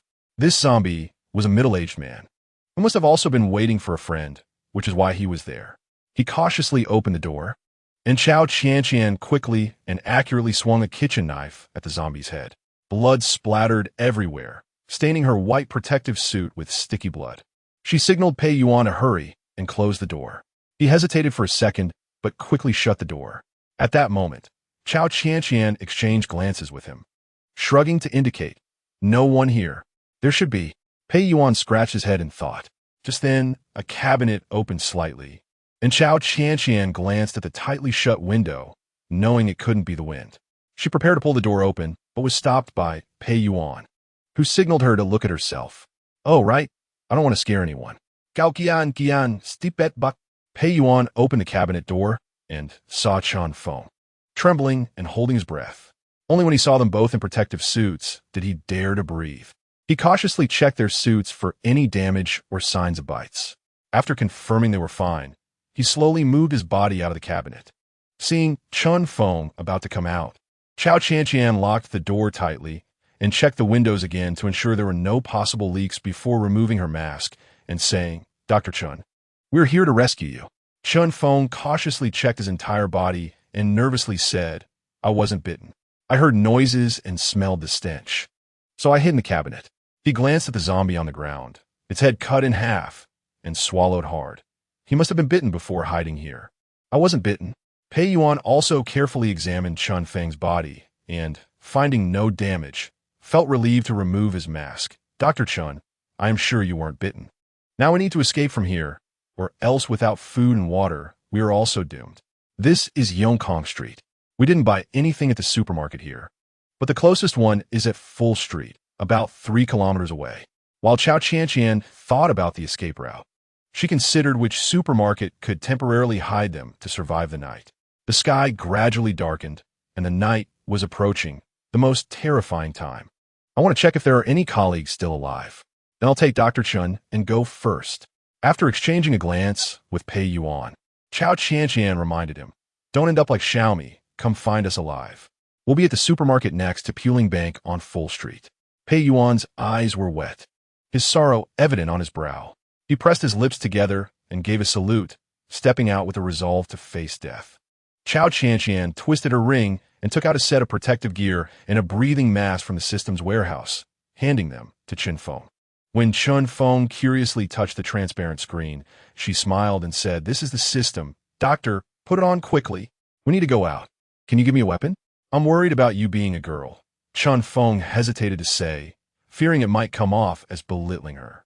Cao Qianqian, not minding, took another kitchen knife from the system and said with a smile, I have plenty of kitchen knives. However, she still wanted to steal firearms from the police station, but was worried she couldn't handle it alone. She wondered, damn Dong Di, can he be trusted? Didn't he say he was coming to find me? Where is he? For now, she could only leave the criminal police team with Chen Feng. As she pulled Chen Feng to the door, she saw Dong Di and Su Heng approaching. Seeing them, Cao Qianqian felt a little resentful. So she bypassed Dong Di and walked straight to Su Heng, removing her mask and saying, Take Dr. Chen to the supermarket next to Puling Bank on Full Street and wait for me. After saying that, she quickly put her mask back on, and the zombies, attracted by the scent of the living, lost their trail and wandered blindly. She shot a glare at Dong Di, who awkwardly raised his eyebrows to apologize for being late. She then took off her mask again and said, To make up for it, accompany me to steal firearms. After saying that, she quickly put her mask back on, and Dong Di smiled mischievously. We think alike, what a coincidence. The two of them stood side by side, one with a kitchen knife and the other with a wooden stick. They pressed the button, and instantly, it transformed into a scythe. They swiftly and accurately targeted the heads of the approaching zombies, killing them with one blow. Watching their backs, Chen Feng was filled with envy for their fearless spirit of survival in the apocalypse. Su Heng noticed him dazed and tugged at his arm, prompting him to follow. As night fell and a full moon rose, the upcoming Mid-Autumn Festival would no longer be a time for reunion. At that moment, a construction team was dismantling iron railings at the newly built parking lot of Sunming Hospital, creating a loud noise that went unnoticed due to the lack of nearby residents. Until all the iron railings were removed, the construction team cut the lock on the back door of a truck. At that moment, a scream pierced the air, and the zombies inside the truck surged out. The construction team scattered in all directions, seeking help from nearby businesses, but before an ambulance could arrive, the businesses were also bitten. In an instant, the 3 districts based around the criminal police team in the east had fallen, and the area north of a new site of Sunming Hospital began to be overrun by businesses. The phones at the police station and hospital were overwhelmed with calls. But the first places to become zombie havens in Dojiang City were the police station and hospital. The entire city's transportation, medical care, and law enforcement had lost control, and the citizens trembled in their homes, afraid to take another step outside. The online sentiment shifted from skepticism to fear and then to seeking solutions. At this time, the influencer Tian Bao of 2,200 AI Mingpin had gained 30 million followers, continuously posting answers and methods online, helping many people. In a short time, he transformed from a criminal disrupting public order to a hero saving lives. Luo Cheng looked at the unprecedented number of followers and felt pleased. I didn't expect there to be benefits from this virus. Chapter 32. Stealing weapons from the police station. The moonlight was hazy, and a light rain began to fall from the sky. More and more zombies surged into the city center, while the zombies from the criminal police team wandered like ghosts. Cao Qianqian and Dong Di were wearing protective suits and breathing masks, hiding in a room where all the zombies lay motionless on ground. Dong Di took off his mask and looked at Cao Qianqian, saying, "We can't keep killing zombies like this. My hand is getting sore." "Me too. This kitchen knife started off useful, but I can't seem to pull it out. It's kind of awkward." As she spoke, she took off her mask, spun her ring, opened the system, and entered Criminal Police Team Firearm Storage. System, Criminal Police Team map has been sent. Please check. Cao Qianqian pressed and held the system's map and clicked print. After a clicking sound, the map fell to the ground. She picked it up and pointed to the location of the firearm storage, saying, "There's probably a lock here. How do we open it?" "Don't be smiled foolishly. Then you'll have to borrow my weapon. You open the warehouse. I occupy 6 slots, right? I'll put this electric sickle in, and you give me that black one. Do you have an extra weapon? Give me one. What benefit do I get?" Cao Qianqian thought for a moment, looking at him curiously. "What do you want?" In his eyes, there was a hint of desire to kiss, but he ultimately held back, touching her forehead and saying, "If you call me brother, I'll give you one. TCH, I could take it myself." After rolling her eyes, she opened the system, placed the black weapon on the table, and then put a white weapon on the table. Looking at the black and white weapons, she was dumbfounded. "How do I use these?" Holding both, she looked at Dong Di with a defeated expression. "Hurry and teach me how to use it. Is this your attitude towards learning?" Dong Di smiled gently at Cao Qianqian. Unable to resist her pleading eyes, he conceded, picked up the black weapon, and said, Okay, this is a laser gun." He held the black gun with silver edges, pressed the button on top, and a trigger appeared. He aimed the laser gun at the window and pulled the trigger, creating a laser like a spark that made everything within 3 meters disappear as if it never existed, creating a 3-meter-long hole. Several zombies outside, hit in the head, fell to the ground, and some who heard the noise gathered, but since the hole in the glass was only 1 centimeter wide, they could only squeeze at the window, even after smelling fresh meat. "Wow, that's so cool. This makes killing zombies much easier. You should try this white one too. It's also a laser gun. Why do you have 2? He scratched his head helplessly. "It's 2 models, not 2 guns. Check the quantity in the warehouse." Cao Qianqian opened the system skeptically and saw that his 6 slots were all filled with 99 stacked weapons. She was shocked. "You should have said this earlier. I wouldn't have hoarded so many kitchen knives. But it's not infinite. If our team grows, we will definitely need more weapons. These future weapons will never be enough." Cao Qianqian nodded, feeling it made sense. She put on her mask, took a sickle from the warehouse, threw the kitchen knife on the ground, and curiously asked, "Isn't this the one you used to cut Songborn last time? What is it called?" "A crescent blade." She put on her mask, holding the crescent blade in one hand and a laser gun in the other. She raised an eyebrow at Dong Di, who understood and stood up, mimicking her, holding a crescent blade in one hand and a laser gun in the other. When Cao Qianqian noticed he was deliberately copying her, she kicked his calf and walked forward. Halfway, she put away the crescent blade, stuffed it into her protective suit's pants pocket, and raised the laser gun to pull the trigger at the zombies in the corridor on the first floor. The zombies hit in the head fell one after another, while those who charged recklessly were instantly killed by Dong Di. The 2 reached the basement of the criminal police team. Inside, there was a zombie in a police uniform. Dong Di activated the crescent blade and sliced across its forehead. The zombie fell, its limbs twitching. There was a sign-in table with a book for collecting firearms, and behind the table was a locked door. Dong Di picked up the laser gun, pressed the middle button, and a white beam cut through the iron plate surrounding the lock, neatly severing it and making it fall to the ground. Dongdi pulled open the door, revealing a storage area with firearms arranged in slots, each with an activity nameplate next to it. They entered the storage area and quickly grabbed the guns, with bullets scattered on the floor. Cao Qianqian activated the system, storing them one by one in the warehouse, deliberately leaving 6 slots for different firearms. Fortunately, the police firearms were of a unified model, so they only occupied 2 warehouse slots, one for storing guns and one for storing bullets. After closing the system, she looked at Dongdi. If you had a system too, that would be great. Then we would have more mobile warehouses. Dongdi thought to himself, I will definitely get one. I just have to wait for them to bring it to me. He smiled and reached out to touch her head. Anyway, we'll use it together. It's fine. There's a farmer's market nearby. Should we stock up on some vegetables? My warehouse is out of memory. Let us stock up next time. Just as they reached the first floor, they saw Pei Yuan attacking zombies with 2 injured police officers. Pei Yuan was fully armed, while the 2 officers had only mops and brooms, struggling against the large number of zombies. Seeing this, Cao Qianqian picked up the laser gun and started firing from the side. Facing the light, her hair was blown up by the wind from the door. Her face stained with blood, making her features hard to discern, but her determined and fierce eyes resembled someone who had died once. Pei Yuan stared at her like a savior, momentarily stunned, not noticing a zombie approaching from the side. Dongdi quickly pulled out the crescent blade and sliced the zombie's head in half. The 2 pulled the injured officers to run quickly, and Pei Yuan followed. Cao Qianqian took off her mask and said, Big brother, hold your breath. Don't breathe. After saying that, she put her mask back on, and they all rushed out. Pei Yuan saw that the officers in the police car had turned into zombies, but the police car's lights were still on. He pulled off his mask and shouted, Over here, there's a car. Dongdi and Cao Qianqian exchanged glances and helped the injured officers toward Pei Yuan. Pei Yuan opened the police car door and struck a zombie's head with a kitchen knife, dragging the zombie out of the car before hurriedly sitting in the driver's seat and waving at them.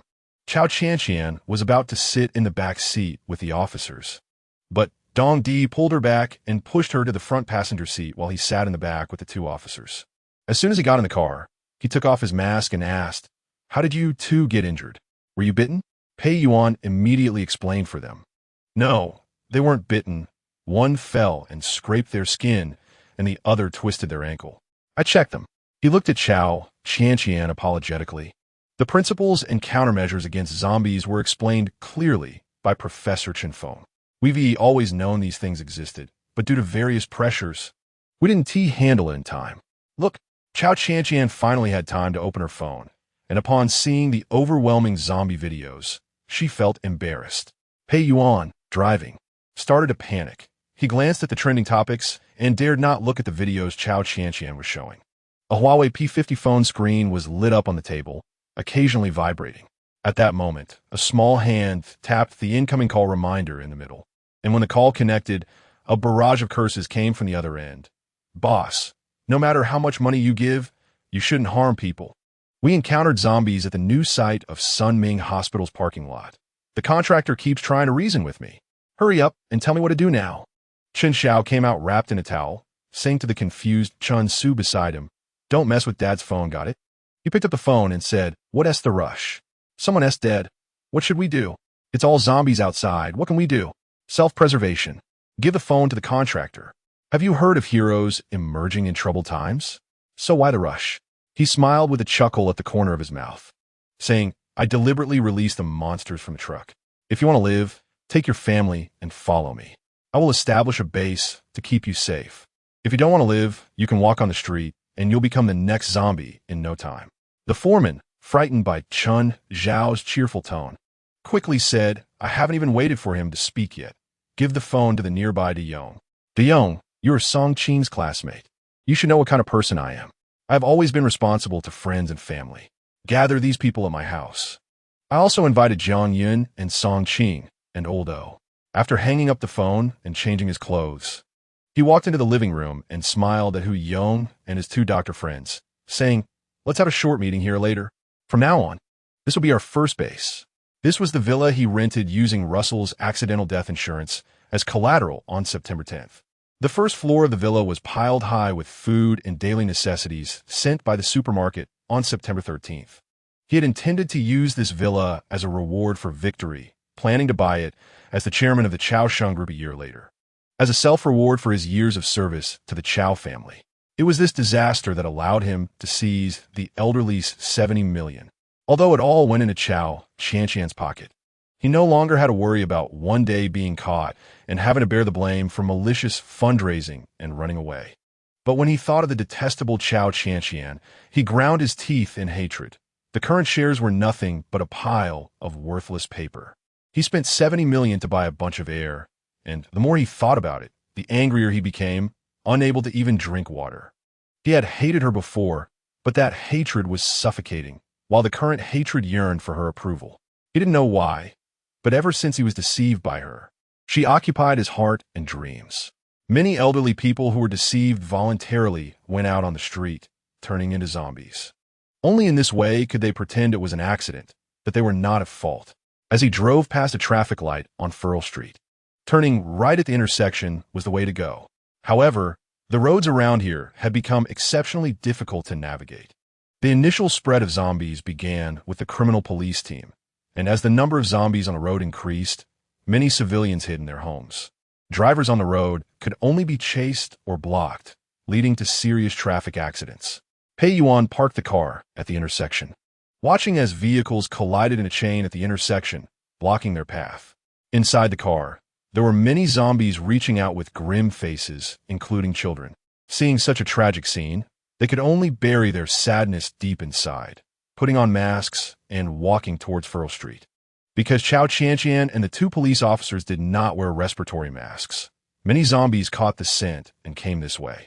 Dong Di said to Qianqian, "Open the system and eat something. I'll help you." Cao Qianqian leaned on Dong Di, wanting to exert strength, but her stomach growled. She turned the ring on her finger to open the system, took a piece of bread, and tossed it into Dong Di's hands, saying, "You should eat some too." She weakly asked the police officers beside her, "Are you hungry? Want some bread?" They all shook their heads, and Pei Yuan said somewhat apologetically, "I'm sorry. It's because I called you for questioning at noon that you've been starving." She shook her head, then began to eat the bread heartily on Dong Di's back. Dong Di shot a displeased glance at Pei Yuan. "You guys should go catch the person who released the zombies, like the Zhihui Hotel case." How did the zombies from the 17th floor of Sunming Hospital end up at Zhihui Hotel? And where did the zombies from the new location of Sunming Hospital come from, which was trending today? I considered all of this, but Pei Yuan wanted to explain that there wasn't enough time. Seeing Dong Di's furious face and being at a loss for words, he could only respond in silence. After finishing a piece of bread, Cao Qianqian felt better both physically and emotionally. She had a bit of low blood sugar since childhood and couldn't go hungry, making her think of supermarkets in the apocalypse, where uneaten food was what she should pursue. Her whole body was pressed against Dong Di, and the warmth from his sturdy body made her feel somewhat pleased with this intimate contact. Even when she wasn't hungry, tired, or dizzy, she didn't want to get down. Seeing her finish the bread without speaking, Dong Di asked, "Do you want some water? I can help you with that." "No, I'll drink when we get to the supermarket." Dong Di walked, feeling the bumps on his back, but it felt quite safe. At that moment, a zombie charged out from behind, and a police officer's neck was bitten. Pei Yuan hurriedly stepped forward and punched the zombie in the head, trying to pull it away, but to no avail. It didn't hurt the zombie at all. At that moment, Cao Qianqian, who was on Dong Di's back, raised her laser gun and aimed at the zombie's head, shooting a white light that pierced through the zombie's head, causing it to fall to the ground. The police officer, however, struggled painfully on the ground, and Pei Yuan and another police officer shouted his name anxiously, "Renji." Just as they were about to help, Dong Di shouted loudly, "He's already been bitten." Chapter 33. Only two people in the evening breeze. The streetlights flickered on and off, and in the distance, a group of dark heads slowly approached. The two of them turned their faces away, not daring to look. Cao Qianqian raised her laser gun, feeling a bit reluctant, just as she was brewing her emotions. A white light shot through the police officer's forehead from behind. She looked up and saw Dong Di's calm face. "If we don't hurry, the zombies behind will catch up." The others hurriedly looked back, and the dark heads were steadily approaching. They quickly took off running, and Cao Qianqian grabbed another piece of bread from the system, chewing and running at the same time. No need. After changing her shoes, Cao Qianqian exclaimed with vitality, "Let us go." She took big strides like a star, holding her laser gun and shooting at the approaching zombies. The three big men following her were stunned by the little girl's fierce behavior in the apocalypse. The three men ran at the same speed as Cao Qianqian, and without the aid of roller skates, she might have slowed everyone down. Thinking of this, she leaned forward more energetically, using her mother's taught ice skating skills, spreading her legs to double her speed. Seeing Cao Qianqian speeding ahead, the three men behind also chased after her, unwilling to fall behind. "Why are you skating so fast? Be careful not to fall." Dong Di looked at the ground. Although it was concrete, he was afraid she would fall again. The redness on her knee had not yet faded, and she was still being mischievous. Pei Yuan was sweating profusely from running. He glanced at Dong Di. "How do you have so much stamina to run so fast without sweating?" His competitive spirit intensified, and he quickened his pace. The police officer trailing behind could only awkwardly gasp for breath, struggling to keep up. Upon reaching Furl Street, this area was government land still awaiting development, and there weren't many residents in the opposite apartment buildings. There were not many zombies on this road, and there was a supermarket named Huimin, whose rolling shutter door had been locked. When Cao Qianqian and her group arrived, they observed their surroundings, confirming there were no zombies before crouching down to take out the key to unlock it. As soon as the rolling shutter was opened, three men holding guns pointed at them. Cao Qianqian looked at them in shock, and Dong Di quickly pulled her back by 5 centimeters. The two sides faced off for 3 seconds, and Pei Yuan quickly recognized his colleagues holding the guns: Ma Yu, Feng Zhe, and Fang Yan. The three, seeing it was their captain, shouted, "You guys," but did not lower their guns. Ma Yu, with tears in his eyes, glared at them. "Have you been bitten?" Pei Yuan felt a chill in his heart. This was the essence of humanity. He choked out, "No, we haven't." Cao Qianqian raised her laser gun, aiming at Ma Yu's head. "Where are my friends? Where did you put Su Feng and Professor Chen Feng?" Her expression was stern, exuding a coldness that didn't seem like a girl's inquiry, but rather like a sovereign. "If you lie, I will blow your head off." This made Ma Yu tremble. He was unaware of her weapon, while his bullets were empty. Still a cop, tossing the public into the toilet. Cao Qianqian put away her laser gun and said to Ma Yu, 5 minutes after being bitten, one will die. We've been in a standoff for almost 2 minutes now. If we were bitten, we should be foaming at the mouth and convulsing by now." She pushed aside the gun he was pointing at her and walked in. The supermarket was a comprehensive small store covering an area of 100 square meters, with 2 floors, a restroom, and an employee washroom. The first floor was stocked with vegetables, fruits, and meat, while the second floor held daily necessities and snacks. When the store was taken over, Cao Qianqian had taken all the items. So when the supermarket's main lights were turned on, a dazzling array of products could be seen neatly displayed on the shelves. Leaning against the wall, Cao Qianqian took off her roller skates and sighed. She was a bit tired. She walked straight to the restroom and saw Su Feng and Chen Feng sitting by the wash basin. The two shivered a bit when they saw someone open the door and curiously leaned forward to look. To their relief, it was Cao Qianqian, and a smile spread across their faces. Su Feng, with a northern accent, said, "They have guns. How did you get in?" She smiled and raised the weapon in her hand, saying, "We have guns too." Ha. Seeing that it was temporarily safe, the two came out, and they were greeted by Dong Di, Pei Yuan, and a police officer. Pei Yuan looked at them apologetically and said, "I'm sorry, my colleague was rough with you." "It wasn't rough. They just threatened us with guns, saying they would kill us if we didn't go into the restroom." Su Feng complained a bit, glaring at the 3 officers on their side. "We'll have to stay here tonight. I set up a lot of tents on the second floor that you can use." Cao Qianqian stretched and planned to take a shower, but Dong Di blocked her path, saying, "There are too many men here. Come with me." He took her hand and led her to the second floor, then pulled out a ring from his pocket and said, "I'll take you into my space." She curiously looked at the ring in his hand, which was crystal clear like a glass slipper, but felt warm to the touch. She picked it up, examined it, and then placed it in Dong Di's palm. He put the ring on and turned it, saying, "Space." Wow, it even responds to voice commands. At that moment, A powerful suction pulled the two into a space where the edges were crystal clear, reflecting their appearances, and inside was a fully furnished room. The living room had a 100-inch TV, and the sofa was made of soft leather. The kitchen was clean and tidy, with all the necessary utensils, and a small staircase led to the bedroom. She exclaimed in surprise, "Why didn't you take this out sooner? This is perfect for sheltering in the apocalypse. If we fill this place with food, I could live here forever." The system was specially brought over by Dongdi's subordinates during crossover, so it was indeed very suitable. He smiled indulgently, walking behind her and gently patting her head, saying, "In the future, if it's inconvenient to wash up or sleep, we can do it here."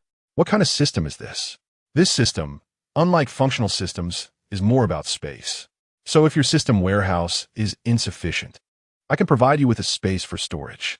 Essentially, my system is in mode 2, while yours, besides information search and data query functions, is a warehouse of level 5. Almost, but can also unlock tasks and expand. Cao Qianqian leaned in to look at Dongdi, her eyes filled with admiration, and smiled. "So will you get it to me?" "No, it's bound to me now. You can only bring me into the space." "So, are you saying only the two of us can be here?" "Yeah." Dongdi's face turned a bit red, the blush contrasting with his heroic features, giving him a cute charm that was not typical of a tough guy. Cao Qianqian's smile stretched almost to her ears. She didn't know if this feeling counted as a confession, but at least they had a little secret between them. "Hey, I didn't steal your ring. Where did you find it?" "In the mall. When I put it on, it prompted me on what to do, and I just followed that." "Fui Mall?" Dongdi suddenly remembered that he had indeed followed a man to that mall, who was his target to track, and after bumping into someone, the ring had disappeared. He smiled happily. "What were you doing there?" "What else?" "Buying clothes." Cao Qianqian raised her eyes and locked gazes with Dongdi. The underlying romantic tension flowed between their every move, and her heart raced to the point that she could hear it clearly in this space. He unconsciously reached out to stroke her forehead and then her cheek, her smooth skin making his heart flutter. Just as he was about to lean in closer, a sense of responsibility jolted him awake. "She likes Chen Xiao. You are taking advantage of her." A sour feeling penetrated every inch of Dongdi's skin, and after angrily halting his actions, he said somewhat displeased, "Go take a shower. It's late. Get some rest." "Oh, Confronting Cao Qianqian what's it?" Dongdi, who seemed a bit angry, walked to the kitchen and opened the fridge to drink a bottle of water. The previously bubbly atmosphere turned icy in an instant. Cao Qianqian, not knowing why, assumed he was just in a bad mood, so she didn't continue. Still in a good mood, she hummed a tune as she entered the bathroom, where a bathtub awaited. She cheerfully soaked in the bath, humming a little tune. What a carefree woman. She can't even see when I'm angry. Dongdi gulped down another glass of water. Outside the space, in the supermarket, Pei Yuan and Mon Ning sat quietly, neither wanting to break the silence. Eventually, Pei Yuan couldn't help but ask what happened. He choked back tears. They turned into zombies and killed each other. "I was really scared, not for anything else, but because those who were bitten, at first I thought they were still partners, but in just a few minutes, they would turn and bite you. Wei Bao saved me." He saved me just as I was about to be bitten. Mentioning Wei Bao made him cry even harder. He was just a kid, freshly graduated from the police academy. He wiped his tears and said with a face full of resentment, "I don't expect you to forgive me, but I hope you understand me. At first, I also wanted everyone to escape together, but now it's really hard to distinguish friend from foe." Pei Yuan patted his shoulder and nodded slightly. "I understand. But I don't forgive." He stood up to grab a pack of biscuits, then looked around for Cao Qianqian. In the space, Cao Qianqian finished her shower, wrapped in a towel, and started to worry. What should she do about not having any change of clothes? She bravely called out, "Dongdi, do you have any clothes for me to change into?" He had actually stocked some clothes in the space long ago, but with a mischievous heart, he replied, "No." So, Cao Qianqian could only wrap herself in the towel and put on the shirt she wore today as she walked out, immediately catching the delicious smell of Italian pasta. She had completely forgotten what she was wearing and rushed over. "Is there a portion for me? I'm really starving." "No." Dongdi laughed as he handed her a bowl. Watching her hair drip with water, the towel hugging her body in all the right places, making it hard for him to stay still. He dashed into the bedroom to grab a set of clothes and placed them in front of her. Change your clothes first, then eat. Didn't you say there were no clothes? Cao Qianqian suddenly felt that this person was getting more and more pretentious, no longer straightforward, now acting strangely. She slurped up some noodles and ran into the bedroom to change. After changing into her nightgown, Cao Qianqian walked out, and Dongdi was taken aback, smiling. It suits you well. I picked it out at the mall. What a thick-skinned person. It seemed they were both equally opportunistic. In the villa area, only one house had its lights on. This area was an old villa district, and many people had moved away over the years. The remaining residents, seeing the rampant virus, had already boarded planes to leave this chaotic place. Only Chen Xiao.'s rented villa was lively tonight, filled with many men and women, all permitted by him to bring their families. Chen Xiao sat in the center of the crowd, raising a glass and saying, "Tonight, we won't return until we're drunk. Follow me. We are the rulers of the apocalypse. Tomorrow we will sweep the nearest mall." Wine spilled from the red wine glass he held, but no one cared, as most harbored ulterior motives, just wanted to get through today safely. "Please help us. Save us." Then, the voices gradually faded away and disappeared.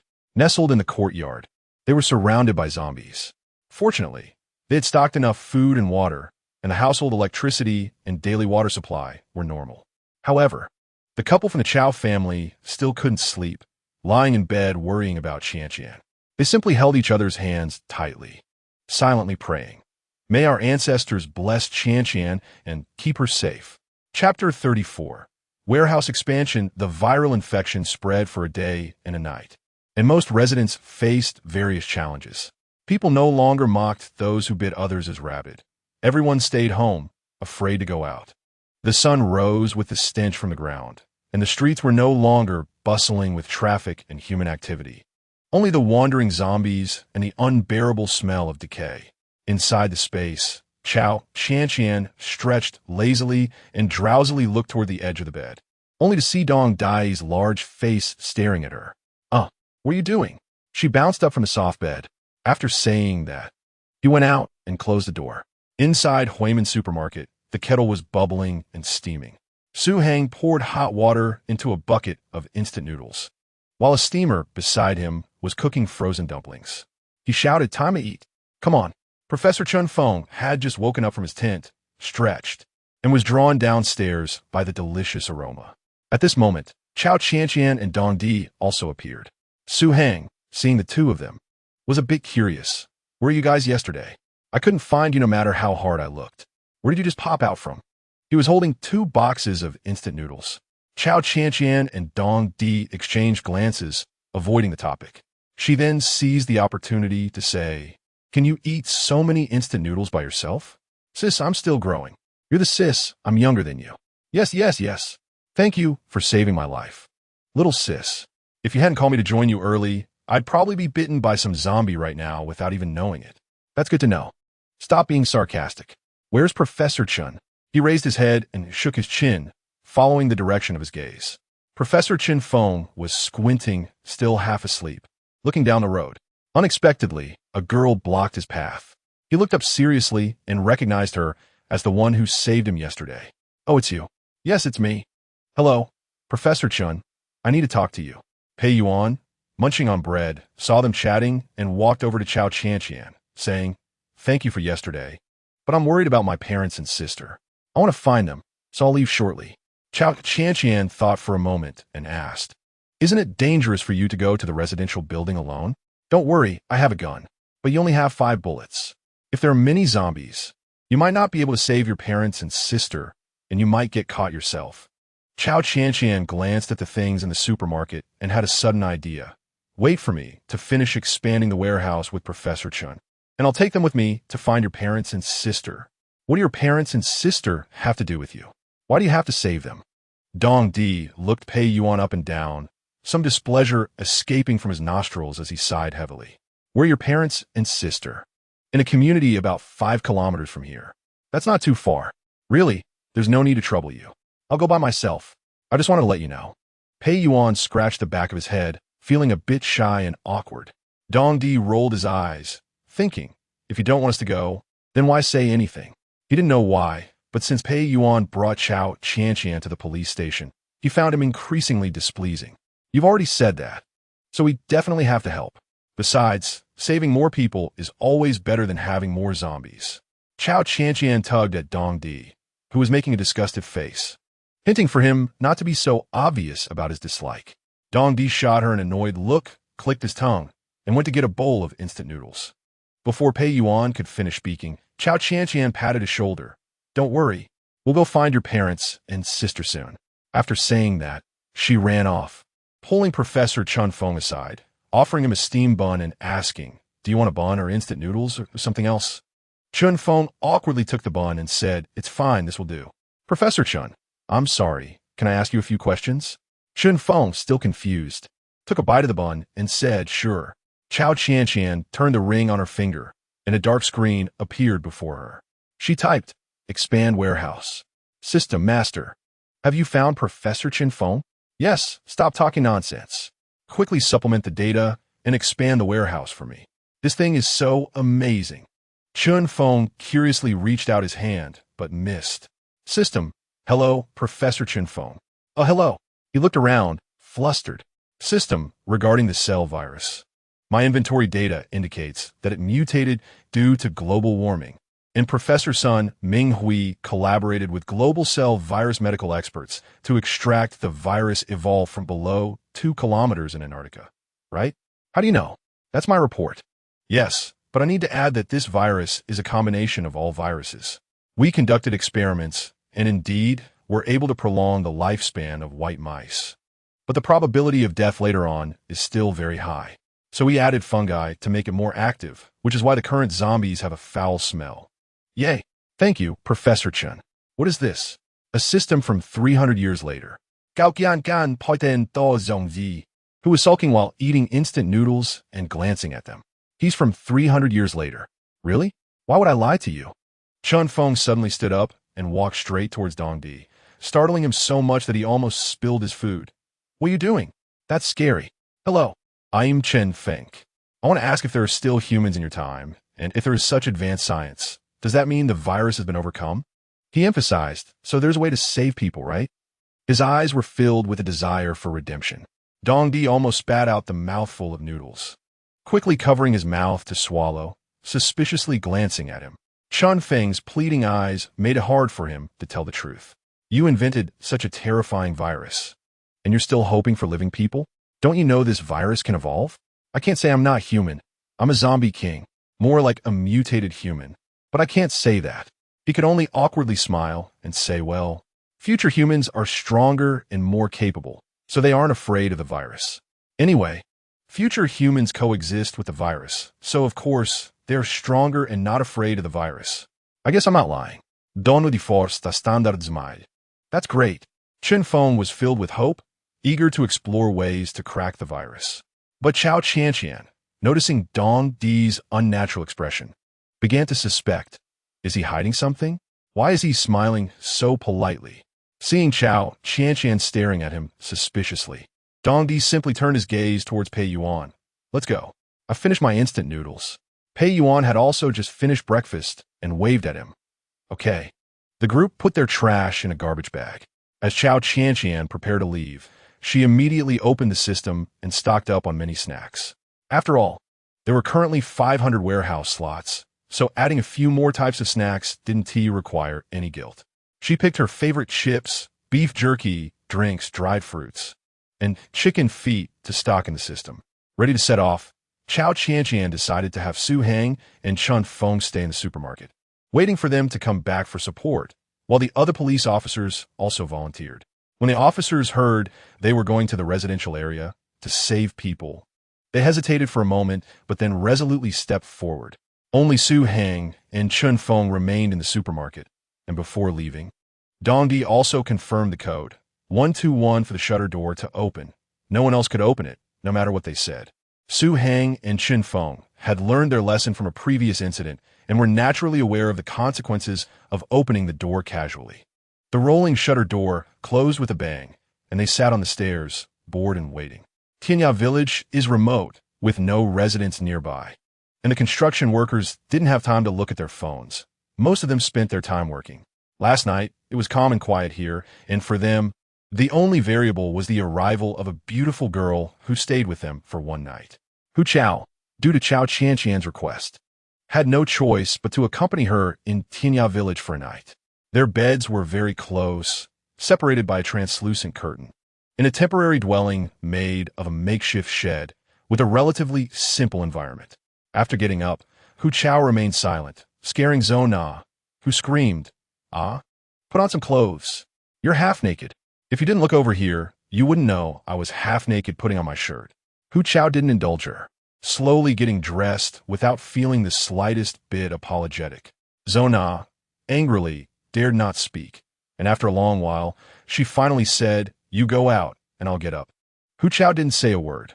After getting dressed, he stood there and called Cao Qianqian, but no one answered. He could only check the news for the day and discovered that a major incident had occurred since yesterday afternoon. He suddenly felt uneasy but sighed in resignation. "It's fine. Why aren't you going out yet? I need to get up." Hu Chao still didn't say anything. He organized his belongings, folded the quilt, and then walked out the door. What a dull person. Can't say a word for half the day. Zhou Na thought angrily as she dressed, realizing that spending a day and night with this wooden person was truly lifeless. She suddenly missed Cao Qianqian immensely. While getting dressed halfway, she managed to get through to Cao Qianqian's phone, but it was busy. That dead girl, who was she talking to? Outside the door, someone called out, "Boss, do you know about the zombie situation now? The water and electricity are connected, and the hard decoration is done. But can you handle the soft furnishings, wall painting, and tiling?" "Yes, I can. I've taken so much money from you, and I'm a bit worried that things aren't done well. You left me a person. Can I use her?" "You mean Zhou Na? She's got a bad temper. Can you make her work?" "Don't say that." Cao Qianqian suddenly felt a bit hopeful, but she still said, "It's fine. Just leave her there. If you have nowhere to go, wait for us at the base." "It's okay. I've figured out her temperament. I'll make her work." "Really?" After hanging up, Cao Qianqian looked astonished. "Is that true? Brother, are you okay? Are we leaving now? Who will finish the remaining work? We still need to paint the walls, lay tiles, and handle the furniture and soft furnishings. Wasn't it all-inclusive?" "No need. I'll handle the finishing touches." "So good. Get paid without working?" "Yes, goodbye." People walked away sparsely. The once bustling place now seemed a bit empty. The entire factory area was surrounded by 2 layers of concrete walls and a layer of iron mesh wire walls, all set up. Hu Chao looked at this massive base and thought, if zombies come, this must be the safest place for the time being. Zhou Na came out after brushing her teeth and washing her face behind the makeshift shed. She glanced around, and within 100 miles, only Hu Chao stood in the corridor. Everyone else had seemingly vanished into thin air. She asked in surprise, "Where did everyone go?" "They left." After giving her a brief glance, Hu Chao said, "Starting today, you'll work with me." "On what basis?" "Who are you?" "You're my best friend's hired help. So I count as your half-boss, got it?" Seeing her chasing after him while talking, Hu Chao took a bread from the shelf inside and handed it to her. "Eat. It'll help you work." "Did you not hear what I said?" "Hey." Chapter 35. The car accident scene, the residential area 5 kilometers from the criminal police brigade, is the Fengxiang'an community, which is a resettlement area where many tenants live. There are no fences around, and there are quite a few businesses on the first floor. The morning sun shone on this land, with numerous zombies wandering on the road. Moving towards the sounds coming from the roadside, residents hiding at home could only move carefully, their footsteps light enough not to make sound. To get from Dafura Street to Fengxiang'an community, one has to pass by the criminal police brigade, inevitably encountering the car accident at the intersection. Cao Qianqian came out of Huiman supermarket and received a call from Hu Chao. She didn't expect that the communication banks were still operational, thanks to the current semi-mechanized work model. Since the end of the pandemic in 2024, people had developed artificial intelligence in large numbers, applying it to various industries, leading to a semi-mechanized work society where humans mainly play a guiding role in social production. However, much physical labor still relied on humans to complete. Anything that needed manpower in the city had come to a halt. Cao Qianqian was just about to call her parents, but the line on Chongfu Street had been damaged by zombies and remained silent. "I wonder how my parents are doing?" But Officer Pei was also going to find his relatives. He couldn't just leave him behind. After all, they had escaped from the police station together. and adding a few more officers to their team was always beneficial. It's nothing. She smiled faintly, but inside, she was worried whether this trip was wise. The 7 of them walked down Dafir Street, and the urgent task was to find a vehicle. Dong Di suggested checking the car accident site. Perhaps there were usable cars. The protective suits and breathing masks felt a bit stifling, and there were only 3 sets available. The group discussed holding their breath for a few minutes while walking a few steps to avoid being chased by nearby zombies. Cao Qianqian took out bullets from the system for the officers. When Pei Yuan saw the bullet model, he was shocked. "Did you steal our brigade's guns and bullets?"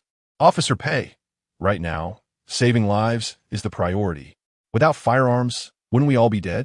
I like the gun you pointed at my forehead last time. Why not use that for us? The quantity is limited." I understand. In fact, Cao Qianqian wanted to use up the police station's guns and bullets first before using Dong Di's high-tech weapons. Who knew if the ones in front were friend or foe? It was better to stay cautious. At the intersection, the car accident scene showed cars piled on top of each other, emitting thick smoke. The people inside had already turned into zombies, their trapped bodies only able to claw and thrash about without posing a real threat.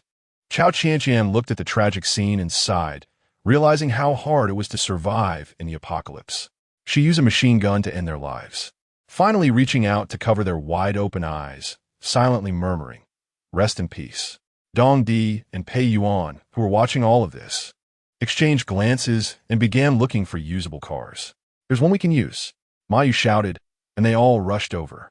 Cao Qianqian took a look and said, "Isn't this the police car we left behind when we came here? With so many of us, we need to find another one.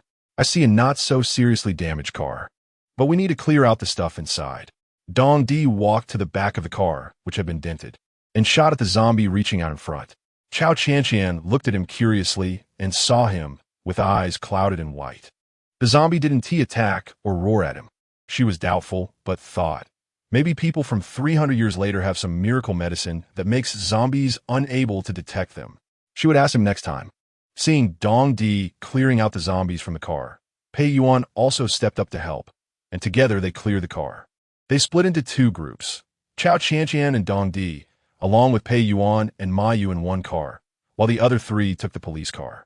The road conditions were fairly good except for the car accident scene at the intersection. Zombies that had changed yesterday moved at the sound, and there weren't many in this area. They had already moved to places several kilometers away. But there were always lost zombies lingering in inconspicuous corners, like those in the vegetable market behind the criminal police brigade, wandering around, with a few heading toward the road. Ahead, a car was approaching at high speed, coming right at Cao Qianqian and her group.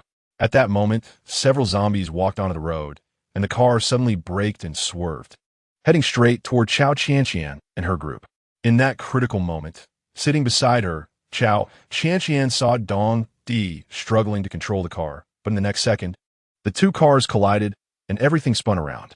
The fast-moving car flipped completely upside down, with its 4 wheels in the air, while their car rolled over to the side. Seeing this, Feng Zhe quickly stopped the police car and rushed over with Feng Yun and Pan Bai. "Vilidi?" Her vision blurred, and the air was filled with a rotting smell, mixed with a faint hint of tea, like the aroma of green tea. She remembered this scent. It was from Dong Di in the study. Dong Di? What happened to him? When she opened her eyes, she saw Dong Di holding her body and shouting, Qianqian. Her slender body seemed even smaller under Dong Di's protection. She slowly opened her eyes, blood seeping from her forehead, and Dong Di's eyes were filled with regret. If it weren't for his poor driving skills, Cao Qianqian wouldn't be unconscious now. That's what he thought. When she woke up, everyone was relieved, and the initial sadness dissipated. Pei Yuan breathed a sigh of relief, glad she was okay. Otherwise, he would feel guilty, especially since he had gone to save his family. The awakened Cao Qianqian looked around. She was surrounded, just like when she was a child, feeling dizzy from low blood sugar after a fall. When she woke up, she found herself at the center of attention. The warmth in her heart ignited, and she cheerfully said, "What are you doing?" "I'm fine, just a small injury." She glanced at Dong Di's arm, which had scratches from glass shards, but the blood leaking out had a slight yellow tint. She frowned and asked, "Your hand?" Dong Di quickly released her, covered the wound, and pretended to be casual. I'm fine, just a little scratch. The car had flipped, and Dongdi had not fully pressed the brake in time, so it had slid for a while before stopping, which minimized the damage to the car. The people inside were relatively safe, but the other car that collided with them was not so fortunate. A girl crawled out of the wreck, pleading, "Oh, my parents, please." The girl's left foot had obvious injuries, with blood oozing out. Seeing this, Feng Zhe tore a piece from his shirt to bandage her leg. The girl clung to Feng Zhe's sleeve. "Please save my parents. They're still inside." Feng Zhe looked up and saw that the car was severely flipped, and the driver's seat was clearly stuck. He shook his head and didn't say anything. Dong Di and Cao Qianqian used lasers to clear the zombies off the road.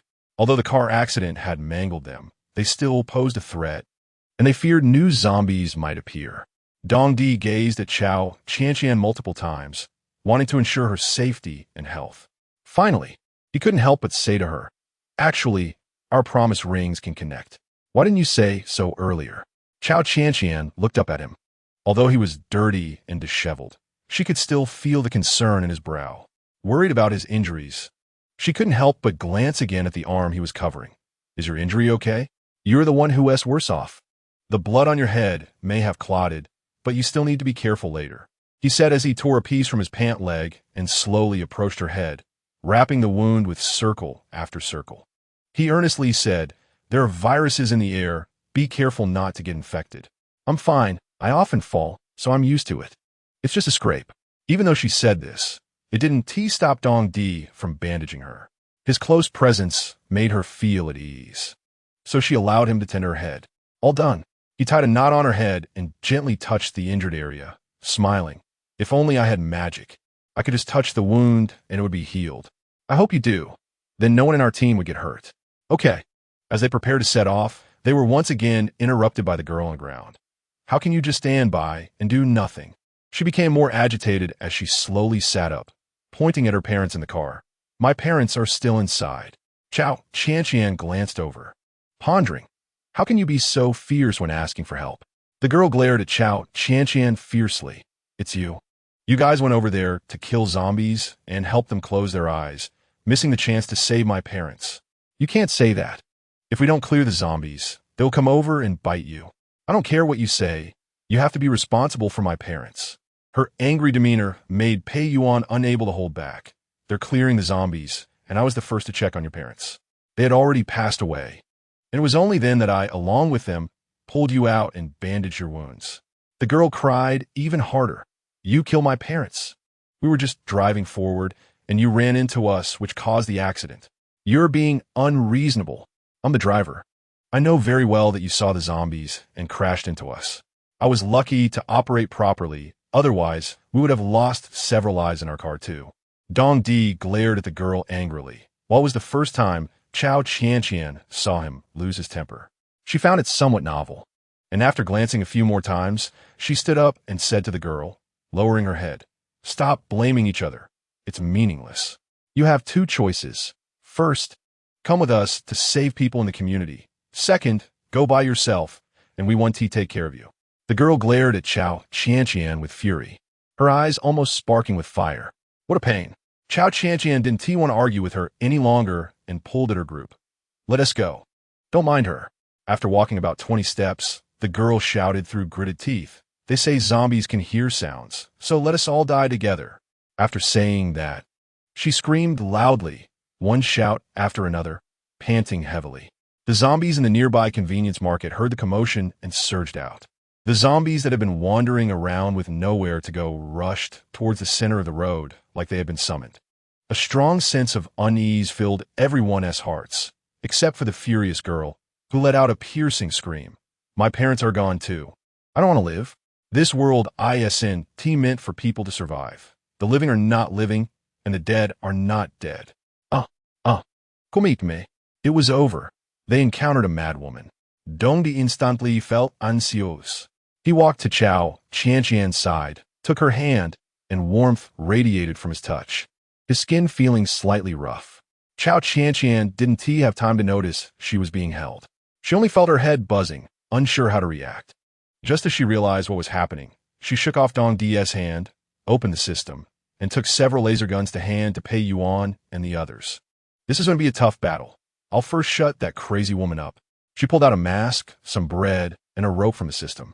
The girl couldn't move her foot, so she tied her hands. Taking advantage of the opportunity, the girl hit Cao Qianqian's head right on her wound, causing her pain. In the end, with brute force, the girl's hands were bound, and Cao Qianqian successfully stuffed the bread in her mouth, put a mask on her, and covered her head tightly. The girl only felt darkness envelop her and could only make muffled sounds, so she stopped resisting altogether. She prepared for the inevitable death. After dealing with this big problem, Cao Qianqian rubbed her head, which hurt a lot. Damn it, she hit my wound. She touched her injury, intending to apply some medicine. But when she saw the zombies closing in from all sides, her head stopped hurting in an instant, and her mind became much clearer. Gripping the laser gun tighter, they formed a circle, placing the troublesome girl in the middle. They exchanged glances and began to shoot at the approaching zombies. Being former police officers, they hit their marks every time, whereas Cao Qianqian's shooting skills were not as satisfactory. She glanced at Dong Di's shooting, which was indeed similar to that of a police officer, showing signs of professional training. Just when she was feeling hopeless, she suddenly noticed that they were holding the guns with their left hands supporting the barrels and their right hands pulling the triggers. She mimicked their stance, taking a lunge to stabilize her lower body.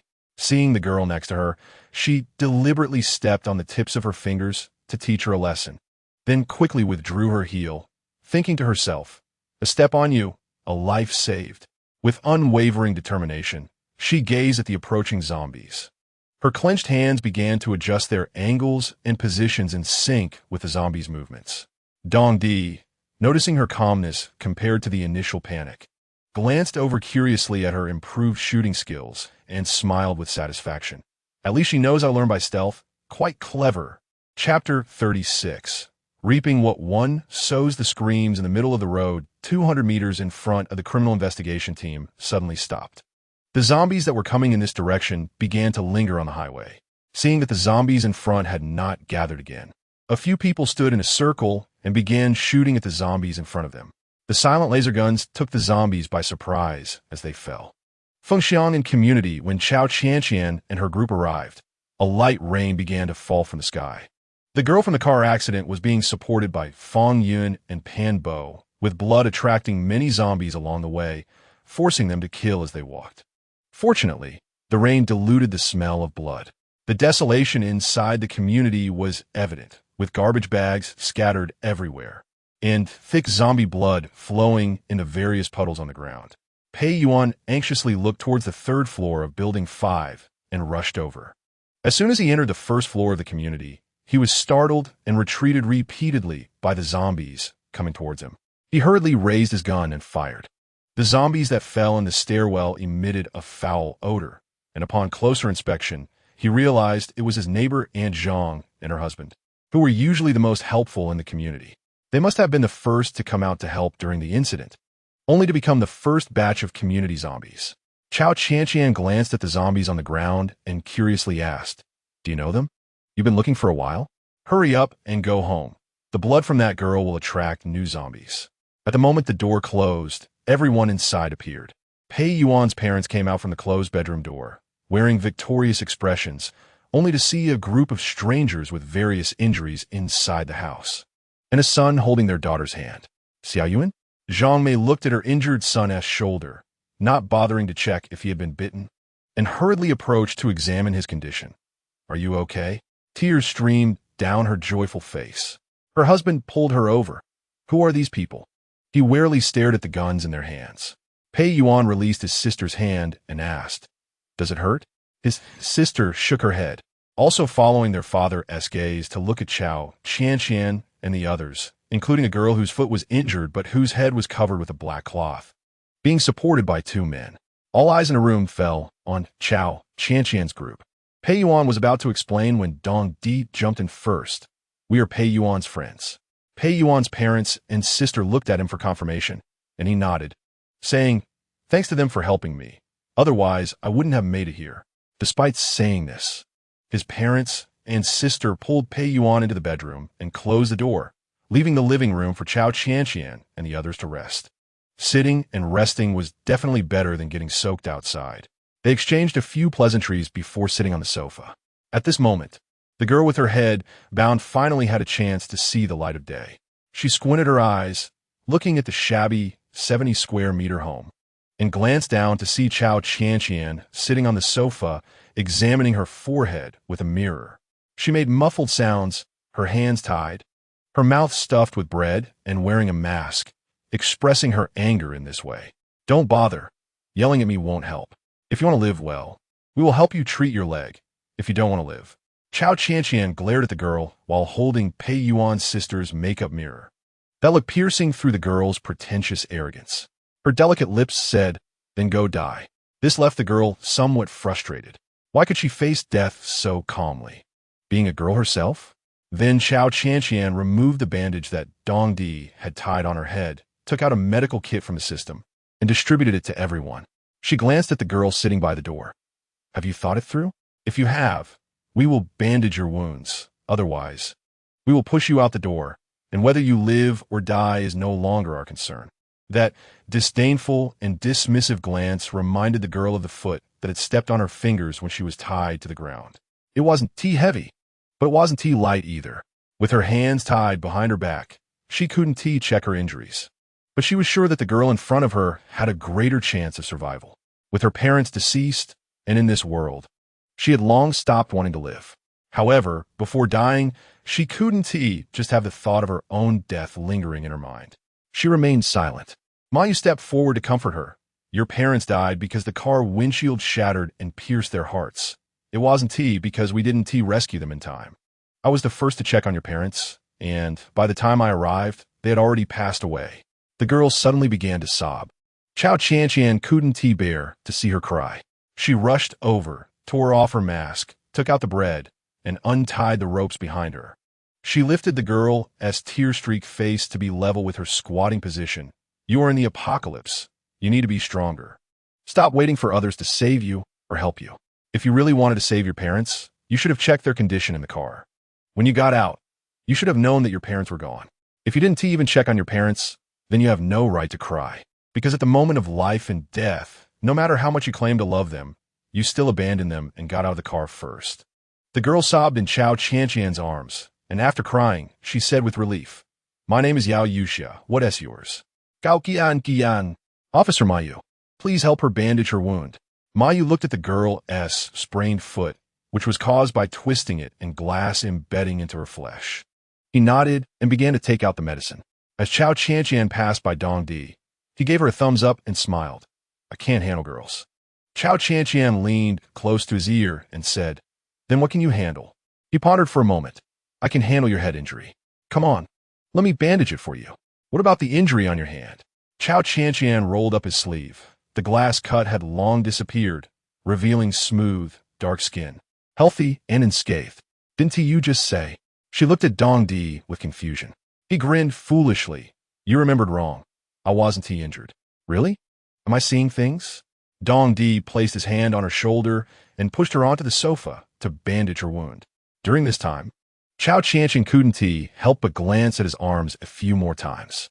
The scratches and yellow-red blood stains on his torn shirt were still there, but the wounds had vanished. She speculated, perhaps people 300 years from now are fundamentally different from us?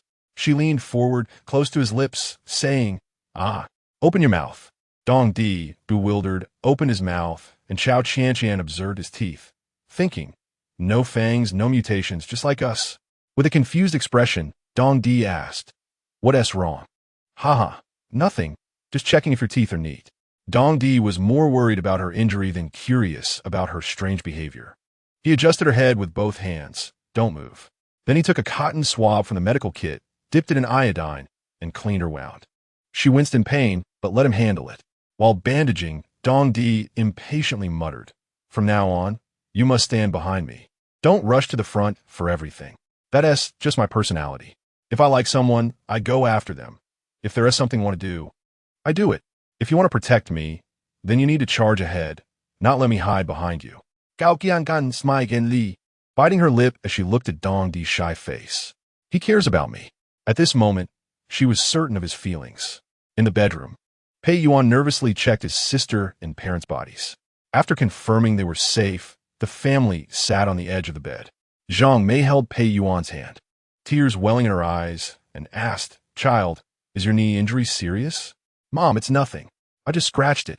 After adjusting his emotions, he looked at his sister Pei Shu and said, "Xiao Shu, you've really worked hard today. It's my fault. I knew about this days ago, but didn't persuade the leaders to take extensive action, which led to the current situation." After thinking for a moment, he continued, "I believe it's still not too late. Once I settle you all, I will go find the leaders and hope they will send troops to handle this matter. There's zombies everywhere. Where's there still a safe place?" Pei Yuan's father sighed, feeling a bit unwell. His heart condition was acting up again. Zhang Mei hurriedly rummaged through the bedside table for heart medication and said while giving him the medicine, "You're just upset because you didn't go play cards. If it weren't for me and our daughter pulling you, you probably wouldn't even know how you'd die, insisting on going to play cards. You woman, can you say less?" Pei Yuan's father glared at her and raised his hand to teach his wife a lesson, but was stopped by Pei Yuan. "Dad, there are people outside. It's not appropriate for you to act tough right now." Pei Zhong, seeing his son glaring at him, felt resentment but dared not get angry, sitting there sulkily after taking the pill. "The safest place right now should be the supermarket on Fuer Street. That girl outside has the keys, and we also have 2 friends waiting for us there. Fuer Street isn't far from Yongkong Street. With everything so dangerous outside, should we walk there?" "I'm not going. I can stay at home." "Dad, there aren't many vegetables left at home. Staying at the supermarket will definitely allow us to live longer than here. Xiao Shu, help your parents pack some clothes. I'll talk to the friends outside." "Okay, brother, leave it to me." Pei Yuan came out of the room and saw everyone tending to their wounds. Cao Qianqian looked at Pei Yuan and quietly asked, "Are they okay?" He walked over and said, "It's fine. I want to discuss something with you." "What is it?" "I'll take my parents to Huimin Supermarket, and I want to find the leaders to see if they can send troops to deal with the zombies. This way, it's much better than just a few of us. But Officer Pei, my suggestion is that we first escort our important relatives to the base I built, and then we can seek help from the military." I just called my parents, and there was already a dead tone, indicating that the city's water, electricity, and communications will have problems over time without anyone managing them. Although I bought many supermarkets as resting points, we still need a safe place that can supply water and electricity on its own. "Where's your base built?" "Tianya Village." "Then we need a vehicle. But now we have no choice but this road, and the vegetables at home are only enough for 1 or 2 days.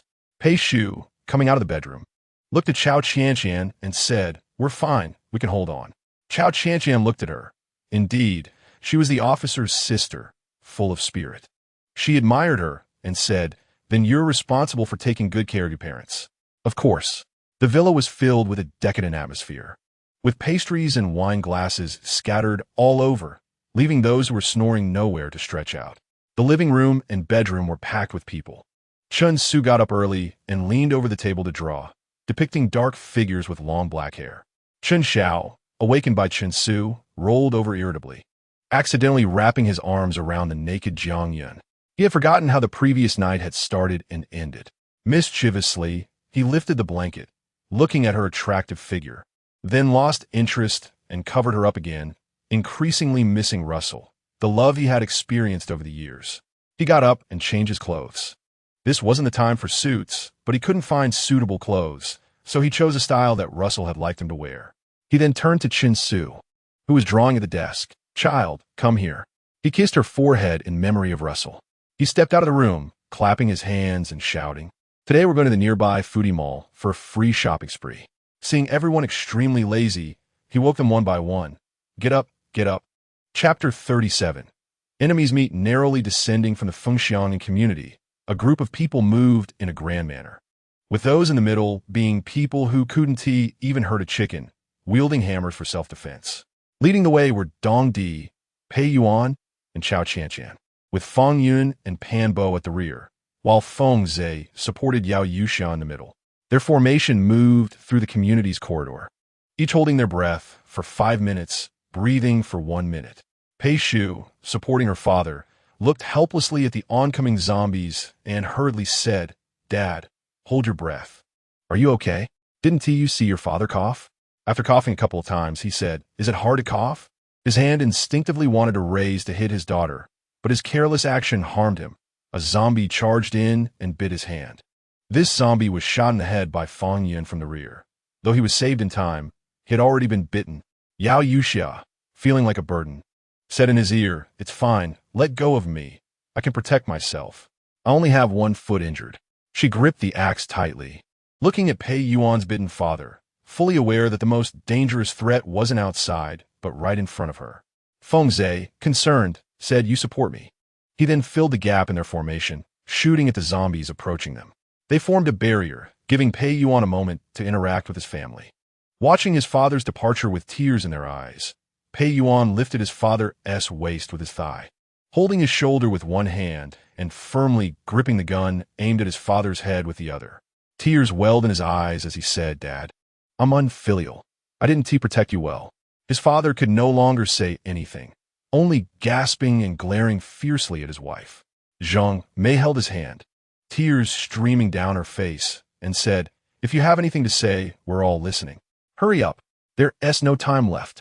Dong Di shouted loudly, fearing Cao Qianqian might get hungry later. While shouting, he stuffed a lollipop into her hand. Cao Qianqian stared in surprise for 2 seconds after receiving the lollipop, quickly unwrapping it and popping it into her mouth, feeling delighted. "You really care." Pei Yuan's father was settled under a tree's shade, though not buried. He died near his own house. Years of domestic violence, alcoholism, and gambling made him not a good husband or father, but at this moment, life reaching its end was better than surviving in this chaotic world. The Pei family bowed 3 times, and then the group began to evacuate from the community. "I can drive too." Cao Qianqian's raised hand attracted everyone's attention as she scanned the crowd, asking, "What's wrong? Is it strange for a woman to have a manual driving license?" "Let me drive." Pei Yuan somewhat hesitantly refused. Cao Qianqian pushed him aside and got in the car, defiantly saying, "You all eat and drink what I got from the system. The stuff in the system was bought with my money, and the supermarket we're temporarily staying in was also paid for by me. If you still look down on me, be careful I leave you all behind." Seeing her a bit angry, they all got in the car, shouting, "We don't look down on women driving. You drive, you drive."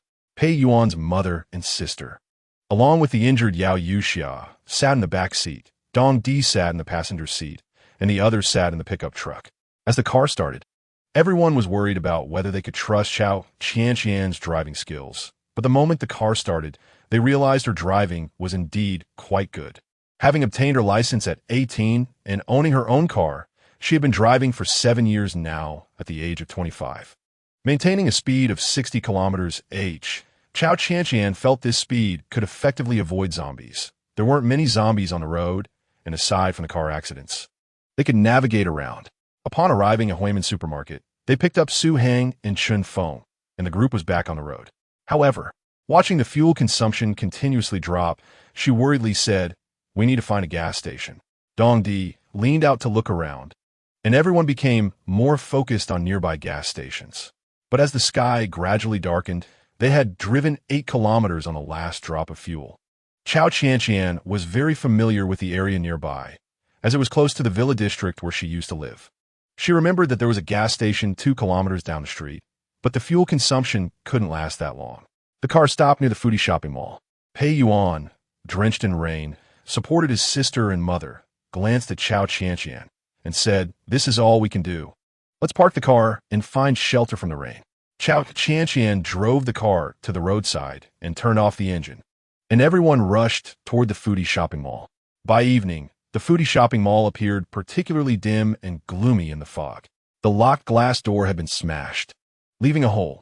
The huge building made people feel very small. Cao Qianqian and her companions felt uneasy when they saw the hole in the glass door, and she glanced at the cut surface. It was made by a heavy object. Zombies definitely couldn't do this. It was likely that there was another group of people inside the mall. Pei Yuan looked at Pei Shu and their mother. "Xiao, you must protect Mom. If it's a group of thugs, hide until dawn and meet at the pickup truck." Dong Di pulled Cao Qianqian aside and said, "Give me your ring." She took off her ring and placed it in his palm. He then stacked his ring with Cao Qianqian's, and a screen appeared, displaying, "Connect?" Dong Di chose yes, then put the ring on her pinky finger, expressing concern. If you encounter danger, rotate the ring, and I'll be able to sense your location. These two systems can connect. So is it possible for me to freely enter your space? No, he said, his voice gradually lowering, unable to continue. Because only if Cao Qianqian also became one of their kind could that be possible. He fell silent for a moment. There's no way. She smiled sadly for a moment.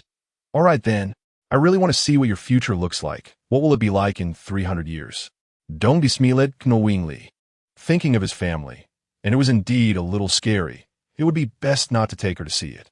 The group slowly walked into the foodie shopping mall, where only the corridor lights were on, and the dim lighting made it even more unsettling. Everyone was on high alert. They walked in a line to the first floor and saw many display windows already damaged, clearly indicating that someone had come for a $0 purchase.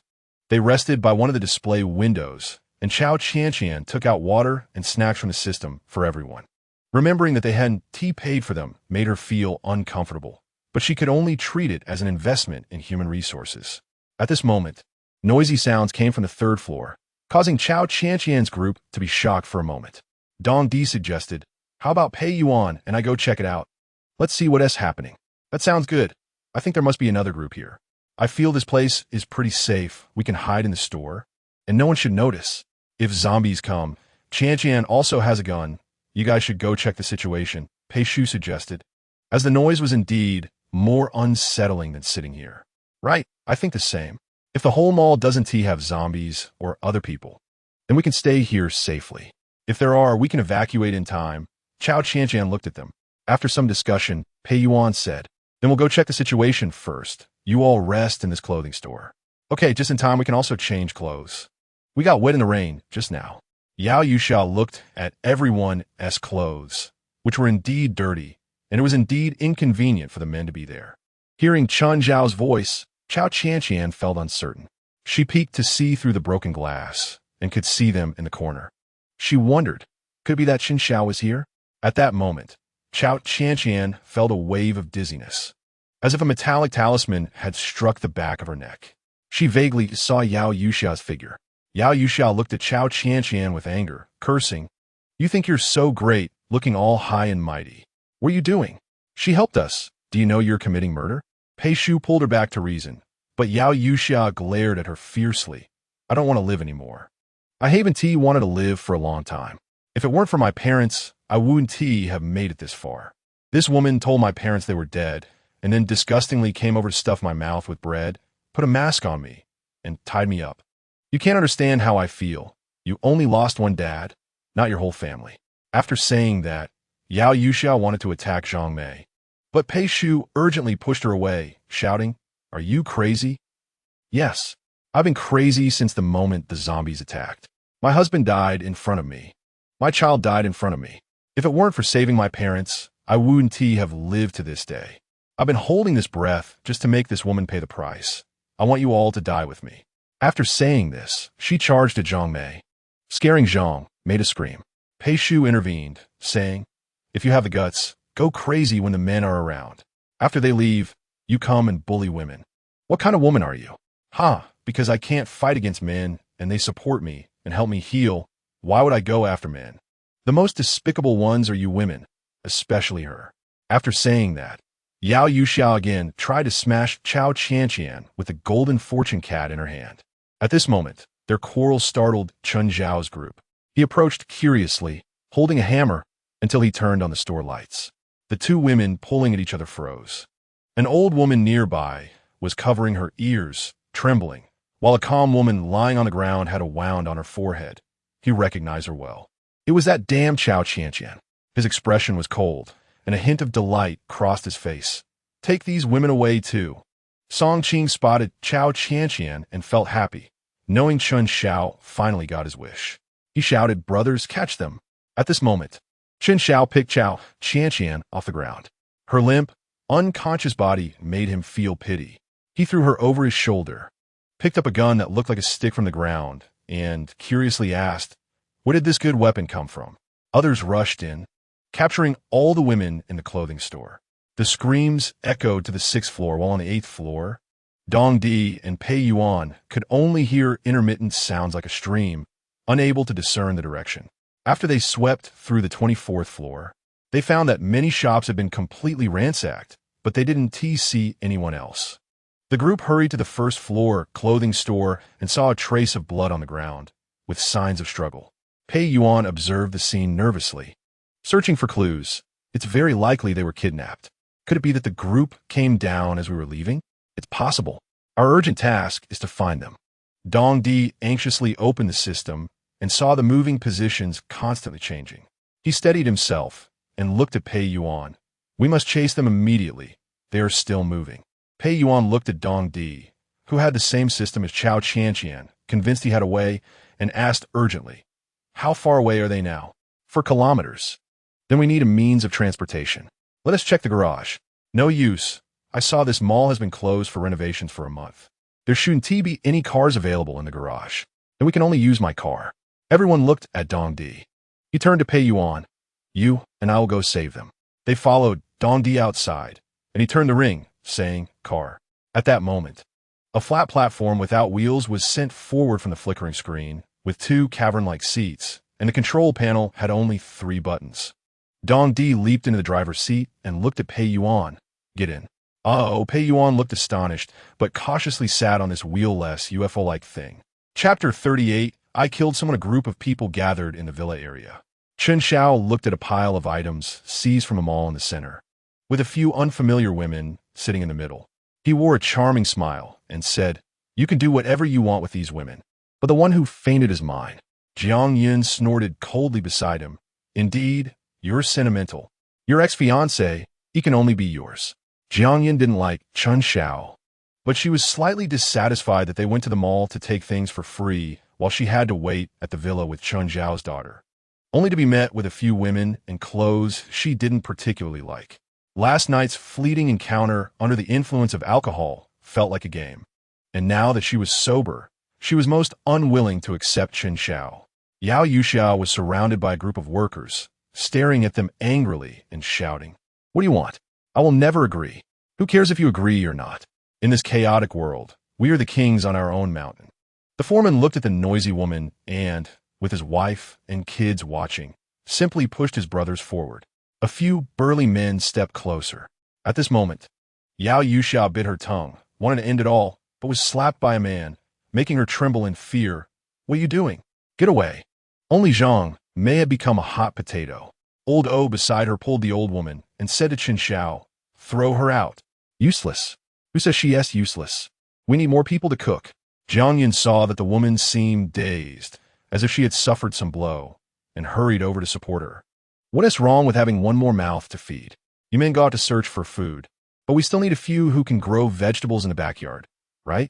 Looking around the room, only the foreman had a wife and children. The others were just laborers. Besides Jiang Yin and Chen Xiao's 7-year-old daughter, they were indeed lacking some maternal figures. They all felt Jiang Yun's words made sense and agreed to let Zhang Mei stay. Chen Xiao was too lazy to pay attention to their arguments and discussions.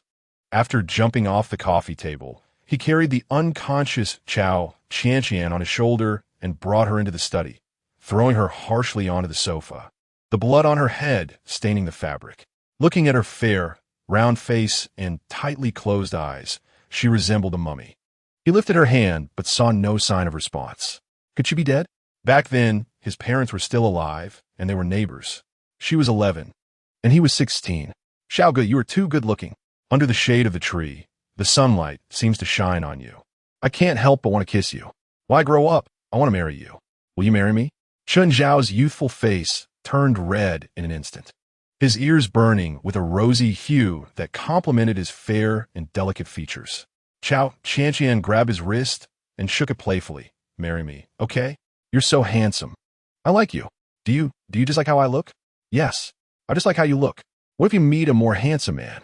There won't be a man more handsome than you in this world."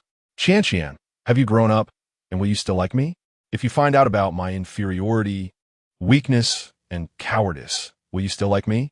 He remembered he once sincerely hoped for that, but his inferiority complex trapped him deeper and deeper, unable to extricate himself. The light he found in the equally insecure Luo Susu could heal all his pain related to her.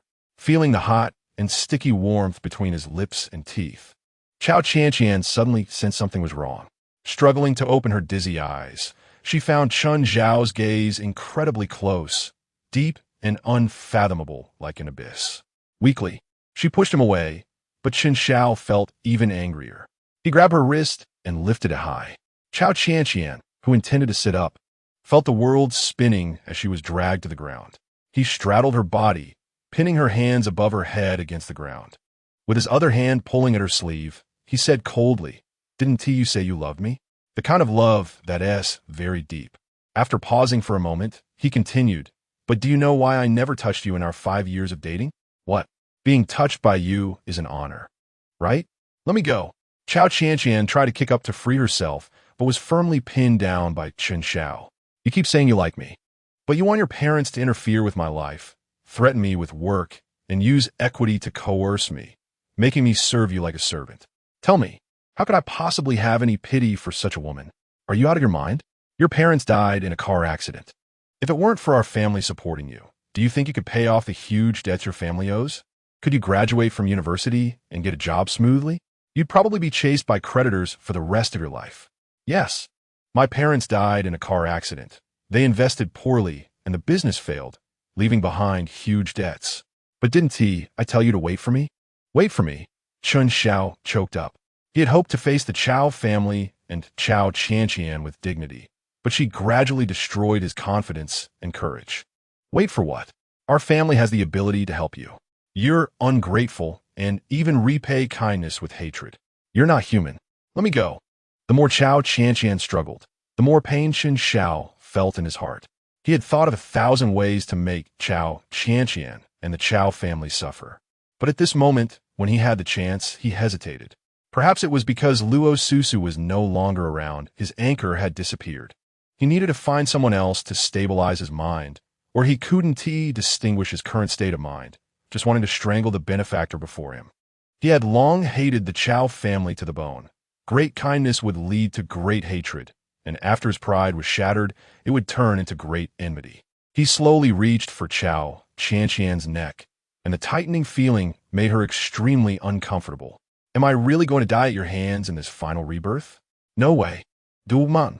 She squeezed out crocodile tears and cried, "Xiao Ge, are you going to kill your little Qianqian?" Seeing him waver, Cao Qianqian continued to push Xiao Ge. "The paper crane I folded for you.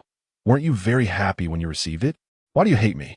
Before your parents died, weren't we the best of friends? Why do you want to kill me now?" Seeing Chen Xiao loosen his grip on her wrist and slightly stand up, Cao Qianqian seized the opportunity to shake her knee up and push him away. Chen Xiao was caught off guard by the sudden attack and fell backward, sitting on the ground as he watched Cao Qianqian struggle to pound on the door, a smug smile appearing at the corner of his mouth in this apocalypse. "Who do you plan to have save you? That Lu Tong?"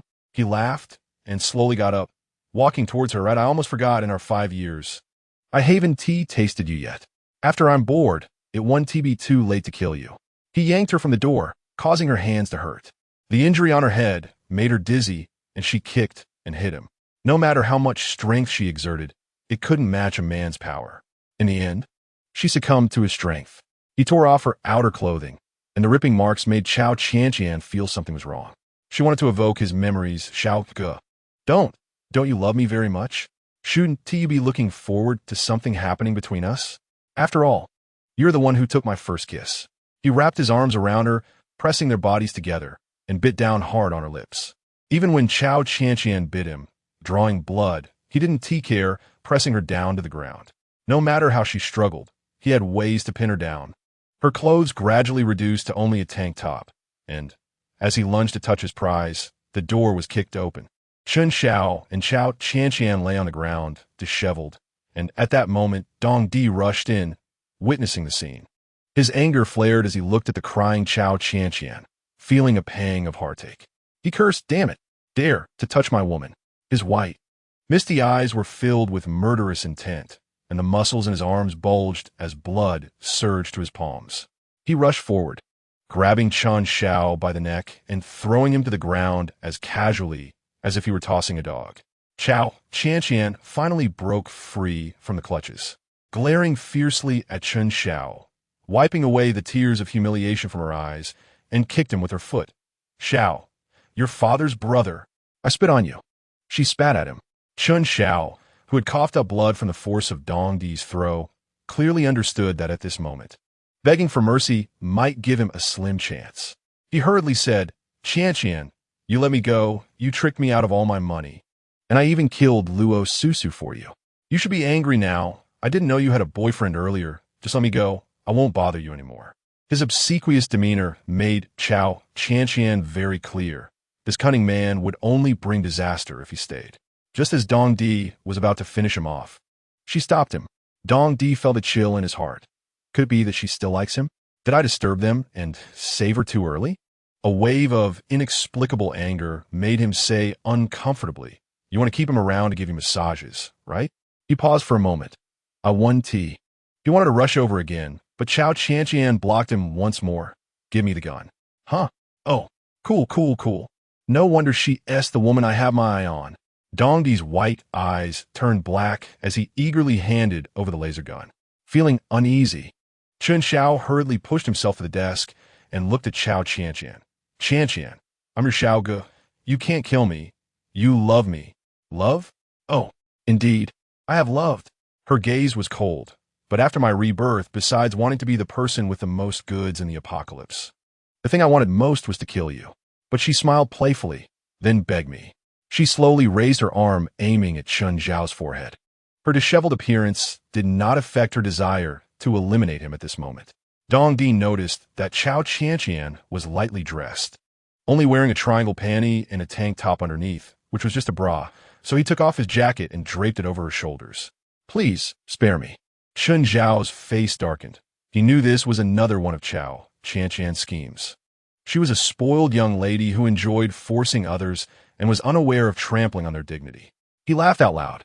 He understood Cao Qianqian's tricks too well. You're going to kill me, right? It doesn't matter whether I beg or not. He simply stopped pretending to be afraid of death, spreading his arms. Anyway, my dignity has long been crushed by you. Just kill me. Oof. Being nice to you also counts as crushing your dignity. I can only say your dignity is too fragile. Besides bullying women, you are nothing. The gun in her hand pierced through a beam of light into his head, stopping his breath. This was what she most wanted to do in her previous life when he had pushed her into a crowd of zombies. But having crossed over to a civilized city, she could only destroy him in a civilized way. And now, sorry, it's time for violence. As Chen Xiao's head was pierced and blood flowed out, Cao Qianqian's tears only strengthened her determination. Never again would I allow any man to suppress me, to touch my body and clothes without my consent. Kill. Yes. The person I wanted to kill the most after my rebirth has finally died at my hands. The fierceness in her heart weakened with his death. Her trembling hand dropped the laser gun, and she slumped weakly onto the ground. The pain in her head intensified, making her dizzy, and she soon fainted.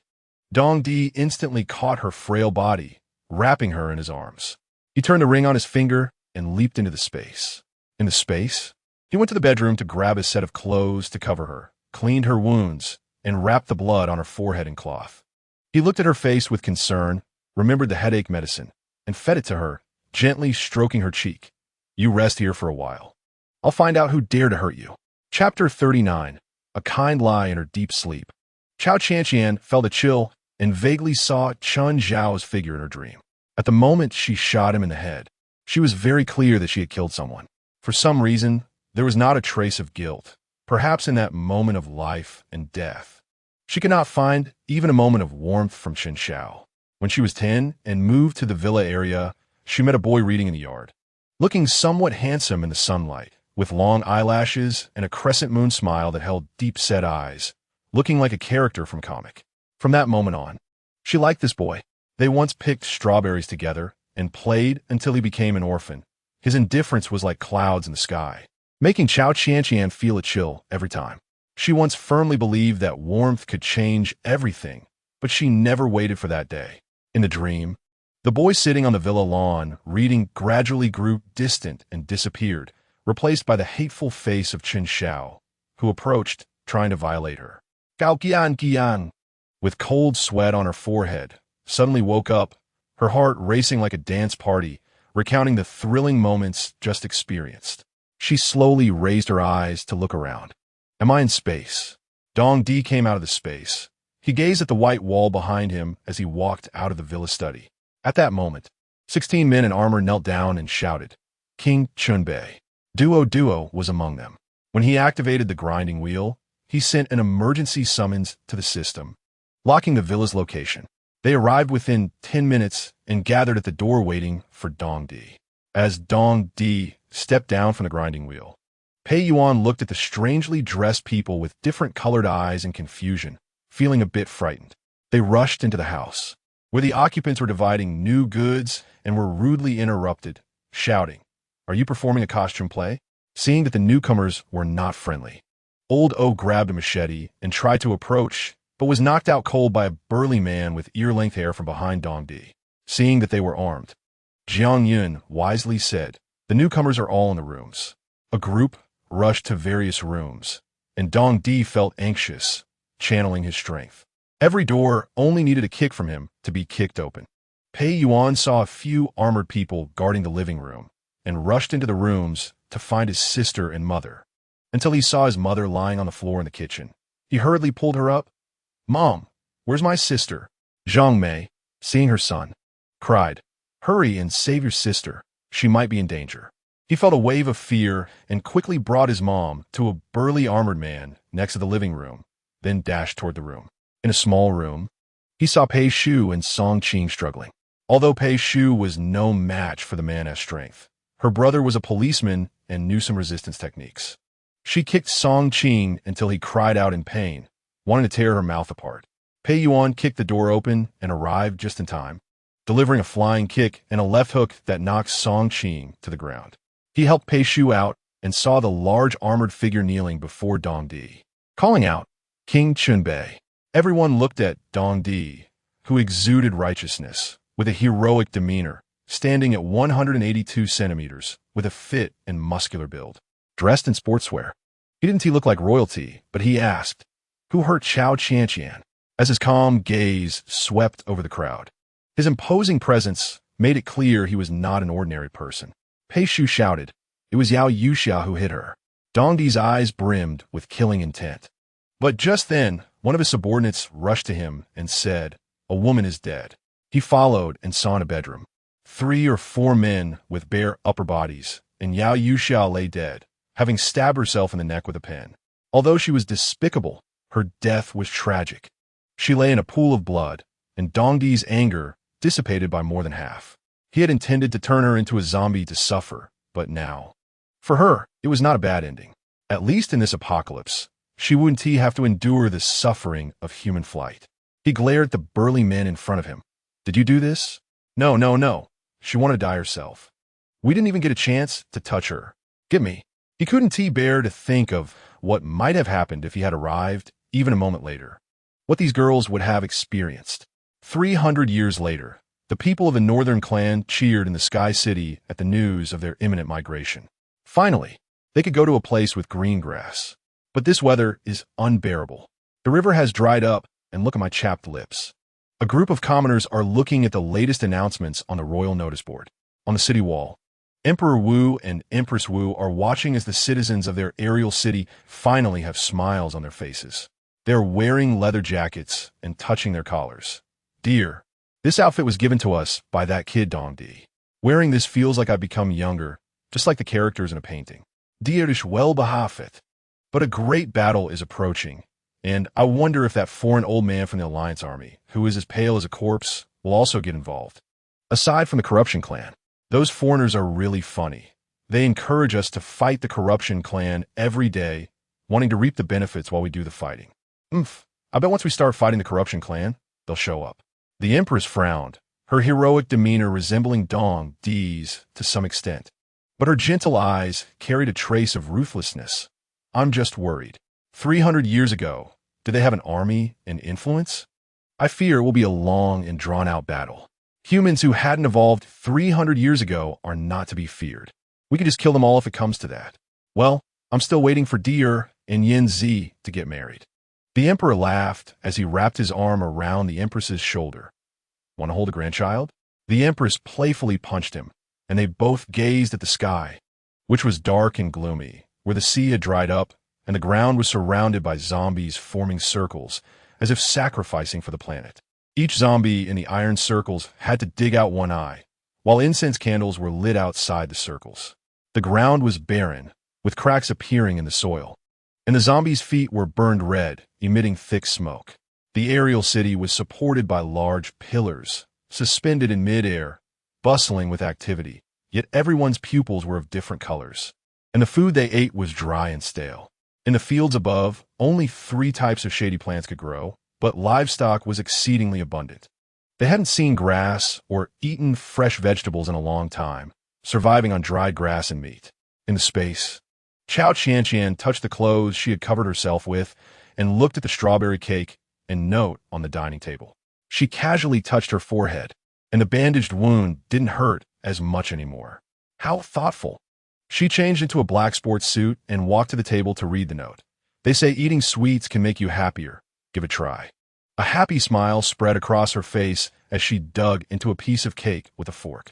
It was sweet and delicious, the slight sourness of the strawberries melting into sweetness in her mouth. Where did this cake come from? She ran to the refrigerator and opened it to find it stuffed with food. There was also a sticky note on the fridge. I knew you would peek. All this is for you. She happily walked out of the space, but saw Dong-Di standing on the second floor, facing everyone at the entrance of the broken study. A group of armored people downstairs knelt before him, shouting, King Chenbei. For some reason, a wave of sadness surged in her heart, whether it was for Chen Xiao's death or for being deceived by Dong-Di. Who exactly is he from 300 years later? The question lingered in her heart. Impossible to ignore. You came out? Dong-Di appeared behind Cao Qianqian, only to see her solemn expression and moist eyes looking at Chen Xiao's corpse. Tears flowed into his heart, hurting his previously joyful mood. Is she mourning his death? Don't cry, it looks ugly. With that, Dong-Di wiped the tears from her eyes. Even though it hurt him to know she didn't love him, he couldn't help but wish she wouldn't be sad. His rough hand reached out, and Cao Qianqian instinctively took a step back. What kind of king are you? What king? What are you thinking? I'm just your hired little brother. Those below are my friends. Cao Qianqian's doubts dispersed, but the seeds of suspicion had already been sown, and she didn't want to discuss it further now. She glanced at the armored people downstairs and then at the frightened crowd crouched in a room. Among the crouching people, she saw Chen Su, the daughter of Chen Xiao and Luo Susu. Next to Chen Su was Jiang Yan. What will they do? We can't control them. Who knows what they're thinking? Pei Shu said as she followed Pei Yuan out to Cao Qianqian. She looked at the full room of people, all of whom were Chen Xiao's allies. If she were her first life self, she might have compassion and take them all to the base. But her third life self had lost the mood to play the savior. She still vividly remembered Yao Yuxia's angry and dissatisfied gaze. The first time saving someone turned into danger, and from then on, saving people required some brains. Obviously, this room full of people couldn't be trusted. After the soldiers exchanged glances, they roughly understood that King Chenbei wanted to conceal his identity, so they joked and played around while locking people in the available rooms.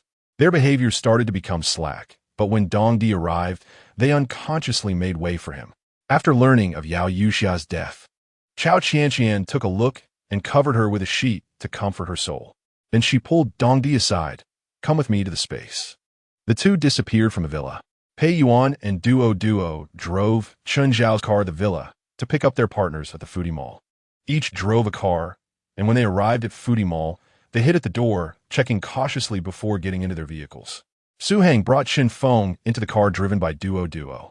Su Feng looked curiously at Duo's different colored pupils and asked, Miss, your pupils seem to be different colors. Seeing the doctor speak, Su Heng chimed in. What is that on your ears? We didn't see you when we came. Where's Qianqian?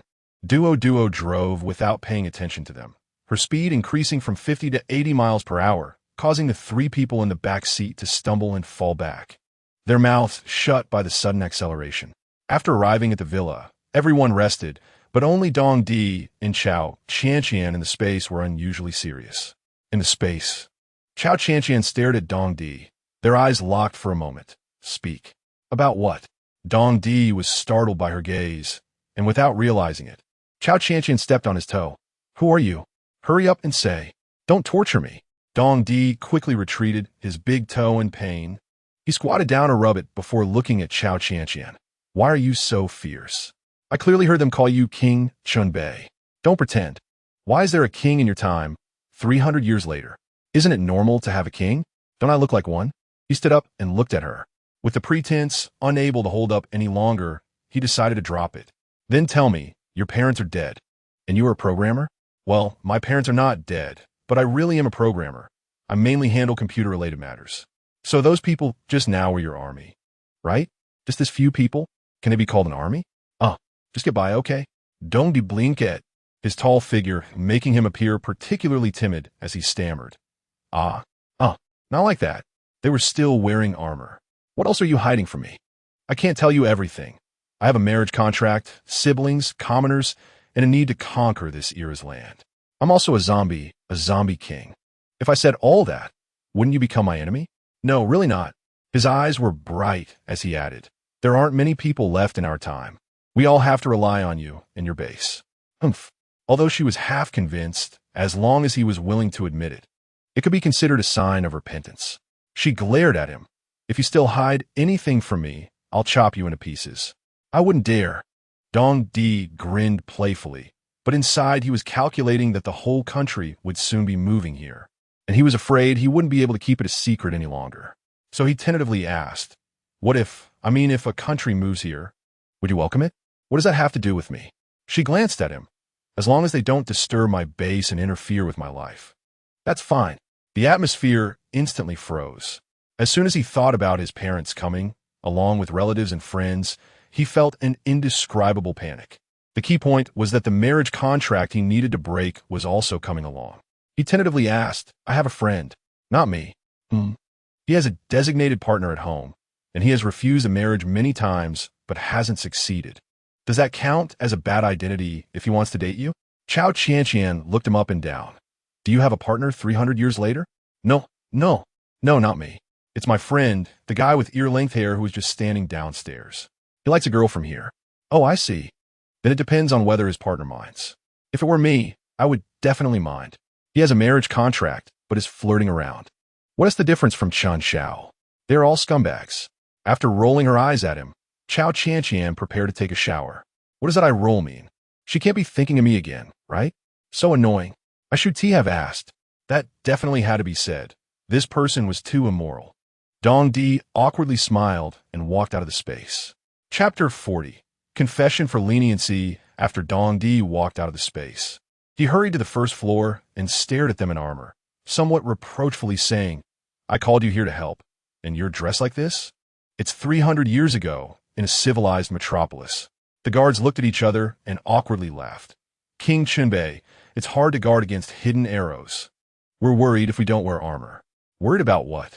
Quickly throw it into the space, and everyone wear sportswear. He coldly surveyed them, scaring them into quickly changing clothes.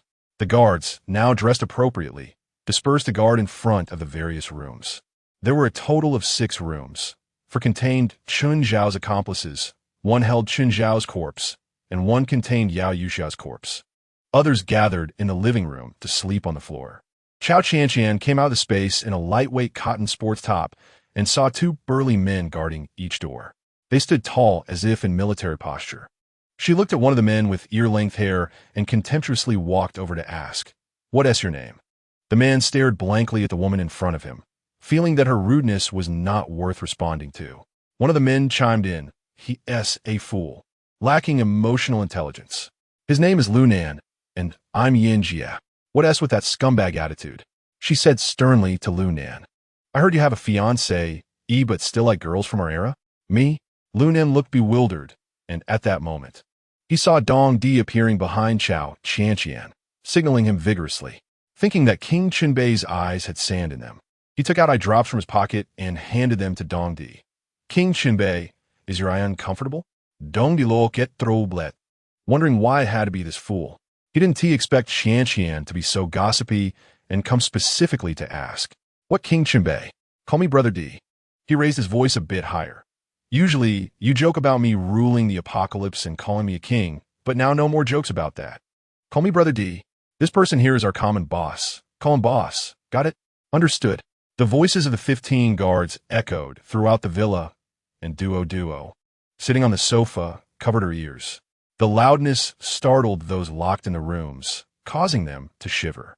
Cao Qianqian glanced at Dong Di with confusion. She couldn't pinpoint what was wrong. Dong Di, grinning, pulled her aside and said, "My brothers are a bit rigid. Don't mind them. They seem to listen to you very well." That's because Dong Di awkwardly smiled. "I saved their lives." Yen Jie leaned close to Lu Nan's ear and said, "Did you see that? King Chenbei values this girl a lot. You should be nice to her in the future. She's not a princess. The princess is Shui Bingyan."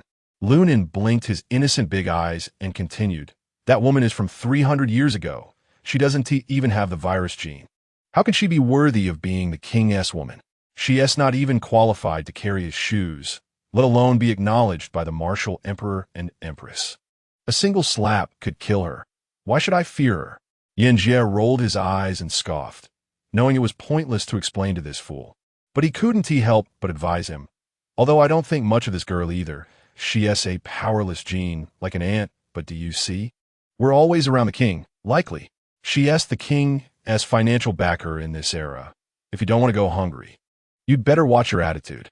It's already the apocalypse. Just kill her. Who cares about her money? Fool, now it's cash, not gold and silver for transactions. Ugh, I won't talk to you anymore." Dong Di felt a ripple in his heart. After hesitating for a while, he looked at Cao Qianqian. If his overly attentive behavior lost royal face, the gossip from these fools would definitely increase.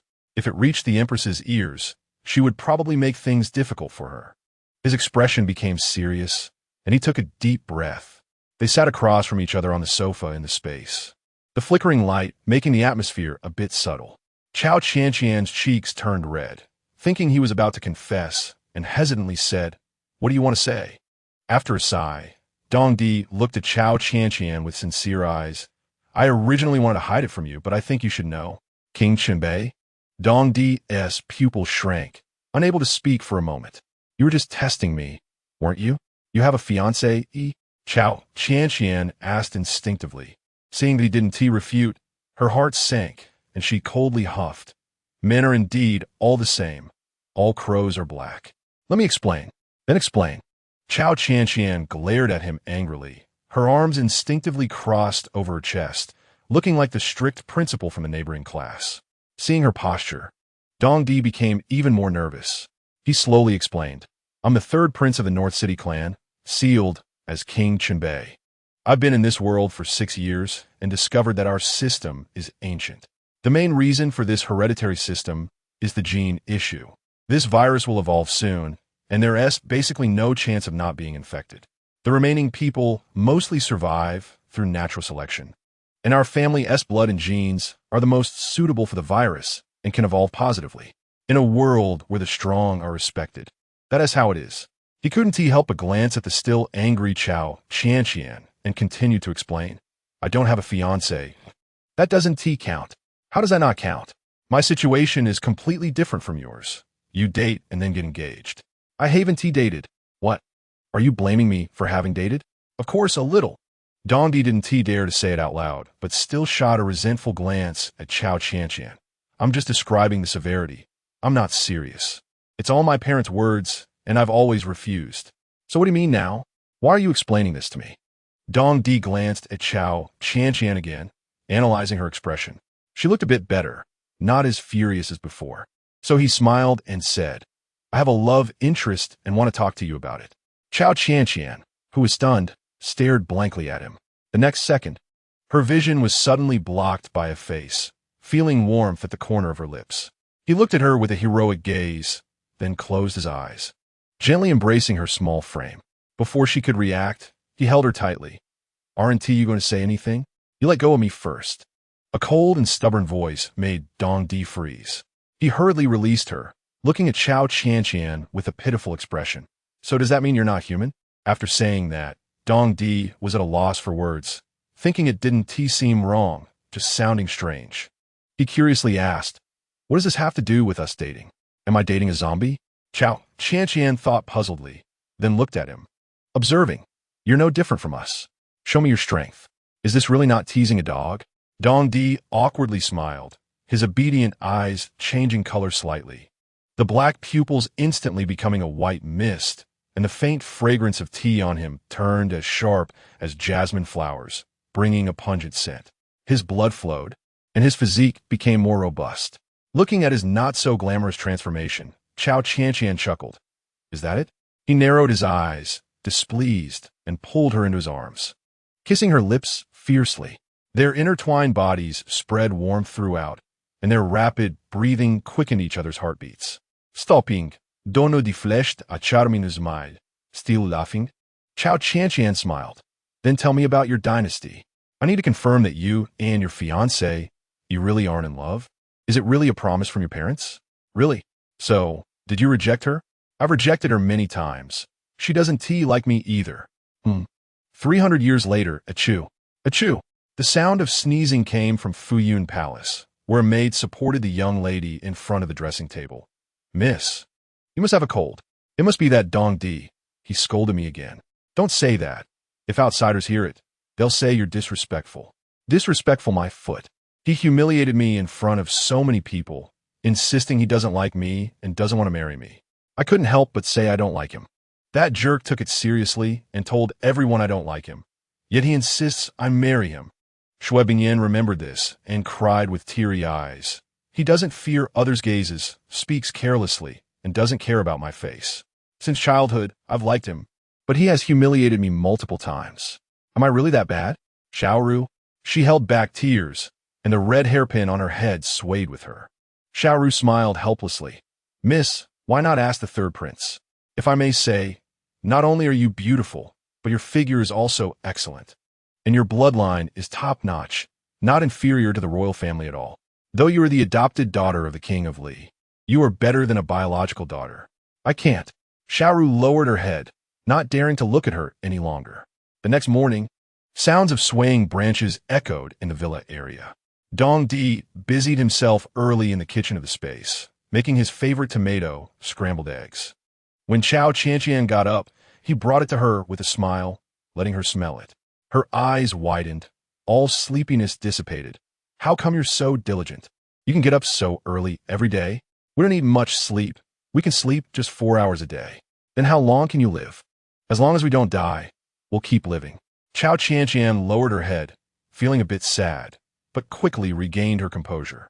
After washing up and changing clothes, she had breakfast with him.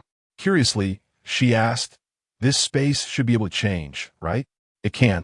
How do you want to change? I think it's not good for you to sleep in the living room every day. We can arrange 2 rooms. Dong Di smiled slightly. How could he reveal his thoughts? He intentionally wanted 1 room. In case he felt sorry for her, wouldn't that mean she would just call him in? He said seriously, that's not changeable. Let me research it. Okay. After breakfast, they walked out of the room. Everyone was still asleep. The room was filled with guards. Seeing so many people, Cao Qianqian thought, how much food does it take to support all this? Thankfully, the base has it. I can only take my parents to the base early. At Dong Di's command, everyone stood outside the villa in a neat row. He said seriously, I've sent you the address. You go ahead to clean up, and we'll come later. Pei Yuan curiously asked, why aren't they coming with us? Well, they're faster, haha. After an awkward smile, Dong Di thought, the flying motorcycle can only seat 2. Qianqian definitely won't leave you behind. They activated the system rings, and a flying disc-like motorcycle appeared in the air. With guards and duo sitting on it. Whoosh, it disappeared into the sky. Pei Yuan watched this astonishing scene, a new idea forming in his mind. Meanwhile, Chen Feng was sizing up Dong Di. Who exactly are you? Feng Heng, looking at the imposing team. Couldn't he help but have a new recognition of the man before him? He leaned close to Cao Qianqian and asked, is this an alien? Enough with the nonsense. Let's go. Thankfully, there were 3 cars parked in the villa's private parking lot. They split into teams, and the 3 cars set off together. Hearing the sound of a door being closed, a trembling person with hands on their head cautiously opened the door. Jiang Yin looked at the empty villa and thought, that Cao Qianqian is quite ruthless, not only killing but also running so fast. Not even considering taking me along since I'm her father's relative. Too cruel. She glanced at the crying Chun Su and said, remember, the one who killed your father is called Cao Qianqian. Chen Xiao remained silent, but slowly clenched her fists. Seeing that the owner was gone, Song Qing acted like a king, jumping onto the sofa and loudly declaring, "From today on, you all will listen to me." "Why should we listen to you?" Unexpectedly, the first to oppose was Old O. The two glared at each other, and Jiang Yun slowly approached, glaring at them. "This house belongs to Chen Xiao. His body is not yet cold, and you two are fighting over it. He has a legitimate heir. Chen Xiao, come here." Chen Xiao, with tears in her eyes, looked toward the study on the second floor, the place where her father passed away. She obediently walked over, and Jiang Yun put her arm around her shoulder. "From today on, I am her guardian. You should listen to me. If you don't." She slowly raised the laser gun she found in the room, pointing it at everyone. "Then I'm sorry. You can only die." When she was held at gunpoint by those strange people, she noticed that at her feet there was one hidden under the sofa. Although it was next to Chen Xiao's corpse, she secretly hid it there under the guise of going to the bathroom. Once the people left, she immediately grabbed this strange gun just in case. Everyone had no choice but to silently accept it. Indeed, as the first heir, Chen Xiao had the right to inherit. And Jiang Yun was also Chen Xiao's woman. It made no sense to drive them out just because he died. Moreover, it was currently unclear who was more capable.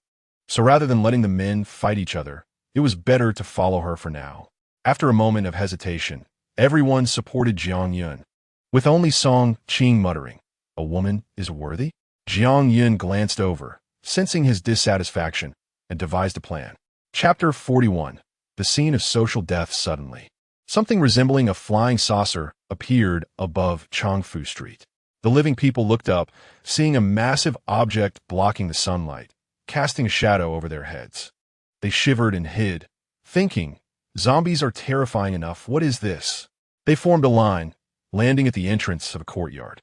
Expressionless, they wore matching cotton sports outfits, holding guns like fire buckets, indiscriminately shooting at the approaching zombies.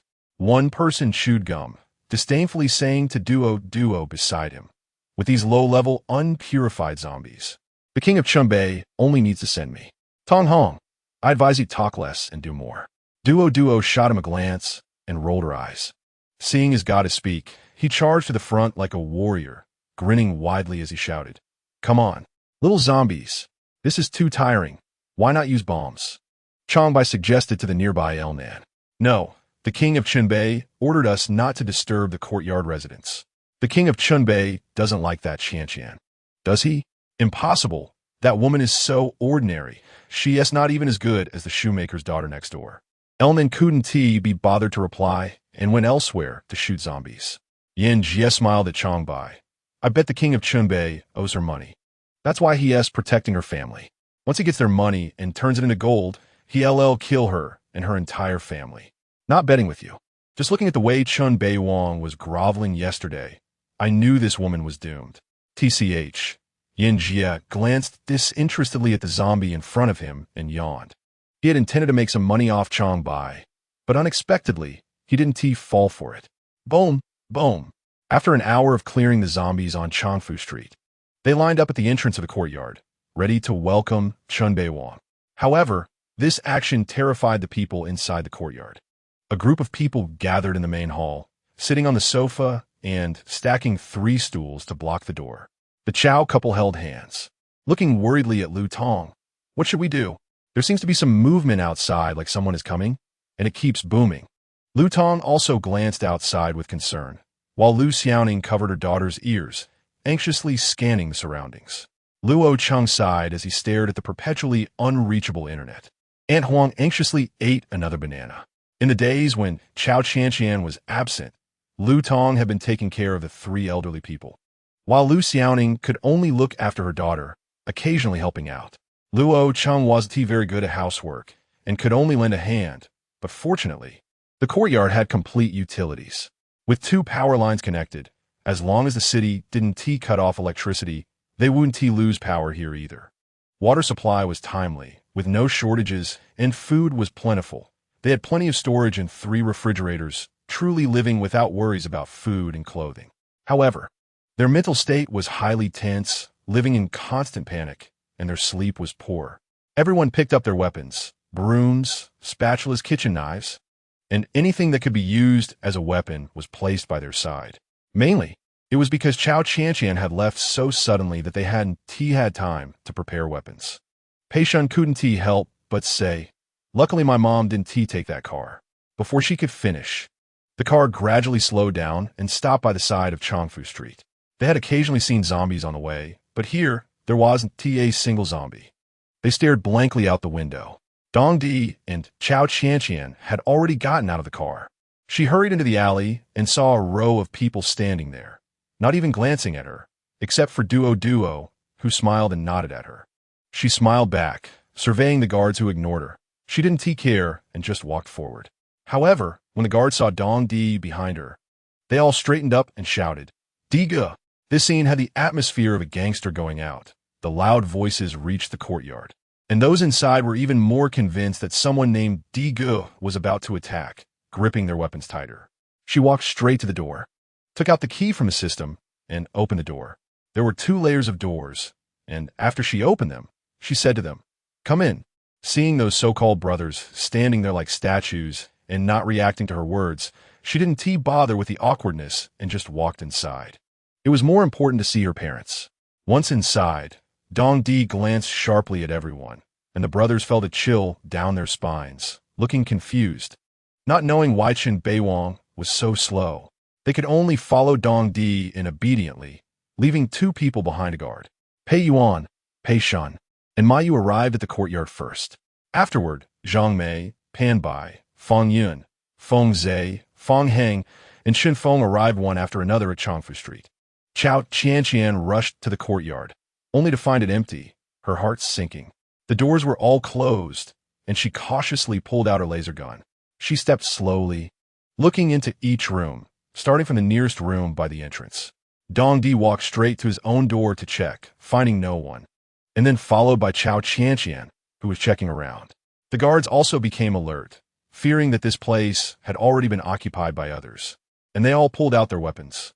Seeing Dong Di heading into the inner room, Cao Qianqian followed him. When Dong Di kicked open the door, the people inside shouted bravely, grabbing their weapons to attack. Cao Qianqian's fierce gaze softened unexpectedly, and when Dong Di saw the people inside, he immediately shouted, "Don't shoot." The guards obediently put away their guns, looking at each other for a moment before standing by. Duo curiously peeked at the ordinary people inside, holding the most primitive things.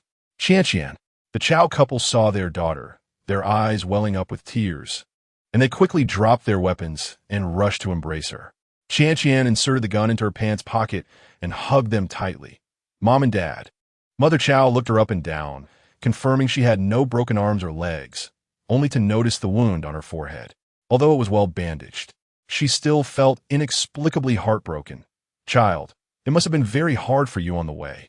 "My brother, haha." "Brother? It doesn't look like it at all." They looked down on them, making him feel uncomfortable. New faces emerged, and he felt uneasy, pulling Cao Qianqian aside. Seeing him tugging at Cao Qianqian's sleeve, Dong Di walked over displeased and placed his hand on Cao Qianqian's shoulder. "What is your problem?" Lu Tong blinked at his action, while the Cao couple stood there. Realizing he was ignoring them, they angrily pulled Dong Di's hand away, and Mother Cao said with disdain, "There are distinctions between men and women, and besides, you have no relationship. It's not appropriate to be so close here, or people will misunderstand." Mother Cao glanced at Aunt Huang behind them, afraid she might misunderstand.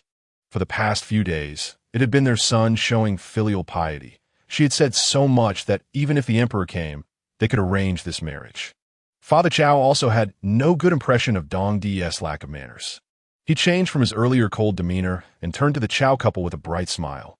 "My brothers mean no harm. They just don't know any better. What is the need for Chen Beiwang to be nice to people like this?" The other guard were also puzzled by Dong Di's actions, but they could only obey, as everyone knew that offending Chen Beiwang meant stepping half a foot into hell. Zhang Mei, Pan Bai, Feng Yun, and Feng Zhe all arrived, and seeing more and more strangers in the courtyard, their vigilance increased. Cao Qianqian had to step forward to explain. "Mom and Dad, don't be nervous. Everyone inside is one of us. Dong Di putting his arm around my shoulder is nothing. Don't mind it. The people behind Dong Di are his brothers. Just ignore them. And the police officers behind them, including Officer Pei and his mother and sister, are not scary people. Hearing Qianqian say this, everyone finally relaxed. Dong Di clearly wasn't satisfied with Cao Qianqian's introduction. His large hand suddenly took hers and said in front of everyone, "Qianqian has already agreed to be my girlfriend, so we are a couple. It's nothing to put an arm around each other. We even kissed yesterday." Dong Di truly expressed his social awkwardness to the fullest, looking proudly at Lu Tong, feeling something was off about him, as if he was hiding a scheme to steal Cao Qianqian from him. He wasn't wrong. Lu Tong, whose heart had been shattered, reignited with fierce determination. After settling the Cao couple, he faced a huge dilemma, fully aware that Cao Qianqian's feelings weren't for him. Yet his principle of being satisfied with life and career was, until the last moment, no one knows who the winner is. His dark face squeezed out a smile as he exchanged glances with Dong Di, both secretly clashing, while only Cao Qianqian blushed deeply. How could someone mention kissing so casually? She rubbed her forehead and looked at her parents. Unsurprisingly, the Cao couple dragged her into a small room for a private talk. The guards behind Dong Di, hearing such words from the usually fierce Chen Beiwang, felt 100 times more incredulous. Yin Jie leaned over to Duo and said, "Pinch me." Duo rolled her eyes and gave his arm a hard pinch, making his face flush. This isn't a dream. Has Chen Beiwang gone crazy? He has never been interested in dating. Even with such a beautiful fiancée, Shuep Bingyan, and so many women chasing after him, he scared them all away. I thought he liked men. You should say less. Duo, sister, you pinch me too? I also can't believe it. Tong Hong felt a bit upset seeing his goddess being touched by someone else and insisted on joining in. Duo pushed his face away with a slap. Seeing Dong Di's unpredictable behavior, the guards dared not provoke him and took a few steps back, quietly discussing what charm Cao Qianqian possessed. They whispered that perhaps Shen Beiwang was just inexperienced in love and was merely playing around, which was not worth mentioning. As more people affirmed this idea, they stopped the discussion. Duo, however, grew curious about Cao Qianqian. After several encounters and observing Dong Di's reactions, she understood that Shen Beiwang might not be just playing around, but that the woman truly was not worthy of him. In an age where strength ruled, one gentle word could not cover the past. As long as someone found you unpleasant, they could tear you apart in no time. Moreover, since the whole clan was relocating here, there would be no place for this woman to survive. She cast a sympathetic glance at a small room on one side of the courtyard. Inside the small room, the Cao couple sat across from Cao Qianqian, looking displeased. Do you have? What? You child, don't play dumb. There isn't that. We haven't developed to that point yet. We've just confirmed our feelings for each other. What do you like about that boy?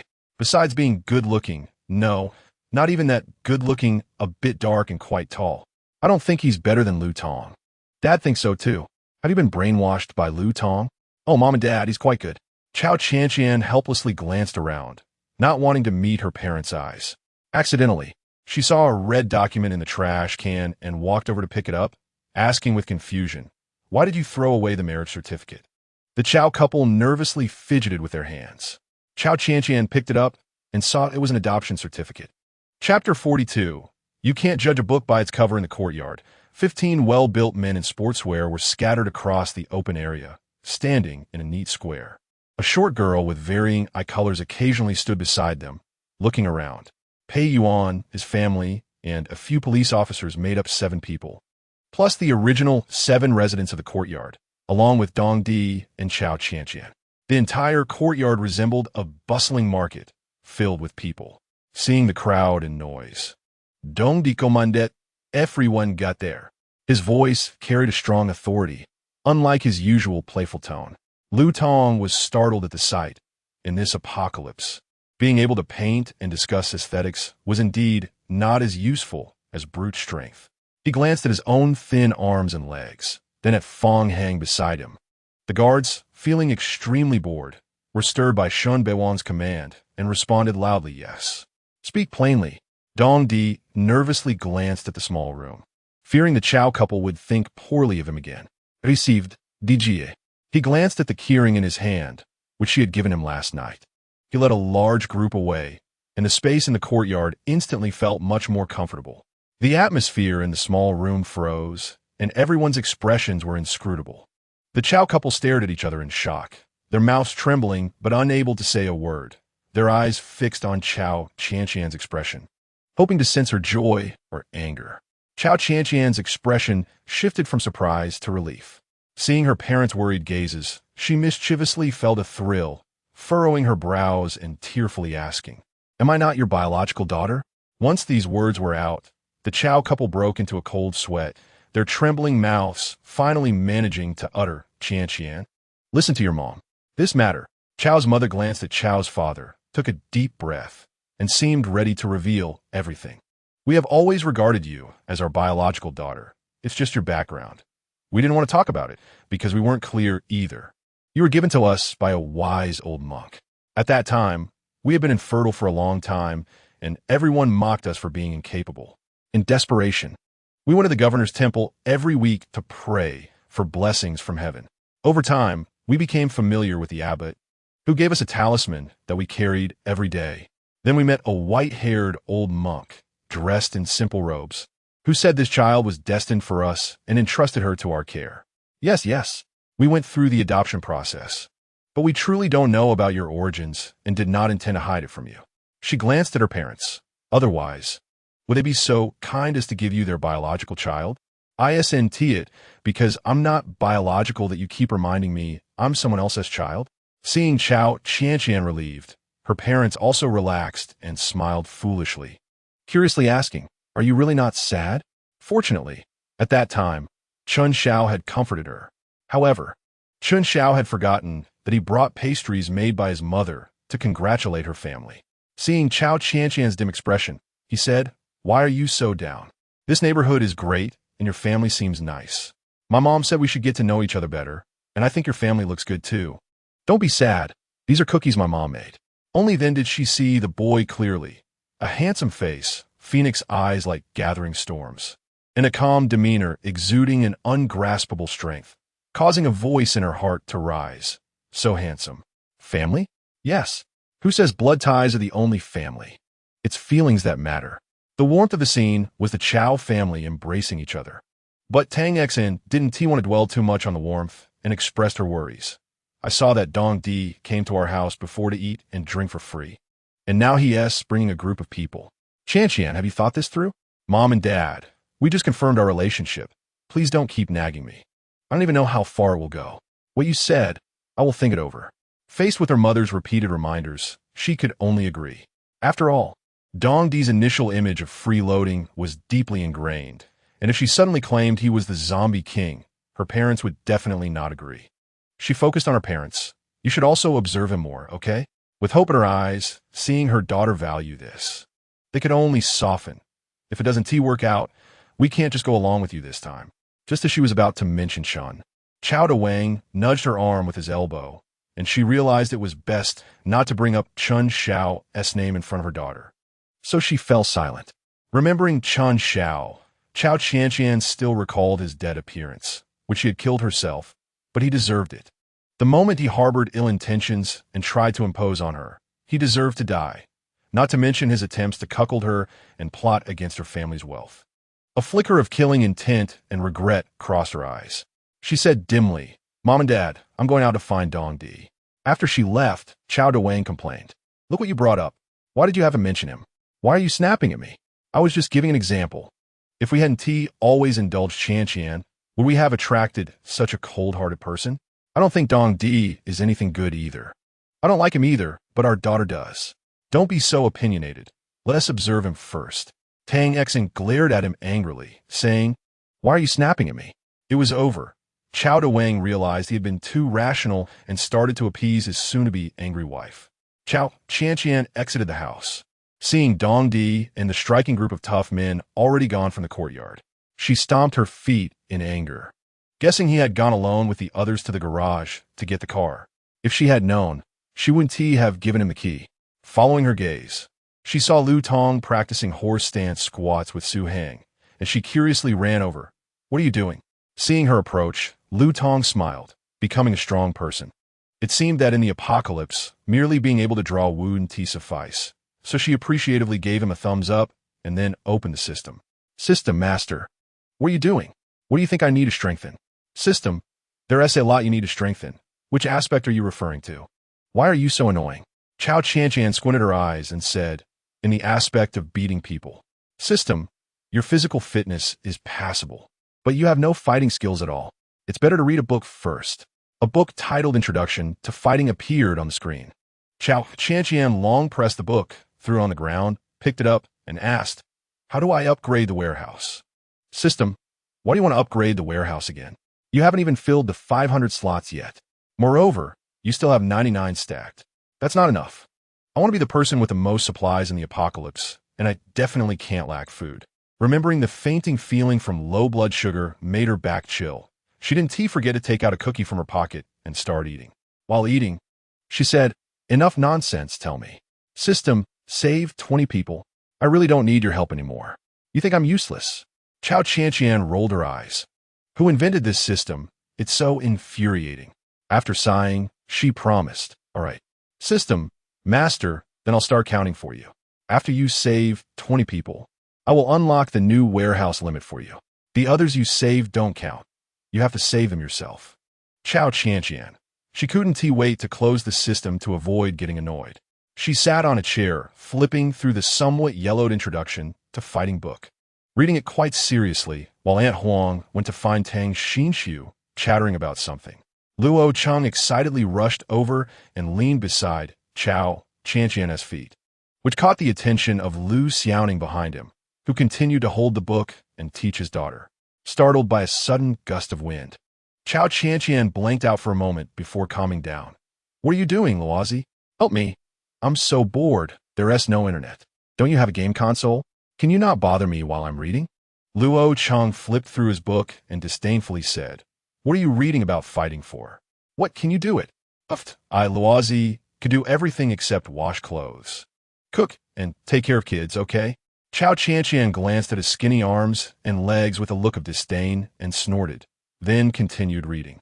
And how about this? I teach you martial arts, and you accompany me to play the game console. Martial arts? You? Seeing her disbelieving expression, Luo Cheng looked frustrated. He walked to an open space, gathered his energy, and performed a set of 28 constellation fists. His gaze was determined, and his movements flowed smoothly, completely devoid of any effeminate posture. Although his outfit was peculiar, an asymmetrical cut design, he indeed looked quite handsome after finishing his set of punches. Cao Qianqian carefully observed his arms. Although slim, the muscles were tight and strong. After a set of punches, the wind swirled between his palms, not like something that could be learned in just a day or two. She looked at him in shock as he displayed a proud expression after finishing the punches. How about that? Teaching you should be more than enough. What did you learn to fight? Didn't I like to wear skirts and do the orchid finger when I was younger? My parents sent me to Shaolin Temple to learn martial arts when I was 4 years old, and I even took on a few masters who said I was a martial arts genius and insisted on taking me as a disciple. But I still love fashion, mainly because the men who practice martial arts are all rough and not handsome at all. Why didn't you mention it before? How embarrassing. If it weren't for the apocalypse, my experience of being into fashion and having practiced martial arts and even won awards would be quite glorious, right? You. What do you mean by you? Will you play the game console with me? It's too boring to play alone, and there just happen to be 2 controllers. Indeed, one cannot judge by appearances. Cao Qianqian smiled and said, then you have to teach me well. Chen Feng glanced at them laughing and continued to record his observations with a pen. His expression was somber. He feared the virus would evolve. Now the zombies were moving slowly, but they could gradually evolve. How would humanity find a way to save itself? He thought, further jotting down his understanding of the virus in his notebook, afraid of missing even a detail. In midair appeared a row of 16, sitting in circular tools, holding guns, wearing cotton hoodies. Although their gear looked cool, each person had a casual appearance, especially the one leading who looked entirely different from the others. He wore all black sportswear, was leisurely sitting on a flying machine, drinking a beverage, and cracking sunflower seeds. Many survivors looked at him, so relaxed, and exclaimed. He seemed not to exist in the apocalypse, but to be on vacation in a place with excellent air. Duo, Look at how comfortable Chen Beiwang looks.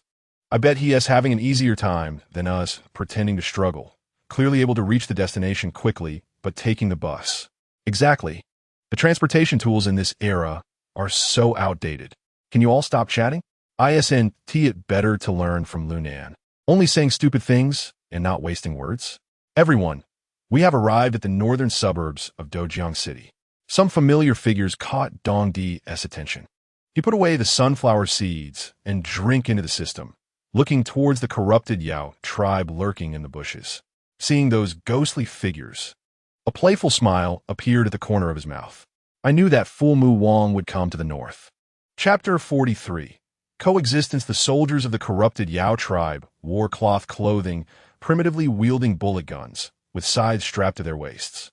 Their ancient attire had a primitive tribal style, and they lined up to lead the evolved zombies with iron chains. At this point, the zombies had reached the second stage of evolution, capable of running and chasing, but lacking consciousness. The zombies held something like an iron ball in their mouths, obediently being led as if they were pets. Thankfully, 2 years ago, he played tricks to snatch the watermelon field from Chen Beiwang and secretly took the seeds. He proudly took a sip of fresh watermelon juice, grimacing at the taste. How can it be worse than our watermelon juice from 300 years later? At that moment, a huge shadow covered him entirely. Mu Wang was startled. Not good. Sure enough, when he looked up, it was Chen Beiwang's handsome and slightly dark face, smiling with a head tilt. What's wrong? Claiming territory? He lifted the big Mu Wang with one hand, gripping his neck tightly, muscles bulging. His face grew colder. Did you steal my watermelon seeds? Big brother, listen to me. Hey. Don't. Seeing Dongdi's grip tightening, choking his throat and making it hard to swallow, his face turned red, unable to say anything new. He desperately slapped Dongdi's hand. Just as he was about to die, he kicked Dongdi in the abdomen. Dongdi let out a muffled grunt, then looked at Mu Wang with misty white eyes. Speak. How many of you corrupted Yao tribe are here? The guards of the corrupted Yao tribe pointed their guns at Dongdi, and at that moment, a group of soldiers from the northern city descended, holding large cannons, aiming their twice-as-large gun barrels at their heads. Yan Jie grinned. Never seen this before, right? Local, self-reproductive tribe. Let you see our new type of weapon. Tong Hong smirked. This is Lord Bo's new invention.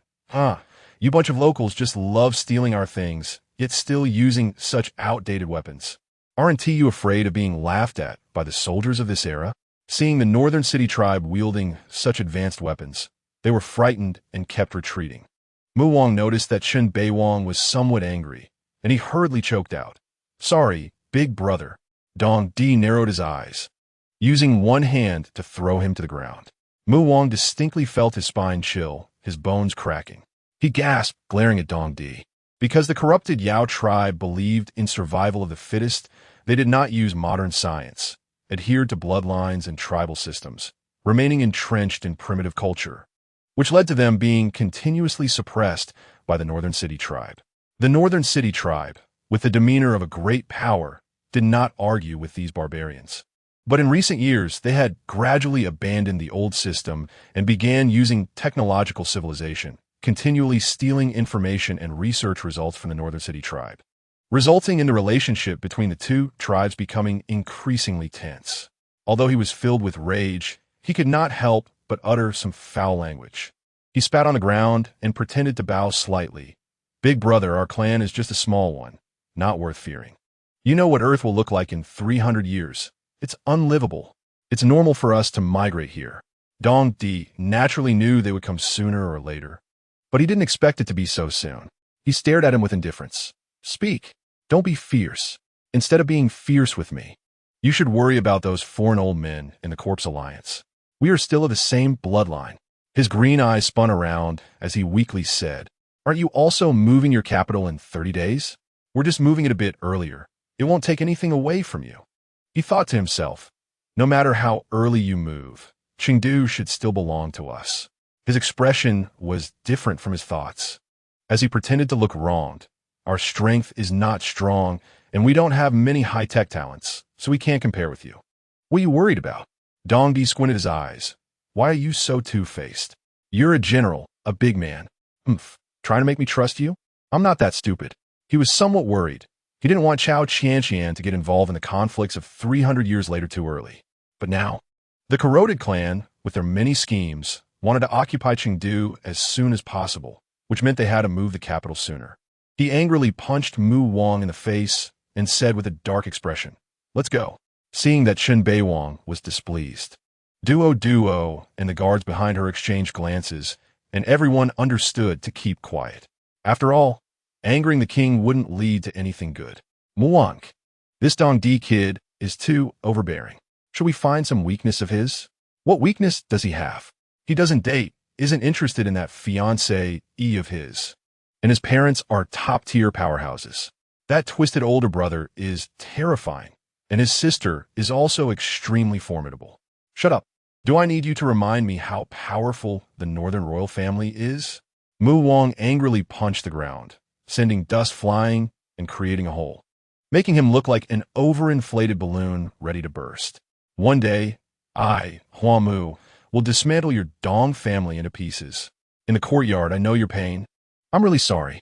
We were supposed to have a good talk. Then Dong Di popped up. I thought Chen Xiao had hurt Qianqian's feelings. And I did take a look at Lu Tong, that good child. Tang Xian looked frustrated, thinking that if only Lu Tong had a daughter to match him. Jiang Mai, who was nearby, helped Dong Di speak a few good words. Dong Di was quite nice along the way. He protected us. But her words drew cold glances from the Chao couple and Aunt Huang, making her too scared to say more. Thinking of Dong Di made Cao Qianqian angry. They had clearly agreed to go get the car together, but she gave him the keys and he just ran off. Remembering this, she slapped her palm out, sending a gust of wind towards Luo Cheng, who squinted in surprise.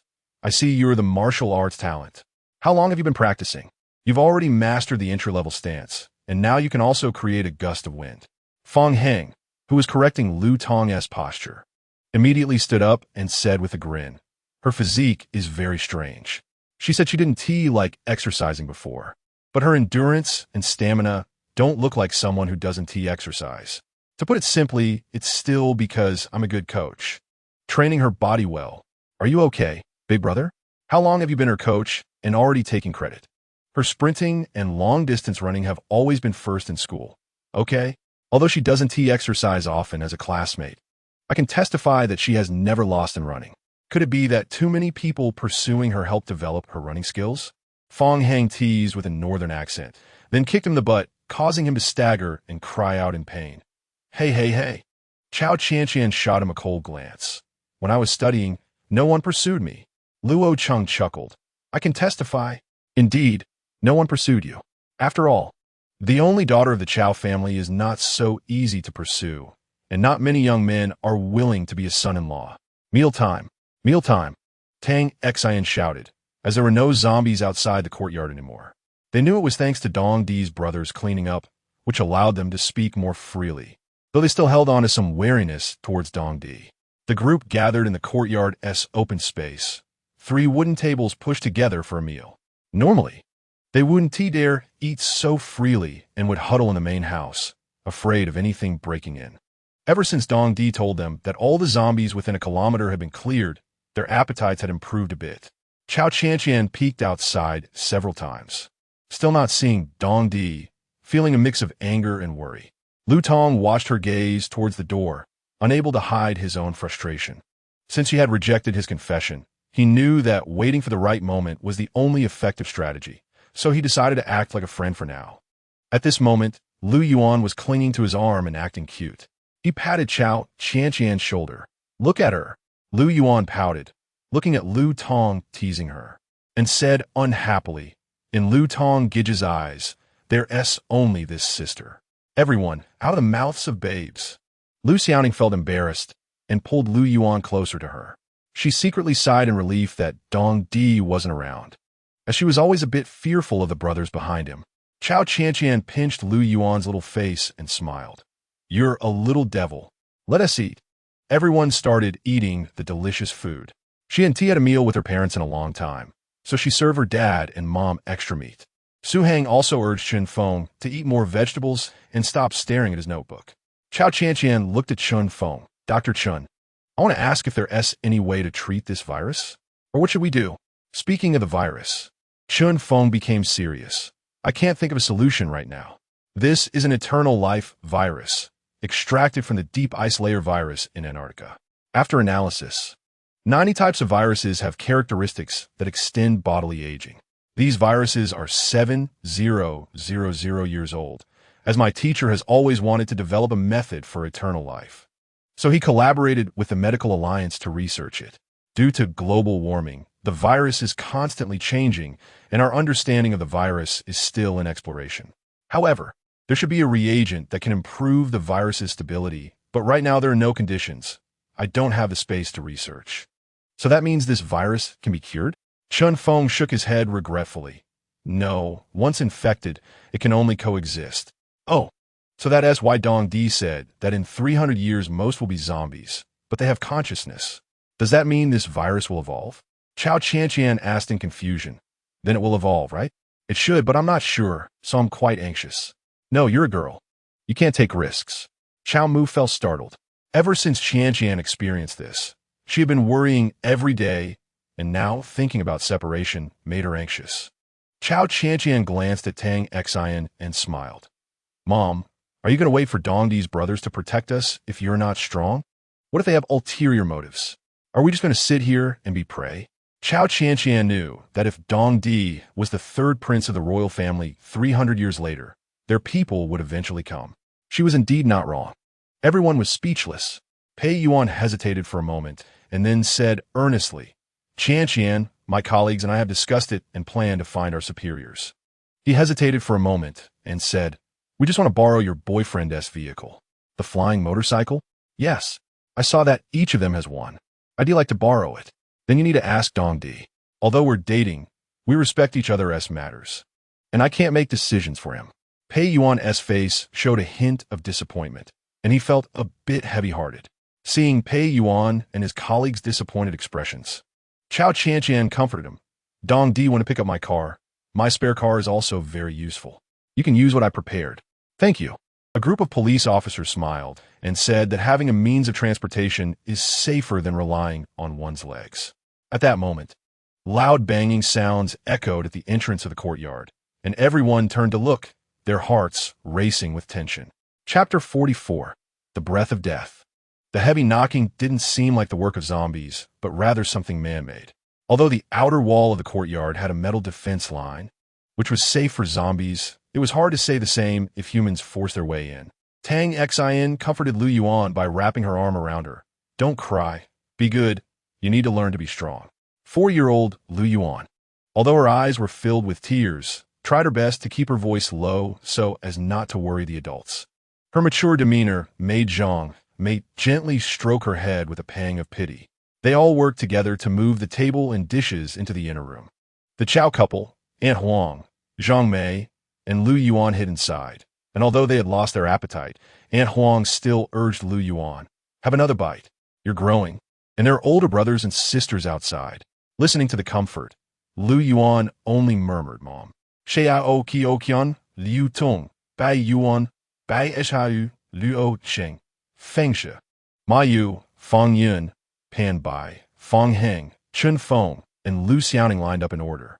Cao Qianqian didn't take the laser gun or future weapons for fear of being discovered, so they all held handguns. Pei Yuan took advantage of a loud knocking to briefly teach them how to use the handguns. After 15 minutes of continued banging, the door was suddenly smashed open, and a group of men in military uniforms with sinister smiles entered, their expressions far from friendly, causing several to grip their gun handles more tightly. The leading tall, rugged man with coarse skin and some fine wrinkles on his face said, there are indeed living people here. Luo Cheng looked at his closed mouth and dark beans, inwardly lamenting, this person's skin is really bad. If he were still a beauty blogger, he would have used this man's skin as an example of how to deal with such issues. Now, he could only be grateful that his parents were not in Dujianjian and that they had sent him to learn martial arts in his childhood. Pei Yuan glanced at the 6 men in front of him. Their military uniforms were worn crookedly, clearly stolen along with their weapons. His eyes filled with hatred, tarnishing the image of soldiers. They deserve to die. He muttered to Cao Qianqian, they're not soldiers. Cao Qianqian felt a weight in her heart. They couldn't kill them all just yet. They needed to see if there was any support. She pretended to be nervous and trembling with the gun. What do you want? The grinning boy beside her, looking young yet full of malice, chuckled as he tugged at his military uniform collar. Of course, we are here to rob. His eyes turned cold as he said from his throat, You all have to die. This place belongs to us. Qiao, look at the woman shaking over there. Is she suitable to be my woman? Qiao replied in a childish tone. To be my woman, she's not worthy, but to play around with is fine. You. Lu Tong was furious and wanted to shoot, but Cao Qianqian coldly said, No, let me ask first. You are only 6 people. Do you really think you can kill so many of us? Isn't that funny? Seeing these ruffians, Qiao disdainfully replied, Don't you see we have automatic rifles? What you have should just be ordinary police guns, right? So that means there are no other people? Cao Qianqian's eyes gleamed with a strong killing intent as she aimed at the leading rugged man's head, narrowing her eyes slightly. Bang! A bullet pierced through the man's head, and blood erupted like an explosion, catching the 6 men off guard. Pei Yuan looked at her with admiration. She actually learned to shoot so accurately in one go. Luo Cheng looked in shock. When did she become so decisive? Luo Cheng didn't know that when Cao Qianqian was pinned down by Chen Xiao, unable to resist, she had repeatedly regretted not being cold-blooded enough to abandon Yao Yuxia, which brought danger to herself. She had silently vowed that the only way to protect her family and loved ones in this era was to become powerful. Lu Xiaoning watched warily. She seems to be quite dangerous. Fang Heng stared blankly at the situation. Oh my God, what direction is pushing a fitness instructor to? Lu Tong, in a moment of panic, felt a heaviness in his heart. What has she been through? It seemed that the pure, cheerful girl who loved to laugh was slowly changing. While everyone was puzzled, suddenly gunfire rang out like piercing swords, and they watched as the 6 men across from them instantly fell, leaving only one in a pool of blood. The 16-year-old boy was left blank-headed, his feet trembling in the blood. His pupils dilated as he looked at the comrades who had just been joking with him yesterday, now lying dead before him. The sound of bullets dropping perfectly matched the 5 bullets expended, each sound striking their hearts. They looked at the mastermind behind it all, with a hint of surprise and disbelief in her eyes, said, I didn't expect my shooting to be so accurate. The 5 men lying on the ground all had a hole in their heads. Pei Yuan was about to say something when Pei Shu interrupted. You killed them all. You killed people. Their eyes held some fear. Cao Qianqian looked over at everyone, feeling a chill in her heart, and sighed lightly. They wanted to kill us. She turned to Luo Cheng, tie up the one called Qiao. Upon hearing this, Qiao raised his automatic rifle, his eyes even more determined than before. They deserved to die. He suddenly opened fire, and everyone dodged, but Chen Feng and Pei Shu, who couldn't evade, nearly got shot. Fang Yun and Pan Bai took the hits for them, dragging their injured chests and abdomens to hide in the side room. Chen Feng and Pei Shu looked at the bleeding Fang Yun and Pan Bai, feeling guilty and desperately trying to apply pressure to their wounds, hoping to slow the bleeding. Pei Shu glanced at Cao Qianqian, who was hiding in the opposite room, realizing she was right. Having a bit of compassion in the apocalypse was equivalent to handing one's life over to others. The elders hiding in the inner room, hearing the gunfire, no longer dared to stay in the living room and all hid in the bedroom, trembling and afraid to make sound. A bright voice rang out. I see you're young. I wanted to keep you, but I didn't expect you to have some guts. Just as Qiao was about to curse in anger, he was kicked in the waist from behind, stumbling and falling into the pool of blood, his mouth full of the metallic taste of blood. Cao Qianqian peeked out, her eyes lighting up, then turned to a look of blame as she stared at the tall, handsome, but slightly dark-skinned Dong Di. He looked around with concern, locking onto the pair of bright eyes in the dark corner of the restroom, feeling a wave of embarrassment. I won't get scolded, will I? As a group of ominous-looking people approached, Elnan grabbed him by the back of his collar, lifting him like a cat or dog, until Dong Di spoke. Kill. The gun pressed against his forehead was about to fire, but a voice shouted, Wait. The action stopped, and Elnan didn't know why he involuntarily halted. Thinking back, he wondered, why am I stopping? It's not like the king of Shunbei ordered me to. His hand, which was about to shoot, began to prepare to press the trigger, just as Cao Qianqian slapped Elnan's gun out of his hand. The force was like a giant rock, and Elnan froze for 3 seconds, shocked. How is she so strong? Everyone present was puzzled. A human who hasn't evolved has such strength? She actually slapped the gun out of Elnan's hand. Luo Chung, however, appeared unfazed as a classmate. He and Zona were well aware of her strength. Since she was his benefactor, he never called her strong guy in front of her. That was her nickname from school, so apart from pursuing her to marry into the Cao family, her strength was also a prerequisite for anyone to chase after her. After glaring at Elnan, Cao Qianqian slowly said, I told you to wait. Why are you still trying to kill him? I still need to ask him questions. Her voice was bright, and her appearance was cute with round cheeks and big eyes, making it hard to connect her earlier display of strength with her current demeanor. Dongdi looked at Cao Qianqian with appreciation. Surprising, quite strong, really suitable for the apocalypse.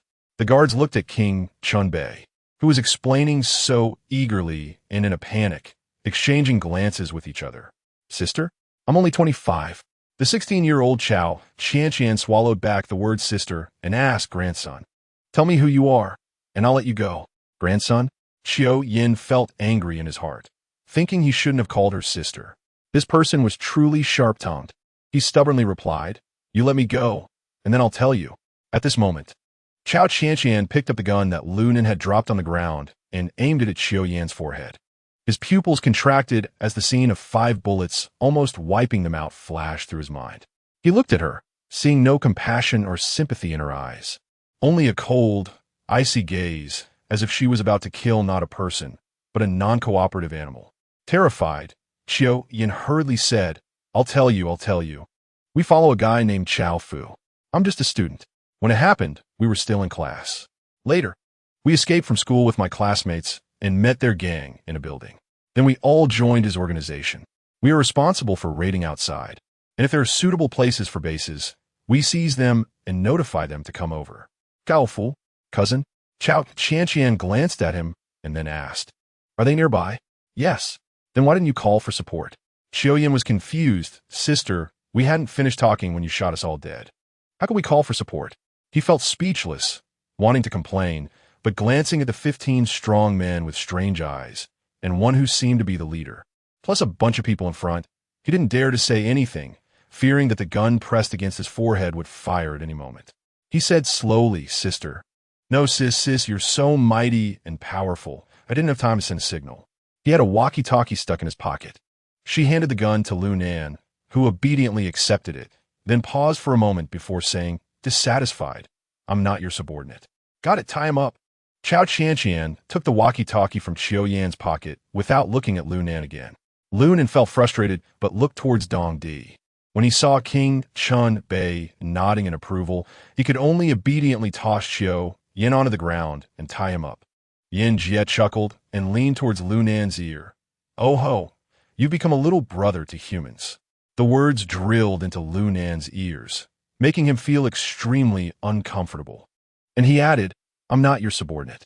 Cao Qianqian opened the system to check the model of the walkie-talkie, not giving Lunan a glance. Dongdi Walkid patted his shoulder and smiled. Why are you angry? I'm being ordered around by her too. It's normal for you to be ordered around. Hearing King Chunbei's consolation, Lunan felt a bit better inside. At least it wasn't too embarrassing. If anyone was to be embarrassed, it was King Chunbei first. The theoretical communication distance of the Motorola 3688 is 5 kilometers, so they were indeed very close. Cao Qianqian looked serious as she stared at the walkie-talkie, then turned to Dongdi and said, We can't delay. We need to return to the base. Dongdi nodded and glanced at the tied-up Qiao Yan. Should we keep him? Qiao Yan shuddered involuntarily, looking at Cao Qianqian with pleading eyes. After she glanced at him, she said, Let's keep him. I want to see what organization they are. The mission was successfully completed. She lightly hammered Dongdi's chest, perhaps a bit too hard. He grunted but smiled indulgently. I promise it won't happen again. Report first, then act. A warm current flowed in her heart. Indeed, they were in sync, able to correct their mistakes. And he was teachable. A smile like peach blossoms instantly appeared on Cao Qianqian's face, radiant like the sun today. Just as she was about to reward him with a kiss, she was distracted by a terrified voice from behind. Not good. Don't die. I'm sorry. I'm sorry. The air was filled with the scent of death. Chapter 45. Evolution Stage 2. Not good. Cao Qianqian had a faint feeling that someone must have been shot. She hurried forward, seeing the reward she was about to give fly away. Her heart, which had just been racing, abruptly stopped as she fixed her gaze on Cao Qianqian, heading towards the small room on the right. Dong Di, with a regretful expression, said, "Ah, I thought she was going to kiss me." Little did he know, it was a tease. A group of people rushed to the small room on the right, where Fang Yun and Pan Bo lay in a pool of blood. Pei Shu was crying, pressing on Fang Yun's chest, while Chun Feng, in panic, was pressing on Pan Bo's abdomen. Because they had been in a standoff, they missed the best timing. Chun Feng looked around helplessly, seeing no help available. Cao Qianqian pushed through the people in front, reached out to check on the person lying on the ground. Although Pei Shu and Chun Feng were desperately trying to stop the bleeding, Fang Yun and Pan Bo's faces were pale. She touched their noses and felt no breath at all. At this moment, Pei Shu felt extremely guilty. It's my fault, I caused their deaths. Chun Feng was momentarily speechless. When Xiao Yan fired, he had only thought about hiding and didn't notice someone had been shot. Watching them die there, blood becoming a tribute. Surrounding the two of them, in that chaos, everyone had only focused on themselves and Xiao Yan's direction. If they had discovered it earlier, perhaps there would have been a chance. The medical equipment was already in Cao Qianqian's system, but now it was too late to use it. She felt a lump in her throat. Perhaps mercy was truly a sin. Pei Yuan watched his colleague sacrifice himself to save his sister and Chen Feng. After saluting, he tightened his grip on the gun, chambered around, and aimed it at Xiao Yan's head. Xiao Yan trembled in fear, stuttering, "Sister, sister, brother, brother, save me, save me." Cao Qianqian narrowed her eyes, her gaze cold and filled with murderous intent. She did not speak to stop anyone. No one moved until they saw no movement inside the room. When Xiao's parents came out, they saw the dead on the ground and Pei Yuan raising his gun. Zhang Mei, shocked, ran to Pei Yuan's side, tugging at his elbow. Child. She looked at Fang Yun and Pan Bo, who had just eaten with them, and understood why Pei Yuan's face was a mix of compassion and anger. Everyone was silent. On one side was the hatred for their fallen companions, and on the other was the 16-year-old boy. Pei Yuan's gun was aimed, but trembling. He didn't want to pull the trigger and let the bullet pass through Xiao Yan's head. Tong Hong, beside him, scoffed and said to Duo, "Look, even when killing someone, he's trembling. I think they're just dead weight. You talk too much. Nobody thinks you're mute." Duo shot him a sidelong glance, exasperated. Those who were born with good genes, who have never rolled in the mud, and have been trained in indifference since childhood, how could they understand human emotions? This reminded her of a human tribe in the northern city, where she came from, growing up feeling the warmth between people. Yet ultimately, what awaited them was still the test of genes and being used under protection. The normally calm Duo unconsciously tightened her grip, seeing the crowd's gaze on him. Xiao Yan couldn't help but cry. "I'm only 16. I'm a student. I didn't mean it. It was self-defense. It was self-defense." In his heart, he knew how many dirty things he had done following those older brothers. But at this moment, it seemed that only his identity as a student could save his life. Seeing the child crying sadly and pitifully, the older generation also felt pity. Chao Wang looked at Pei Yuan. "Officer Pei, I know you're angry, but after all, he's just a child." Bang! The gunshot rang out. The bullet passed through Xiao Yan's head, and blood instantly burst forth in a dazzling red. Looking at the gun was Mayu. The gunfire stopped, and everyone held their breath. In that moment, the world no longer had children, only enemies. No one spoke. No one blamed Mayu, just as no one resented Cao Qianqian anymore. At this moment, everyone clearly understood. This was a world where it was either you die or he dies. Everyone kept silent about what had just happened, quietly wrapping Fang Yun and Pan Bai's bodies in a thin cotton sheet, placing their remains in the small room on the right. Each person formed a line, holding a small white flower folded from toilet paper, their faces filled with sorrow and mourning as they stepped forward one by one to pay their respects. The entire courtyard was permeated with the scent of death and blood. Even when they saw the 4 RVs modified with hard shell spikes, there was little joy. Instead, a deeper sadness prevailed. Except for Dong Di and his subordinates, everyone else wore frowns. The world, 300 years later, had long grown accustomed to life and death, allowing them to enjoy the scenery outside while sitting in a vehicle. In contrast, Cao Qianqian and her companions wore expressions of lingering grief, as if reluctant to step into such a world, yet feeling helpless. Dong Di gently took Cao Qianqian's delicate hand beside him, concern flashing in his eyes as he spoke in a comforting tone. I think you look better when you smile. Things like this will become a part of everyday life. A sweet, bright voice responded, I know. She gazed at Dong Di with sadness in her eyes, asking, is it the same for you 300 years later? Dong Di looked at her, thought for a moment, and nodded, saying with a smile, much better. With systems and enforcers in place, deaths will decrease. This is what they call heroes emerging in chaotic times. Peace brings vitality. She smiled faintly, knowing he was trying to comfort her, feeling warmth in her heart. She turned to look out the window, where zombies could be seen sporadically wandering along the desolate road. To her surprise, she noticed the zombies seemed to be able to run now. Dong Di noticed her astonishment and said, they've evolved to the second stage. What second stage? A sense of unease began to sprout in Cao Qianqian's heart. Was the only outcome of the apocalypse that everyone would turn into zombies? In Tianya village, the 4 RVs modified to look like hedgehogs stopped at the village entrance. Everyone looked at the desolate village. It was far from Dujianjian city, and the villagers had left this area years ago due to land requisition by the Chaoshan group. The probability of encountering zombies nearby was relatively low, unless people from other villages had turned into zombies. They finally halted beside a 4-meter-high concrete wall, where the only sounds were the calls of birds and the wind. The group got out of the vehicles in a disorganized manner, while Dong Di's guards were well organized. Soon, Dong Di stood at the front of the guards, making them appear like a well-organized army from a distance.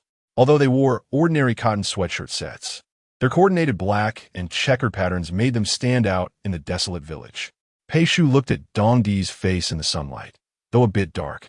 His healthy complexion and handsome features overshadowed any flaws. His striking aura and tall, strong physique made him seem regal, standing among the crowd. She was immediately captivated by this man, but felt a sense of gloom when he reached out to take Cao Qianqian's soft hand. Lowering her head, she looked at Pei Yuan, who was watching his sister with concern. I'm going to look for the organization's higher-ups with Ma Yu and Feng Zhe, he said gravely. You just need to listen to Cao Qianqian. From what I've observed over the past few days, she's a good person. Take good care, Mom. And once I settle things, I'll come and find you. She glanced at Cao Qianqian, feeling a bit more reliant on her, and nodded vigorously. She took out several laser guns, police guns with bullets, and a few kitchen knives from the system and handed them to him, saying earnestly, no matter what happens in the future, I will take care of your mom and sister until you come to pick them up. But, she glanced at Ma Yu, Feng Zhe, and Pei Yuan, continuing, you owe me one.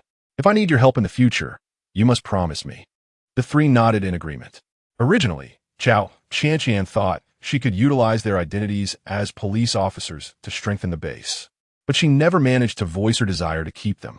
After all, in the apocalypse, every choice was a matter of life and death. She smiled warmly, saying, Uncle Policeman, I wish you a safe journey.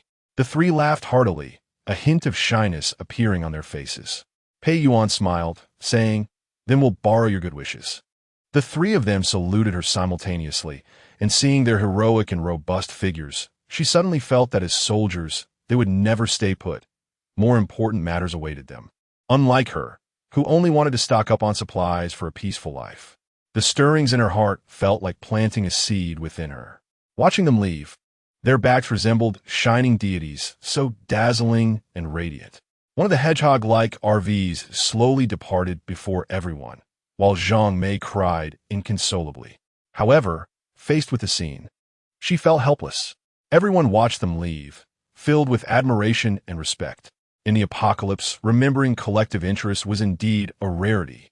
The guard behind Dong Di looked at the 3 leaving, feeling a different kind of emotion towards humanity. Previously, the humans they had seen were the lowest existences in the northern tribe, forced to endure the hardest agricultural lives, sometimes bullied, and perhaps ending up as meals for lower-tier zombies. They lived lives worse than death, yet would never have the chance to become soldiers. It seemed that this romance would be a bit challenging. He could clearly feel the pressure from his elders. Cao Qianqian looked at the towering walls, taking out her keys to unlock the first heavy iron gate before entering the second.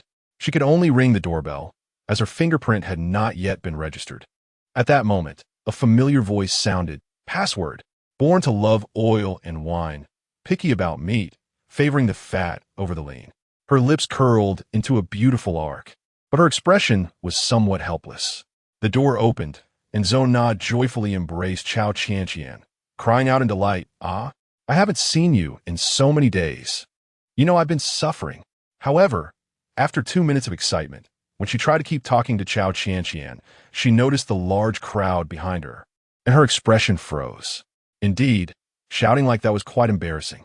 Behind her, Hu Chao shot Zhou Na a cold glance, sighing heavily.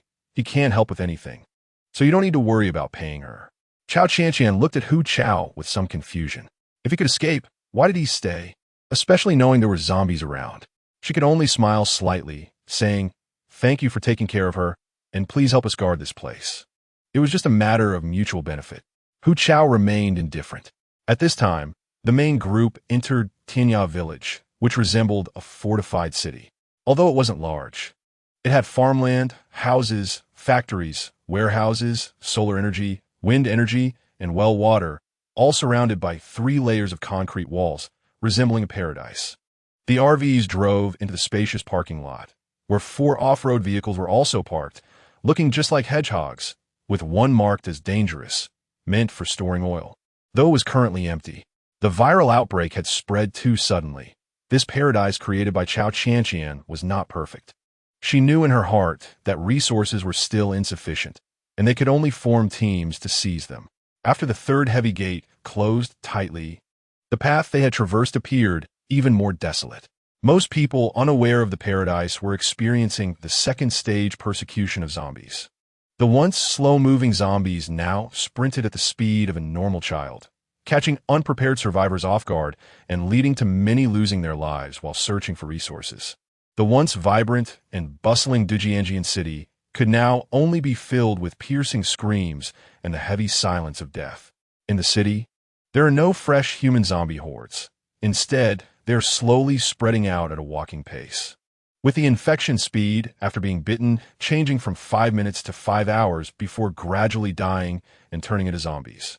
More hidden dangers are starting a new wave of attacks. A 20-year-old girl with a weak body is struggling to walk in the alley of Chongfu Street. She sees several dead people lying in a pool of blood in a courtyard. She covers her bitten, flesh-exposed arm with her clothes and picks up a gun from the ground like a starving wolf. She looks around cautiously. At this moment, even though the zombies are terrifying, human hearts are more terrifying. After 5 hours of difficult walking, she is exhausted and needs food. She kicks open the door and points her gun inside, seeing that there is no one in the middle room and food scattered on the table. She picks it up and shoves it into her mouth like a hungry wolf. Suddenly, she feels dizzy, and her black eyes gradually take on a misty hue with a blood tint. She feels discomfort and clutches her throat, as if trying to stop some force from eroding her brain. Gradually, her breathing stops, and a strong, pungent, rotten smell fills the air. Chapter 46. No one slacks off. Tianya village, originally a quiet village. Only the cries of Zhou Na could be heard, but it gradually welcomed lively sounds.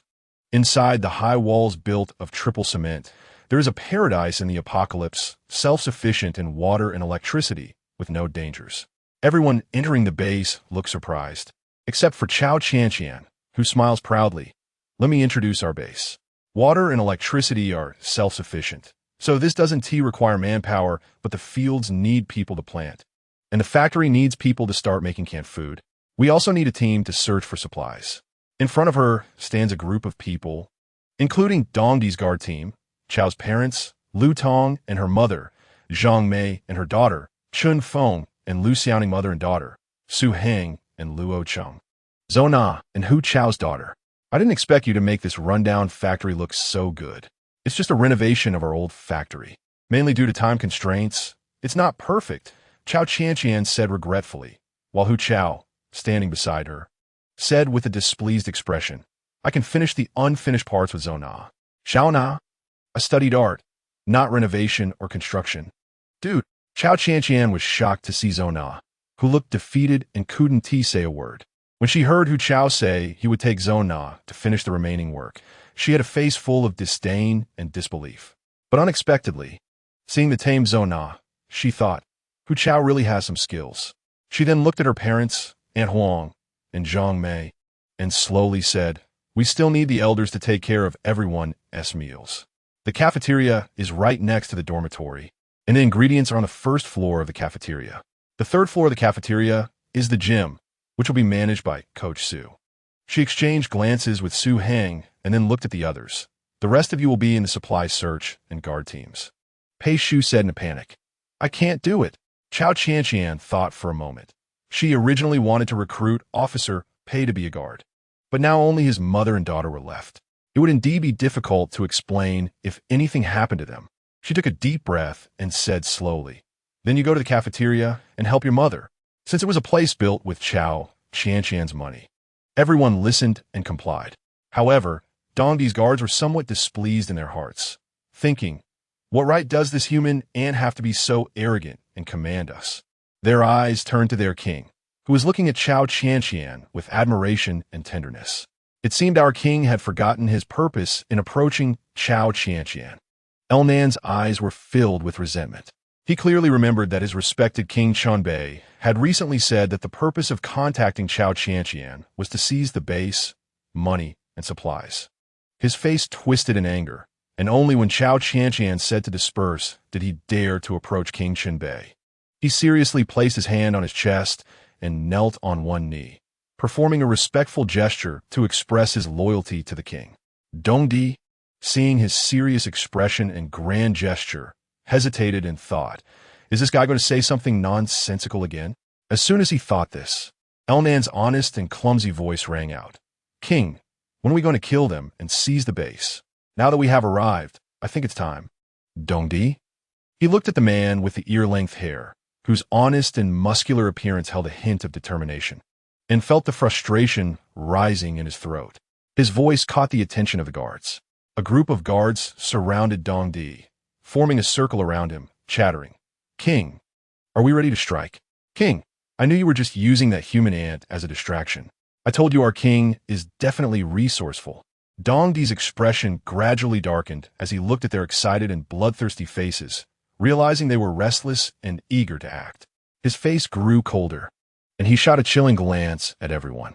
Only Duo stood outside the circle, thinking, these fools, if the king wanted to kill them, he would have done so the moment he entered the base. Why wait until now? The guards felt the anger of King Chunbei and his deep, misty gaze, trembling in fear. King Chunbei's nickname among the northern clan in the apocalypse was Killer Demon, a violent king who could easily behead someone for sacrifice. They feared they would be the next to be killed by this demon king, and at that moment the guards stepped back a meter, kneeling on one knee and placing their hands on their chests, performing a gesture of respect. He stood alone in the center of the guards, speaking in a cold voice laced with a hint of wickedness. Have I been too lenient with you all lately? Each person's heart ignited with a sense of foreboding. If that's the case, you will fight each other from today until nightfall. You want to be allowed to sleep today. He smiled mischievously at first glance. It seemed like a joke, but the fire of anger in his eyes infected everyone, making them tremble slightly. Yes. At this moment, the guards knelt in silence, only hearing the cold command, go. The guards, feeling as if they were facing death, stood up and walked to the open space where the cars were parked, starting to duel in pairs with expressions that showed they were ready to die. After all, victory was only declared when the opponent could no longer stand. The losing side faced punishment. No one dared to slack off. His gaze turned cold. You. At the moment he turned, his radiant smile transformed into something sinister, looking at the guards with eyes that conveyed, if you don't take this seriously and cooperate, you will be killed. She stopped in confusion and asked, what are you doing here? I see your king training them. Aren't you going? Elnan replied, do you really think this is normal training? He took a deep breath and managed to say, the king asked me to follow you. Elnan retorted angrily, it's not my choice. The king ordered me to follow you. Cao Qianqian saw his unwillingness and naturally knew that these zombie soldiers looked down on her, so she didn't bother to argue with him. Fine, let us go. After all, having more hands is not a bad thing. She ignored him and walked directly to the warehouse. She opened the warehouse door with one hand, and a loud sound echoed as the iron door creaked open.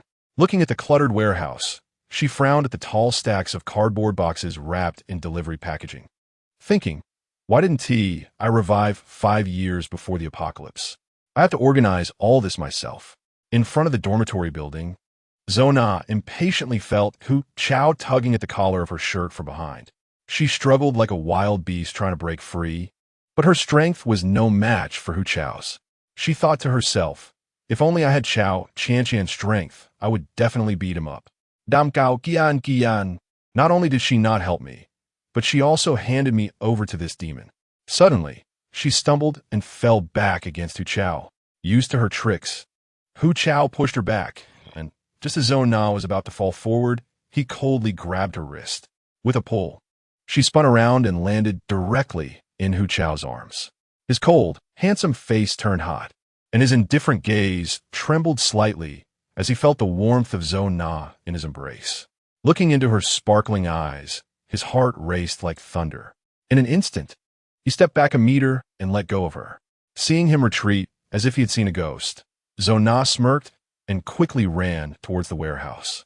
Filled with anger and the desire to settle scores, she was surprised to find the warehouse door open, with Cao Qianqian sitting on the couch inside, happily munching on chips while watching a tall man moving goods. The man looked displeased and muttered, "Don't order me around. I'm not your subordinate." Cao Qianqian smiled and said, "You're doing well. Hey, put that on that shelf. What you're carrying is fertilizer." The man reluctantly obeyed, though he grumbled about it, and took the fertilizer to the shelf, where Cao Qianqian quickly reminded him to place it on the second shelf. He complied with a frustrated expression. Just then, Zona realized the situation was not good. As she turned to run, a chilling voice from behind asked, "Not go to help me? How heartless of you. Don't forget, I used to be your boss. And I still am. Who's heartless here? Am I stupid? Hu Chao is the first person who can keep you in check." Cao Qianqian smiled and said, "I see you two get along quite well. You're studying art, and he is studying design. You have common ground. Plus, those studying art have a talent for architecture and decoration. I think you can learn a lot from Hu Chao. Remember how you supervised and designed the CAF before? You did a great job." Zona proudly replied, "Of course I'm good, but you still have to help me beat up Hu Chao." She glared at Cao Qianqian in anger. "Otherwise, we'll cut ties." "All right, I'll go beat him up later." "Really?" "Of course. But the condition is you help me label the goods." Zona's expression stiffened. Did she still have to work? Suddenly, she understood why Cao Qianqian had prepared a sofa here. It was obvious she wanted to use her position as the boss to pressure her or Luo Cheng into doing warehouse work. Where's that guy Luo Cheng now? It turns out I can't escape. She raised her chin and asked, "So what will you do?" Cao Qianqian squinted and smiled just like before.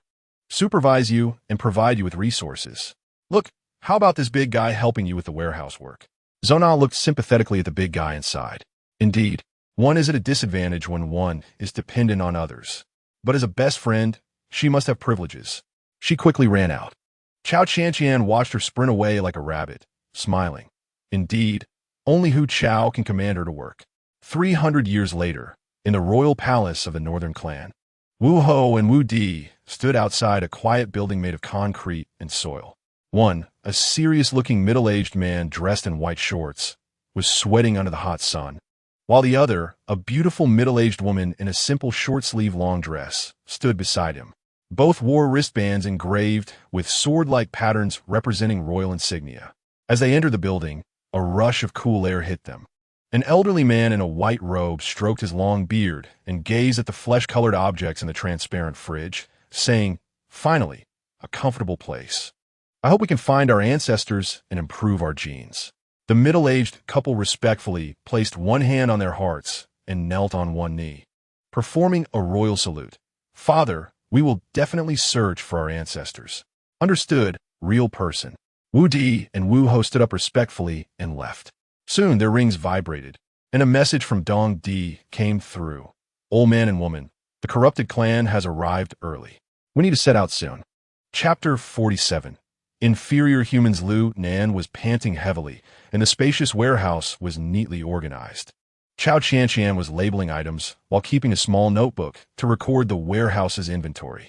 After checking the available resources, she furrowed her brow. We still lack feed for chickens, ducks and fish, and seeds for planting. I should have stocked up more. The cafeteria probably also needs meat and vegetables, and the garage is short on gasoline. After all, the virus outbreak was sudden, and we weren't prepared. She felt a pang in her heart at the thought of the 5 million left in her bank account. Thankfully, she had prepared in advance. Otherwise, the money spent would be even more wasted. Where could she find someone who knows how to farm? Her gaze fell on Lu Nan, who was bent over with his hands on his knees, gasping for breath. She smiled and asked, "Do you know how to farm?" "Farm? That's something only inferior humans do." Lu Nan's face turned purple, feeling utterly humiliated, and he wanted to smash Cao Qianqian's head with a weapon. But remembering Dong-Di's decisive gaze, his anger subsided, and he said with a stern face, "In our time, only humans farmed. So, in your time, did all of you eat for free?" As he spoke of the royal family, his expression became proud, and he looked at Cao Qianqian with contempt, continuing, "The royal descendants are the most numerous and the strongest, followed by the evolved side branches. The strongest now is the Li King. Each person with different genes has different roles. The royal family has absolute say, followed by the Li King, and then other royal families. Our guards are from other royal families, mainly responsible for managing and distributing resources with the royal family. Our task is to ensure the safety of the managers and elite personnel, while farming is left to those humans who do not wish to evolve into zombies." He looked at Cao Qianqian with disdain, saying, "Just like you." Thinking she would get angry, Lu Nan felt a bit pleased, but to his surprise, Cao Qianqian looked delighted. "There are still humans in your time? Aren't all of them turned into zombies?" Cao Qianqian was pleasantly surprised, feeling that her situation with Dong-Di might not be as hopeless as she thought. However, what she didn't know was that in the Zombie King's domain 300 years later, humans were the lowest existence. In a good mood, she walked out of the warehouse, though she didn't want to. Lu Nan had no choice but to follow her with an unhappy expression. She reached the parking lot and saw Dong-Di still training them. Suddenly she thought, "Although I am stronger than women, I must not let this happen again." Her fists clenched tightly, her slightly long nails digging into her flesh as she furrowed her brows. "If I want to beat a man, I can only attack his weaknesses." She thoughtfully watched the zombie soldiers training in the parking lot, their movements like tigers and their physiques like wolves. Even the biggest among them moved with extraordinary speed. This must be talent. Lu Nan watched her stare at his brothers fighting each other, feeling triumphant, and smirked. This human must have realized the gap between her and the kings and is preparing to back down. The more he thought about it, the more pleased he became, saying, "You should clearly recognize your position now, right?" The afterglow of the setting sun fell on Dong-Di. His expression was grave and imposing without anger. Cao Qianqian looked at him, standing tall among the crowd, and nodded in praise. "He is quite handsome." After saying that, she hurried over to Dong-Di, chatting and laughing. Lu Nan's face turned pale, squinting his already small eyes, and secretly thought, "I must keep a close watch on this fragile human for the princess." He hastily stepped forward, closely following Cao Qianqian. "Is it mom? Is it mother-in-law?" Chen Xiao impatiently glared at Dong-Di. "I'm not your mom. Don't call me that." Yes. Mother-in-law." Dong-Di looked down obediently, resembling a little worker, while the guards fighting nearby glanced at the well-behaved king of Shinbei and couldn't help but speculate. So the king wasn't joking? Could this human really become our princess? "I don't acknowledge that. Lowly human. Both of you should talk less. Otherwise, you'll get punished again." Duo couldn't stand their chattering anymore. As they recalled the terrifying training from the afternoon, and knowing they had to continue at night, they consciously fell silent, realizing that their midday chatter had brought them trouble, exhausting them and forcing them to stay up late. Chen Xiao and Cao Qianqian didn't hear their banter, but Dong-Di did. However, he didn't want to overly criticize his guards. Indeed, there was considerable tension between the zombie horde from 300 years later and humans. It wouldn't be easy for Cao Qianqian to integrate into that. He couldn't help but start worrying about life after the capital relocation. his heroic brows furrowed, filled with concern. Is it an illusion? Dongdi looked at their backs, quickened his pace to catch up, and cheerfully called out, "Mother-in-law, Qianqian, wait for me."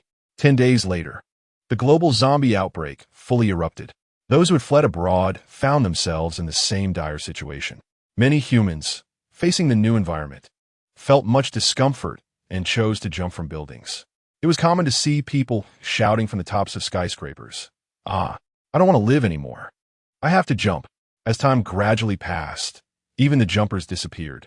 The once vibrant city turned into a paradise for zombies, who communicated through simple sounds, organized to move in one direction. Those struggling to survive were constantly on the brink of life and death. And the stench of decay not only caused discomfort, but gradually polluted the rivers.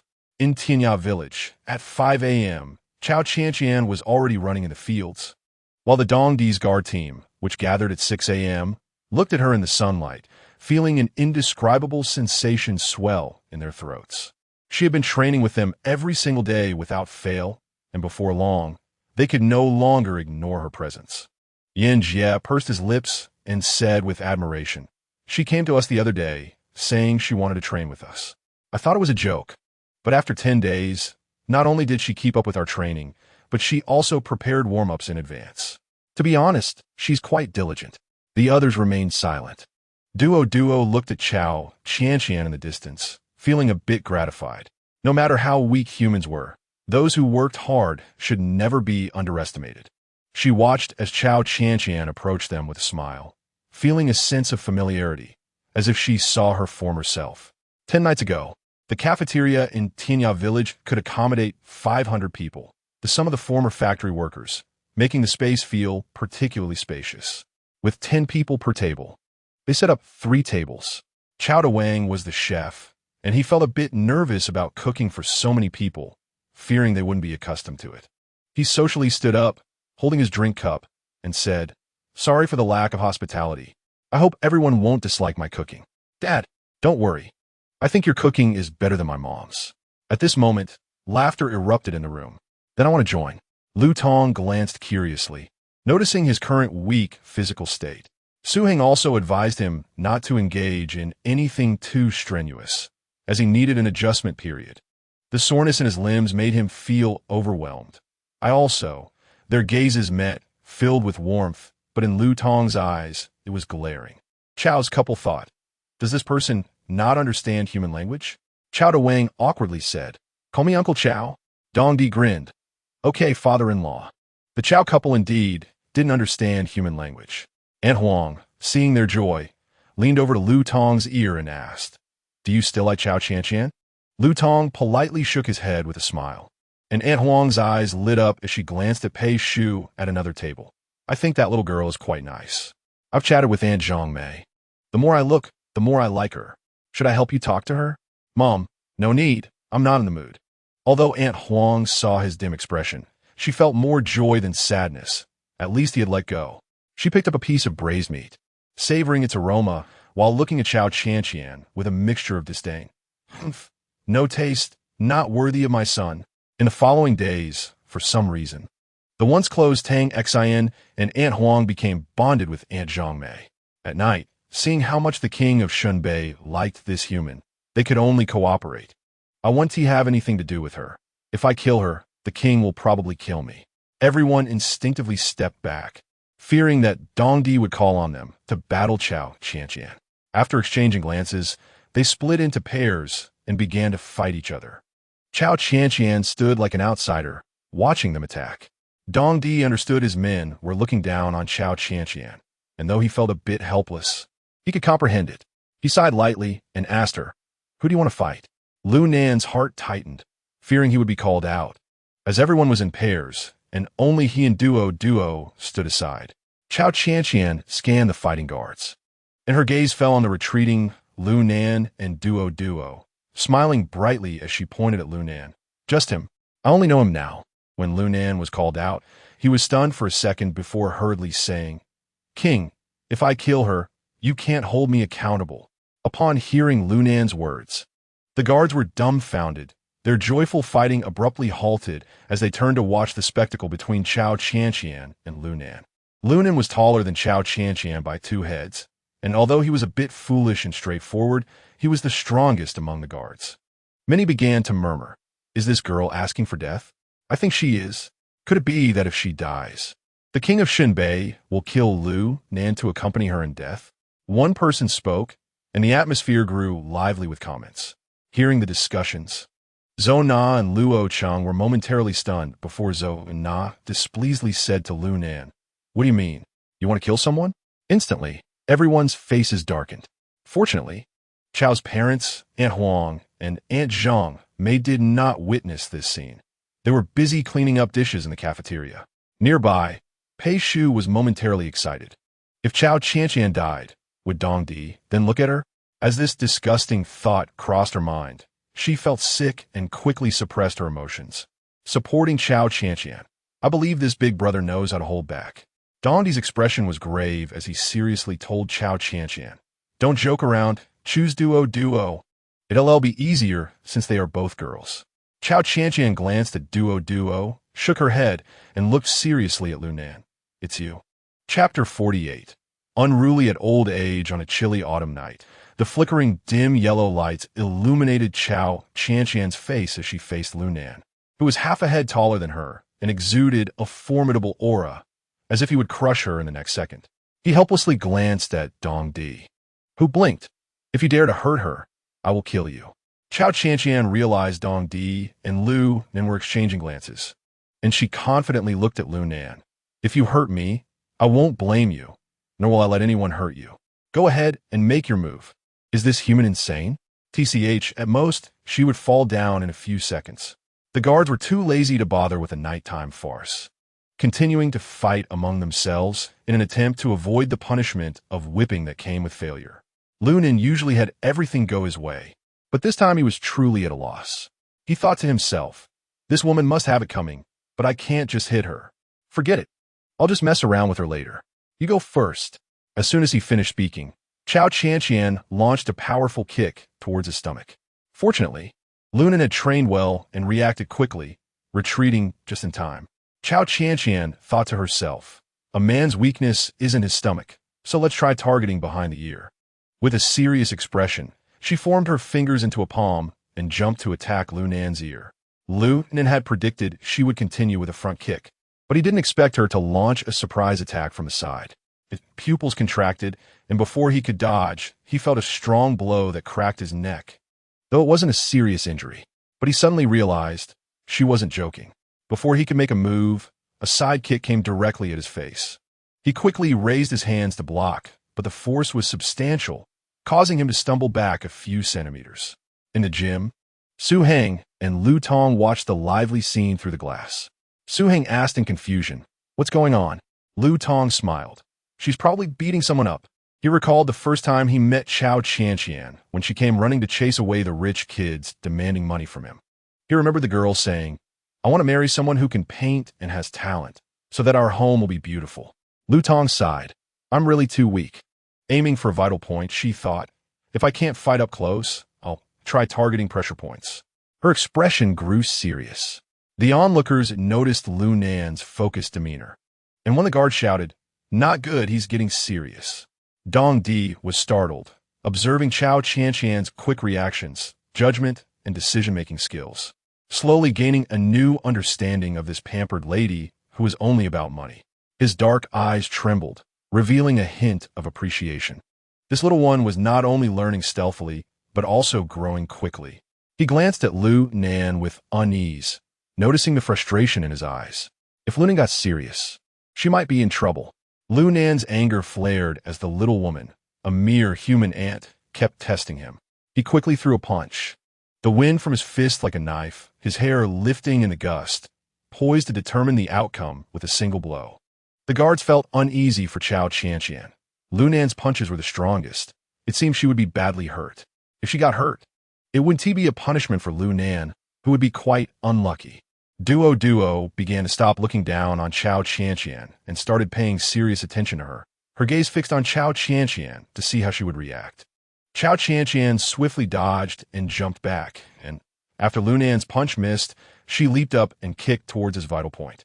Although it didn't cause Lunan much discomfort, it completely angered him. He shouted, "Stop dodging." Just as he was about to kick Cao Qianqian, she ran away. She stopped 3 meters away, smiling brightly, and said, "I can't beat you. I admit defeat." The crowd reacted, as expected. She knows how to read the situation. Cao Qianqian stuck out her tongue with a silly smile. "I can't handle your attacks right now, but I will work hard and challenge you head-on next time." The guards looked at Dong Di. After all, according to the rules of the team, losing meant facing the whip.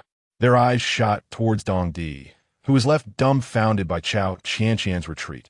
"Isn't this setting a trap for the husband?" Dong Di coughed lightly and said seriously, "Very well, sometimes retreating is a tactic. There's no need to cling to the fight. Today's whipping will be cancelled. After all, you all are just idly standing around, and there's no clear winner." The crowd murmured. As expected, double standards. Only Lunan glared at Cao Qianqian, his displeasure evident. He was the only one who knew that her last strike had been with all her strength, and the pain was his alone. Just as he was feeling frustrated, Cao Qianqian suddenly approached him, looking at him with her innocent and wide eyes. Lunan's ears instantly turned hot, unsure if it was from anger or his injured back. He felt uncomfortable all over. She softly asked, "How do you think my strength is? Is it too light? Do you have any suggestions for improvement?" The barrage of 3 questions made Lunan's head buzz, and seeing her sincere expression made him wonder, could it be that she really thought she was weak and light? He hunched over, trying to stand straight, but felt a dull pain in his back. Nevertheless, he wasn't afraid of enduring pain. He straightened up, adopting a teacher-like demeanor, and said, "Why do you keep aiming for my back? I see you protect your weaknesses particularly well, like your lower body, behind the ear, and head. I read a book on pressure points. Aside from the internal organs being weak, the blood vessels in the head and back are also vulnerable. I just wanted to see if men have similar weaknesses and what methods could quickly overcome a man's strength, but I realize I still don't understand enough. So I wanted to ask for your advice." The crowd. "Why does she insist on going against men?" The crowd looked at Dong Di with sympathetic eyes. Dong Di also felt a prickling sensation in his back, sensing something ominous. Lunan continued to maintain his teacher-like posture, sincerely suggesting, "I think your reaction speed is good, but your attack speed is too slow. Also, your strength feels like just a tickle to me. You need to strengthen your muscle power. And if you want to defeat men, I suggest using softness against hardness. After all, a smaller frame has its advantages." His sincere advice, however, did not earn him any favorable expressions from the guards present, and he was completely oblivious to Dong Di's strange expression, nor did he see the unusual looks on everyone's faces. After all, cultivating a woman who liked to fight would ultimately bring misfortune to the king of the dead. Yen Jie thought, "I can't let this idiot keep talking." He quickly covered Lunan's mouth, smiling broadly. "Chow girl, you're already great. Don't listen to this guy." Just as he was about to pat Lunan's back, Lunan winced in pain, prompting Yen Jie to pull up Lunan's shirt to take a look, discovering the bruises that indicated it was more than just a tickle. After this small test, most of the guards began to take Cao Qianqian more seriously. Over the next 10 days, no matter how late they trained, she persisted, and unknowingly, she became somewhat like one of them. Dong Di slowly emerged from the dormitory and saw the guards gathered, watching Cao Qianqian running in the distance. With a warm smile, he curiously asked, "What are you doing? Why aren't you warming up, just staring at her?" The guards quickly saluted when they saw the king of the dead approaching, only rising to discuss after receiving permission. "Your Highness, does your lover really want to train with us all the time?" Yen Jie slapped his own head. "You've got it wrong. It's always been us accompanying Boss Cao in training." "Exactly. Everything you eat and drink now is thanks to Boss Cao, and you still call her your lover? It would be more accurate to say that she is yours." Duo suddenly remembered something and cautiously walked to Dong Di's side, saying, "Your Highness, the capital is moving tomorrow. Staying here might." She didn't finish her sentence, but hinted at her biased thoughts towards Cao Qianqian. Upon hearing this, Dong Di immediately understood she was worried that they might encounter unforeseen circumstances after the capital relocation. However, he felt a pang of reluctance lodged deep in his heart. After 10 days of hard work to win over his in-laws, at least they no longer obstructed their development. But if they found out he was a zombie and the king of zombies, he wondered how his in-laws would react, and what expression his royal parents would wear upon knowing about Cao Qianqian. His unease was buried deep within, and the only tenderness in his gaze was directed at the girl approaching him with a bright smile. He wanted to protect that joyful smile from the depths of his soul. Perhaps leaving was the best choice at this moment. He forced a smile that seemed a bit bitter, raising his hands high. Cao Qianqian saw him swaying side to side like an octopus and smiled even brighter. Her charming eyes curved adorably. She walked over, helplessly took his hand, fingers interlocking. Dongdi couldn't help but grip her hand tighter, and for a moment, she felt a bit of pain, but she knew in her heart that he was afraid she would slip away. Although there was warmth, she still complained. "What are you doing, holding so tight? It hurts." Realizing what he had done, Dongdi quickly loosened his grip but was reluctant to let go. With a helpless expression, he asked, "What do you want to eat for breakfast?"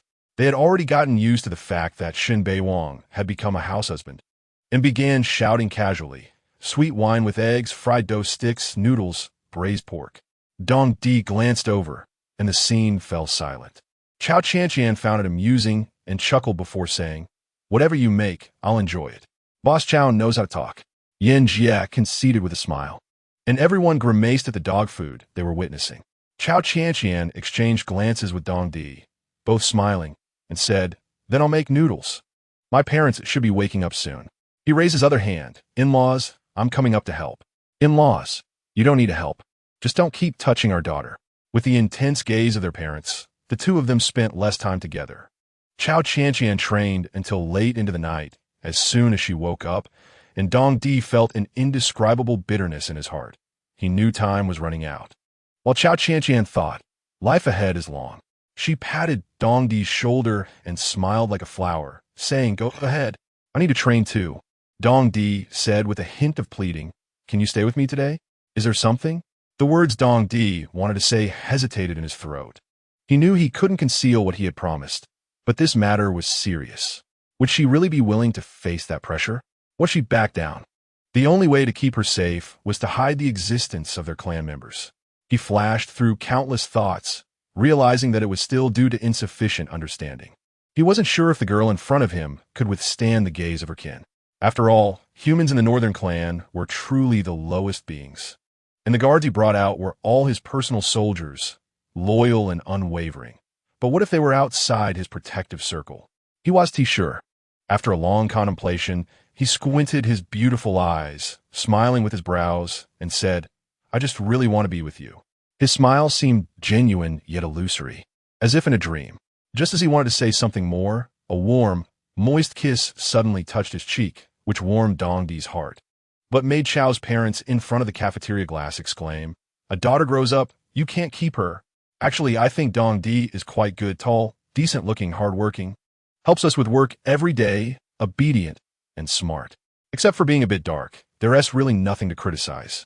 Ever since Chen Xiao had a disagreement with Aunt Huang, she found Dongdi increasingly pleasing to the eye, mainly because Dongdi was too good at cheering people up, not only sweet-tongued, but also diligent, always bustling in front of them as soon as they opened their eyes. "You've changed quickly." Chao Wang looked at her with a smile. Chen Xiao playfully slapped his chest, which he caught with one hand, and asked with a grin, "Why don't you kiss me like my daughter does? You're so inappropriate." Chapter 49. I'm going to beat you to death. 300 years later, Northern Clan. The ceremony for the relocation of the capital was grand, with all the clansmen filling the streets, just to witness the honor of the royal family on the high platform suspended in the air. The martial emperor stood like a majestic lion, his bronze skin lending him a wild solemnity, dressed in a black suit and tie, standing tall among the people. His voice came through the microphone, resonating with the earth. "Let us go." A voice as strong as a lion echoed in everyone's ears, and a loud boom swept past everyone. Many people covered their ears, looking towards the time tunnel, which resembled a massive tornado with an endless dark starry vortex.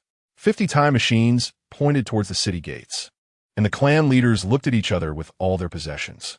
Their gazes fell uniformly on the district leader, Chen Xiao, who, as the leader of the human clan, was dressed in tattered clothes, the best fabric he could get being linen, wrapped around him like a beggar. The others behind him, dressed like refugees, avoided eye contact, filled with shame. Chen Xiao looked at their disdainful expressions without fear and said with righteous indignation, "We are ready." The district leader of the high-level zombie clan sneered, "Humph. Once we reach 300 years ago, you'll have to fend for yourselves." His words essentially told them that dreaming of occupying territory was futile.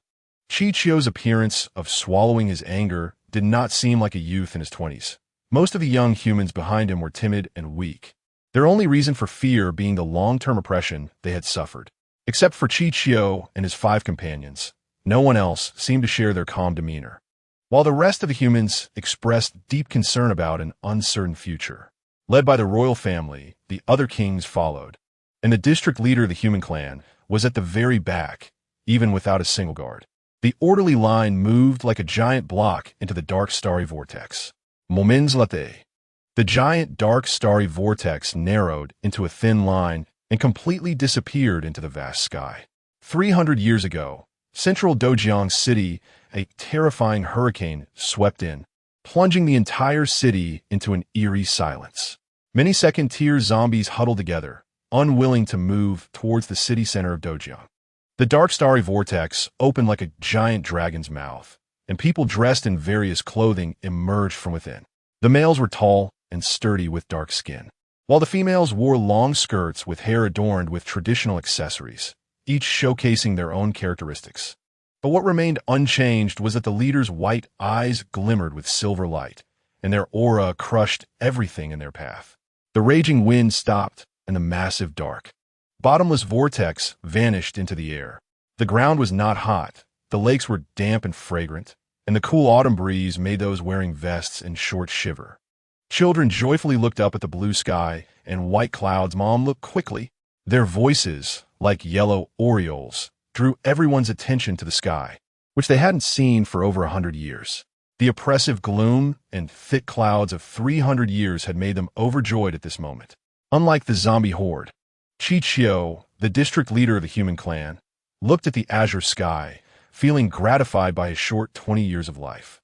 However, those elders who had become first-tier zombies could only survive endlessly on this hellish planet 300 years later, a trace of sadness crossing his eyes.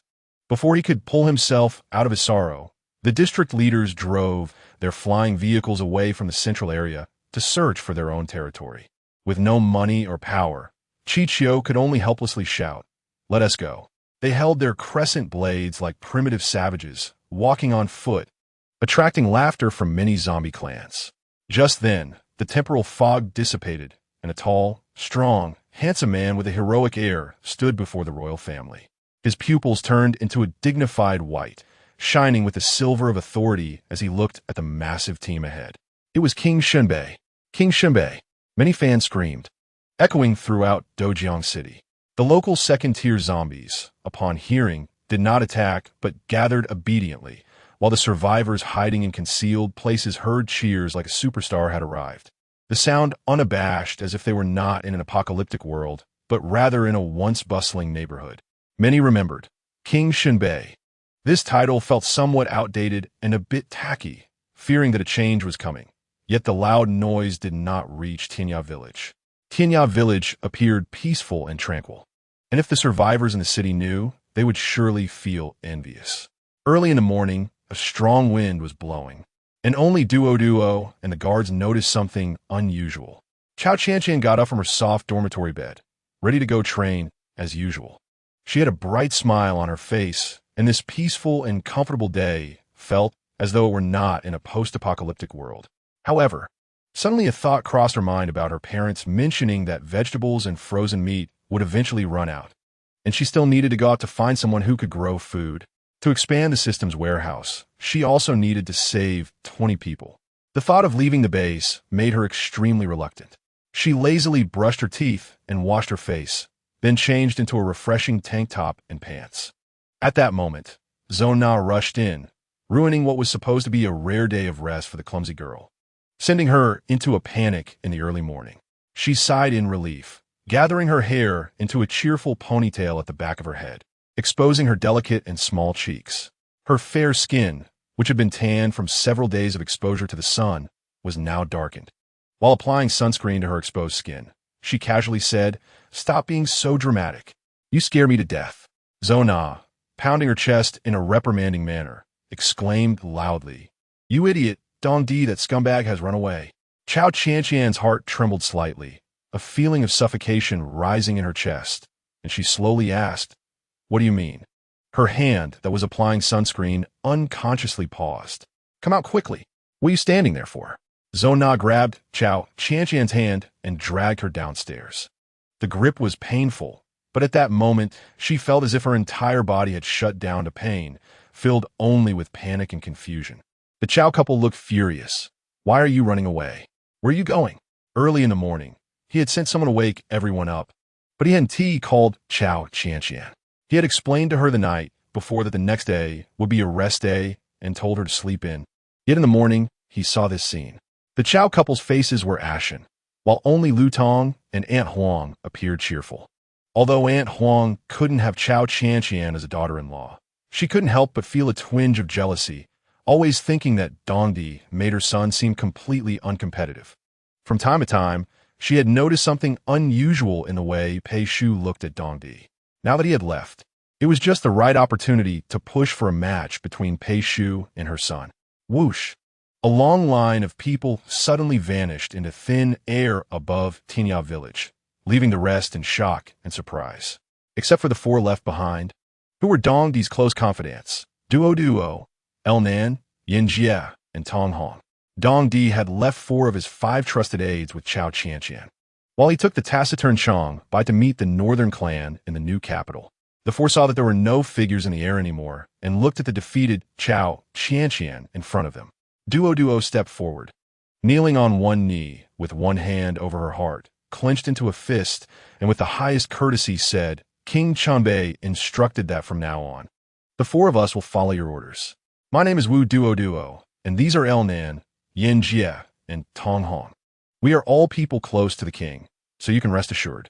The other 3 exchanged glances, unable to utter the words Princess Chunbei, and they were reluctant to perform the highest courtesy, only slowly bowing their heads to tacitly agree with Wu Duo's words.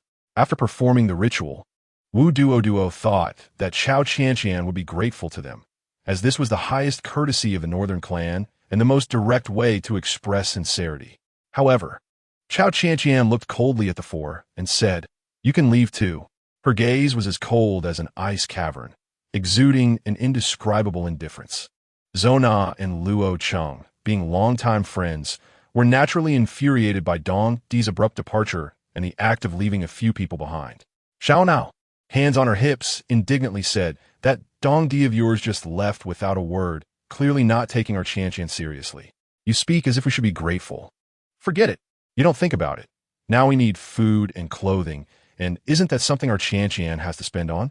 Luo Cheng also encouraged his sister, stepping forward. "Exactly. If he doesn't want to date our Qianqian anymore, he should just say so. Our Qianqian has never been clingy. She just needs a clear statement that he doesn't want to be with her anymore. I used to think Dong Di was different, but it turns out he is just a second Chen Xiao, taking advantage of dating." The 4, seeing the 2 speak disrespectfully, could not hold back any longer. Yan Ye, filled with anger, said, "Just now Duo performed the highest courtesy to you, which is already lowering our status. Don't think that just because you train with us for a few days, we have to submit to you. If it weren't for King Chunbei's orders, we would have left long ago to see our relatives." Seeing that Yin Jie couldn't stop himself from saying too much, Duo stepped on his foot, and the pain shot up, causing Yin Jie to instantly turn red and shut his mouth. Wu Duo lowered her head and humbly said, "Boss Cao, we can't leave. We have King Chunbei's death order. We can only follow military orders. Please don't make it difficult for us." Make it difficult? Who is making it difficult for whom? Cao Qianqian, with tears threatening to escape her eyes, suppressed her emotions and then said indifferently, "I know you don't respect me, so I'm giving you 2 choices now. First, stay by my side. You can disagree with me, but you must obey my orders. Second, leave here, and I will write to King Chunbei, asking him to spare you. Otherwise, I will never see him again in my life." The 4 were moved. After all, who wanted to be associated with these humans? If their clansmen saw them, they might think they had defected. They gathered together to discuss for a moment. El Nan was straightforward. He would listen to whatever the king said. So he decided to stay. His interactions with Cao Qianqian had been quite good, without the royal arrogance ordering him around, and he could occasionally spar with her. Wu Duo also expressed the need to be responsible to King Chenbei. Since they had received orders, they couldn't go against them. Tong Hong only wanted to be with Duo, leaving only Yin Jie as the target of their frustration. Cao Qianqian didn't stop their discussion, only feeling secretly distressed, wondering, was he so eager to see his fiancée, or was he here to cancel the engagement? Regardless of which, this behavior of leaving without explanation could not be tolerated. Her eyes were filled with growing anger. Her room was on the 4th floor, and just as she closed the door, Zhou Na and Luo Cheng chased after her, but were blocked outside. They knew Cao Qianqian's temper. It was best not to get close when she was angry, as it could easily lead to trouble. They wisely walked away. I want to go to the space of the other system you are bound to. System. Input the system name. Done, I don't know. Can you search for the location of the bound system? System. Input the system name. You have bound many systems? System. Yes, but none are activated, currently. Only one system is activated. Cao Qianqian's face turned pale, filled with an impulse to hit something as she glared at the foolish, transparent screen. She clenched her fists, fuming, and gritted her teeth, saying, "Where is that system located?" System. In the center of Dujiang City. Good. Great. Dongdi, when I see you, I will beat you to death. Chapter 50. Speechless and stunned Tianya Village, 10 p.m. The dim light of the overhead lamp in the cafeteria faintly illuminated a group of people gathered around. The Cao couple looked worriedly at Cao Qianqian, who was sitting in the middle of the crowd. She calmly said to everyone, "I plan to be honest with you today. Dongdi and his brothers are zombie humans from 300 years in the future." The crowd's expressions changed dramatically, and Zhou Na asked anxiously, "What will happen if they bite us?" Lu Tong was even more worried. He thought about how close Cao Qianqian was to them and couldn't help but remind her, "Is it okay for you to be so close to them?" Cao Qianqian understood his meaning, nodded, and said, "The reason I'm explaining this to you is mainly because I have a feeling that Dongdi's departure may be related to their clan coming here. Therefore, I want to find survivor humans and make plans, and currently, our base is also lacking many talented individuals, systems, and resources." Pei Shu was unable to calm down for a long time. She had previously thought their group was particularly mighty, but now she learned they were zombies? Her expression flickered with hesitation, as her father had been killed by these zombies. She shifted her emotions onto Cao Qianqian, her voice trembling and incredulous as she said, "Then why are you telling us this now and not before?" Among those present, except for Duo, LV Nan, Yin Jie, and Tong Hong, all the survivors were there. Su Heng also asked with concern, "We just had dinner with them. Could it be that we have the zombie virus in our bodies too?" As soon as these words were spoken, everyone took a step back, except for Cao Qianqian and Lu Tong, who didn't move much. The sound of stools scraping against the ground echoed in the quiet night as the table shook for a moment, seeing the disdainful expressions on everyone's faces, which were similar to how the zombie people looked at humans. Cao Qianqian realized that they had indeed come to a mutual dislike. How could her feelings for Dong Di continue under such circumstances? Unknown. After a brief pause, she continued, "Here's the thing. I will leave this base in the care of those 4 zombie people. After all, they're familiar with zombies and can protect everyone's safety in case any zombies invade. I might have to leave here, firstly to search for supplies, secondly to find other survivors who can help us. If a zombie army truly invades, I feel we won't last long. Thirdly, I want to confront Dong Di and see if I should get rid of him." She didn't say the latter part out loud, but after a moment of flickering sadness in her eyes, she continued, "Is anyone willing to set out with me?" Seeing their daughter make such a decision, the Cao couple couldn't sit still and urged her. Cao Dewang nervously placed his hands on the dining table, expressing his concern. "My dear daughter, if you encounter danger, we want to be able to live either. Danxin Huin Neko Zets, you are our only daughter. You can't go. It's too dangerous outside." She felt warmth in her heart, but with a determined gaze, she stood up and embraced her parents, saying, "Mom and Dad, I know you're worried about me, but I want to protect you too. Now that Dong Di is gone, he wouldn't leave for no reason.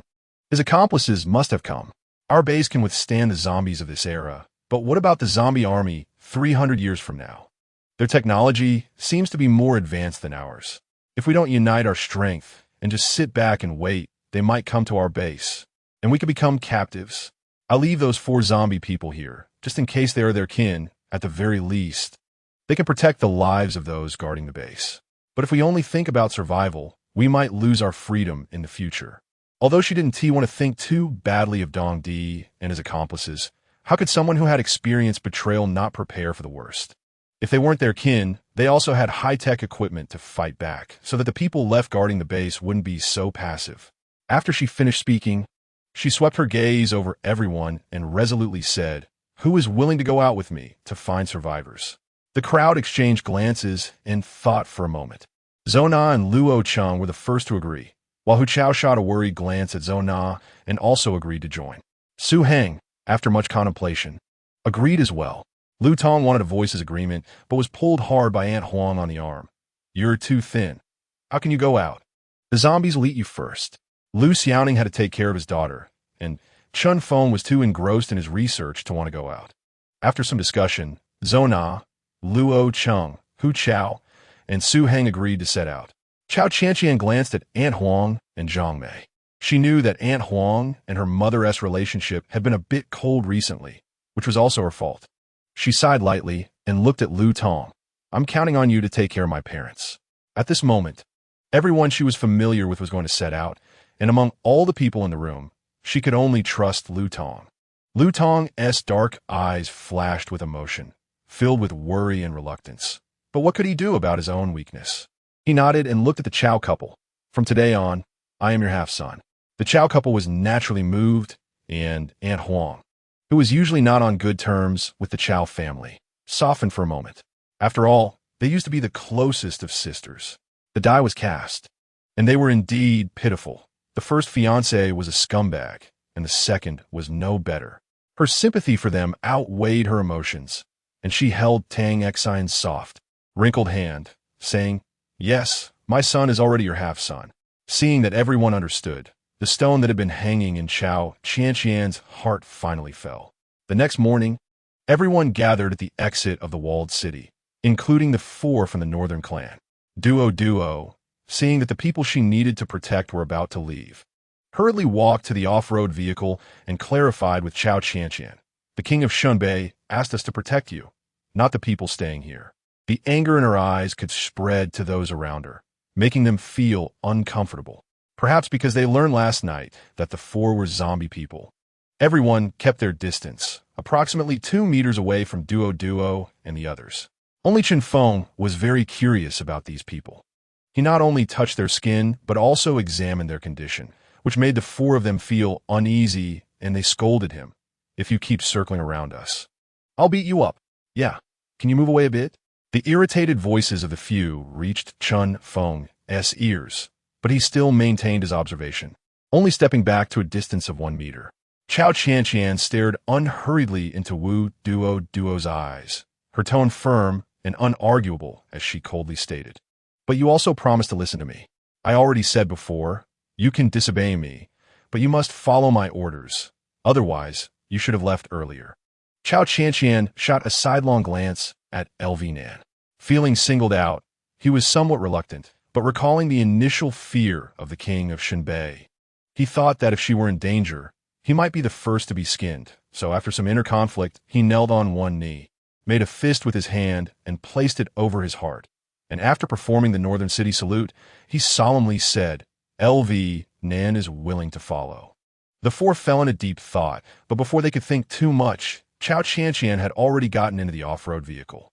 Accompanying her in the vehicle were Luo Cheng and Su Heng, while Hu Chao drove a modified RV with Zona. Seeing this, LV Nan jumped up and directly sat in the passenger seat next to Cao Qianqian. As soon as the group exited the city gates and the doors closed behind them, Wu Duo hurriedly sent a message to the king of Shunbei, while the Chao couple embraced and cried. Lu Tong looked at them, departing with a helpless expression, his worries growing stronger. Pei Shu looked at them leave with a face full of disappointment. After all, the thought of Dong Di being a zombie was something she couldn't accept. She secretly glanced at Lu Tong, who was praised by Aunt Huang every day. Although Lu Tong was not as imposing as Dong Di, he exuded a scholarly demeanor and had a refined bearing, making him stand out among men. She secretly thought, perhaps he is not bad either. Seeing that Pei Shu's gaze finally fell on her son, Aunt Huang felt overjoyed and comforted Tang Xian, whose cold attitude over the past few days left her somewhat surprised by Aunt Huang's warmth. She saw that her good sister had finally forgiven this children's scheme and felt much more at ease, returning to their previous way of whispering to each other. The migration of the northern clan was grand and resounded throughout the entire city of Dujiang. The corrupt Huizu, hiding in the north, sensed something was amiss and sent many spies to blend into the crowd to secretly observe their movements. The northern clan had powerful modern technology, but in order to consolidate power, they managed according to a monarchy system, though their practices and customs were not feudal. The district chiefs had absolute power as long as they reported to the central authority, allowing them to act freely. It was also common for district chiefs to merge. So, just after the migration, the district chief led the clan to search for a base near Dujiang, while the human clan's district chief was comparatively pitiful, having to walk there. However, they did not miss the appearance of the king of Shenbei. As soon as the king of Shenbei appeared, the entire clan erupted with excitement, revering him as if they had seen a deity. As the first war god of the northern clan, he had only stumbled once in the corrupt Huizu's scheme regarding watermelon fields, and since then, he had not suffered any defeat. There were rumors that the battle was a transaction between the king of Huizu and the king of Shenbei, a pair of 12 warriors, dressed in armor and clad in black hoodies underneath, appeared somewhat mismatched, yet they emanated an air of confidence and pride. Compared to Dong Di, one of them seemed far more relaxed, although he wore a black cotton hoodie with a smiley face design on the chest. His tall stature and imposing figure gave the outfit a hint of mystery. He led a group of people and knelt on one knee before Empress Wu and Emperor Wu, with his 5 fingers clenched over his heart. After performing a salute, he slowly rose and addressed the crowd. "Welcome, Father, Mother." Boom! A dazzling white light burst forth, and the crowd felt the fierce winds swirling around them, instinctively covering their heads. They witnessed the tall buildings 5 kilometers away instantly crumble to dust, and all the debris was contained 2 kilometers away, preventing it from flying towards them. He cupped his hands and said, "Father, Mother, you only need to build the palace. I've already taken care of the location." Empress Wu smiled. "It seems my son has thought this through. He even found us a place to settle without needing to consult the divination." Dong Di grinned, with a hint of mischief. "Old lady, you're too ancient. We're from the future. Though we've inherited the monarchy, we are civilized people. What we need divination for? The central area is definitely the best. We can sense enemies approaching from all sides. Building a capital city will take some time, and we need to settle down quickly." "King Shenbei, you're absolutely right," King Li remarked, stroking his beard with a smile. Shui Bingyan leaned closer, her face smooth as cream, adorned with a golden hairpin, and dressed in an improved version of traditional Han clothing. At first glance, she exuded an ethereal beauty with a hint of ancient charm. "Why are you still called King Shenbei? You've already made a marriage pact. After the engagement ceremony, you should change how you address him," Empress Wu teased, casting a loving glance at Shui Bingyan, who blushed shyly. King Li scanned the two and said with some displeasure, "Your son is not interested in marrying my daughter. Why bring this up? At least King Li understands me." Dong Di felt gratified, appreciating that King Li was straightforward and could stand up to his parents. He gratefully glanced at King Li, performed a slight bow, and turned to his parents. "This marriage is a childhood engagement. Princess Shoal has publicly declared her dislike for me and her unwillingness to marry me. I never agreed to this marriage. Mother, what are you trying to force here?" Empress Wu and Shui Bingyan's expressions turned pale, looking at the forthright King Li and the blunt King Shenbei, both of whom sighed in frustration. Shui Bingyan was extremely angry. If he had someone he admired, she could vent her feelings, but this thick-headed person only cared about battles and leadership, completely neglecting romance. Meanwhile, The noble ladies from royal families, hearing about the dissolution of the engagement, felt a stir of excitement. The hidden daughter of Prince Fu felt a seed of hope begin to grow in her eyes.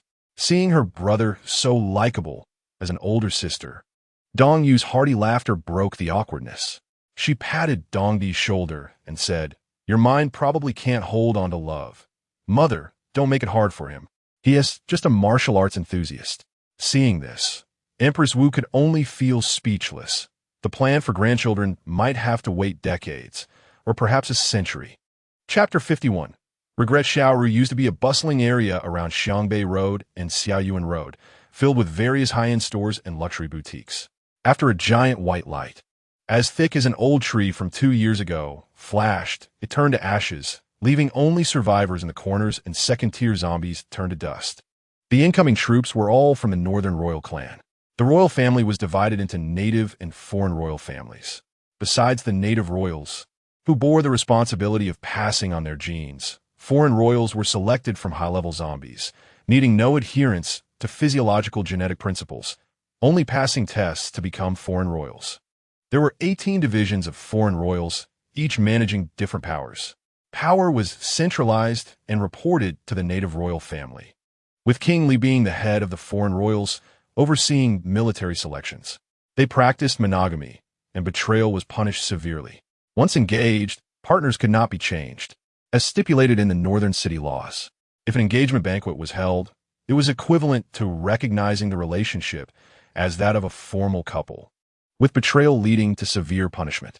Since learning that Dong Di had no engagement banquet, he was surrounded by chattering women, and ultimately had to hide behind his poker-faced imperial brother to avoid disaster. Dong Fan, aptly named, was impatient with everything cold and brutal. He swiped at the women in front of him with a punch, coldly saying, "Noisy." The noble women felt the fierce wind from his punch and immediately quieted down, retreating far away. It was said that the decline of the royal family's offspring was related to these 3 siblings. The eldest prince was taciturn and cold. The second princess was straightforward and claimed that only those who could defeat her were worthy of marrying her. And the third prince was a cheeky, straightforward person who could say anything without shame. The eldest prince was nearly 35, the second princess nearly 29, and the third prince nearly 27. At their ages, they could have been grandparents in ancient times, but fortunately, with evolved bodies, living for 300 years was no problem. Otherwise, just looking at them would make Empress Wu's head swell. Suddenly, the crowd's attention was drawn to the palace that was gradually rising like a scanning printer. A 10-meter-high, giant 3D printer folded down to the size of a palm, used a replication technique to combine gray walls and white roofs with modern materials like fiberglass and reinforced concrete. From a distance, it looked like a palace, but up close, it resembled an advanced residential complex. The system space was formed based on the spatial loopholes of parallel worlds, so everyone had their own unique space. Seeing that his family had gone to rest, Dong Di wanted to sneak away to see Cao Qianqian, but was summoned by King Li for a meeting. Accepting King Li's invitation through the system, he set a password in his system space, opened the door, and directly entered King Li's space. The DCOR in King Li's space was quite simple and rustic, with the most eye-catching feature being the photographs of his daughter on the table. With her round face and adorable big eyes, she looked very much like someone familiar. Noting that King Li's wife did not enjoy hosting, King Li didn't ask many questions. Sitting comfortably on the couch, he resembled a casual old man. Dong Di, sensing the mood, sat on the couch and glanced at King Li, guessing he was about to discuss their daughter. King Li got straight to the point. "Third prince, have some tea. I don't like green tea. I prefer black tea." King Li thought to himself, "This kid is too direct, which is not good." He awkwardly smiled and said, "Your wife doesn't tea like receiving guests, so just help yourself. How's the matter I entrusted to you 6 years ago coming along? I've been serious about helping you refuse the marriage, but your biological daughter is being taken care of by an old monk with white hair, and I can't trace her name or identity. You should know her name if you're familiar with her. I've been at Taisho Temple and couldn't find this person either." The two exchanged sighs for a moment, and King Li raised an eyebrow, slightly stern. "Did you just want to slip away? Only someone like King Li understands me." He smiled and cupped his hands. Having joined the military at 14, He initially followed King Li's sidekick, and after 13 years, he became a key figure in military power. The tacit understanding built over the years between master and disciple was still present. Don't leave. Your father has instructed me to keep an eye on you. You can't gain your freedom until the palace is completed and all the clansmen are settled. That's too unfair. Why can my elder brother and sister roam freely? Because you hold military power, while your elder brother and second sister hold civil authority. They're not settled in the capital yet and have nothing to do. You are different. Here, there are second-tier zombies, and you still have the responsibility to clear and guard. Although King Li is 105 years old, he does not show any signs of aging, appearing quite like a vigorous middle-aged man of 50. His eyes exude a warning that makes Dong Di have to listen. After all, it is the advice of his master, so he can only relent. All right. However, Shui Bingyan is unaware of this. She just feels that Dong Di hasn't recognized her worth yet. She is furious about today's humiliation and is venting in the system space. Unlike the modern-style space of Dong Di and King Li, she prefers ancient-style decor with carved phoenix chairs, courtyards, and pavilions, complete with attendants and maids. In fact, nobles do not have to use maids and attendants. It all depends on personal preference. If desired, one can choose from high-level trained zombies and pay enough silver each month.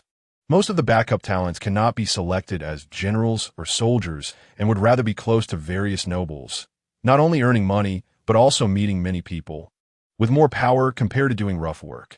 Unfortunately, those who are unlucky may encounter someone like Shui Bingyan, who has a temper like a spoiled young lady. She smashed everything on the table and, with a chaotic breath, yelled, "What does Dong Di mean?" saying in front of the whole clan that he won't marry me. How unreasonable! How unreasonable! She took a breath, closed her eyes, and meditated on how those noble ladies rushed toward Dong Di like they were on steroids.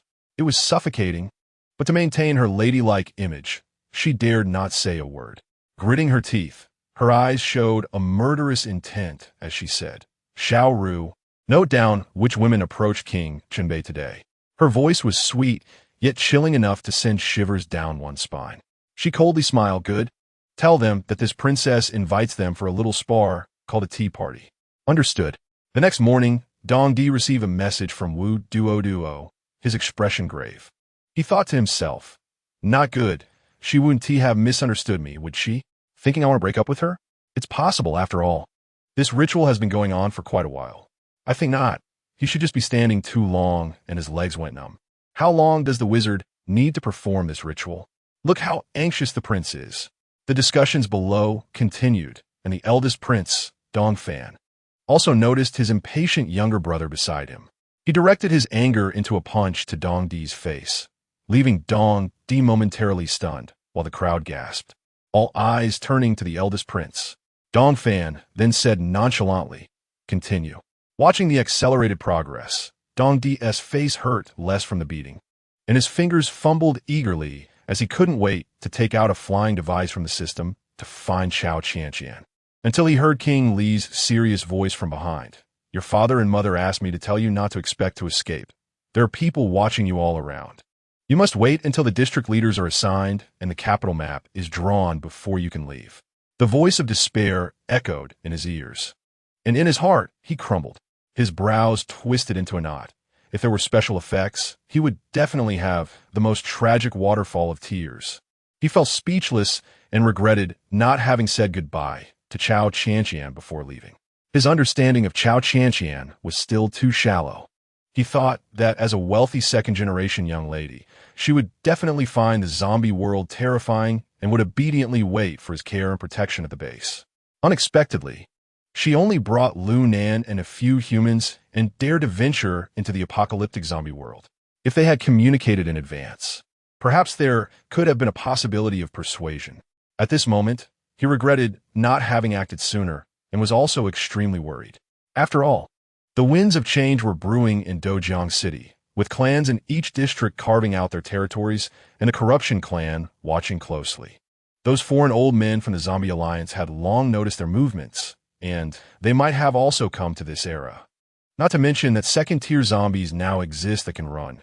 Killing them is no longer as easy as just shooting them in the head. Without sufficient weapons, it could turn into a fierce battle. His worries rose to his throat, so much so that his speech went from being fluent to just saying, "Congratulations, congratulations." Listening to this abrupt congratulatory remark, the zombies looked bewildered, maintaining an unprecedented silence. The royal family also looked confused at the once eloquent Dong Di, now turned silent. After a moment of silence, only awkward applause followed. He twisted his ring, tried to locate and check on Cao Qianqian's situation through the activation program between the systems. But he found that the connection activation had been canceled. Could it be that she wants to break up with me? He scratched his head, his regrets deepening. If he were given another chance, he swore he would never leave without saying goodbye. Departing from the fortified base in Tianya village, a jeep led the way, followed by an RV. Their only commonality was that they both looked like iron hedgehogs. After just 1 kilometer, they discovered the short-running ability of the zombies was quite fast. If it weren't for the hard iron spikes on the vehicle, a sudden charge from a snarling zombie, reeking of decay, would have been enough to scare anyone.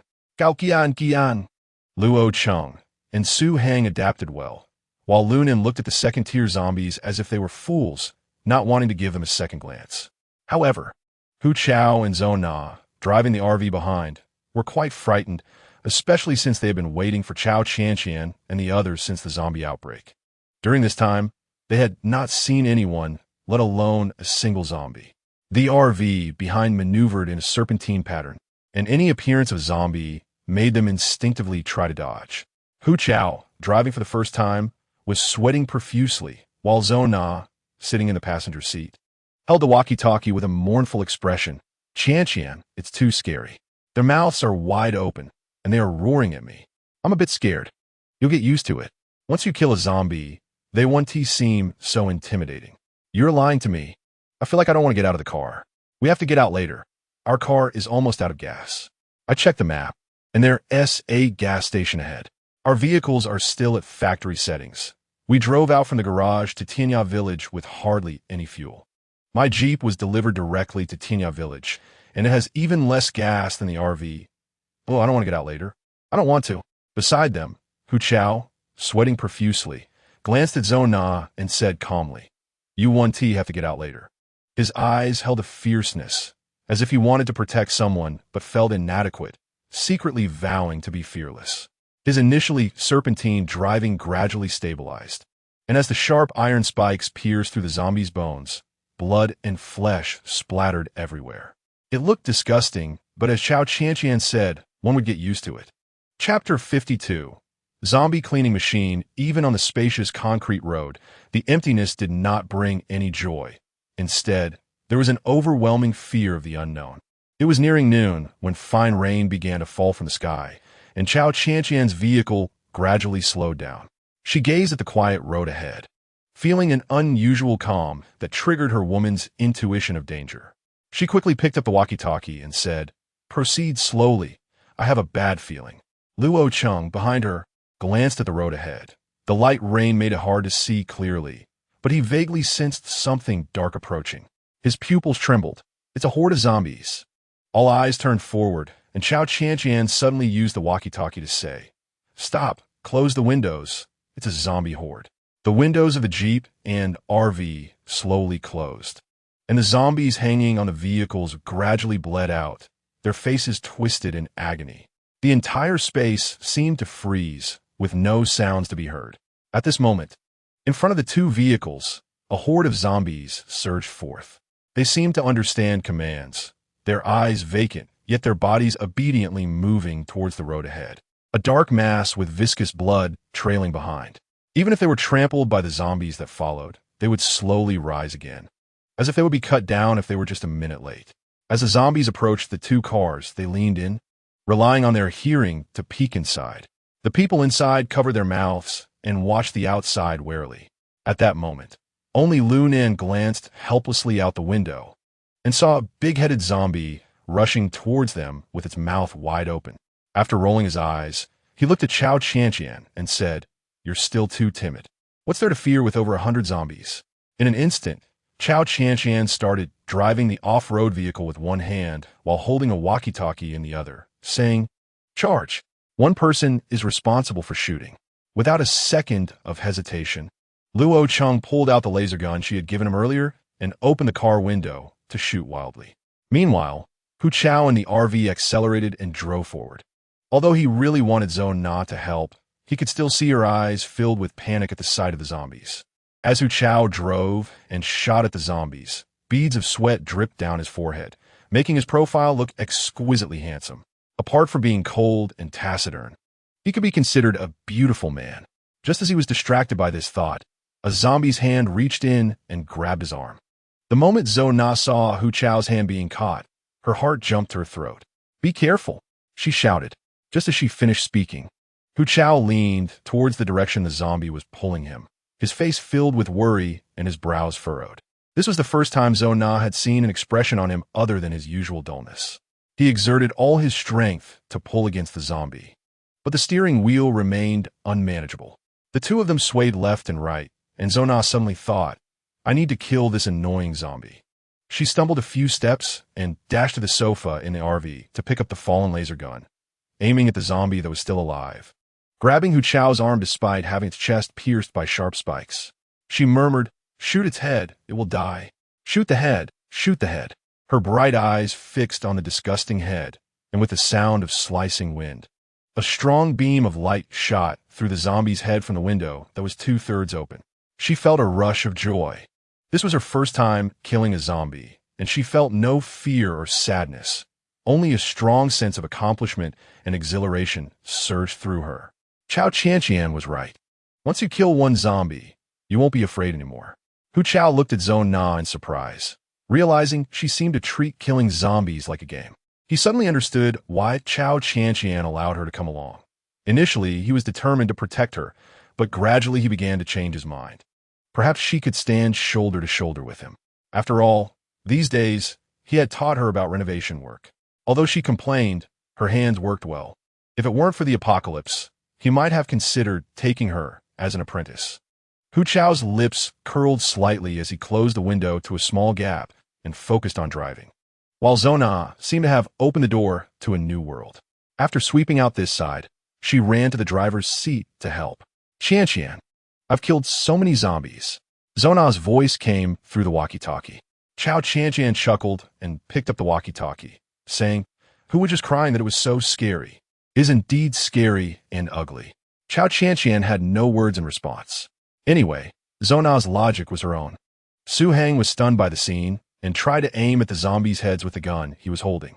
Gradually, everyone began to get into the groove, and the vehicle sped up, but the front was filled with piles of zombie bodies, obscuring their view. They had to stop. Cao Qianqian said into the walkie-talkie, "We're only 500 meters from the gas station, but my view ahead is completely blocked by zombies." "We're in the same situation," Hu Chao's calm voice responded, but was soon overshadowed by Zhou Na's voice. "Should we get out of the car? That group of zombies has been chasing us." She kindly reminded them, "If you don't want to get out, just drive the car forward and wait for us at the gas station." Luo Chung glanced at Cao Qianqian with concern. Although worried, reason overcame emotion as he analyzed. "While I can shoot from a distance, I'm really a bit scared to come into contact with such disgusting things." Su Heng also expressed, "Let me think about it a bit more." Understood, you all drive to the gas station. Cao Qianqian felt a surge of fear in her heart. After all, dealing with a group of zombies was different from just one. The moment she opened the door, a horde of zombies rushed towards her. Thankfully, Lu Nen pushed her aside, and with a powerful kick from his sturdy thigh, the zombies fell to the ground due to the force. Coming back to her senses, Cao Qianqian quickly aimed her gun at the zombies' heads, shooting white beams of light that pierced through them. She swiftly took out a spiked iron rod from the system, preparing herself, and glanced at Lu Nan, who had already jumped down from the passenger seat, taking out a group of zombies with agile movements and quick shots before they even had a chance to react. He was indeed someone who had undergone intense training. She felt a significant gap between them. Fortunately, Hu Chao and Zhou Na both got out of the car to help. They backed against each other, continuously aiming for the zombies' heads, which relieved a lot of pressure for Cao Qianqian. Taking advantage of the zombies rushing towards Hu Chao and Zhou Na, she hurriedly took out another laser gun from the system, holding one in each hand and shooting at the zombies' heads in front of the off-road vehicle. Then she shouted to Lu Nan, "Help me drag the zombies down." Lu Nan, who was still busy slaughtering zombies, leisurely walked over to help pull the zombie bodies off the spikes. Because his body was infused with viral cells, the zombies couldn't recognize his presence and simply passed by him, turning to attack Cao Qianqian instead. But strangely, when they got close to her, they seemed to lose their sense of direction, as if some strange blood in her body blocked their sense of smell. Their movements slowed down significantly, and Cao Qianqian took the opportunity to shoot down the zombies in front of her. One by one, the zombies fell to the ground like kites with severed strings, revealing Cao Qianqian's delicate round face, which looked adorable and made Lunan stare for a few seconds. After all, her brutality was indeed somewhat inconsistent with her appearance. Once the area was cleared, Lunan gestured for the people inside to move. Luo Cheng received the signal and drove the car forward. Cao Qianqian then went to assist Hu Chao and Zhou Na. Although Zhou Na had experience killing zombies, she was still scared and could only cry while shooting at the zombies' heads. Hu Chao found it both amusing and infuriating, recalling how she used to complain about assembling cabinets while tearfully begging him to let her off, yet she continued working diligently. He smiled indulgently and whispered in her ear, "If you keep crying, the zombies will only eat you." Scared by Hu Chao's words, Zhou Na held back her tears and tried to shoot. But she noticed a zombie had taken the opportunity to squeeze in and bite her arm. At that critical moment, a flash of white silver light surged in, blasting the zombie's head open and creating a hole. Zhou Na was startled. After all, the corner she neglected contained such danger. She glanced at Cao Qianqian and tears fell down her cheeks. Qianqian, woo. Zhou Na, feeling as if she had been granted amnesty, rushed inside the RV. Hu Chao quickly provided cover, and his shooting speed increased tenfold. His tense and concerned gaze fell upon Cao Qianqian, who smiled and then began shooting frantically, wielding 2 laser guns and spinning them continuously. The zombies around her seemed to meet their nemesis, with none able to escape her sight. With a 100 hit rate, the speed at which the zombies gathered around the RV was significantly reduced. Seeing that the off-road vehicle had moved far away, she shouted to Lu Nan in the distance. "Over here, clear them out." Lu Nan replied, "Are you treating me like a zombie cleaning machine? An intelligent one at that?" Watching Cao Qianqian, who was too busy to pay attention to his confusion, he could only sigh, "If it weren't for Shen Beiwang, I wouldn't be suffering like this. This kind of work shouldn't fall to me." Although he had complaints in his heart, he thought of Dong Di and obediently began tossing the zombies that Cao Qianqian shot outside.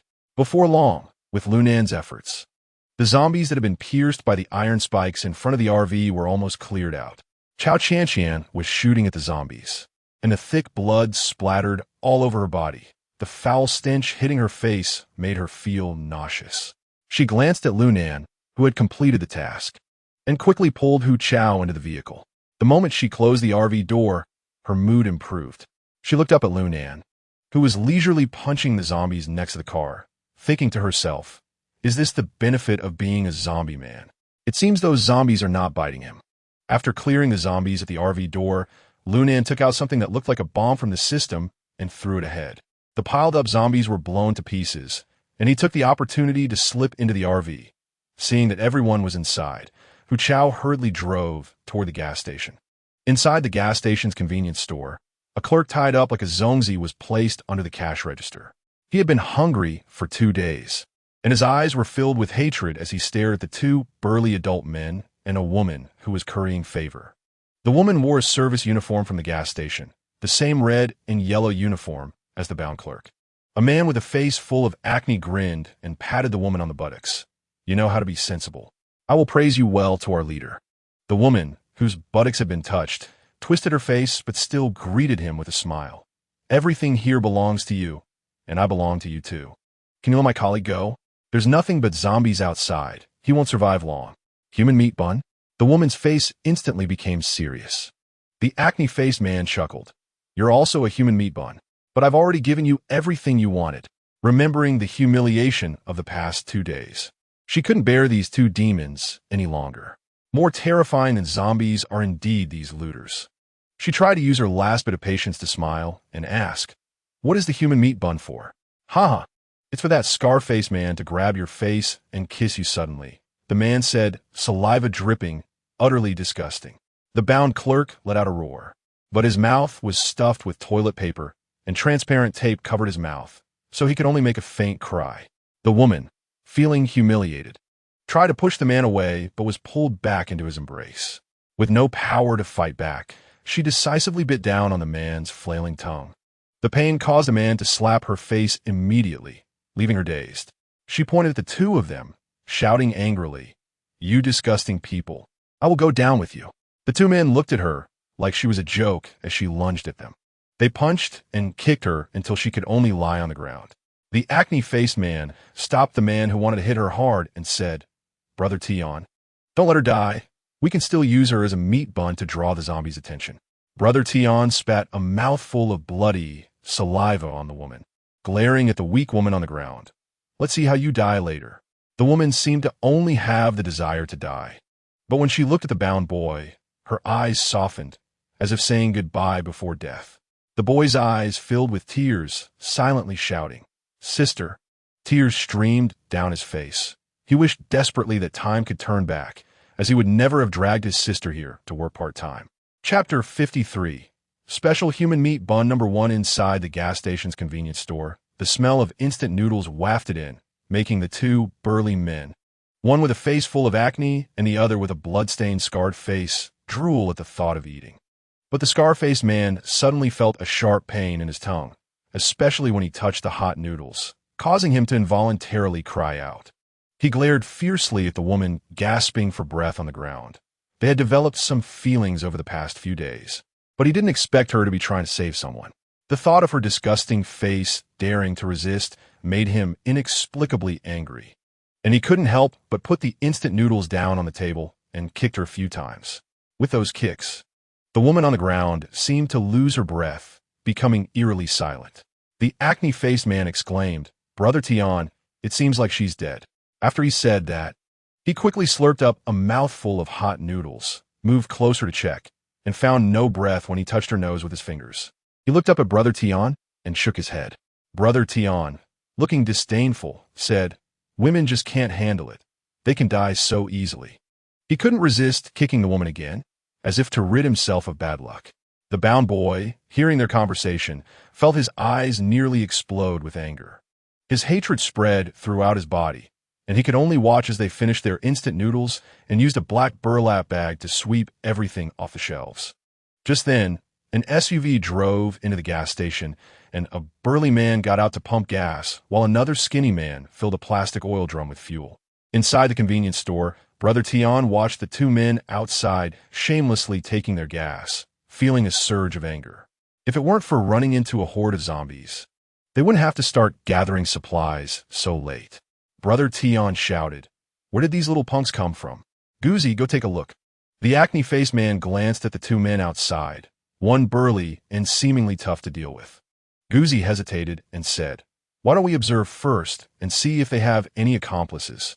Brother Tian thought for a moment and fixed his gaze on the burly man, thinking, this person might be tough to handle if he gets serious.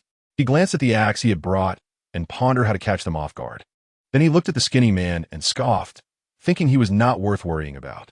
At that moment, a well-modified RV pulled up, and two men and two women got out. One girl wore a black and white tracksuit, her cheeks rosy and fair as jade, with big, sparkling eyes and a particularly cute round face. The other girl was more striking but had a rich expression, exuding a playful, mischievous aura. What use is size? Besides needing to deal with those two big guys, the rest of the men looked like they hadn't eaten, not worth fearing. However, Goozy thought to himself, but there are so many of them. Remembering that Brother Tian was one of the top 10 killers in prison, he felt a bit more reassured.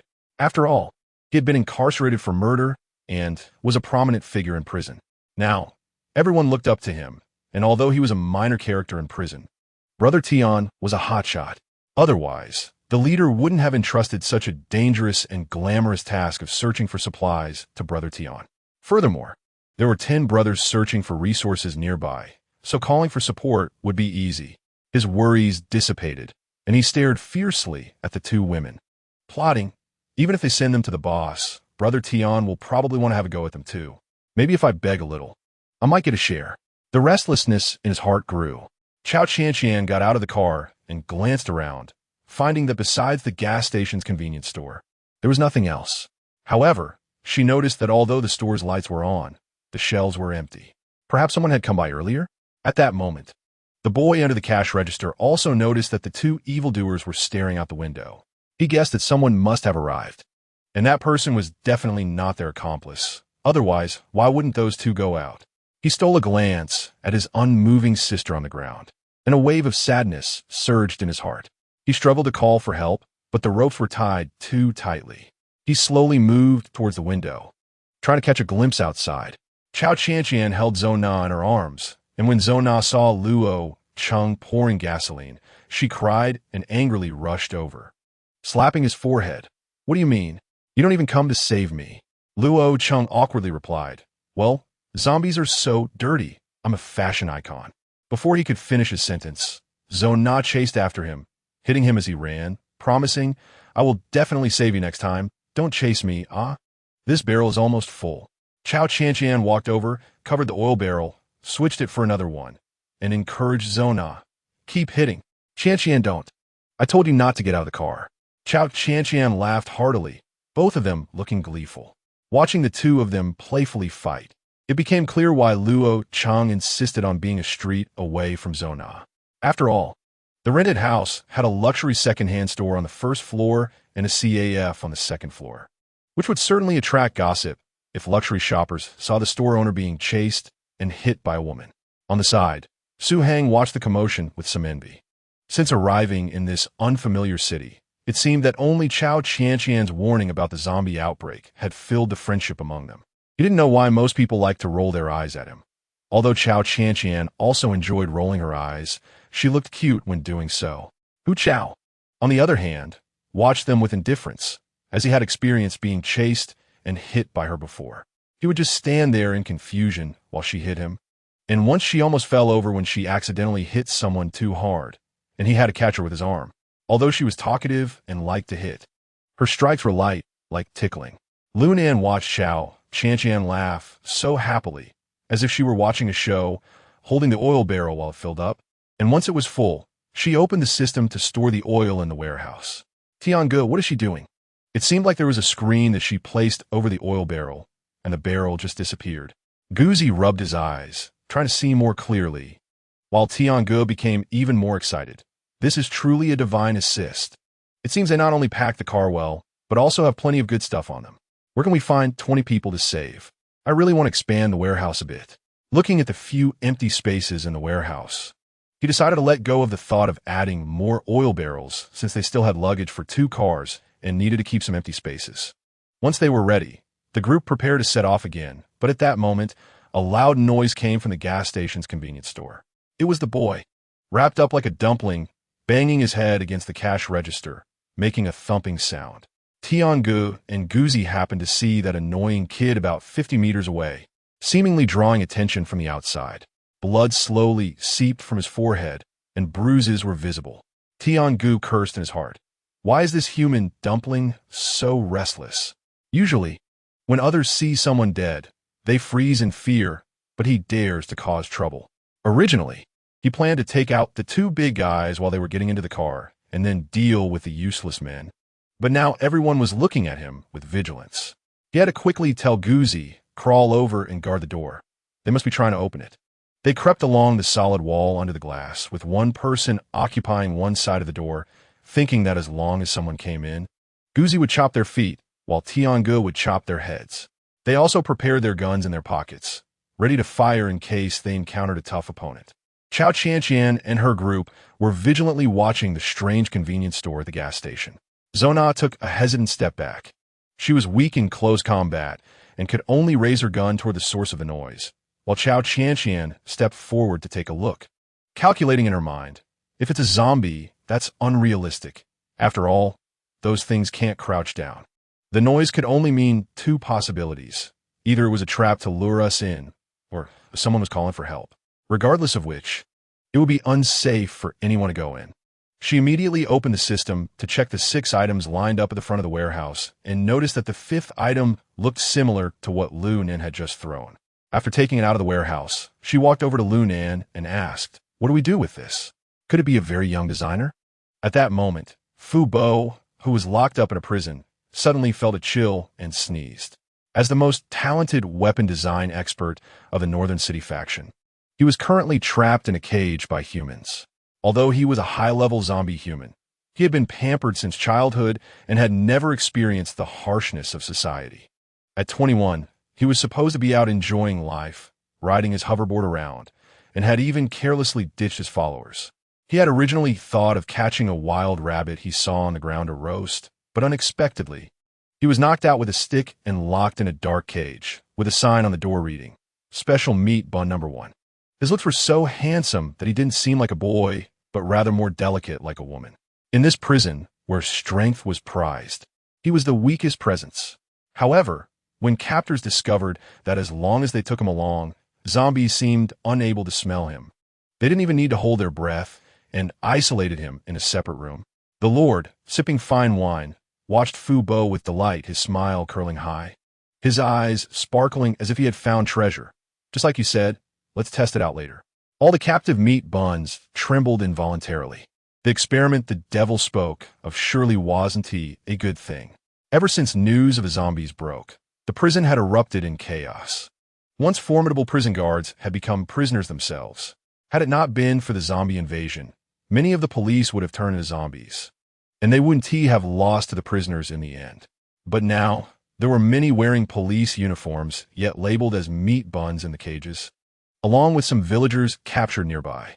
Every time they went on a mission, they would bring along a few meat buns to attract the zombies' attention and buy time for themselves to seize supplies. Inside the gas station's convenience store, everyone held their breath. Guzi and Tiangu were basically ready for a fight, while the boy banging his head against the counter had also stopped, feeling dizzy.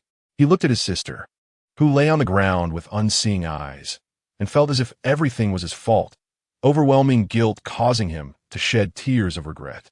At that moment, an unidentified object broke through the window and rolled to Tiangu's feet. He curiously glanced at it, and the next second, the object exploded like a bomb, sending both of them flying hard against the wall. Shortly after, small cracks appeared on the outer wall of the convenience store, and the impact nearly made Tiangu's heart leap out of his chest. Fortunately, he was in good health. Although he felt like his internal organs had shifted, he still struggled to stand up. Cursing, he raised his gun and sprayed bullets toward the glass outside. "Damn it. Not playing by the rules. Go die." His viciousness was evident, and when he opened his eyes, he found that there was no one outside. His anger intensified, but he wouldn't recklessly advance, especially after impulsively firing 3 shots, leaving only 2 bullets. Meanwhile, Guzi, who was slightly dazed from the explosion, trembled his lips, blood seeping from the corner of his mouth as he handed the gun to Tiangu. He weakly coughed, as if encouraging Tiangu. However, Tiangu's mind flashed with thoughts. The ones outside don't seem friendly, and he had no idea how many weapons they had. He looked at Guzi with a fierce gaze. Losing a little brother wasn't a big deal. His eyes settled on the weak-looking boy not far away, who was grinning without any fear, only a deep-seated hatred in his gaze. Tiangu's killing intent grew stronger. "It's this little brat who has put me in such a passive position. I'll use you as a shield later." Chapter 54. Another chokehold, a vehicle with a body covered in iron spikes was parked inside, gathering Cao Qianqian and her group. After hearing the 3 gunshots, Cao Qianqian listened to the sounds and looked at the 2 indentations inside the car. She calmly surveyed the crowd, saying, "I've seen this kind of bullet at the police station. It should be from a police gun, which means they only have 5 shots left. Now, with 2 bullets under the car, it seems their aim isn't very good, as the shape of the indentations suggests the bullets are not intact." Suhang Wadit touched the advanced laser gun and helplessly said, "Although I practiced shooting in Tinya village, I'm still scared as a fitness coach. You're such a big man, too timid." "You are too." Zona was still angry that Luo Cheng hadn't come to the rescue earlier, and she didn't forget to glare at him to express her frustration. Luo Cheng shrank his neck and explained to Cao Qianqian, "I'm better at close combat. After all, I'm the champion of the provincial boxing championship. When it comes to shooting, I'm not as accurate as her." Zona proudly lifted her head. "Of course, shooting is my hobby." Everyone nodded in agreement. Cao Qianqian looked at Lu Nan with anticipation and asked, Do the zombies from 300 years later resist bullets or something? It seemed like they didn't bite you earlier. Everyone turned their eager eyes towards Lunan, who felt a tingling sensation from head to toe and blankly asked, "You don't think we've evolved into invincible superheroes, do you?" He crossed his arms and seriously but helplessly said, "Although we have evolved due to the virus, overall, we're still human." With a bruise on his back from being hit by Cao Qianqian, he felt that the woman in front of him was a bit scary. He genuinely felt for King Chenbei. If she could resist bullets, he could see in her bright and lovely eyes that she would definitely do so. He swallowed hard and continued, "Aside from having better antibodies and physical fitness than humans, there isn't much difference. We're just stronger and have a much stronger healing ability." Got it. Healing ability? This reminded Cao Qianqian that earlier, Dongdi's arm had been grazed by a bullet, and while bandaging the wound, it was almost healed with no visible injury. She looked at Lu Nan with joy. "You just said your healing ability is good, right? You stand in front of us later." Lu Nan thought, strong healing ability doesn't mean I can be a meat shield. Just as they were discussing, a sound came from the gas station convenience store. They looked up to see a tall man with acne and a slightly chubby figure standing at the open door of the store. Zona prepared to aim and shoot, while Cao Qianqian raised her hand to signal her to wait. With a serious expression, she stared at the man's neck as if it were being choked and said in a drawn-out voice, "We mean no harm. We thought you were a zombie. How about we talk?" With her good eyesight, she noticed a gun barrel on the right side of the man, indicating he might be coerced. After thinking for a moment, she raised her gun, opened the RV's sliding door crack, and said, "You all go over there." Then she aimed at the back of the man's leg and fired a shot with the police gun. At that moment, she heard a man's angry voice. Though she wasn't sure who it was, but the man still didn't move. Cao Qianqian was even more certain that there were people inside the convenience store, and she raised her voice, asking, "How many of you are there?" Guzi felt a gun pressed against his waist and could only continue saying, "It's just me." Cao Qianqian calculated in her mind. 3 shots had been fired, and there were still 2 bullets left in that gun. If there were 2 people, that made 7 bullets in total. There had been a noise of a collision earlier, so there might be more people inside. She looked at Lu Nan with determination. "You lead the way. We'll go out." Her gaze swept over Su Heng and Luo Cheng. "You two ambush from the side and try to exhaust their bullets." She spoke while closing the RV door, then opened the system and took out the bulletproof vest they had gotten from the police station, handing one to each person. After everyone had put them on, she opened the RV door again and aimed her laser gun at the acne-faced strong man, shooting towards the dark area behind him. Lunan walked in front of him, while Su Heng and Luo Cheng had already circled around to the side of the convenience store, waiting for an opportunity. Tian Yi, seeing the imposing strong man charging forward with a cute girl behind him, noticed that the 2 shadows that had just passed by were now gone. He felt a surge of anger, especially since the bullets weren't aimed at Guzi, but rather struck at his feet and arms, causing him some abrasions. Moreover, the gun was not like a police gun. It emitted a white beam of light, over 5 meters long, with a long range and strong penetration. He realized he had never seen such a powerful weapon before. Could it be that the earlier shots fired from the police gun were just a distraction? Tiangu suddenly felt that this group of people might not be easy to deal with, armed with both a police gun and an unknown weapon. He instinctively thought that surrendering might be a good option. At least he still had 7 bullets left. Just as he was about to surrender, he saw the cute girl behind the imposing strong man aiming her gun at him, even hitting the hand that was choking Guzi's neck. He panicked. The hand choking Guzi felt a piercing pain from the shot, and he thought to himself, "I can only take a gamble. Maybe if I delay them, they might reach me." His walkie-talkie in his pants pocket crackled to life. "Tiangu, how's it going?"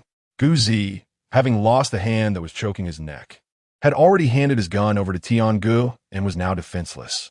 He had just been knocked dizzy by a collision and, losing his center of gravity, fell to the ground like a broken kite.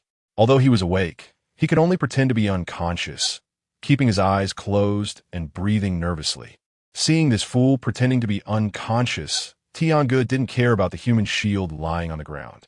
He could only dodge towards the wall of the convenience store's counter, leaning to pull out his handgun and aim at the cute girl's head to shoot. Cao Qianqian, sensing the intent of the opponent, quickly changed her steps and moved in the opposite direction of the shooting.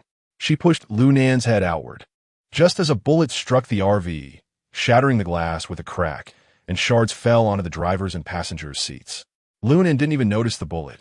He already thought humans were fragile, but he didn't expect to almost lose his life due to his negligence. He became serious and started dodging bullets. No longer able to focus elsewhere, he couldn't move forward either and shot at the dodging enemy. Cao Qianqian counted his bullets and said to Lunan, "Be careful. You should still have one bullet left, or maybe there are other accomplices."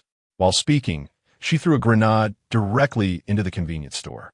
Having already endured one explosion, the store experienced devastation again. The walls began to crumble.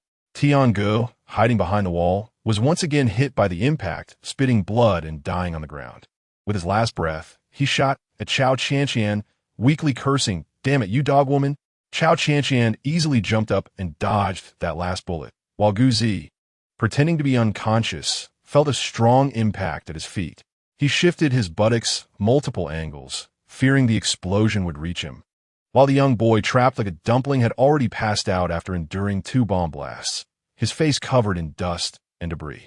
Cao Qianqian and Lunan waited outside the convenience store for a while Su Heng and Luo Cheng, hiding to the side, felt regretful that they hadn't gotten closer. The battle was already over. Luo Cheng complained, "You planned to throw the last bomb, but told us to wait here." The voice was slightly older, and she was puzzled. Heaven? At that moment, another voice came from the walkie-talkie. "Tiangu will arrive in 5 minutes. Oh no, they have reinforcements. We need to get out of here quickly."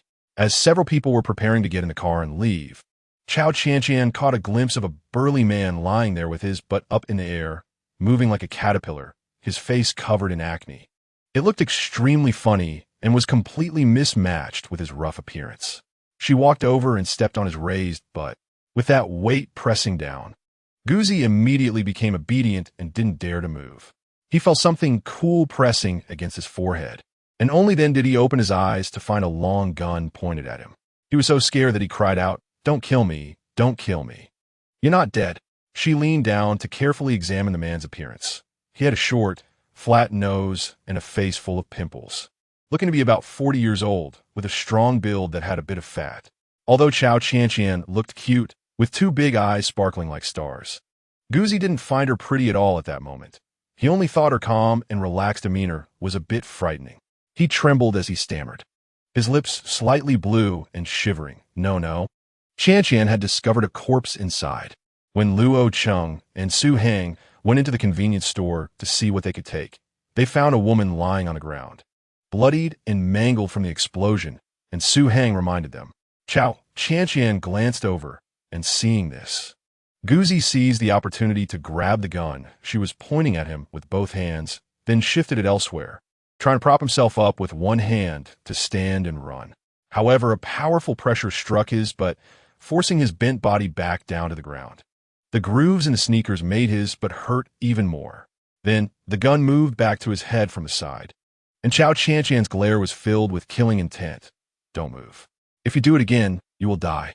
Every word seemed to carve into his mind. He had thought she was a weak woman and that she wouldn't have much strength, but if he could just get up and snatch the gun, he might have a chance to escape. However, it seemed she was not a weak woman at all, and his restless heart completely settled down. No.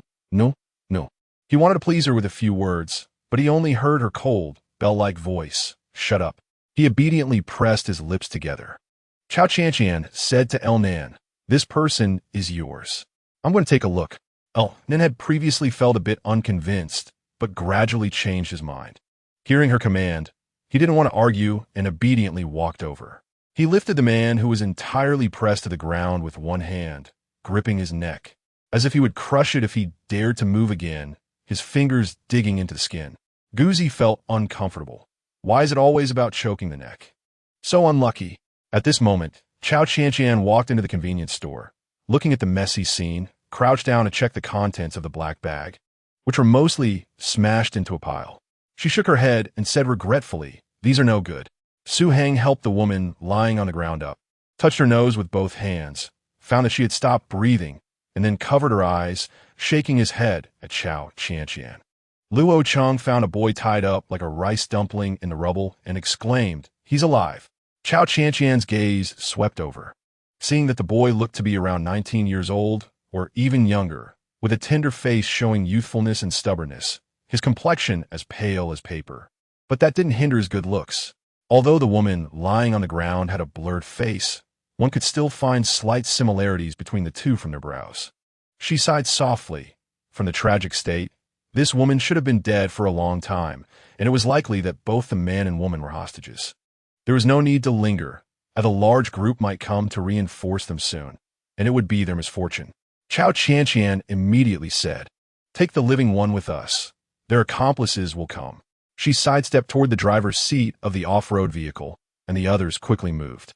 The bound boy was taken into the off-road vehicle to sit with Luo Cheng and Su Heng, while the acne-faced man was held by El Nan by the neck and taken aboard the RV with Zhou Na and Hu Chao.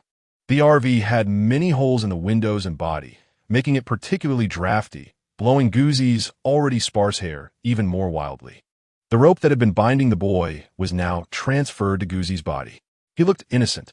After all, there were many people, and begging for mercy would only earn him a slap from El Nan. So he was exceptionally obedient and silent at that moment. Chapter 55. Can you be my sister? As night deepened and stars twinkled, Cao Qianqian and her group rested in a nearby village. Although a couple of zombie corpses attacked when they opened the door, 2 shots were enough to take them down. In a post-apocalyptic world, it was hard to expect comfort and tranquility compared to the horrifying scenes they had seen outside. Qianya village was indeed a paradise. The unconscious child was placed on the sofa in the living room. The wooden dining table had some dry rations and simple food. Cao Qianqian didn't mind. After all, she liked to eat bits and pieces to fill her stomach. The difficult part was for Luo Cheng and Zhou Na, while the others ate heartily. Hu Chao glanced at the deflated Zhou Na and said casually, "If you don't eat now, you won't be able to eat later when you get hungry before sleeping, because the noise will attract zombies." Cao Qianqian tried to suppress a laugh. There was some truth to this. However, this blatant threat surprisingly worked on Zhou Na, who began to eat particularly heartily, as if she were being forced, with crumbs of biscuits all around her mouth.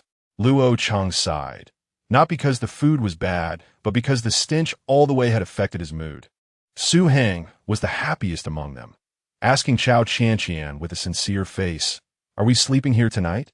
Cao Qianqian, lost in thought, perfunctorily nodded, then coldly glanced at the burly man covered in acne squatting at her feet, her voice carrying a hint of killing intent. "Who are you?" Guzi looked at this woman. Although her expression was pleasant, and she was pretty and cute, there was not a hint of inquiry in her eyes, as if he dared to say one false word. She would immediately point the gun at his head and shoot. His Adam's apple rolled, his palms sweating from nervousness, and he dared not look in her eyes for long, tremblingly saying, We are just residents nearby." "Huh, residents?" A cold smile passed over Cao Qianqian's face. She hated people lying to her the most. "So?" She slowly picked up the gun from the table, scaring Guzi into hurriedly saying, "It's true, I really am." But later, because of the zombies, many residents hid in the nearby Chaonan prison, where I met Brother Tian, and because he saw that I was strong, he took me in. Those who weren't chosen would be treated as meat bags. Meat bags are used to distract the zombies. In other words, they actually used people as bait to lead the way. Cao Qianqian's expression became serious, and Luo Cheng, with a face of disbelief, asked, "So the residents nearby have all been captured?" "Yes, the village you're staying in now is our village. Most of the houses have been searched by the Lord's subordinates." Guzi looked bewildered. Although he was considered evil, he had indeed been living off his family for the past half-month, doing nothing particularly harmful. But the zombies had given him the power of life and death, and he felt an unprecedented thrill. Everyone fell silent. Indeed, upon entering the house, apart from the 2 zombie couples, they saw no other valuable items. They had planned to cook something in the kitchen, but found that even pots and pans were missing. The boy lying on the sofa was handsome, though his face was dirty and black, with glass scratches all over his body from the explosion. The work uniform he wore from the gas station was already in tatters, and he was sweating slightly on his forehead, his brows tightly knitted. Cao Qianqian looked at him and couldn't feel a sense of brotherly affection. As an only child, she had always been solitary, with no attachments besides her parents. But now, Seeing someone barely at university age, full of pain, she gently murmured, "Sister," as she slowly walked over, took his hand, and softly said, "I'm here."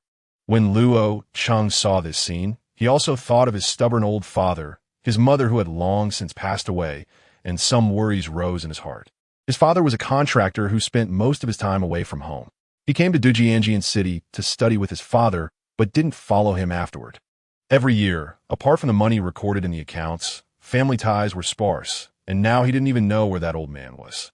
Su Heng also felt upset, thinking of his brother and parents far away in the north, and he had no idea how they were doing now.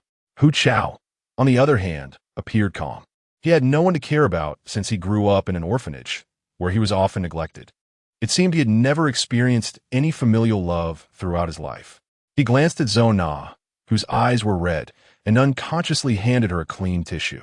He thought to himself, she must be a child from a happy family. Elnan felt little about this scene. He was a new human being cultivated in a machine womb through genetic matching.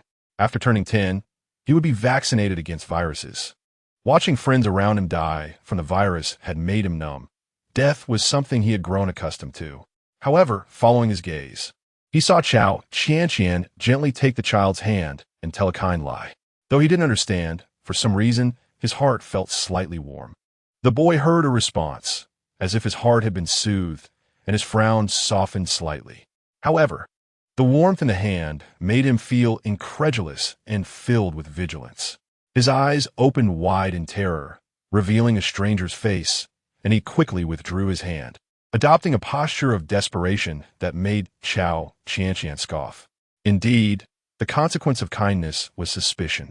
She slowly stood up and faced his retreating and defensive stance, coldly asking, "Who are you?" The boy glanced around. The warm atmosphere had vanished, replaced by the resentment of a youth confronting a group of people. They had kindly saved him, yet he was behaving this way. Although he understood, he did not agree.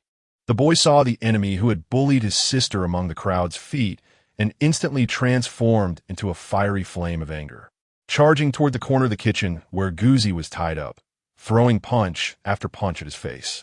No one stopped him. Everyone knew what had happened. A girl had died, just like that at the gas station, and the boy was tied up there.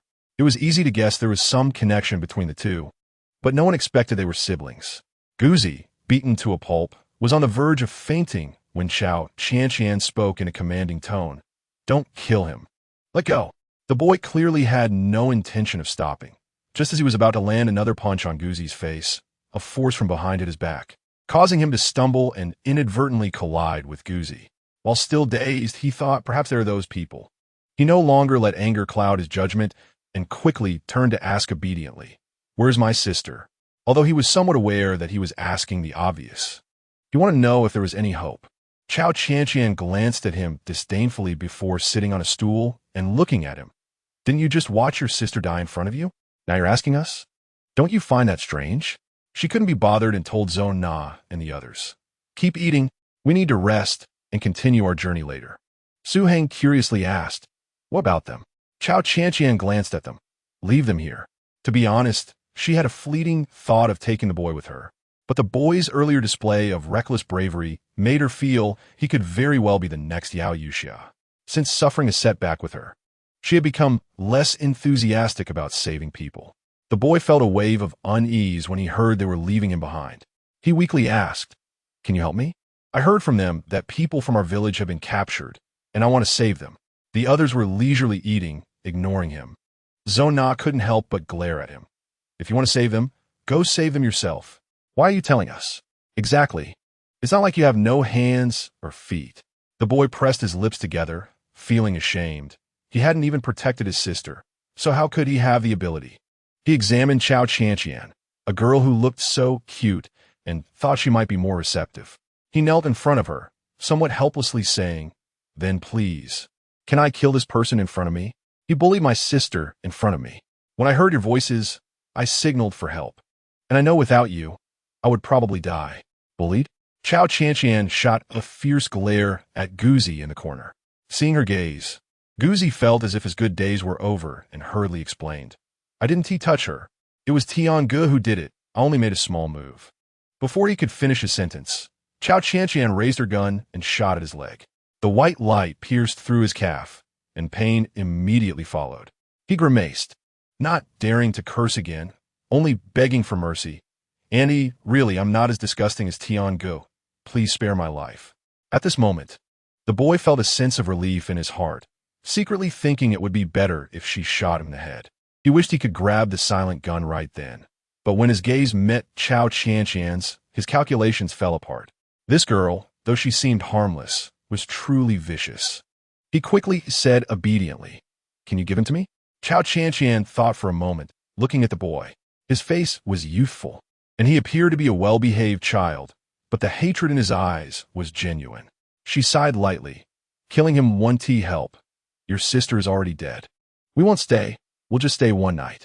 How you want to deal with him is your business. We're leaving." After saying that, she took a bite of beef jerky and started eating, not intending to give him anything to eat.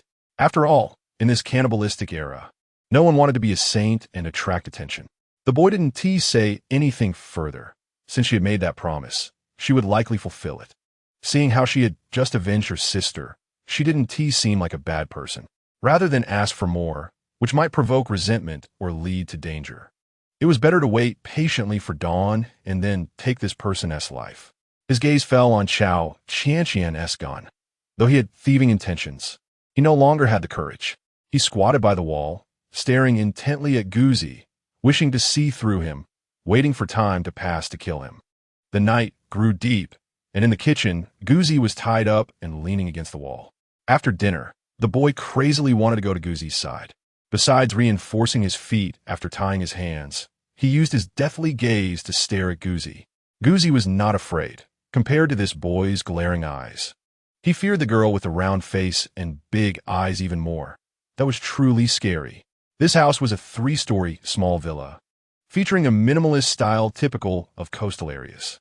The village mostly consisted of similar small buildings, with only a few dilapidated red brick houses.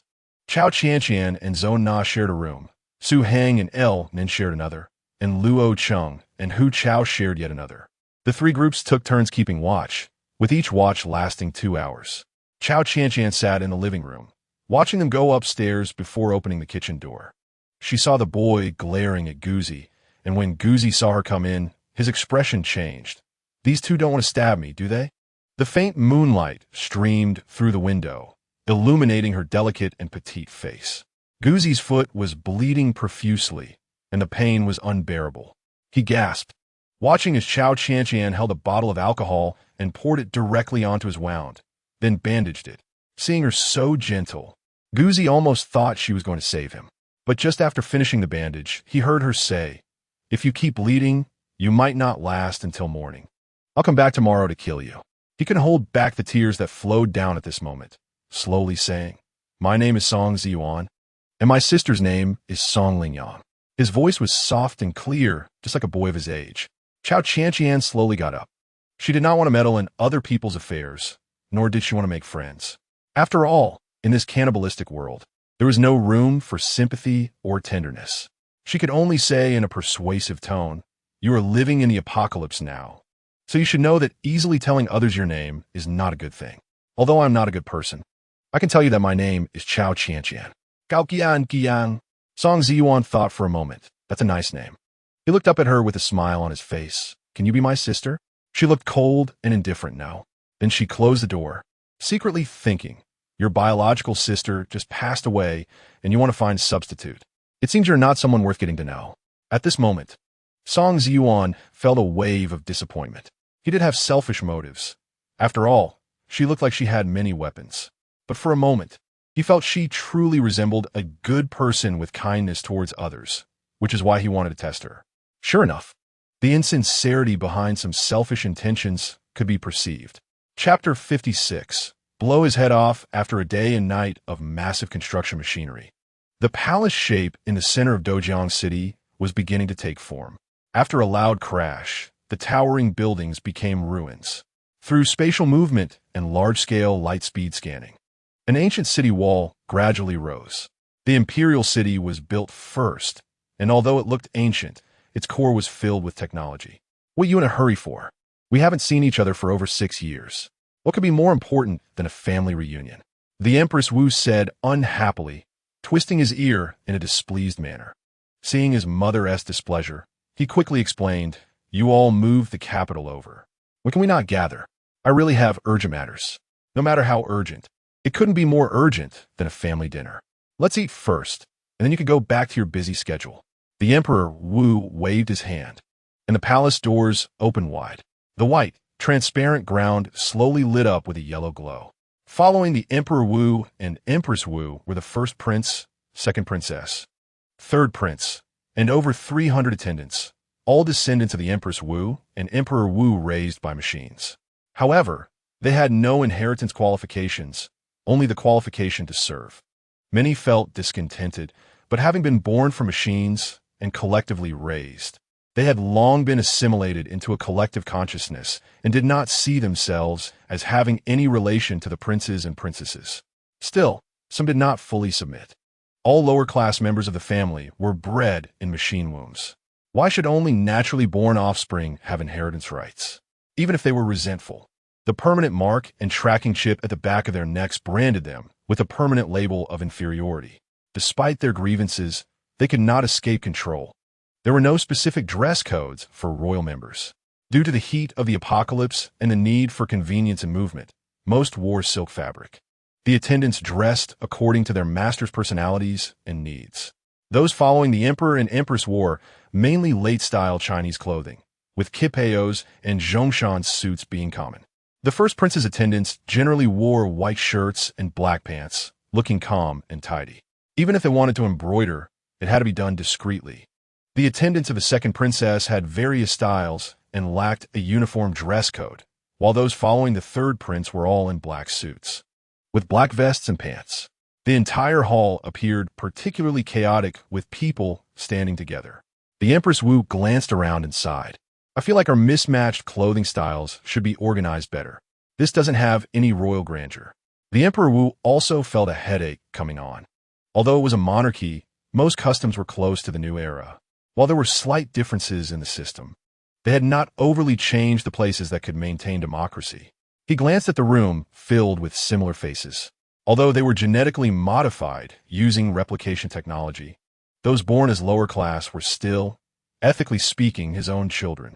If they truly valued propriety, these children should be princes and princesses. It seemed that everything was already chaotic, so it would be better to just let it go. He sighed and then clapped his hands. The people behind him walked towards the various back areas of the hall, while his family of 5 walked into the palace. Those responsible for various positions went to their familiar places, with the empress and emperor residing in the main hall of the back courtyard, the first prince in the Morning Palace, the second princess in the Gyeongbok Palace, and the third prince in the Liqian Palace. The names of the palaces were chosen arbitrarily since there were no officials from the Ministry of Rights, leading to a more relaxed atmosphere. In terms of regulation, it was all managed by the respective caretakers within the palace. Each master was different, so it was generally decided based on the master. Upon learning from Duo that El Nan was following Cao Qianqian, he felt a vague sense of unease. That fool was talkative and stupid.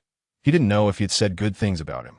His concerns were indeed necessary, as El Nan had not said a single good word for him. At that moment, El Nan was napping on the wooden floor of a small village room. Suddenly, the deadly chip behind his ear shattered his forehead, and he pressed his hand against the back of his ear, asking who? "What are you doing?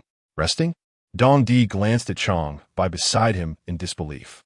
After Chong by dodged his gaze, looking at the ceiling, he thought of that honest fool, who must be looking confused right now, and couldn't help but stifle a laugh.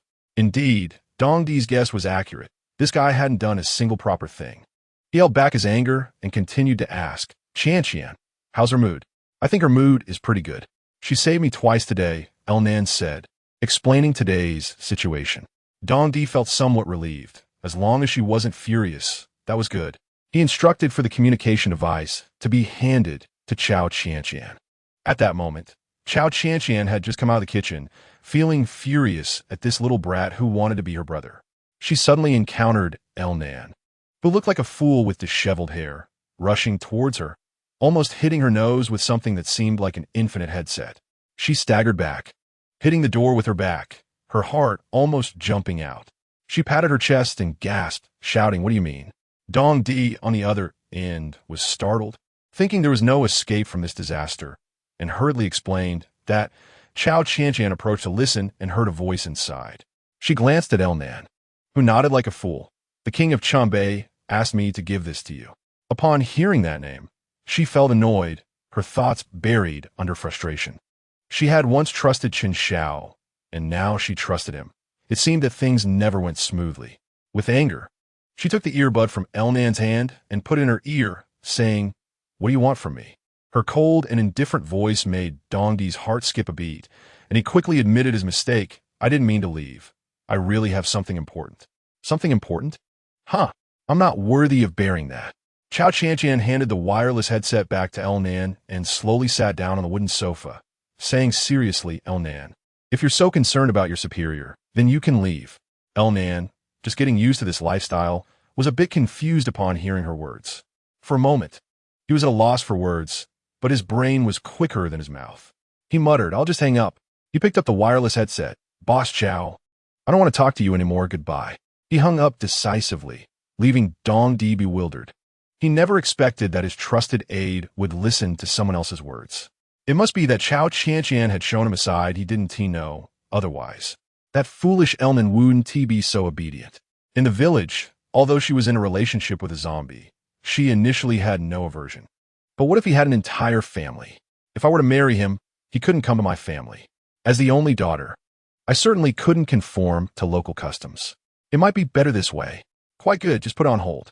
Cao Qianqian felt like her whole body was about to fall apart, and her heart was equally shattered. She had believed in love before. Dong Di almost made her believe again, but at this moment, she couldn't forget the man suspended in midair, looking down at her. Although she knew he had reluctance in his eyes, he ultimately left, so decisively, for his so-called matters. If he was not human, but a human from 300 years later, perhaps what he spoke of was coming with his relatives and friends. Her thoughts were countless, and she always felt that her initial decision was somewhat hasty. Or perhaps it was a catalyst. After calming down, it seemed that the emotions became hesitant in the face of reason. She was not foolish from their high-tech equipment. They must have come from civilized era. The reason they arrived in this world must carry a certain purpose. And if that purpose was something she dared not think about, as long as he dared to harm her parents, she would never let him go. Secretly making a decision in her heart, rather than relying on the man's high-tech, it was better to quickly find Pei Yuan and seek the organization's protection. In this apocalypse, there must be someone organizing survivors. She took a piece of chalk from the system and drew a pentagram on the ground. Smiling slightly, "Let us call our team the Pentagram Team, for now. I wonder if they will like it." She stretched, and although the sorrow in her heart still existed, her thoughts had become clear, and she no longer felt confused about whether to accept her feelings. For now, she would take it one step at a time. Although she had learned about a different group, she now had to face another matter. Perhaps that was why Dong Di left without saying goodbye, fearing that she would not be able to accept their intentions and that she would drag him down. The more she thought about it, the more useless she felt. So Cao Qianqian simply stopped thinking and went upstairs to knock on Luo Cheng and Su Hang's door. Hearing the sound, Su Hang stretched lazily to take over, while Cao Qianqian entered the room and laid down beside Zhou Na, gently holding her. A tear fell from the corner of her eye. As long as friends and family are safe, not having feelings or love is actually not such a bitter thing. Before she could dream of anything profound, still lost in a fog, she heard Su Hang's loud shout from downstairs. Who are you?" Alert! Cao Qianqian turned over and directly patted Zhou Na beside her. In the dark room, only the faint light revealed the tension and coldness on her face. Xiao Now, having experienced a zombie attack outside, also got up alertly after being tapped. She glanced at Cao Qianqian, who already had her gun drawn, and hurriedly pulled out a gun from under her pillow. Cao Qianqian hid behind the wall, aiming at the hand holding Su Hang, and fired a shot. That hand let go of Su Hang, who then quickly punched that person in the face, causing him to stagger back. Another person behind him fired at Su Hang, who dodged just in time, only sustaining a scratch. The men in black, furious, had their guns pointed at Su Hang's head, growling in hoarse voices, "If anyone in the room moves, I'll blow his head off." Chapter 57. I will make you die. Su Hang had a police gun pressed against his head. Fear filled his heart. His lips trembled, but he didn't say a word. Afraid of exposing Cao Qianqian and the others. He saw one black-clad man aiming a gun at Su Hang's head, another grabbing Guzi, and another grabbing Song Ziyuan, while two others provided cover outside the door. The weak moonlight made their faces appear sinister, and blood dripped from the injured hand onto the ground. The silence was so thick one could hear a pin drop. The black-clad man holding the gun to Su Hang's head stared at Cao Qianqian, who also held the police gun. He smirked, surprised. I didn't expect this person to have an old flame. He tilted his head, staring at Cao Qianqian. Seeing that they were outnumbered, Cao Qianqian's heart sank. If she wanted to save someone, she couldn't act impulsively and had to stay calm. Biting her lower lip, she feigned weakness and said softly, "Let him go." Her voice carried gentleness, but the dagger hidden in her other hand was tightly gripped, ready to strike at any moment. The man sneered disdainfully and glared at her. "Were you the one who shot my hand earlier?" Cao Qianqian continued to feign weakness, her voice soft. "I'm sorry." The tremor in her voice seemed to convey fear, yet she took a step forward. But he viewed her as a soft persimmon. He raised his injured hand and licked it, adopting a victorious posture as he looked at her. "Just you two?" Cao Qianqian took advantage of the moment. "Yes, just the two of us. We hid here and saw them in the kitchen, along with a table full of trash." She feigned it too well, trembling as she walked, seemingly trying to appear harmless, which made him relax his guard slightly. He coldly glanced at Cao Qianqian, his eyes carrying a hint of amusement. Cao Qianqian caught his gaze, consciously threw the gun to the ground, and kicked it over. The man grinned, sneering, "Then go die." Just as he finished speaking, he aimed to shoot Cao Qianqian, who cleverly dodged, quickly stepped forward, and pushed Su Hang toward the two men. In a swift motion, she jumped behind the leading man and pressed her dagger against his throat, smiling. "You all better not move." The others did not intend to comply. Seeing several people raise their guns to aim at her, she shouted, "Come out!" Suddenly, people with laser guns rushed out from behind the wall, opening fire at them. Cao Qianqian only needed to grip the leader's neck and dodge to the side. The guns that had been aimed at her were redirected toward the group coming out. Realizing something was off, they turned to escape, but clearly they were not given a chance to flee. 4 of them collapsed, shot in the chest and feet, blood pouring out and soaking the ground, the thick red liquid nauseating, the stench of blood permeating the entire detached house. Guzi and the boy stared in shock. Guzi, having injured his foot, had long squatted down, while Song Ziyuan beside him suddenly ignited a glimmer of hope, thinking that if it were them, they might be able to help. Guzi, too afraid to deceive. "I really didn't call them. It wasn't me." Cao Qianqian held the black-clad man's neck with one hand and pressed the dagger against his carotid artery, the blade already cutting into his skin, blood oozing out. Her gaze turned towards Guzi, distracted, and unexpectedly, it was the man who suffered. This man was half a head shorter than Cao Qianqian, just blocking her line of sight. She merely tilted her body slightly, and he felt a pain in his neck, causing him to cry out in frustration, "My dad won't let you go." Cao Qianqian took a closer look and realized that he was indeed short and not very old. However, from Song Ziyuan's furious gaze, it seemed he recognized this person. Cao Qianqian looked at Lunan. "Tie him up too." Lunan had already prepared the rope. Taking Cao Qianqian's hand, he bound the man up. The man shot a sideways glare at Song Ziyuan, his mouth pursed in displeasure. "Throw the 3 of them in the kitchen." Cao Qianqian looked at the black-clad man in confusion. "Why did you know someone was inside?" The man, seemingly without a brain, scoffed. "In this apocalypse, which house keeps its doors shut? Isn't it obvious there is someone?" As soon as he finished speaking, Lunan lifted him and threw him into the corner of the kitchen. After watching the kitchen door close, Cao Qianqian turned to the others. "Let's go to the room on the first floor. Open the door. If zombies come, it's better than people with guns." As her voice fell, everyone entered the room across from the kitchen and closed the door. The zombies, having heard the noise, approached this way. Although they had already evolved into second-tier zombies and moved much faster, by the time they arrived, the people on the ground were already dead, devoid of any life. Only the sounds of moaning seemed like orders, and after wandering for a moment, the zombies left the house, waiting until there was no sound outside before Cao Qianqian dared to speak softly. I suspect they are all from this village, and now the survivors are hiding in the same place. Luo Cheng and the others all agreed with Cao Qianqian's theory. Hu Chao added, I saw the cars outside. They look like civilian vehicles, indicating that resources have been consolidated. Zona, however, was extremely worried, grabbing the hem of Cao Qianqian's pants. Shouldn't we leave first? Since we entered this village, we probably can't get away. Suheng had a feeling that the people in this village should be quite united. But it was not a friendly unity. Even when Cao Qianqian had taken one of their companions hostage, they showed no hesitation, which could only mean that in this group, interests outweighed lives. Cao Qianqian glanced at Su Heng and sighed. They must be an organized and premeditated gang, with a base, food, and people.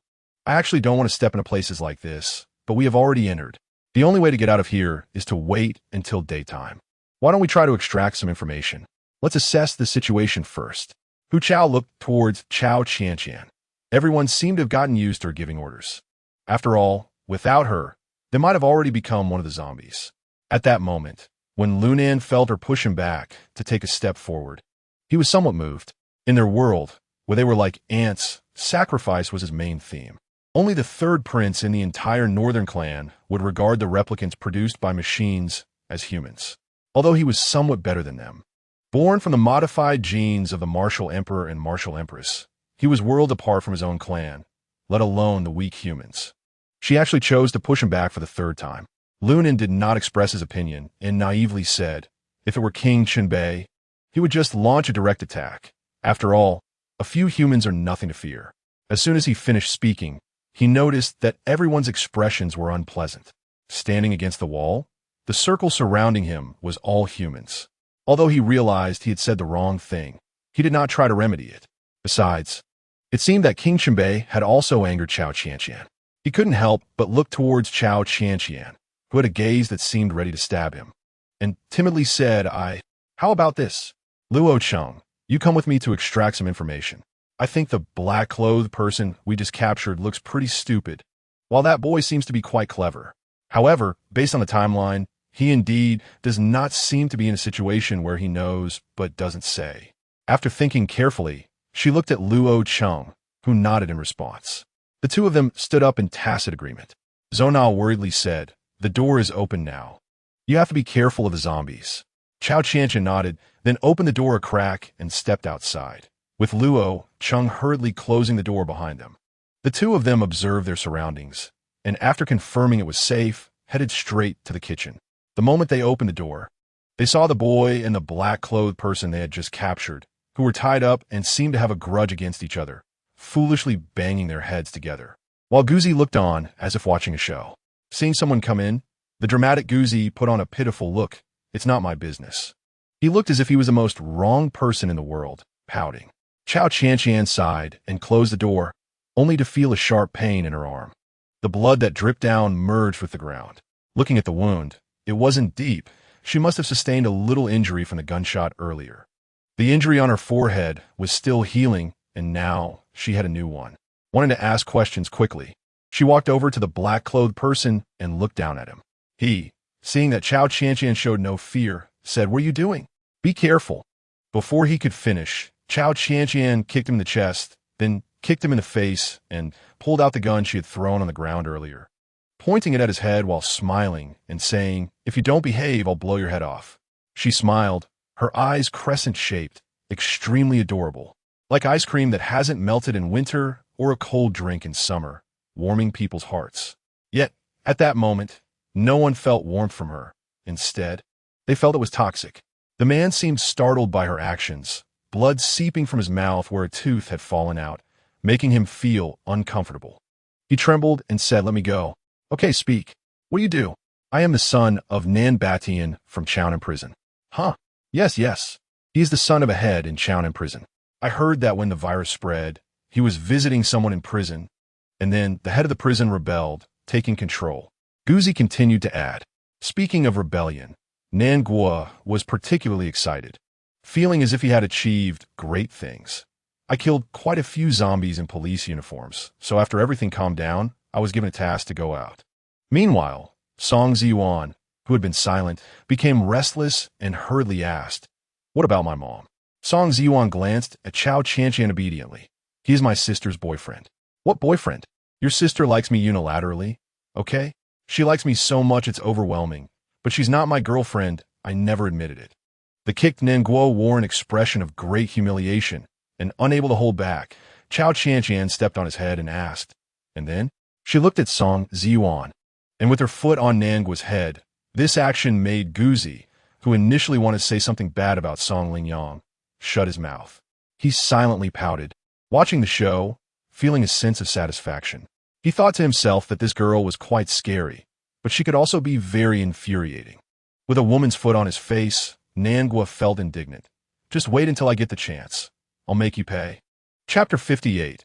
Looks like a child. The sole of the sneaker pressing down on Nanguo's face was painful, and he never expected such a humiliating day. He cursed inwardly, but could only helplessly try to push her foot off, but found he couldn't budge it at all. He thought to himself, "This woman has quite a bit of strength." Song Ziyuan glanced at the pathetic Nanguo on the ground. He had wanted to do this for a long time, but had no opportunity as he was known as the village bully. He looked at Cao Qianqian with more gratitude in his eyes, feeling that she was avenging his sister. His tone became more sincere. "All three of us are from our village, but that scarred man is not from our village. My family farms and isn't very wealthy. We used to have land, but then..." He glanced sideways at Nanguo. "That group of little bullies always bothered us because my sister confessed to him. And after he rejected her, he came to cause trouble. So my mom went to work in another field to earn money, and my sister had no work to do. I was still studying, so I dragged my sister to work part-time at a gas station. At that time, when a zombie virus broke out, being locked in the gas station wasn't so bad. There was a bathroom and food. It was only when they broke in that I learned my mom and many people from our village have been taken to Qianqian prison."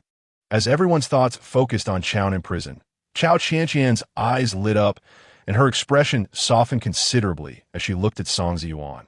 "So your mom can farm, and you can too?" Song Ziyuan looked at Cao Qianqian in confusion, and the others in the kitchen also looked at her with curiosity. Only Luo Cheng knew that the base needed people who could grow vegetables, but he didn't like Song Ziyuan. He looked him up and down, secretly thinking, "He doesn't look like someone who can farm." Guzi secretly glanced at Nanguo, who wanted to make a face, but was caught by Cao Qianqian struggling. So she pressed her foot down harder. The expression he wanted to make was forcefully suppressed, making him look so twisted that he couldn't even blink. Guzi swallowed hard, his throat tightening, and his face broke out in nervous acne. He looked at Cao Qianqian and then at Luo Cheng beside her. Luo Cheng raised his hand to scare him, and he shrank back his neck, quickly saying, "Qianqian prison has gathered almost all the surrounding resources." Actually, it all started when the prison guards first showed symptoms, leading to a riot. The leader was a man named Fu Wen, who was imprisoned for murder. Then he organized everyone to revolt, and now we all call him the Lord. Generally, the external teams are divided into two groups. One group searches for living people, and the other looks for nearby resources. Tiangu, the big brother from before, is responsible for searching for resources. He glanced at Nanguo. He is responsible for searching for living people. Living people are just meat buns, specifically for feeding zombies? Luo Cheng exclaimed, his eyes widening in shock as he looked at the two pathetic figures. Cao Qianqian's expression turned serious. On average, how many living people do you sacrifice each day? Guzi swallowed hard and saw that Nanguo was a bit hesitant. After a moment of silence, Luo Cheng punched him in the face. With his eyes instantly becoming like a panda's, Guzi said, "Don't hit people. Use words, not fists." He pouted, feeling powerless to fight back, and continued. "Each group should take 2 living people out, and if we encounter a horde of zombies, just throw one out as bait." The atmosphere suddenly became serious. But Guzi and Nanguo didn't find anything wrong, looking confused at their increasingly serious faces. Song Ziyuan, trembling a bit, asked, "What about my mom?" His eyes showed anticipation and anxiety. Guzi laughed and said, "Don't worry. Your mom is a great farmer. The Lord wouldn't want to use her as meat. She's just responsible for farming and cooking. She might get tired easily." Song Ziyuan felt a moment of relief, focusing his gaze on Cao Qianqian's face. After noticing her momentary seriousness and pity, he quickly pleaded, "If you can save my mom, I'm willing to do anything." I don't have an older sister anymore. I can't lose my mom too. Your mom is safe, just a bit tired, and they won't use her to feed zombies, Guzi said with a smile. He intended to lighten the mood, but everyone stared at him, and his small joy suddenly extinguished. Cautiously observing their expressions, his gaze fixed on Cao Qianqian. Cao Qianqian thought for a moment, but didn't respond directly. Instead, she stood up and lifted her foot. Nangua, who had just been spared from humiliation, didn't want to show off his words again, glaring at her with a face of resentment. After exchanging a glance with Luo Cheng, the two walked out of the kitchen and headed straight for the opposite room, where people were waiting. Upon seeing them enter, they inquired, "What is going on?" Seeing everyone speak in unison, Cao Qianqian fell silent for a moment. It was Luo Cheng who angrily recounted the situation in Chaonan prison, which made everyone feel uneasy. Only Lu Nan casually said, "Isn't this normal? If people there don't meet the standards, they will turn into zombies and become part of them. Yeah, this is the apocalypse. All morals and bottom lines can't be judged by the rules of civilized cities anymore. It's a survival of the fittest era, where human life isn't worth much." Everyone fell silent for a moment. Then Zhou Na hesitantly looked at Cao Qianqian and asked, "Are you going to save them?" Cao Qianqian hesitated, looking at everyone. "Why don't we think about it some more?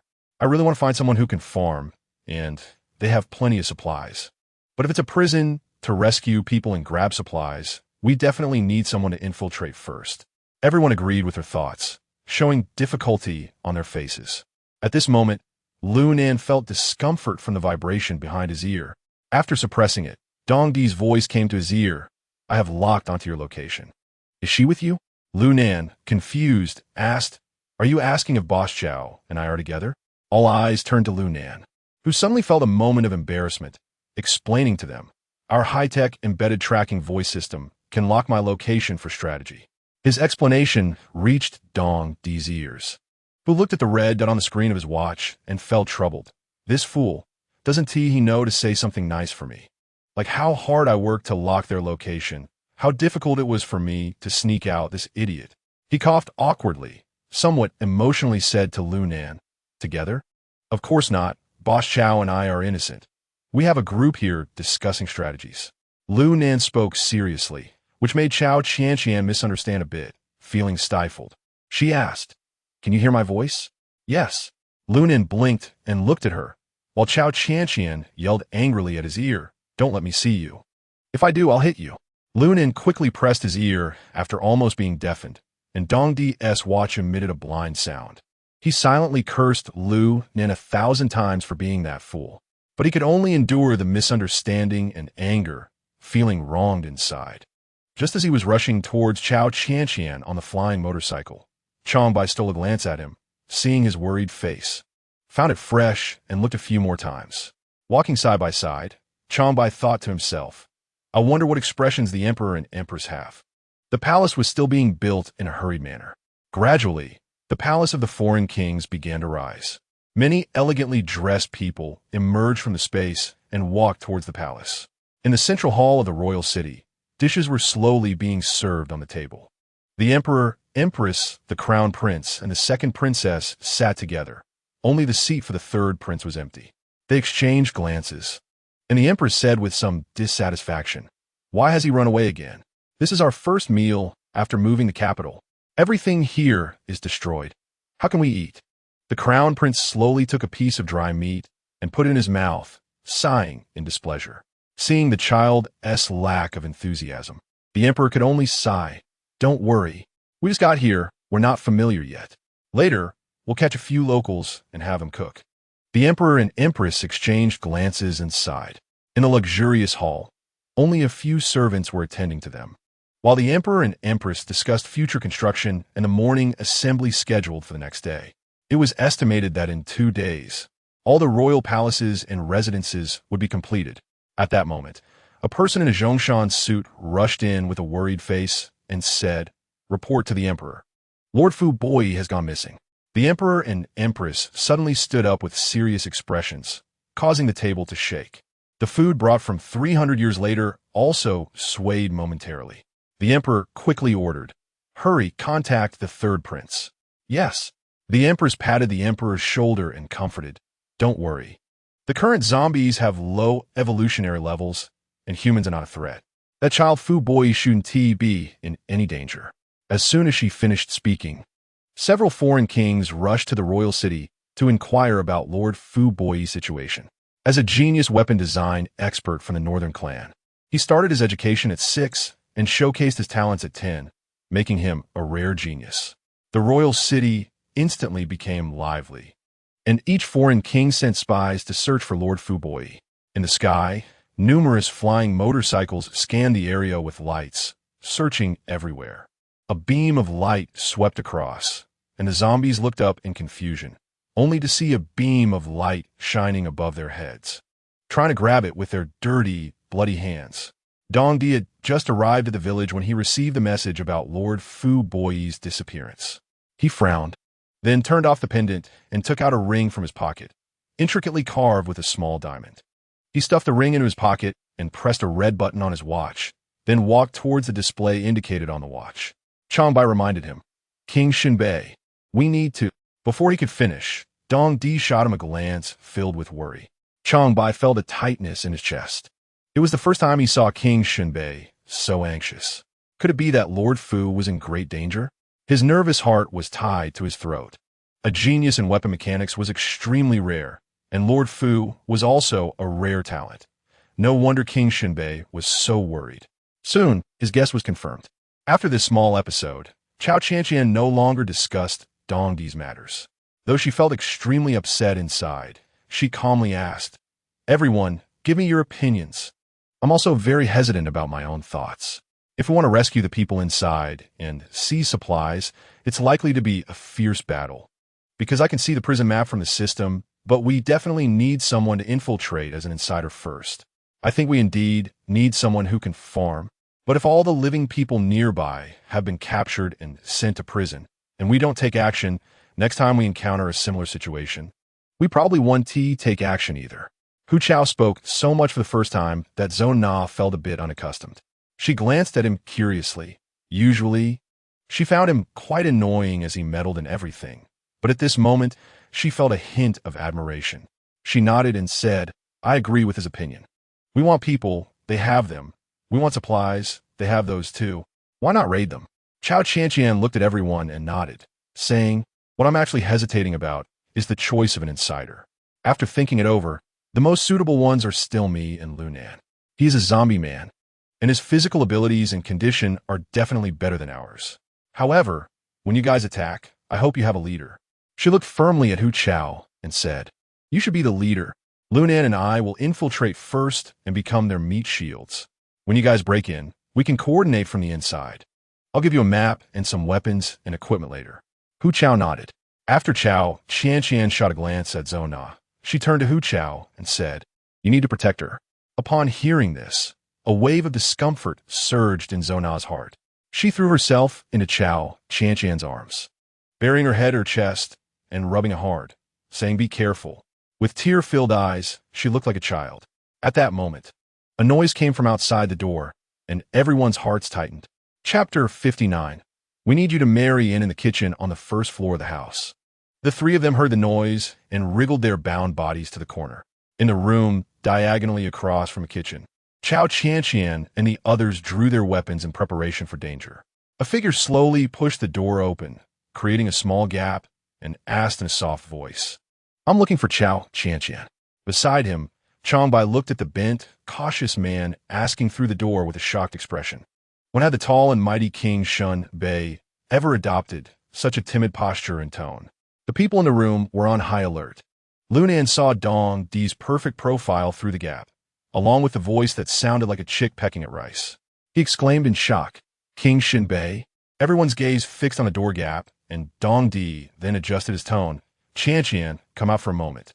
When the door opened wide, revealing the complete figures of Dong Di and Changbai, they finally relaxed and lowered their weapons, but their curious eyes were still on Cao Qianqian.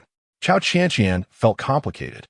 She had originally wanted to find him and give him a beating, but seeing him come to her door looking so timid, she didn't want to lose her temper in front of everyone, especially since zombies could appear at any moment in the dead of night.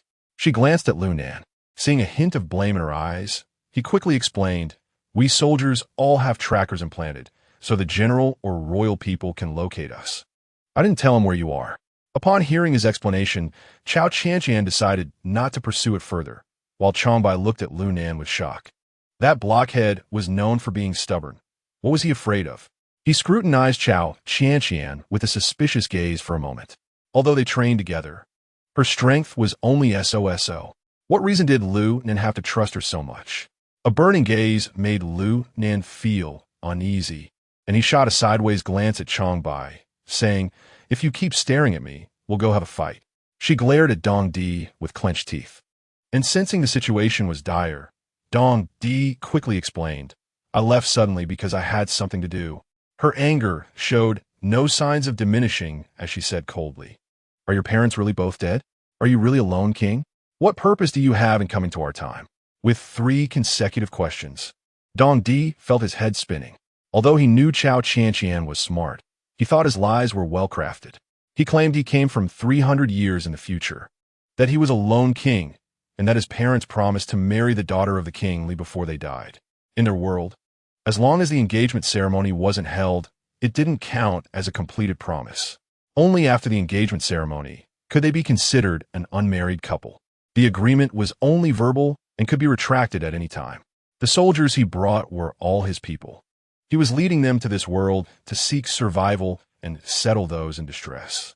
He didn't mention how their tribe lived or the purpose of this trip, instead portraying himself as tragic and pitiable. Seeing him silent for a long time, Cao Qianqian snorted coldly, "Your weapons and equipment are very advanced, and they are very resistant to humans, always saying that humans are the lowest existence in your world and don't think highly of me either. I don't believe you're just a lone king who needs to take care of his own people and protect his territory." She paused before continuing, "If there isn't a complete management system supporting it, how do they manage to only listen to you? Even in a world where the strong are respected, your firearms are already very advanced. Unless," her tone was calm but filled with deep skepticism, "you brainwash them, like you being the King Shinbei or having other kings. You are part of a large collective. I don't believe one person can make others submit. Moreover, among your soldiers, there are several who look extremely similar. Although I usually didn't pay attention and just thought everyone looked alike, this is too coincidental. You took them away so decisively, giving me no reason, so I can only assume you are being suppressed by an invisible responsibility, rather than being as carefree and free as you claimed before, being a lone king." Cao Qianqian's voice reached Dong Di's ears, and his worries surged. He tightly gripped the ring in his pocket, the shape of the ring imprinting into his palm. Seeing him with his head down and silent, his delicate features couldn't hide his sorrow. She knew he was hesitating about whether to tell the truth. She sighed softly, her heart aching, and the words that came to her throat felt like they could cut her throat. "Let's end our relationship here. I can't be with someone who isn't sincere. I've already stumbled in love before. At first, I followed my heart with you, and our relationship wasn't deep. Rather than continuing, it's better to cut it off." Dong Di was filled with disbelief.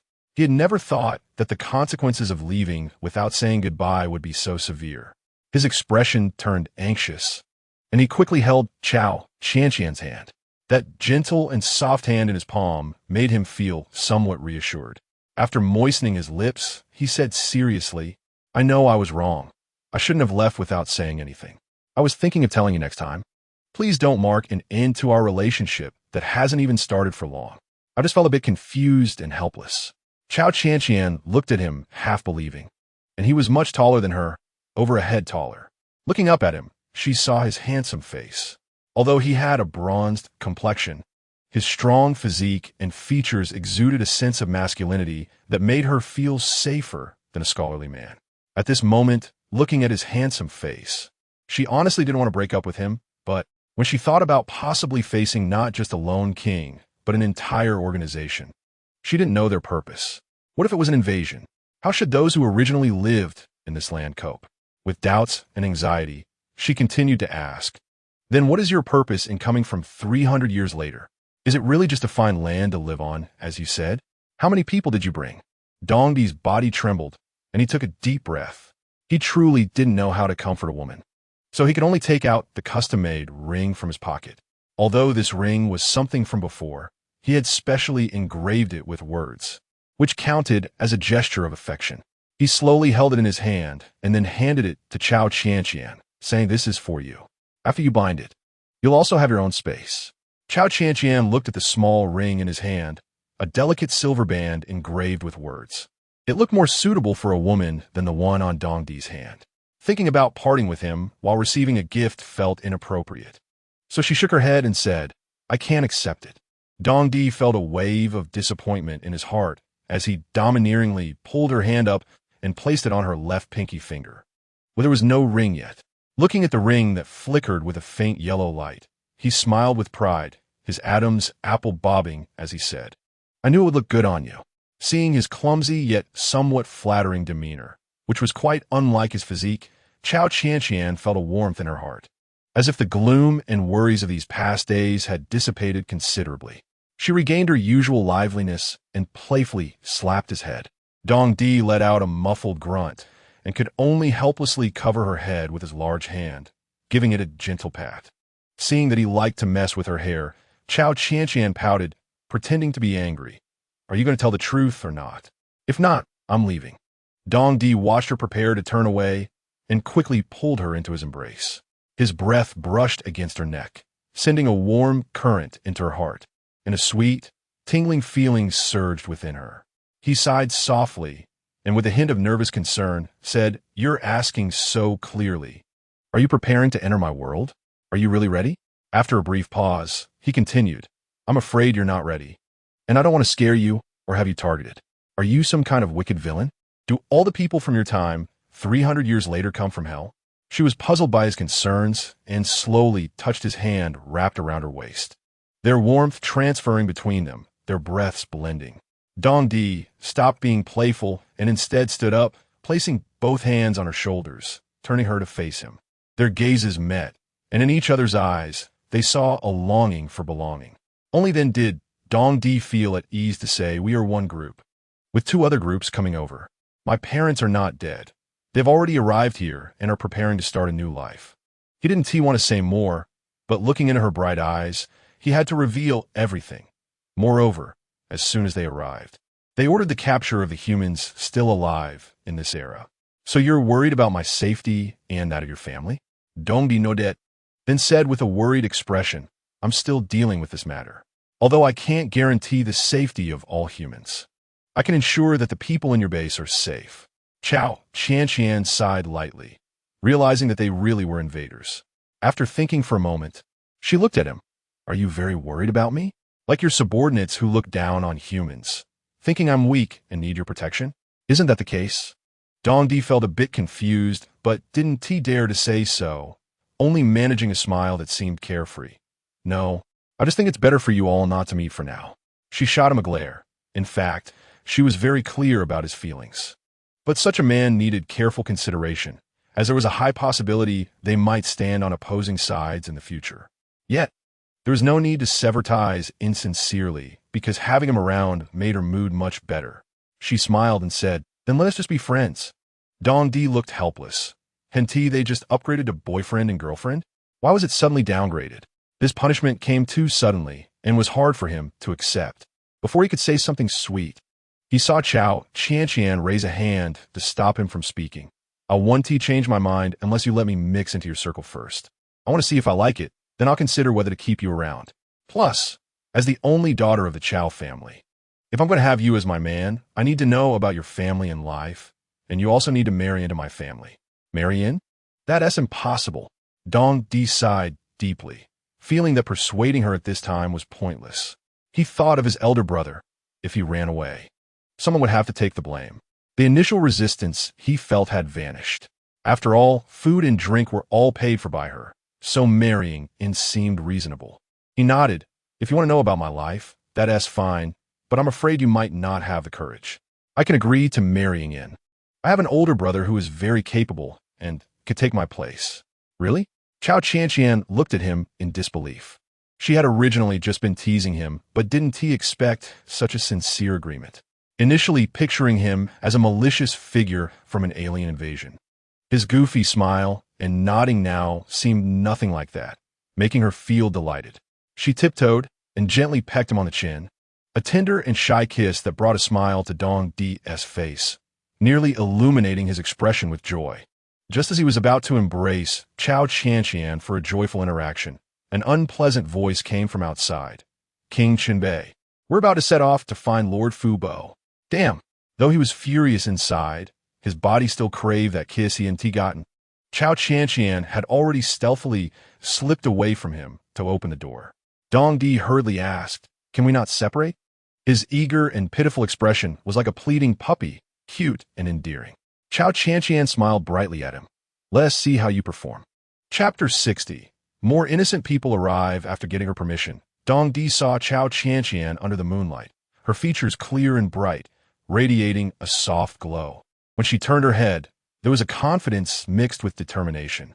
For a moment, he felt that perhaps he had underestimated her, rather than becoming her fortress. It would be better to stand alongside her. He followed closely behind her, his face visibly softening as he playfully leaned in to whisper in her ear. "Then I must perform well." Seeing King Qianbei transform into a loyal dog, Qianbei's eyes widened in disbelief. After a moment of shock, he saw Elnan walk up to Cao Qianqian like a little tail, seriously asking, "What should we do next? What is wrong with all of them?" His eyes slightly trembled. He could understand Elnan's flattery was for King Qianbei, but he had never seen King Qianbei, who was decisive and quick to train troops, show any concern for anyone other than the crown prince. If King Qianbei was being managed by a human woman, could that be dangerous? The night and a sense of terror enveloped the house. After Cao Qianqian came out from the side room on the first floor, she headed towards the kitchen. It was too early to think about her future with Dong Di, although her willingness to save people wasn't too strong at the moment. The base needed supplies and people to work the land, both of which happened to be available at Chaonan prison. The three of them sat on the damp floor of the kitchen, having fallen into an awkward silence after the previous interrogation, none of them wanting to speak first. Suddenly, footsteps approached. Guzi and Nangua were terrified, shrinking back instinctively as they dreaded the arrival of that annoying woman. The door opened, and Nangua, still haunted by the shadow left on his face, instinctively shouted, "What do you want now?" Cao Qianqian entered with a syringe in hand, a drop of white liquid falling to the ground from the needle. She quickly approached Nangua, rolled up his sleeve, and jabbed the needle into his arm. Still in shock, he watched as she headed towards Guzi. Guzi was so scared that he kept retreating, but he couldn't escape the fate of being injected. The transparent white liquid flowed into his bloodstream through his veins. Their bodies showed no immediate changes, but their hearts stirred with unease. Guzi and Nangua exchanged glances, both expressing their discontent in unison. Why not inject him? Song Ziyuan, who had been singled out, was also taken aback by the scene, swallowing hard as he stared wide-eyed at the cute and charming face illuminated by the moonlight. She looked like a night elf, not a world-class beauty, but her aura under the moonlight seemed somewhat enchanting. Cao Qianqian grinned, revealing her neat teeth. "Because you two are ugly. Pumpkin, you're the ugly one.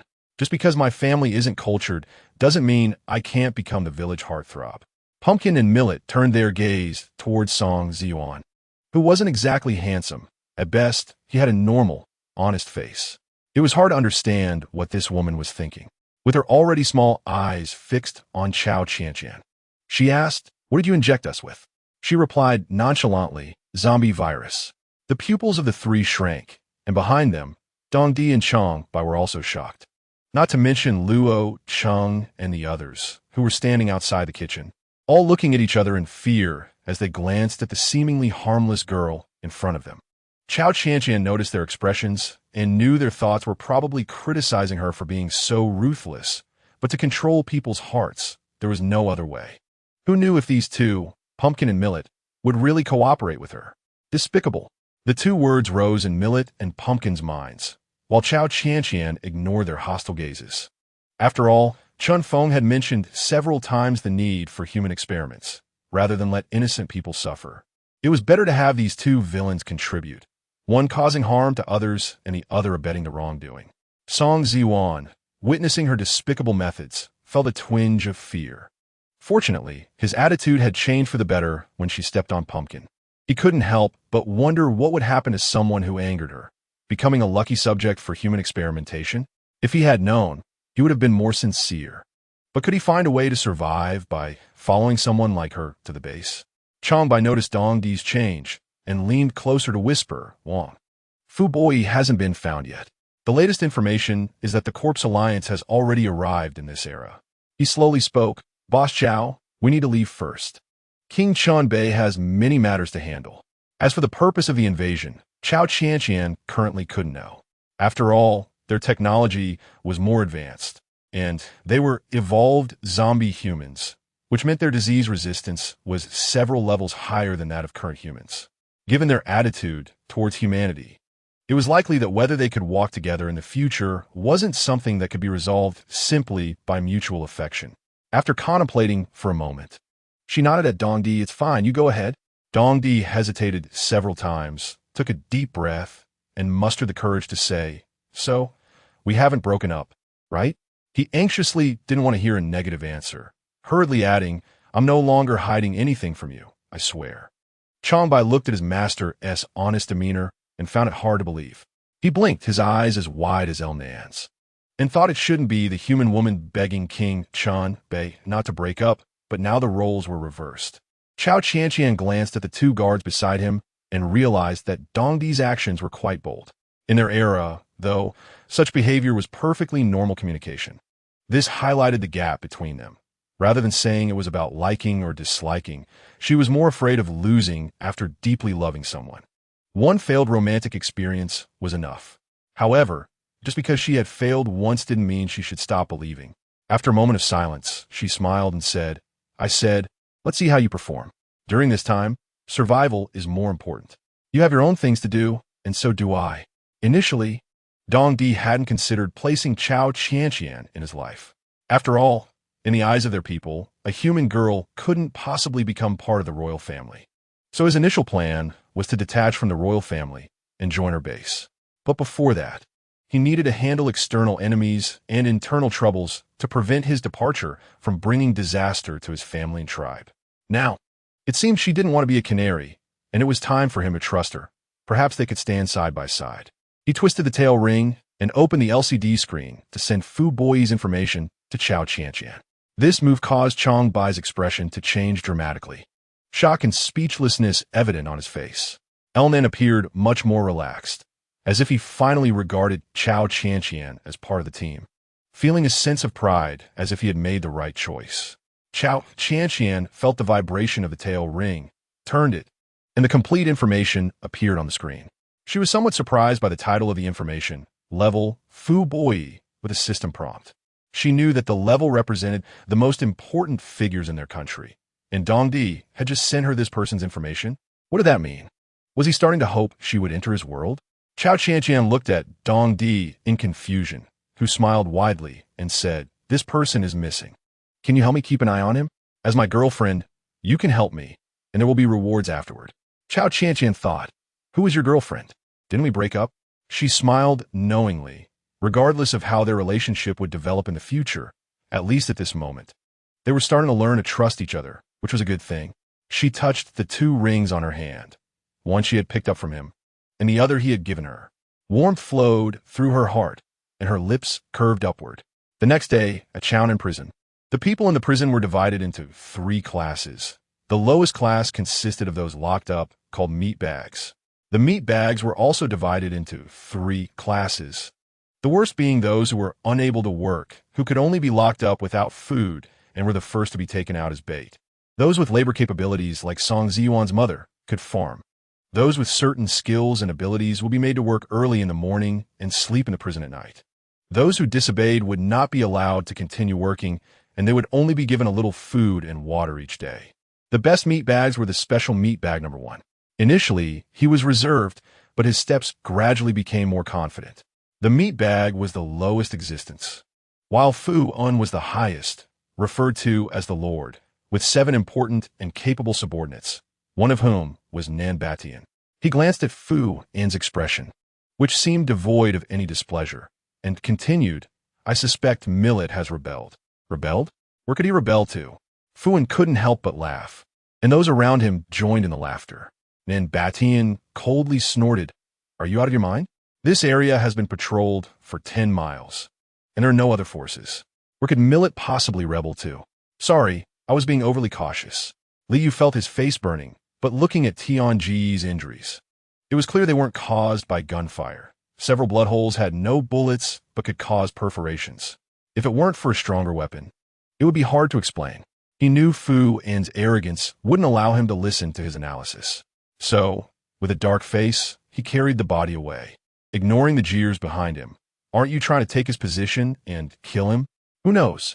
Are there still living people in this place? Rebelled? Is Millet trying to ascend to heaven? Continuous mockery came from behind him, while his companions who discovered Tiangu with him looked indignant. Loyal for the good of the base, they only received laughter in return. Several of Liu's close brothers whispered in frustration, "Brother Haizi, I don't think anyone here believes us. What should we do? Just keep an eye out. If this place isn't safe, we can protect ourselves." The other four agreed. Although they were the highest-ranking resource search team, as a subgroup, they were far inferior to those with connections, who could take special meat bag number 1 to carry out missions and obtain the most resources. Meanwhile, they had to fight for their lives, and in the end, if their resources ran low, they would be scolded for even wanting to eat a biscuit. All the food was obtained through the resource team, and before special meat bag number 1 arrived, their team was the one that gathered the most resources. It was just that Tiangu had set his sights on the resource team's benefits, so he insisted on coming to lead this team. He even beat up the original leader, Liu, to establish his authority. In the whole team, only Millet listened to Tiangu, while the other 4 members followed Liu. If it weren't for Tiangu sending a distress signal, they would have gathered at the prison gate and entered together. Liu stuffed Tianji's corpse into a sack and threw it at the prison gate. Just then, a van approached, and he squinted to see the person inside. It was Nangua, and his heart sank. Another innocent person had arrived. Chapter 61. Of course. It's related to you after a night of rest. Cao Qianqian and her friends were full of energy, while Nangua and Guzi were not doing well. Even after diluting the zombie virus 100 times, it was still a virus, and the piercing sense of suffocation almost cost them their lives. However, this virus also made their voices hoarse. Bound tightly like rice dumplings, they struggled and rolled, only able to make muffled sounds, their eyes red and about to pop out. Song Ziyuan watched this scene, feeling both shocked and fearful. Any disdain or hostility he had toward Cao Qianqian instantly vanished. He knew the next outcome would not be good. But how would she arrange for me? Song Ziyuan was eager to express his loyalty to Cao Qianqian, hoping she could save his mother and also wishing to be valued again. At least being with such a person in this morally decayed world would allow him to find a glimmer of peace. As the first ray of sunlight fell upon the earth in the early morning, Cao Qianqian had already brought her friends to see Su Hang. A fully armed RV was ready for him. Song Ziyuan sat inside the vehicle, looking at the complete facilities and supplies, and felt a sense of realization. He was clinging to a strong ally. Song Ziyuan felt a bit dazed. His concept of a base was merely a place to hide. Even if it was somewhat better like Chaonan Prison, with a large open space for farming, there was no room for raising livestock. And yet, they were establishing group leaders. He couldn't help but feel that this girl was exaggerating, and although he had some doubts in his heart, he nodded obediently on the surface. Su Hang was a muscular man without much grit. From his hesitation in killing zombies, it was clear he could only improve everyone's physical fitness and basic strength in the gym. No wonder he had been entangled by a middle-aged woman before. He was indeed too indecisive and not suited for dangerous work. After receiving a glance from Cao Qianqian, Luo Cheng learned to be quiet to avoid being blasted by her. "There is still a gym?" Song Ziyuan silently laughed in disbelief. Su Hang drove the fully armed RV away from this village house. As dawn broke, Nangua and Gu Zi, bound in the kitchen, had struggled through the night and finally welcomed their savior. Their expressions shifted from fear to hope, like a divine blessing. Nangua disregarded his dignity and grabbed Cao Qianqian's leg as soon as she entered, crying out, "Annie, please, please save me." He clutched her ankle with both hands, desperately pleading with his eyes, which made her feel a chill. For a moment, her conscience harshly condemned her. But thinking of the memories of either you die or I live, she suddenly realized that this pitiful scene was just a part of this cruel world. If it weren't for her, Perhaps others would die at their hands. After a struggle between her heart and conscience, the remnants of civilized society's conscience also vanished. And she thought, no pain, no gain, so I'm not wrong. She slowly bent down, revealing a terrifying smile, the kind that was more skin-deep than genuine, which made Nangua and Guzi's bodies ache. Although this virus wasn't lethal, it was still hard to endure. Guzi instantly expressed his loyalty. Annie, whatever you say goes. From today on, I'll serve you. She crouched down to meet their gaze, her smile widening. Then she took out 2 transparent boxes from her pants pocket containing white powder. She opened the lids and waited for Luo Cheng to cut the ropes binding them, then handed each of them a bottle. Nangua muttered, 10 days? Guzi felt a bit confused, but in the next second, he quickly consumed the powder. The dry and uncomfortable taste made him cough incessantly. But when he looked up and saw Cao Qianqian's face, he forced himself to suppress the cough. I don't mind having more testers, she said as she stood up and walked outside, heading toward the van parked at the door. Behind her, Nangua and Guzi were drenched in cold sweat. Being called testers felt like they might be test subjects. Their lives were in her hands, and their mental states were completely different. Guzi wanted to follow the ant and no longer wished to experience that uncomfortable feeling. It was better to live than to die miserably. Cao Qianqian, who had long been on Nangua's assassination list, was still observing the van's interior. Next to her, Zona noticed Nangua's malicious gaze fixed on Cao Qianqian and felt uneasy. Hu Chao comfortingly patted her shoulder, indicating her to relax. Lu Nan foolishly looked around, with Cao Qianqian in front and Lu Nan behind. After they observed the surroundings, they entered the van. Cao Qianqian picked up the rope and tied a bowline for Lu Nan. She looked at Guzi, who had his head down. Help me tie this up? Let us set off now. Guzi, eager to please, quickly tied it for her, skillfully making a bowline knot. Looking at such an obediently large figure, Cao Qianqian surprisingly found the scene somewhat adorable. Nangua and Guzi got into the vehicle, while Cao Qianqian and Lu Nan sat in the car with innocent expressions. As the car started, Zona anxiously stared at Nangua in the driver's seat, her heart in her throat. She felt that the look in his eyes was filled not with obedience, but with resentment, raising more concerns for Cao Qianqian's safety. Seeing the car drive off, Hu Chao calmly said, "Let us follow too. We'll take the side road."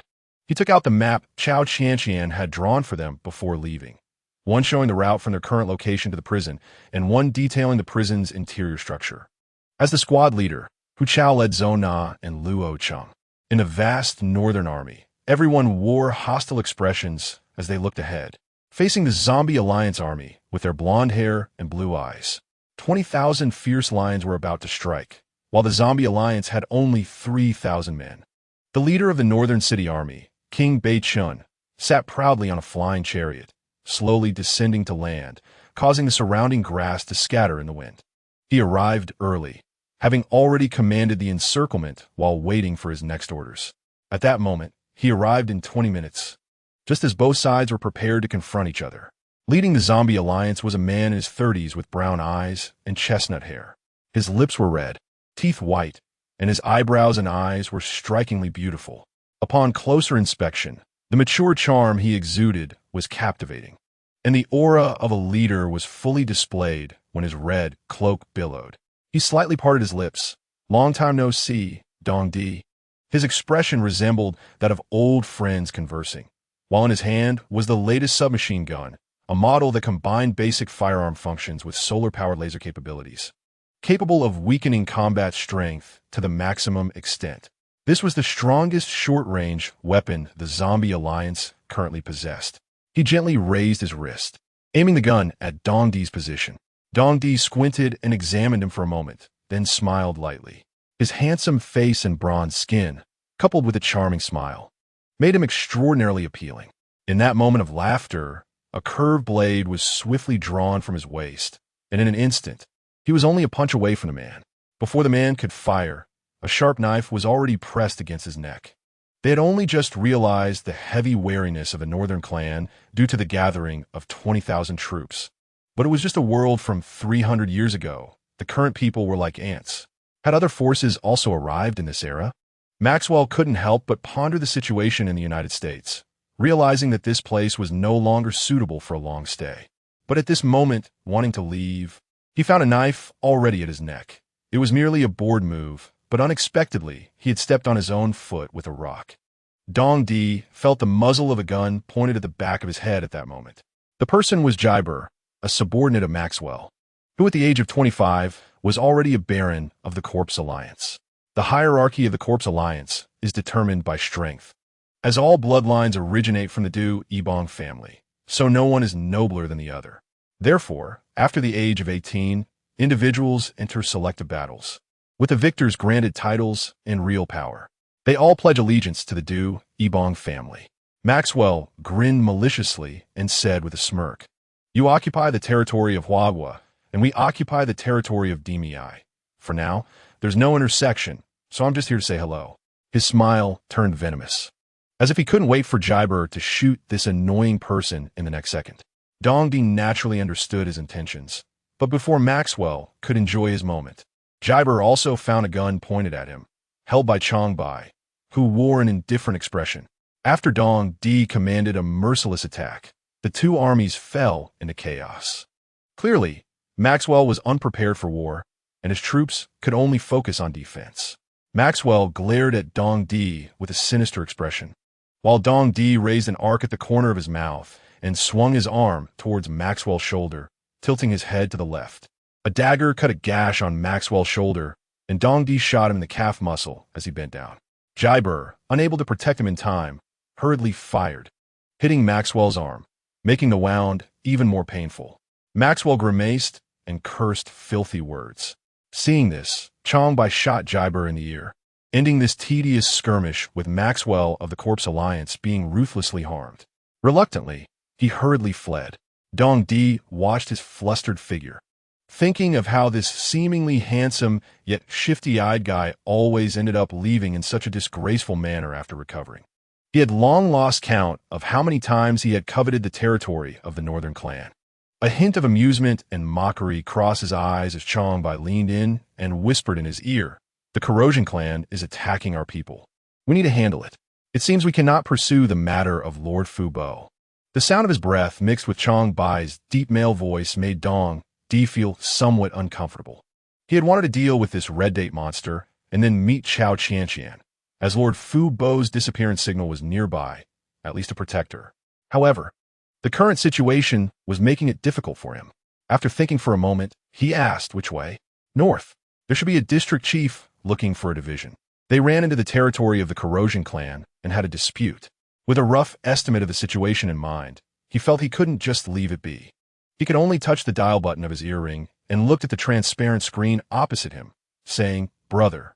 On the screen, Dong Fan, dressed in a white doctor's outfit, looked at him coldly, his eyes seemingly saying, "Spit out quickly or hang up. I can't find Lord Fu Bo. I have to handle the Corrosion Clan's matter. What does that have to do with me?" Dong Fan said while picking up a liquid and pouring it into a bottle. "Of course, it has something to do with you. Don't you want Lord Fu Bo to make you a beautiful iron fan? That kind of hidden weapon? Without him, you won't have the iron fan. Actually, it's not very necessary," Dong Fan said as he was about to hang up. In a moment of urgency, Dong Di quickly said, "I have a girlfriend now. Don't you want to see her?" The coldness in Dong Fan's eyes warmed a bit, as if the pressure of being urged to marry had suddenly lifted, making him feel refreshed. However, the changes in his expression did not affect his features at all. The slight curve at the corner of his mouth went unnoticed, but his light-hearted voice indicated he was in a good mood. "Send me the address." The screen instantly vanished into thin air. Chong Bai looked at Dong Di, who was sending the address, with a puzzled expression, wondering, what kind of confidence does he have to think that the prince won't want to kill Cao Qianqian upon meeting her? An Tao Chang Bai dislike Cao Qianqian. He had to admit he didn't want her to die. Chapter 62. Unexpectedly, this woman is quite easy on the eyes when Su Hang was driving the modified RV. Song Zuan was like a child who hadn't grown up, marveling at this medium-sized RV that could accommodate 7 people, which, after modifications, made the outside zombies seem less terrifying. He peeked inside and outside the vehicle, while Su Hang gave him a look of a country bumpkin, secretly pleased that when the zombie outbreak happened, Cao Qianqian still remembered him and brought him onto the team. Although he was useless, thinking of the older folks in the camp, he felt he could still do some physical work. Filled with confidence, he spoke up. When we get to the camp, you need to show your value, okay? Boss Cao wants you to take charge of farming, so you must do it well. His tone was that of a big brother, which made Song Ziyuan feel displeased. And he secretly huffed, but replied, okay. The camp's exterior was just tall walls, making it impossible to see the environment inside, creating a heavy sense of oppression. After scanning the license plate with infrared sensors, the heavy iron electric gate slowly opened. Su Heng had to get out of the vehicle to scan his fingerprint before the massive iron gate opened slowly. Once inside, the world felt like a paradise. As the vehicle entered and parked, several similar modified RVs and off-road vehicles came into view. Song Ziyuan was left speechless, nodding foolishly. The two got out to unload the key supplies, gasoline. The gasoline storage room was next to the parking lot and required facial recognition to enter. Su Heng told Song Ziyuan to wait outside while he went in alone to deliver the gasoline. From the entrance, Song Ziyuan peeked inside and saw the stock of oil barrels, his pupils shrinking in disbelief, mouth agape. Just then, a hand came from behind, startling him so much that he fell to the ground. Perhaps it was the survival instinct from hell. He retreated a meter before daring to look up at the person in front of him. What came into view was a group of people, led by a handsome man. Although he had a slender frame, upon recognizing the stranger before him, his initially cheerful expression turned into one of vigilance and observation. It wasn't until Su Heng walked out of the gasoline storage room that the tension eased. The man hurriedly bypassed the slowly rising Song Ziyuan and approached Su Heng, asking, "Where are Cao Qianqian and the others? Did you spend the night outside? Was there danger?" Tang Xian hadn't slept well that day and was extremely worried. Even though life in the base was comfortable, having witnessed the terrifying scenes outside, she couldn't help but worry for her daughter's safety. An Huang was observing the group from the side, glancing sideways at Song Ziyuan, a boy dressed in dirty clothes. She walked over and asked, "Can you plant vegetables?" "Yes. I learned from my mom." Seeing so many elders here, Song Ziyuan followed her gaze to see men and women in white coats, a delicate-looking girl, and a seemingly 4-year-old little girl. It would not be an exaggeration to describe them as frail and weak. The strongest combat power was probably the man in charge, who inexplicably gave him a sense of security, indicating that in the apocalypse he could protect these incapable individuals well, signifying that food and living necessities were abundant here. An Huang was responsible for arranging Song Ziyuan's life and work.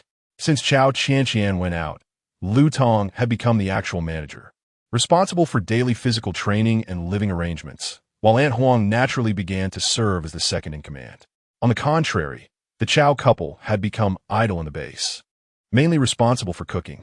Previously, An Huang and Zhang Mei took turns cooking, but now after only 2 days of Cao Qianqian being out, An Huang unilaterally decided to let the Cao couple handle the cooking, while she and Zhang Mei took charge of other important matters in the camp. An Huang intentionally tried to match Lu Tong and Pei Shu, naturally growing closer to Zhang Mei. The camp is well-resourced and has achieved self-sufficiency, with solar power and underground water sources. Although there are some important places like the underground shelter and vital supply warehouse that they cannot access, the available supplies and living standards are enough for them to ignore the dangers outside. When facing the newcomer Song Ziyuan, An Huang showed a hint of disdain. After all, just from his tattered clothes and disheveled appearance, she could tell he was someone who had not fared well outside, and she suspected his intentions were not pure. She leaned into Lu Tong and whispered, "I don't know what Cao Qianqian is thinking. Her boyfriend ran away, and now she brings a man here. The resources are already limited, and she doesn't even realize she's letting people take advantage of her." Lu Tong felt a twinge of discomfort. Since Cao Qianqian had set off without him, he had some grievances, but out of respect for her, he didn't dare voice them. He was told to protect the camp, but he was the weakest among this group. Even the silly Su Heng received attention. Why should he just watch Cao Qianqian happily date someone else, have a dramatic breakup, and not even receive a single word of concern in the end? In the past 2 days, An Huang had been whispering bad things about Cao Qianqian in Lu Tong's ear, and with Pei Shu being a good person, at least she cared for him, he felt a bit more positive towards her, like a refreshing breeze in this lonely and dull apocalypse. Influenced by Aunt Huang's words, Lu Tong finally spoke up. Since you're new, you can start by handling the waste. Su Heng looked surprised as he watched Lu Tong assign tasks in the crowd. In just 2 days, Lu Tong seemed to have gained a lot of confidence. A stark contrast from the tailing figure he was when bidding farewell to Cao Qianqian. He didn't sense the subtle atmosphere among the group and foolishly said, "Boss Zhao, we should give him a chance. He is a good farmer. Isn't it inappropriate to have him deal with waste?" Aunt Huang first glanced at this troublemaker and said displeased, "Coach Su, if you like to help others so much, then you can take responsibility with him. This task needs to be done." In the past, Lu Tong handled the waste to enrich the fields. Isn't that also farming? Su Hang Bo Li's et Ponde. That is not certain. They are planning to attack a prison. Although Su Heng was frustrated, especially seeing the aggrieved expression of Cao Qianqian's couple. These people were brought by her, and he had no authority to intervene. If something went wrong and Cao Qianqian got angry, claiming they were not harmonious, it would be over, especially since it would be hard to find a better place to stay than with Cao Qianqian in this apocalypse. The air was filled with the scent of death, hovering over the prison in this remote village. Chaonan Prison is located on the outskirts of Dojiang City and can only hold about 700 inmates due to its smaller area, so it mostly houses prisoners with sentences around 10 years, rather than death row inmates. Cao Qianqian and Lu Nin were tied in the back seat of an old van, which shook violently on the country road until it stopped, finally easing Cao Qianqian's queasy stomach a bit. Guzi earnestly advised, "Annie, we'll be meeting our boss soon. You might be pretty, but if you resist, you could end up as meat buns. Be careful." Pumpkin shot a glance at Guzi, feeling displeased with his sycophantic attitude, thinking, "You have no backbone at all. Once I see my dad, even if I don't directly kill you, I'll find a way to get the antidote. And maybe with the boss, we can attack their base, and I can level up quickly, with this little scheme in mind." Pumpkin felt good as he watched the iron gate slowly open. As the gate opened, for strong, fierce-looking men stared at the van as it entered. Once the van was inside, they locked the gate and entered the guard room, which had become their dormitory, responsible for opening and closing the gate while also taking turns on duty. On both sides of the iron gate passage were what used to be resting lawns, now turned into farmland, with crops growing densely, but the elderly farmers working on them looked weary. As Cao Qianqian passed by, she spotted a woman digging in the soil, resembling the mother Song Ziyuan had described. The woman's vigorous demeanor indeed confirmed Song Ziyuan's words about her being skilled at farming. A desire for talent ignited in Cao Qianqian's heart, and as she looked a bit too long, Pumpkin kicked her in the butt, seizing the opportunity to take revenge. Bound and unable to resist, Cao Qianqian staggered forward, thinking to herself, "Compared to Guzi, this Pumpkin seems very dissatisfied with me." Lu Nan's veins bulged in anger as he glared at Pumpkin, who pouted defiantly. "What are you looking at? I'll dig your eyes out." Cao Qianqian steadied herself and exchanged a glance with Lu Nan, who then refrained from exploding. Guzi was startled, thinking, "Brother Nan really isn't afraid of death." The two were urged forward by Pumpkin, and the cage they were about to enter slowly opened. The place that once held prisoners had now become a cage for ordinary people. Looking around, the expressions of those people were not good. Some were emaciated, while others could barely breathe. In the center of the first floor, there was a comfortable large sofa where a man with a domineering face sat, wrapped in a thin coat against the soon-to-arrive winter chill, surrounded by a few somewhat disheveled women. The spicy strips in his hand were like gold to everyone around, who drooled over them, while he casually chewed and tossed them to the women beside him as if he were feeding dogs. He lazily squinted at the scene of a man and a woman bound before him, initially showing little interest until he looked at the woman a bit longer and found her somewhat pleasing to the eye. She wasn't conventionally beautiful. He preferred vibrant women, and although he occasionally found the cute, spirited look refreshing, it ultimately wasn't his type. Losing interest, he waved his hand, signaling Pumpkin to take them away. Pumpkin glanced at his father, Feiyan, who was one of his trusted aides, and received an approving look for being able to find living people, which was considered an achievement. Just when everyone thought Pumpkin would retreat, Guzi suddenly caught someone's attention. Feeling guilty, Guzi wished he could vanish from everyone's sight. After all, with his brother gone and him still alive, he looked like a traitor. Although he had lost weight from his previously plump figure, many didn't immediately recognize him. However, someone sharp-eyed noticed this always-head-down chubby guy and exclaimed, "I senti that Guzi?" The ensuing chatter caused chaos as several men in police uniforms, looking quite sinister, surrounded Guzi, who dodged left and right like a child who had made a mistake. Fayan watched Guzi coldly as Guzi knelt and begged, "I was forced. After my brother Tian died at the gas station, I was captured."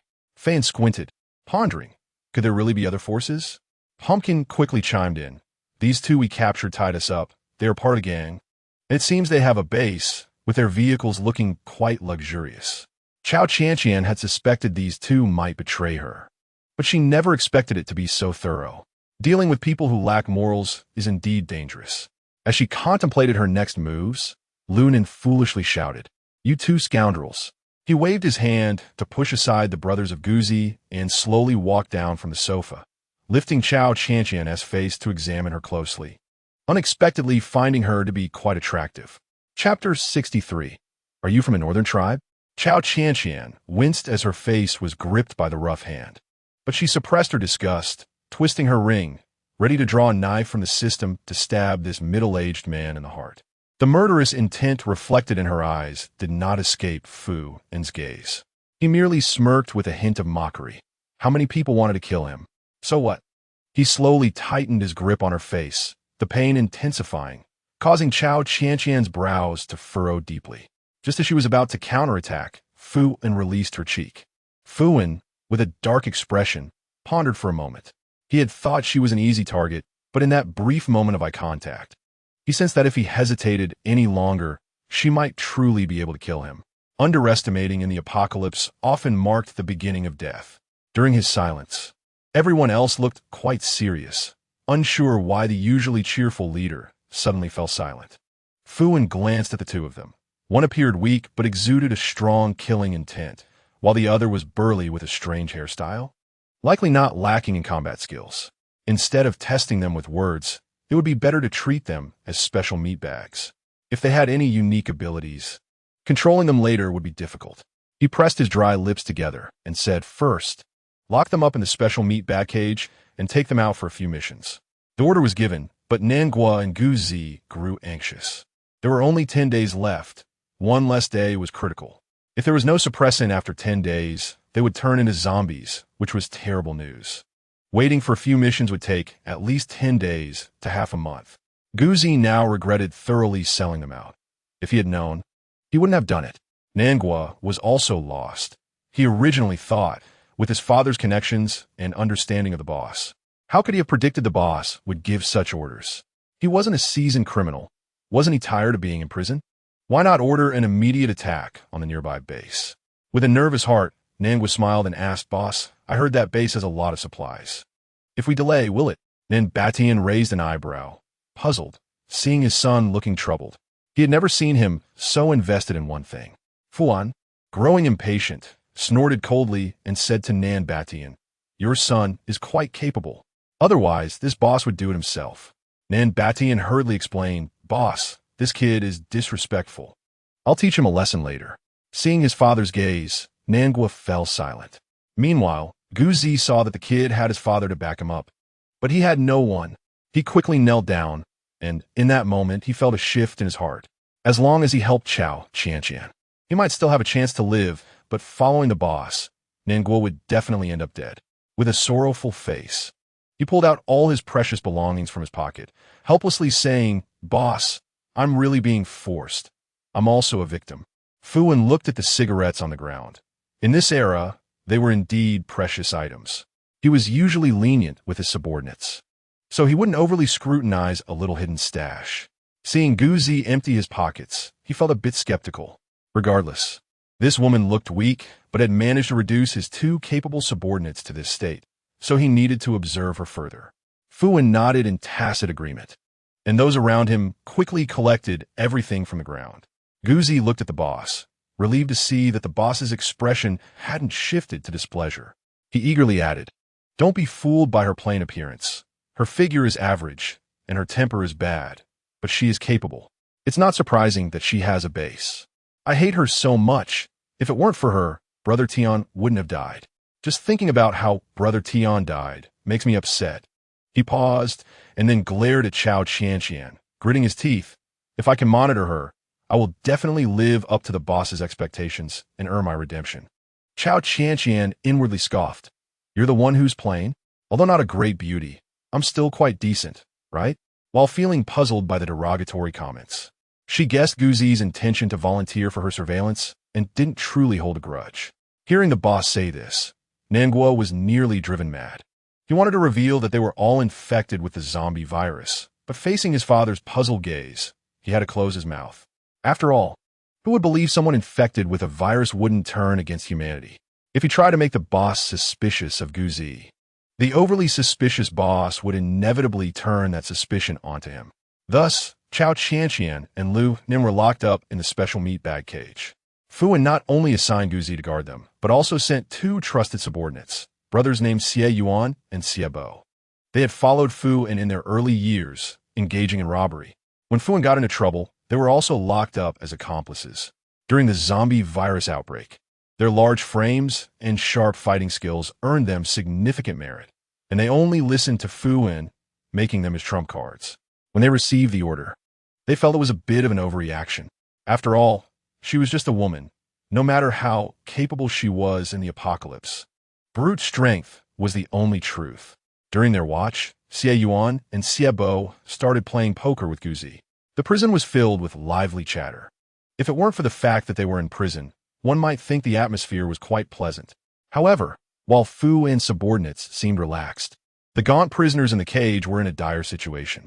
Cao Qianqian was thrown into a cage meant for a single prisoner, and she and Lu Nin couldn't even see each other's faces clearly. For his height and weight, she could roughly judge that he was around 8 meters tall. His features were hidden beneath unkempt long hair, and the blood and dirt on his face obscured all but his bright, somewhat foolish eyes. Lu Nin defensively positioned himself in front of Cao Qianqian, while she curiously observed the man opposite her. His clothing looked somewhat familiar, resembling the high-tech fabric worn by Dong Di. She considered a possibility, but quickly dismissed it. After all, the people from their future apocalypse were invincible in this world. How could they become prisoners? The man's expression changed upon seeing Lu Nin, primarily because he recognized the clear markings on the back of his hand.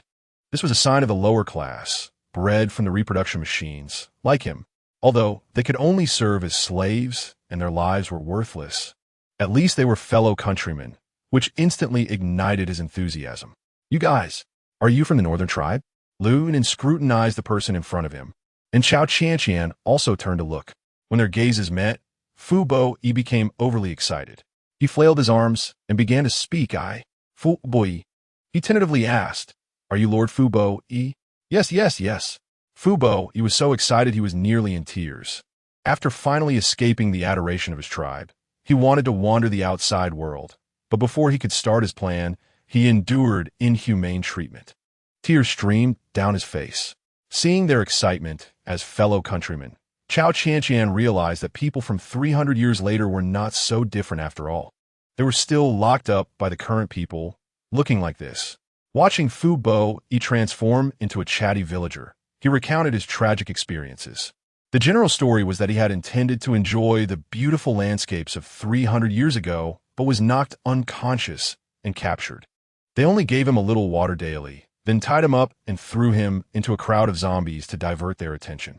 Because his body was a high-level zombie evolved from a zombie, the zombies naturally treated him as their leader. When he told them to disperse, they would spread out.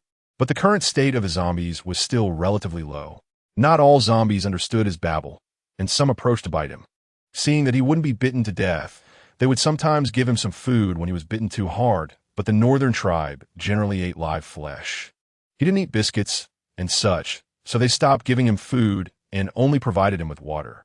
Speaking of his experiences, he has more than 8 barrels of grievances, and the system on him has been removed, and it is still missing to this day. Lu Nin looked at the pitiful Lord Fu Bo Yi and felt a bit of a headache. After all, he had boasted in front of Cao Qianqian that they were all brave warriors, but the one in front of him was not very brave at all. Lord Fu Bo Yi, please stop crying. Lu Nin glanced at Cao Qianqian a bit awkwardly, and she comforted him, since it has come to this, let us go out together. Fu Boyi's pupils lit up, and he looked at Cao Qianqian with hope, asking hesitantly, can we really go out? Uncertain. We'll see tonight. Cao Qianqian looked at the heavy wall and sighed softly, turning the system ring to take out a dagger and handed it to Lunan. First, untie the ropes. Fu Bo raised his hands, and the handcuffs were quite noticeable. Cao Qianqian looked at him and said, without the key, you'll have to stay like this for now. She turned the ring and took out a short gun, handing it to Fu Bo Yi. Fu Bo Yi's eyes brightened as he looked at the ring on her hand. Isn't this the system I developed? Lu Nin explained to Cao Qianqian while untying himself. This is our weapon expert from the North City tribe. He is responsible for development, and his team is responsible for production. Cao Qianqian became interested and asked, does this thing still have a rebirth function? What do you mean? Fu Bo explained seriously. This adds a search and storage function based on the original system. It can only utilize parallel space for storage and has the ability to search for information. What about the time aspect? Cao Qianqian was even more confused. That system didn't seem like a machine and even talk back. No. System, are you stupid? How could I be created by this idiot? So what I picked up Dongdi's, but something that looks like Dongdi's? Or something that resembles what they call a system? System, what system? I exist in your subspace. The ring on your hand is Dongdi's. I'm just linked to it. Cao Qianqian was even more confused. What the heck was this? Before she could think more, Fu Bo curiously asked, is there something wrong with this? I gave it to King Qinbei. How did it end up with you? She glanced around. The night was deepening. Now we should consider how to get out of here. Follow us. We'll wait for a signal before we leave. Cao Qianqian's eyes became resolute. Oh, okay. Fu Bo nodded repeatedly. Hu Chao, Luo Cheng, and Zona approached the vicinity of Chaonan prison, where the bottoms of the prison were piled up with dead bodies and zombies, forming small hills, and a disgusting stench clung to the walls. Zona held the gun that Cao Qianqian gave her, with a few black bombs tucked in her waist and a short gun in her pocket. The other two were similar, but Luo Cheng, being weaker in shooting, chose an axe and carried a gun at his waist. The three of them endured the foul smell as they walked along the wall. The nearby zombies had already been cleared out, and the smell of the rotting wall effectively masked the scent of the living, preventing the zombies from realizing this was a fortress covered by the scent of their kind. Hu Chao took out the map given by Cao Qianqian and looked it over, then pointed to a spot ahead. He exchanged glances with the other two, and upon receiving the signal, they spread out.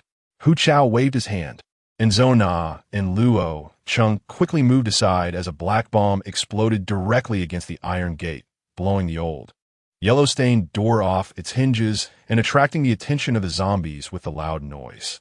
Zona quickly took out 2 plastic bags from her backpack, one containing the blood of a rat and the other a live rat, and smashed the bags, throwing the contents towards the entrance where there was no iron gate. They scattered, and with the strong scent of living creatures and fresh blood, the nearby zombies surged in like a tide. Hu Chao led Luo Cheng and Zona to retreat 10 meters away. According to Cao Qianqian's analysis, the zombies' abilities would make it impossible for them to accurately determine the location of living beings at this distance. The 3 of them arrived at the front gate of Chaonan prison as previously agreed, hiding in the bushes at the intersection, waiting for the right moment. Chapter 64. Should we activate our abilities? Night fell, and everyone was lost in their dreams. Although it was the end of the world, since a pair of new inmates turned into zombies, causing chaos in the prison, there hadn't been any living zombies seen inside Chaonan prison, making it almost a paradise for those who had lived in the apocalypse. Fu and subordinates were strict in supervising the bun vendors, but were more relaxed with those inside. A loud explosion came from the back of the prison. Since the back was mostly sealed off, no one expected a zombie to break in, thinking it was just something that had exploded. The 5 people who heard the news came over casually to check the situation. What greeted them was not the stillness of dead things, but live rats scurrying across the ground, followed closely by more than 40 zombies charging at them. The 5 were terrified and drew the guns they had taken from the officers, aiming at the zombies' heads, but their hit rate was only 1 in 4 with 5 bullets. The people guarding the prison were the lowest tier in Chaonan prison, holding meager rations and doing the easiest patrol work, thinking it would be a peaceful day. But instead, they faced death. The five mixed in among the zombies, and after their last breath was spent, a glimmer of green light appeared in their eyes, and they joined the ranks of the zombies. That night, as zombies attacked, no one was prepared, and it was until the patrolling guards sent out wails of despair that everyone went on alert. In the special meat bun cage, after hearing the screams, Cao Qianqian, who had already freed her hands, saw the guards rush towards the back door and immediately stood up, saying to Lunan, "Let us go." According to the original plan, Hu Chao would let the zombies in, while Cao Qianqian and Lu then would go find Song Ziyuan's mother and open the front door. However, this operation unexpectedly included Fu Bo Yi, who was a burden. Fu Bo Yi followed behind them, asking a lot of questions. Cao Qianqian was annoyed by the noise, and after throwing a punch, Fu Bo Yi finally blinked in a daze, closed his mouth, and followed, with a noticeable bruise on his face. Lunan's task was to open the big door, while Cao Qianqian's task was to rescue Song Ziyuan's mother from the cage. According to Pumpkin's description, useful people were generally held together, referred to as meat buns waiting to be thrown out as tools to distract the zombies. Cao Qianqian wasn't sure of the exact location, so she could only look at the numbers on each cage during the chaos. Fu Bo Yi, who followed behind her, saw people wailing everywhere, and the growls of zombies behind him filled him with an unprecedented panic. As a senior mechanical expert from the North City tribe, he only needed to study the various data left by humans to develop various weapons and tools using his talents. Because he had been protected too well and had seen too much calm, he was curious about what the world was like during the initial outbreak of zombies 300 years ago. At this moment, secretly breaking away from the protection of his tribe, he felt a strong sense of regret as he had no skills. The woman in front of him, searching for something, seemed to be his lifeline, and he unknowingly tugged at the hem of her clothes, praying for protection. Cao Qianqian felt a force behind her and instinctively raised her hand to slap. Just as she was about to hit Fu Bo Yi's face, which she had already punched and was slightly bruised, she paused. The fear in his eyes was real. It's really funny. Why is a high-level zombie afraid of zombies? Cao Qianqian found it amusing, but didn't want to deal with it.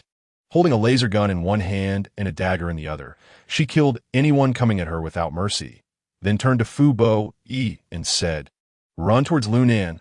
Go out through the big door. Someone will be waiting." Fu Bo Yi glanced at Nan, who was about 3 meters away. He nodded foolishly, then twirled the ring on his finger, and a laser pistol appeared in his hand. He squinted and charged forward, shouting, "Ah!" Seeing Fu Bo Yi and Nan gradually moving away, Cao Qianqian finally let out a sigh of relief. She had finally gotten rid of this fool. With no one to disturb her, her speed in finding people increased significantly. As she passed by, countless hands reached out from the rusty cages labeled meat buns, pleading for help. The original Cao Qianqian might have helped them, but after experiencing the betrayal of that ingrate Yao Yuxia and the daughter of Chen Xiao, whom she had initially saved, she was warned about the dangers of the apocalypse. She didn't even stop to look at those people, quickly finding the cage meant for the meat buns. She just wanted to rescue the old woman who could farm and live a leisurely life in the paradise she was creating in this apocalyptic world. The people in the cage looked fierce. They feared change. After all, although they had to work while staying here, they could still eat something, occasionally sneaking a rat or a bug to taste some meat. Rather than being bitten to death by zombies outside, it was better to stay here, since it wasn't them who would die first. As long as their value remained unchanged, their treatment would also remain unchanged. The group of farmers huddled together, warily watching Cao Qianqian rush in with weapons. Cao Qianqian was too lazy to soothe their emotions with words and directly asked, "Who is Song Ziyuan's mother? Come with me." Before Song Ziyuan's real mother could step forward, the group of people, like avoiding a plague, revealed her from the crowd, leaving only Li Yi, who stood there dumbfounded without taking a step back. It was clear that the middle-aged woman in front of them, with graying hair and a skeletal face, was indeed Song Ziyuan's mother. Although she had a good skill, her sunken cheeks suggested she wasn't living well. She trembled, her thin lips quivering, and the wrinkles on her face tightened in anxiety as she waved her hands, looking like she wanted to deny it. Cao Qianqian was too lazy to explain further and pointed the gun at her head. Li Yi, scared, trembled, and shouted no, no. But Cao Qianqian ignored her pleas for mercy, grabbing the back of her neck and directly leaving the cage meant for meat buns, leaving behind a group of farmers who looked bewildered, yet slightly relieved. As Li Yi was dragged away, her steps were unsteady, but she kept pace with Cao Qianqian. She glanced at the fields she had once tended and saw them heading toward the gate, which was now open. Elnan stepped forward to take Li Yi as she entered, while several corpses lay inside the gate. Li Yi was trembling as Elnan lifted her like a dog, while Fu Boyi followed behind Elnan, who was now carrying two burdens. You take them to meet Hu Chao. I'll cover the rear, Cao Qianqian ordered. But Elnan refused. His task was to protect Cao Qianqian. As he argued, Cao Qianqian kicked him. After being kicked hard in the butt, Elnan had no choice but to comply, carrying the two burdens and running forward through the main door. Fuan felt like his home had been stolen. If it weren't for an insider, the tight defense shouldn't have allowed zombies to attack. His first thought was that stubborn woman with the defiant look in her eyes. He had planned to observe for a few more days, but unexpectedly brought calamity. He sprang up from his not-so-comfortable soft bed and led his brothers to start hacking at the zombies coming from the back. Nan Batian protected Nangua behind him. And when Nangua saw that the fat Guzi had disappeared, he knew he must have run off with that woman. It was impossible for him to get the antidote now, so in the chaos, he confided the truth to his father. Upon hearing that his son had a short time left, Nan Batian was horrified but could only deal with the zombies first. Fuan ordered everyone to prioritize the zombies as their main target, killing them one by one, and those who were bitten were also all killed. This provided Cao Qianqian's group with a good amount of time, but those who hadn't received orders were killed by Cao Qianqian's group, becoming corpses on the ground. The entire Chaonan prison had lost its initial tranquility, and the screams and the moans of wandering zombies gradually merged into one. Cao Qianqian was covered in the blood of strangers, and just as she was about to exit the prison gate, the zombies that had attacked her at the back door had already learned to turn their heads, coming toward the front door, smelling fresh blood and breath. This group of second-tier zombies charged toward Cao Qianqian, isolating Elnan and the two burdens, Li Yi and Fu Boyi, from her. Although Elnan and Hu Chao were only 500 meters apart, he didn't hesitate to shove the two burdens away, Li Yi and Fu Boyi, turning his gun around and charging directly toward Cao Qianqian. Hu Chao, Zona, and Luo Cheng met the two burdens, Li Yi and Fu Boyi, and they watched as Elnan and Cao Qianqian gradually retreated until they disappeared at the door. He suppressed his worries, nodded, and led Li Yi and the strange man before him, unable to distinguish his expression due to the clear bruise at the corner of his eye. He could only helplessly say, "You two come with me." Although Li Yi was scared and confused, their attitude was much better than the criminals who had hit and scolded her. Rather than wasting time in this zombie-infested place, it was better to go with them to see the so-called base. Compared to her earlier resistance, Li Yi was much more proactive now. Hearing Luo Cheng's words, she obediently followed. Fu Boyi had some spirit, but not much. He only asked, "What about the people inside?" He asked, but didn't stop his steps, even quickening them, merging two steps into one as they walked. Watching the three gradually walk away, Hu Chao comfortingly patted Zona with the shoulder from behind, and Zona suddenly broke down, shouting, "Quick, save Qianqian." Hu Chao nodded, pulled out his weapon, and walked ahead of Zona. Zona provided cover fire from behind. The two quickly showed their teamwork, and the zombies that came running toward them fell one by one. They hurriedly pursued the direction of the prison gate. When the three met, they were all startled. Where could Cao Qianqian have gone? The sudden attack from the zombies caught Cao Qianqian off guard. Even though she tried to aim for the head of each zombie, she couldn't withstand the mass assault. Second-tier zombies were not as foolish and clumsy as the initial ones. They were extremely adept at dodging incoming bullets and lasers. As a result, Cao Qianqian retreated step by step, but behind her were the ruthless gangsters in the prison. Seeing that the foolish zombies had been cleared out, Fu ordered the capture of Cao Qianqian. Nan Batian gritted his teeth. He wished he could peel her skin and break her bones to avenge his son. Nangua was also coming toward the prison gate with the determination to kill her. Just as she faced zombies in front and approaching soldiers behind, Cao Qianqian felt powerless to resist. Sweat poured down her forehead, but her hands kept aiming her guns back and forth, gripping the handles tightly, fighting with all her might. In a moment of distraction, a zombie below bit down hard on her ankle. A wave of heat surged, blood seeping from her ankle. Cao Qianqian suddenly felt a sharp pain as the virus from the zombie's mouth rapidly invaded her body. Time seemed to warp, and the entire space twisted. Superpower? So my ability to be reborn doesn't come from Dongdi? System, Master, I am you, and you are me. What does that have to do with that black guy Dongdi? Their garbage system and tools can't compare to me. Cao Qianqian. Just as the zombie that bit her foot moved its mouth away, her bleeding ankle returned to normal. Cao Qianqian couldn't wait to blow its head off and kicked it hard several times. By the time the slow-moving zombies began to charge forward, Cao Qianqian had already slipped through them and saw Hu Chao and Zhou not anxiously trying to rush in to fight the zombies and save her. A warm current surged in Cao Qianqian's heart as she pulled the two of them to run outside. Hu Chao, Xiao now. Nan Batian and the inmates of the pumpkin prison looked at the second-tier zombies coming towards them. The second-tier zombies rushing in through the main entrance. El Nan and the crowd of zombies. Guzi, who bumped into El Nan, urgently said, "Go, go, go." Chapter 65, what are you? Chaos erupted in Qianqian prison, and most of Fu and subordinates had little combat experience, resulting in many being killed under the zombies' feet and becoming new zombies. The only ones with combat capability were Fu and's three trusted aides, Nan Batian, Xie Yuan, and Xie Bo, who could barely protect Fu unlike an iron triangle. The search team was relatively strong, leaving only Li Yu and his four brothers behind. The inspection team was made up of showy fighters. And aside from the pumpkin who survived due to Nan Batian, the others were submerged in the ocean of zombies.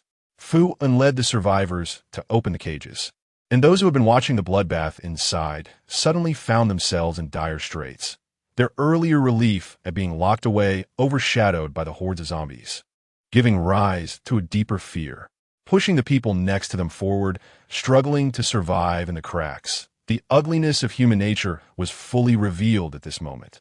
These vibrant lives created a great escape time for Fu and his subordinates, although Li Yu did not participate in opening the cages.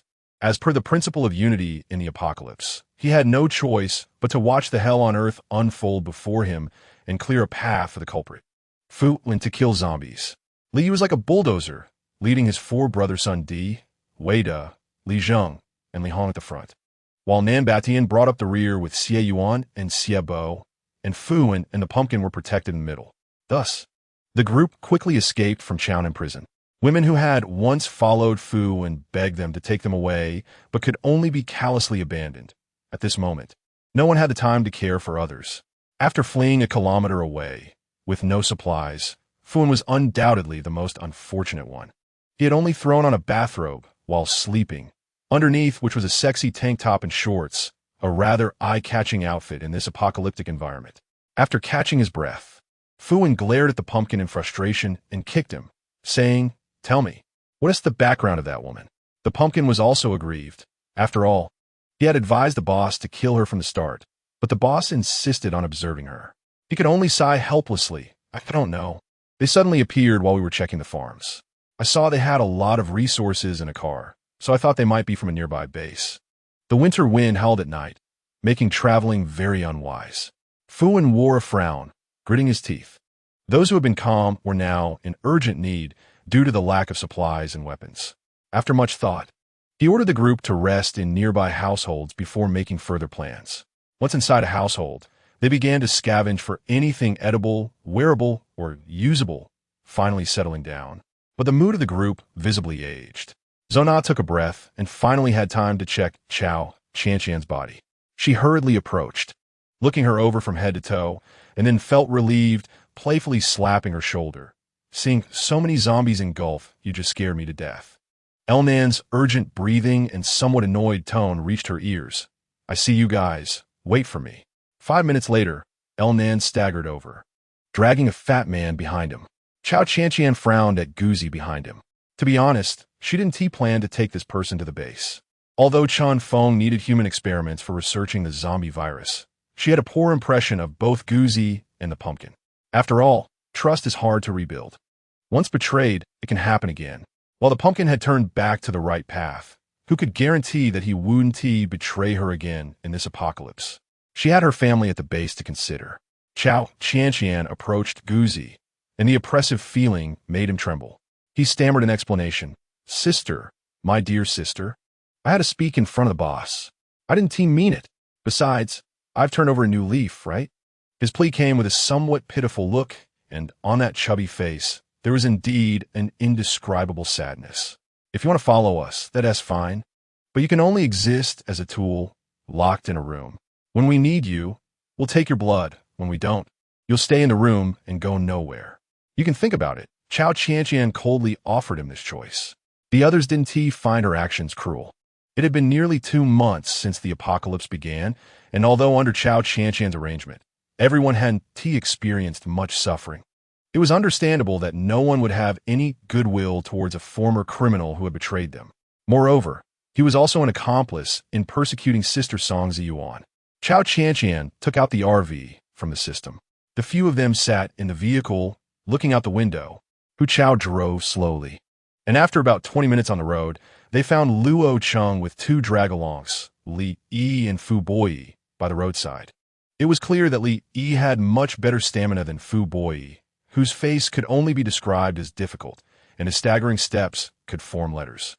When the RV stopped in front of them, Luo Cheng felt something close by and instinctively went on guard, while Li Yi shrank behind him, and Fu Boyi was panting heavily. Upon seeing the vehicle, Luo Cheng's face lit up with joy as he rushed towards it when the door opened.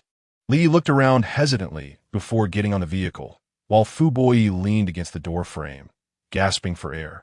It was El Nan who picked him up and carried him into the vehicle, where Fu Boyi slumped into a chair like a puddle of water, closing his eyes to rest.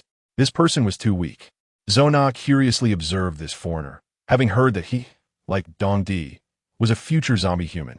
She was somewhat curious, used to seeing Dong Di and those muscular zombie humans. Seeing Fu Boyi felt no different from a tech geek before the apocalypse.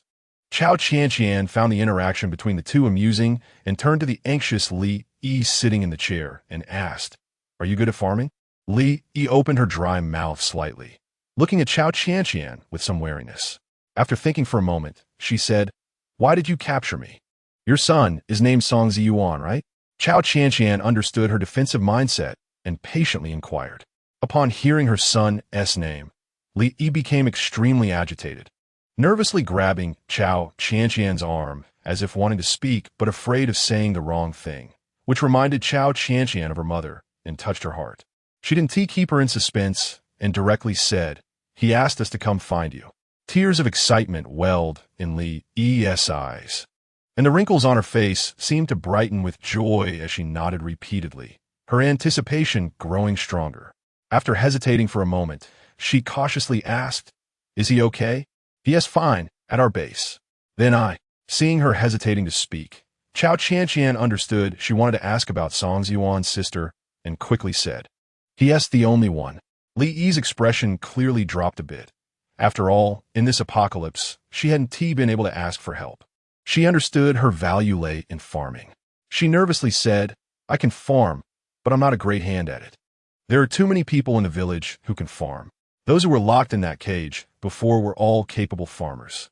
I can only say that among these people, I have the most experience. I've been farming with my parents since I was 15, and I didn't read much. I got married early and did well at home. If you give me a place to stay, I'll work hard." After she finished speaking, she looked at Cao Qianqian with a vigilant yet ingratiating gaze. She could sense that this person was the only one among the group who kept her word. Cao Qianqian was very satisfied with her attitude. Having such a person around would not be frustrating. She nodded and smiled slightly, saying, "My base was built before the apocalypse, and it has a lot of seeds stored inside. I will trouble you and Song Ziyuan to take care of our farming affairs." Li obediently nodded, fully aware that in the apocalypse, only by being useful could one obtain protection. Just like in Qianqian prison before, she had unhesitatingly showcased her strengths, gained favor, and gradually rose to the position of group leader. Although she still often went hungry and got bullied every time she saw those injured, She felt a sense of relief that she was someone who could farm and read situations well. Now she was even more grateful that she was alive to see her son again. As for finding her daughter, she could only wait until winter was over and seek help from this girl during the autumn harvest. With her plans well thought out, Li Yi felt much more relaxed. In contrast to Li Yi's mood, the others were not so cheerful. This time, although there were no casualties, they didn't obtain more supplies either. Cao Qianqian felt that she still lacked experience in battle planning. Thinking about those in the prison who could enjoy a good life there, they must have gathered a lot of nearby supplies. It seemed she had indeed missed an opportunity for wealth. Just the thought of having to interact with this delicate young master made Lu Nan feel that this task was much harder than protecting Cao Qianqian. Although Cao Qianqian was human, she was not delicate, while Fu Boyi was notoriously difficult to please. As her shout rang out, everyone's attention turned to Fu Boyi, the inexperienced researcher who stared blankly at everyone. Although Cao Qianqian knew they were humans from 300 years later, seeing their true appearance made her wonder if they were still human. Was Dongdi's true form like this too? Seeing their terrified expressions, Fu Boyi looked at Lu Nan for help, and Lu Nan really wished she could just knock this brainless person out, who would show a zombie form in front of humans. Although they were high-level zombies, they were still a different survival form of humanity.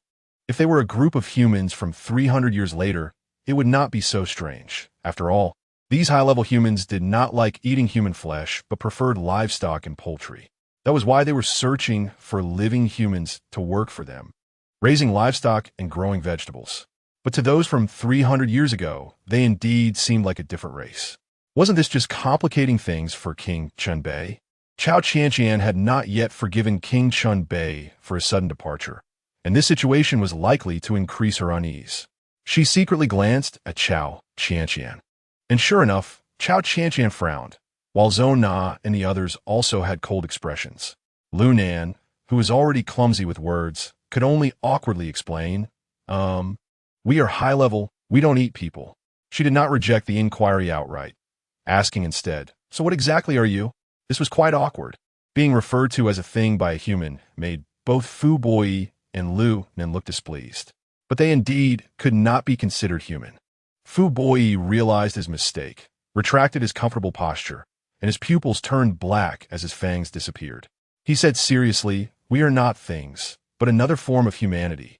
You could also say an unfinished form. Half of our bodies are human, half are zombies, and a small part is the blood of an ancestor with special abilities. As long as we find that ancestor, we can. Before this annoying young master could finish, Lu Nan interrupted him. Don't say any more. He was about to reveal all their secrets. For the first time, Fu Boyi was scolded by a mid-level soldier, and though he was unwilling, he weakly felt he had said too much. However, he did not respect humans that much and thought to himself, now that I've said it, I can just kill them later. What's the worry? Lu Nan looked at the faces of the people in the RV, all of whom looked displeased, and he could only keep his mouth shut, letting them digest it themselves. Meanwhile, Cao Qianqian caught the look in Fu Boyi's eyes, which regarded them like ants, and a surge of anger rose within her.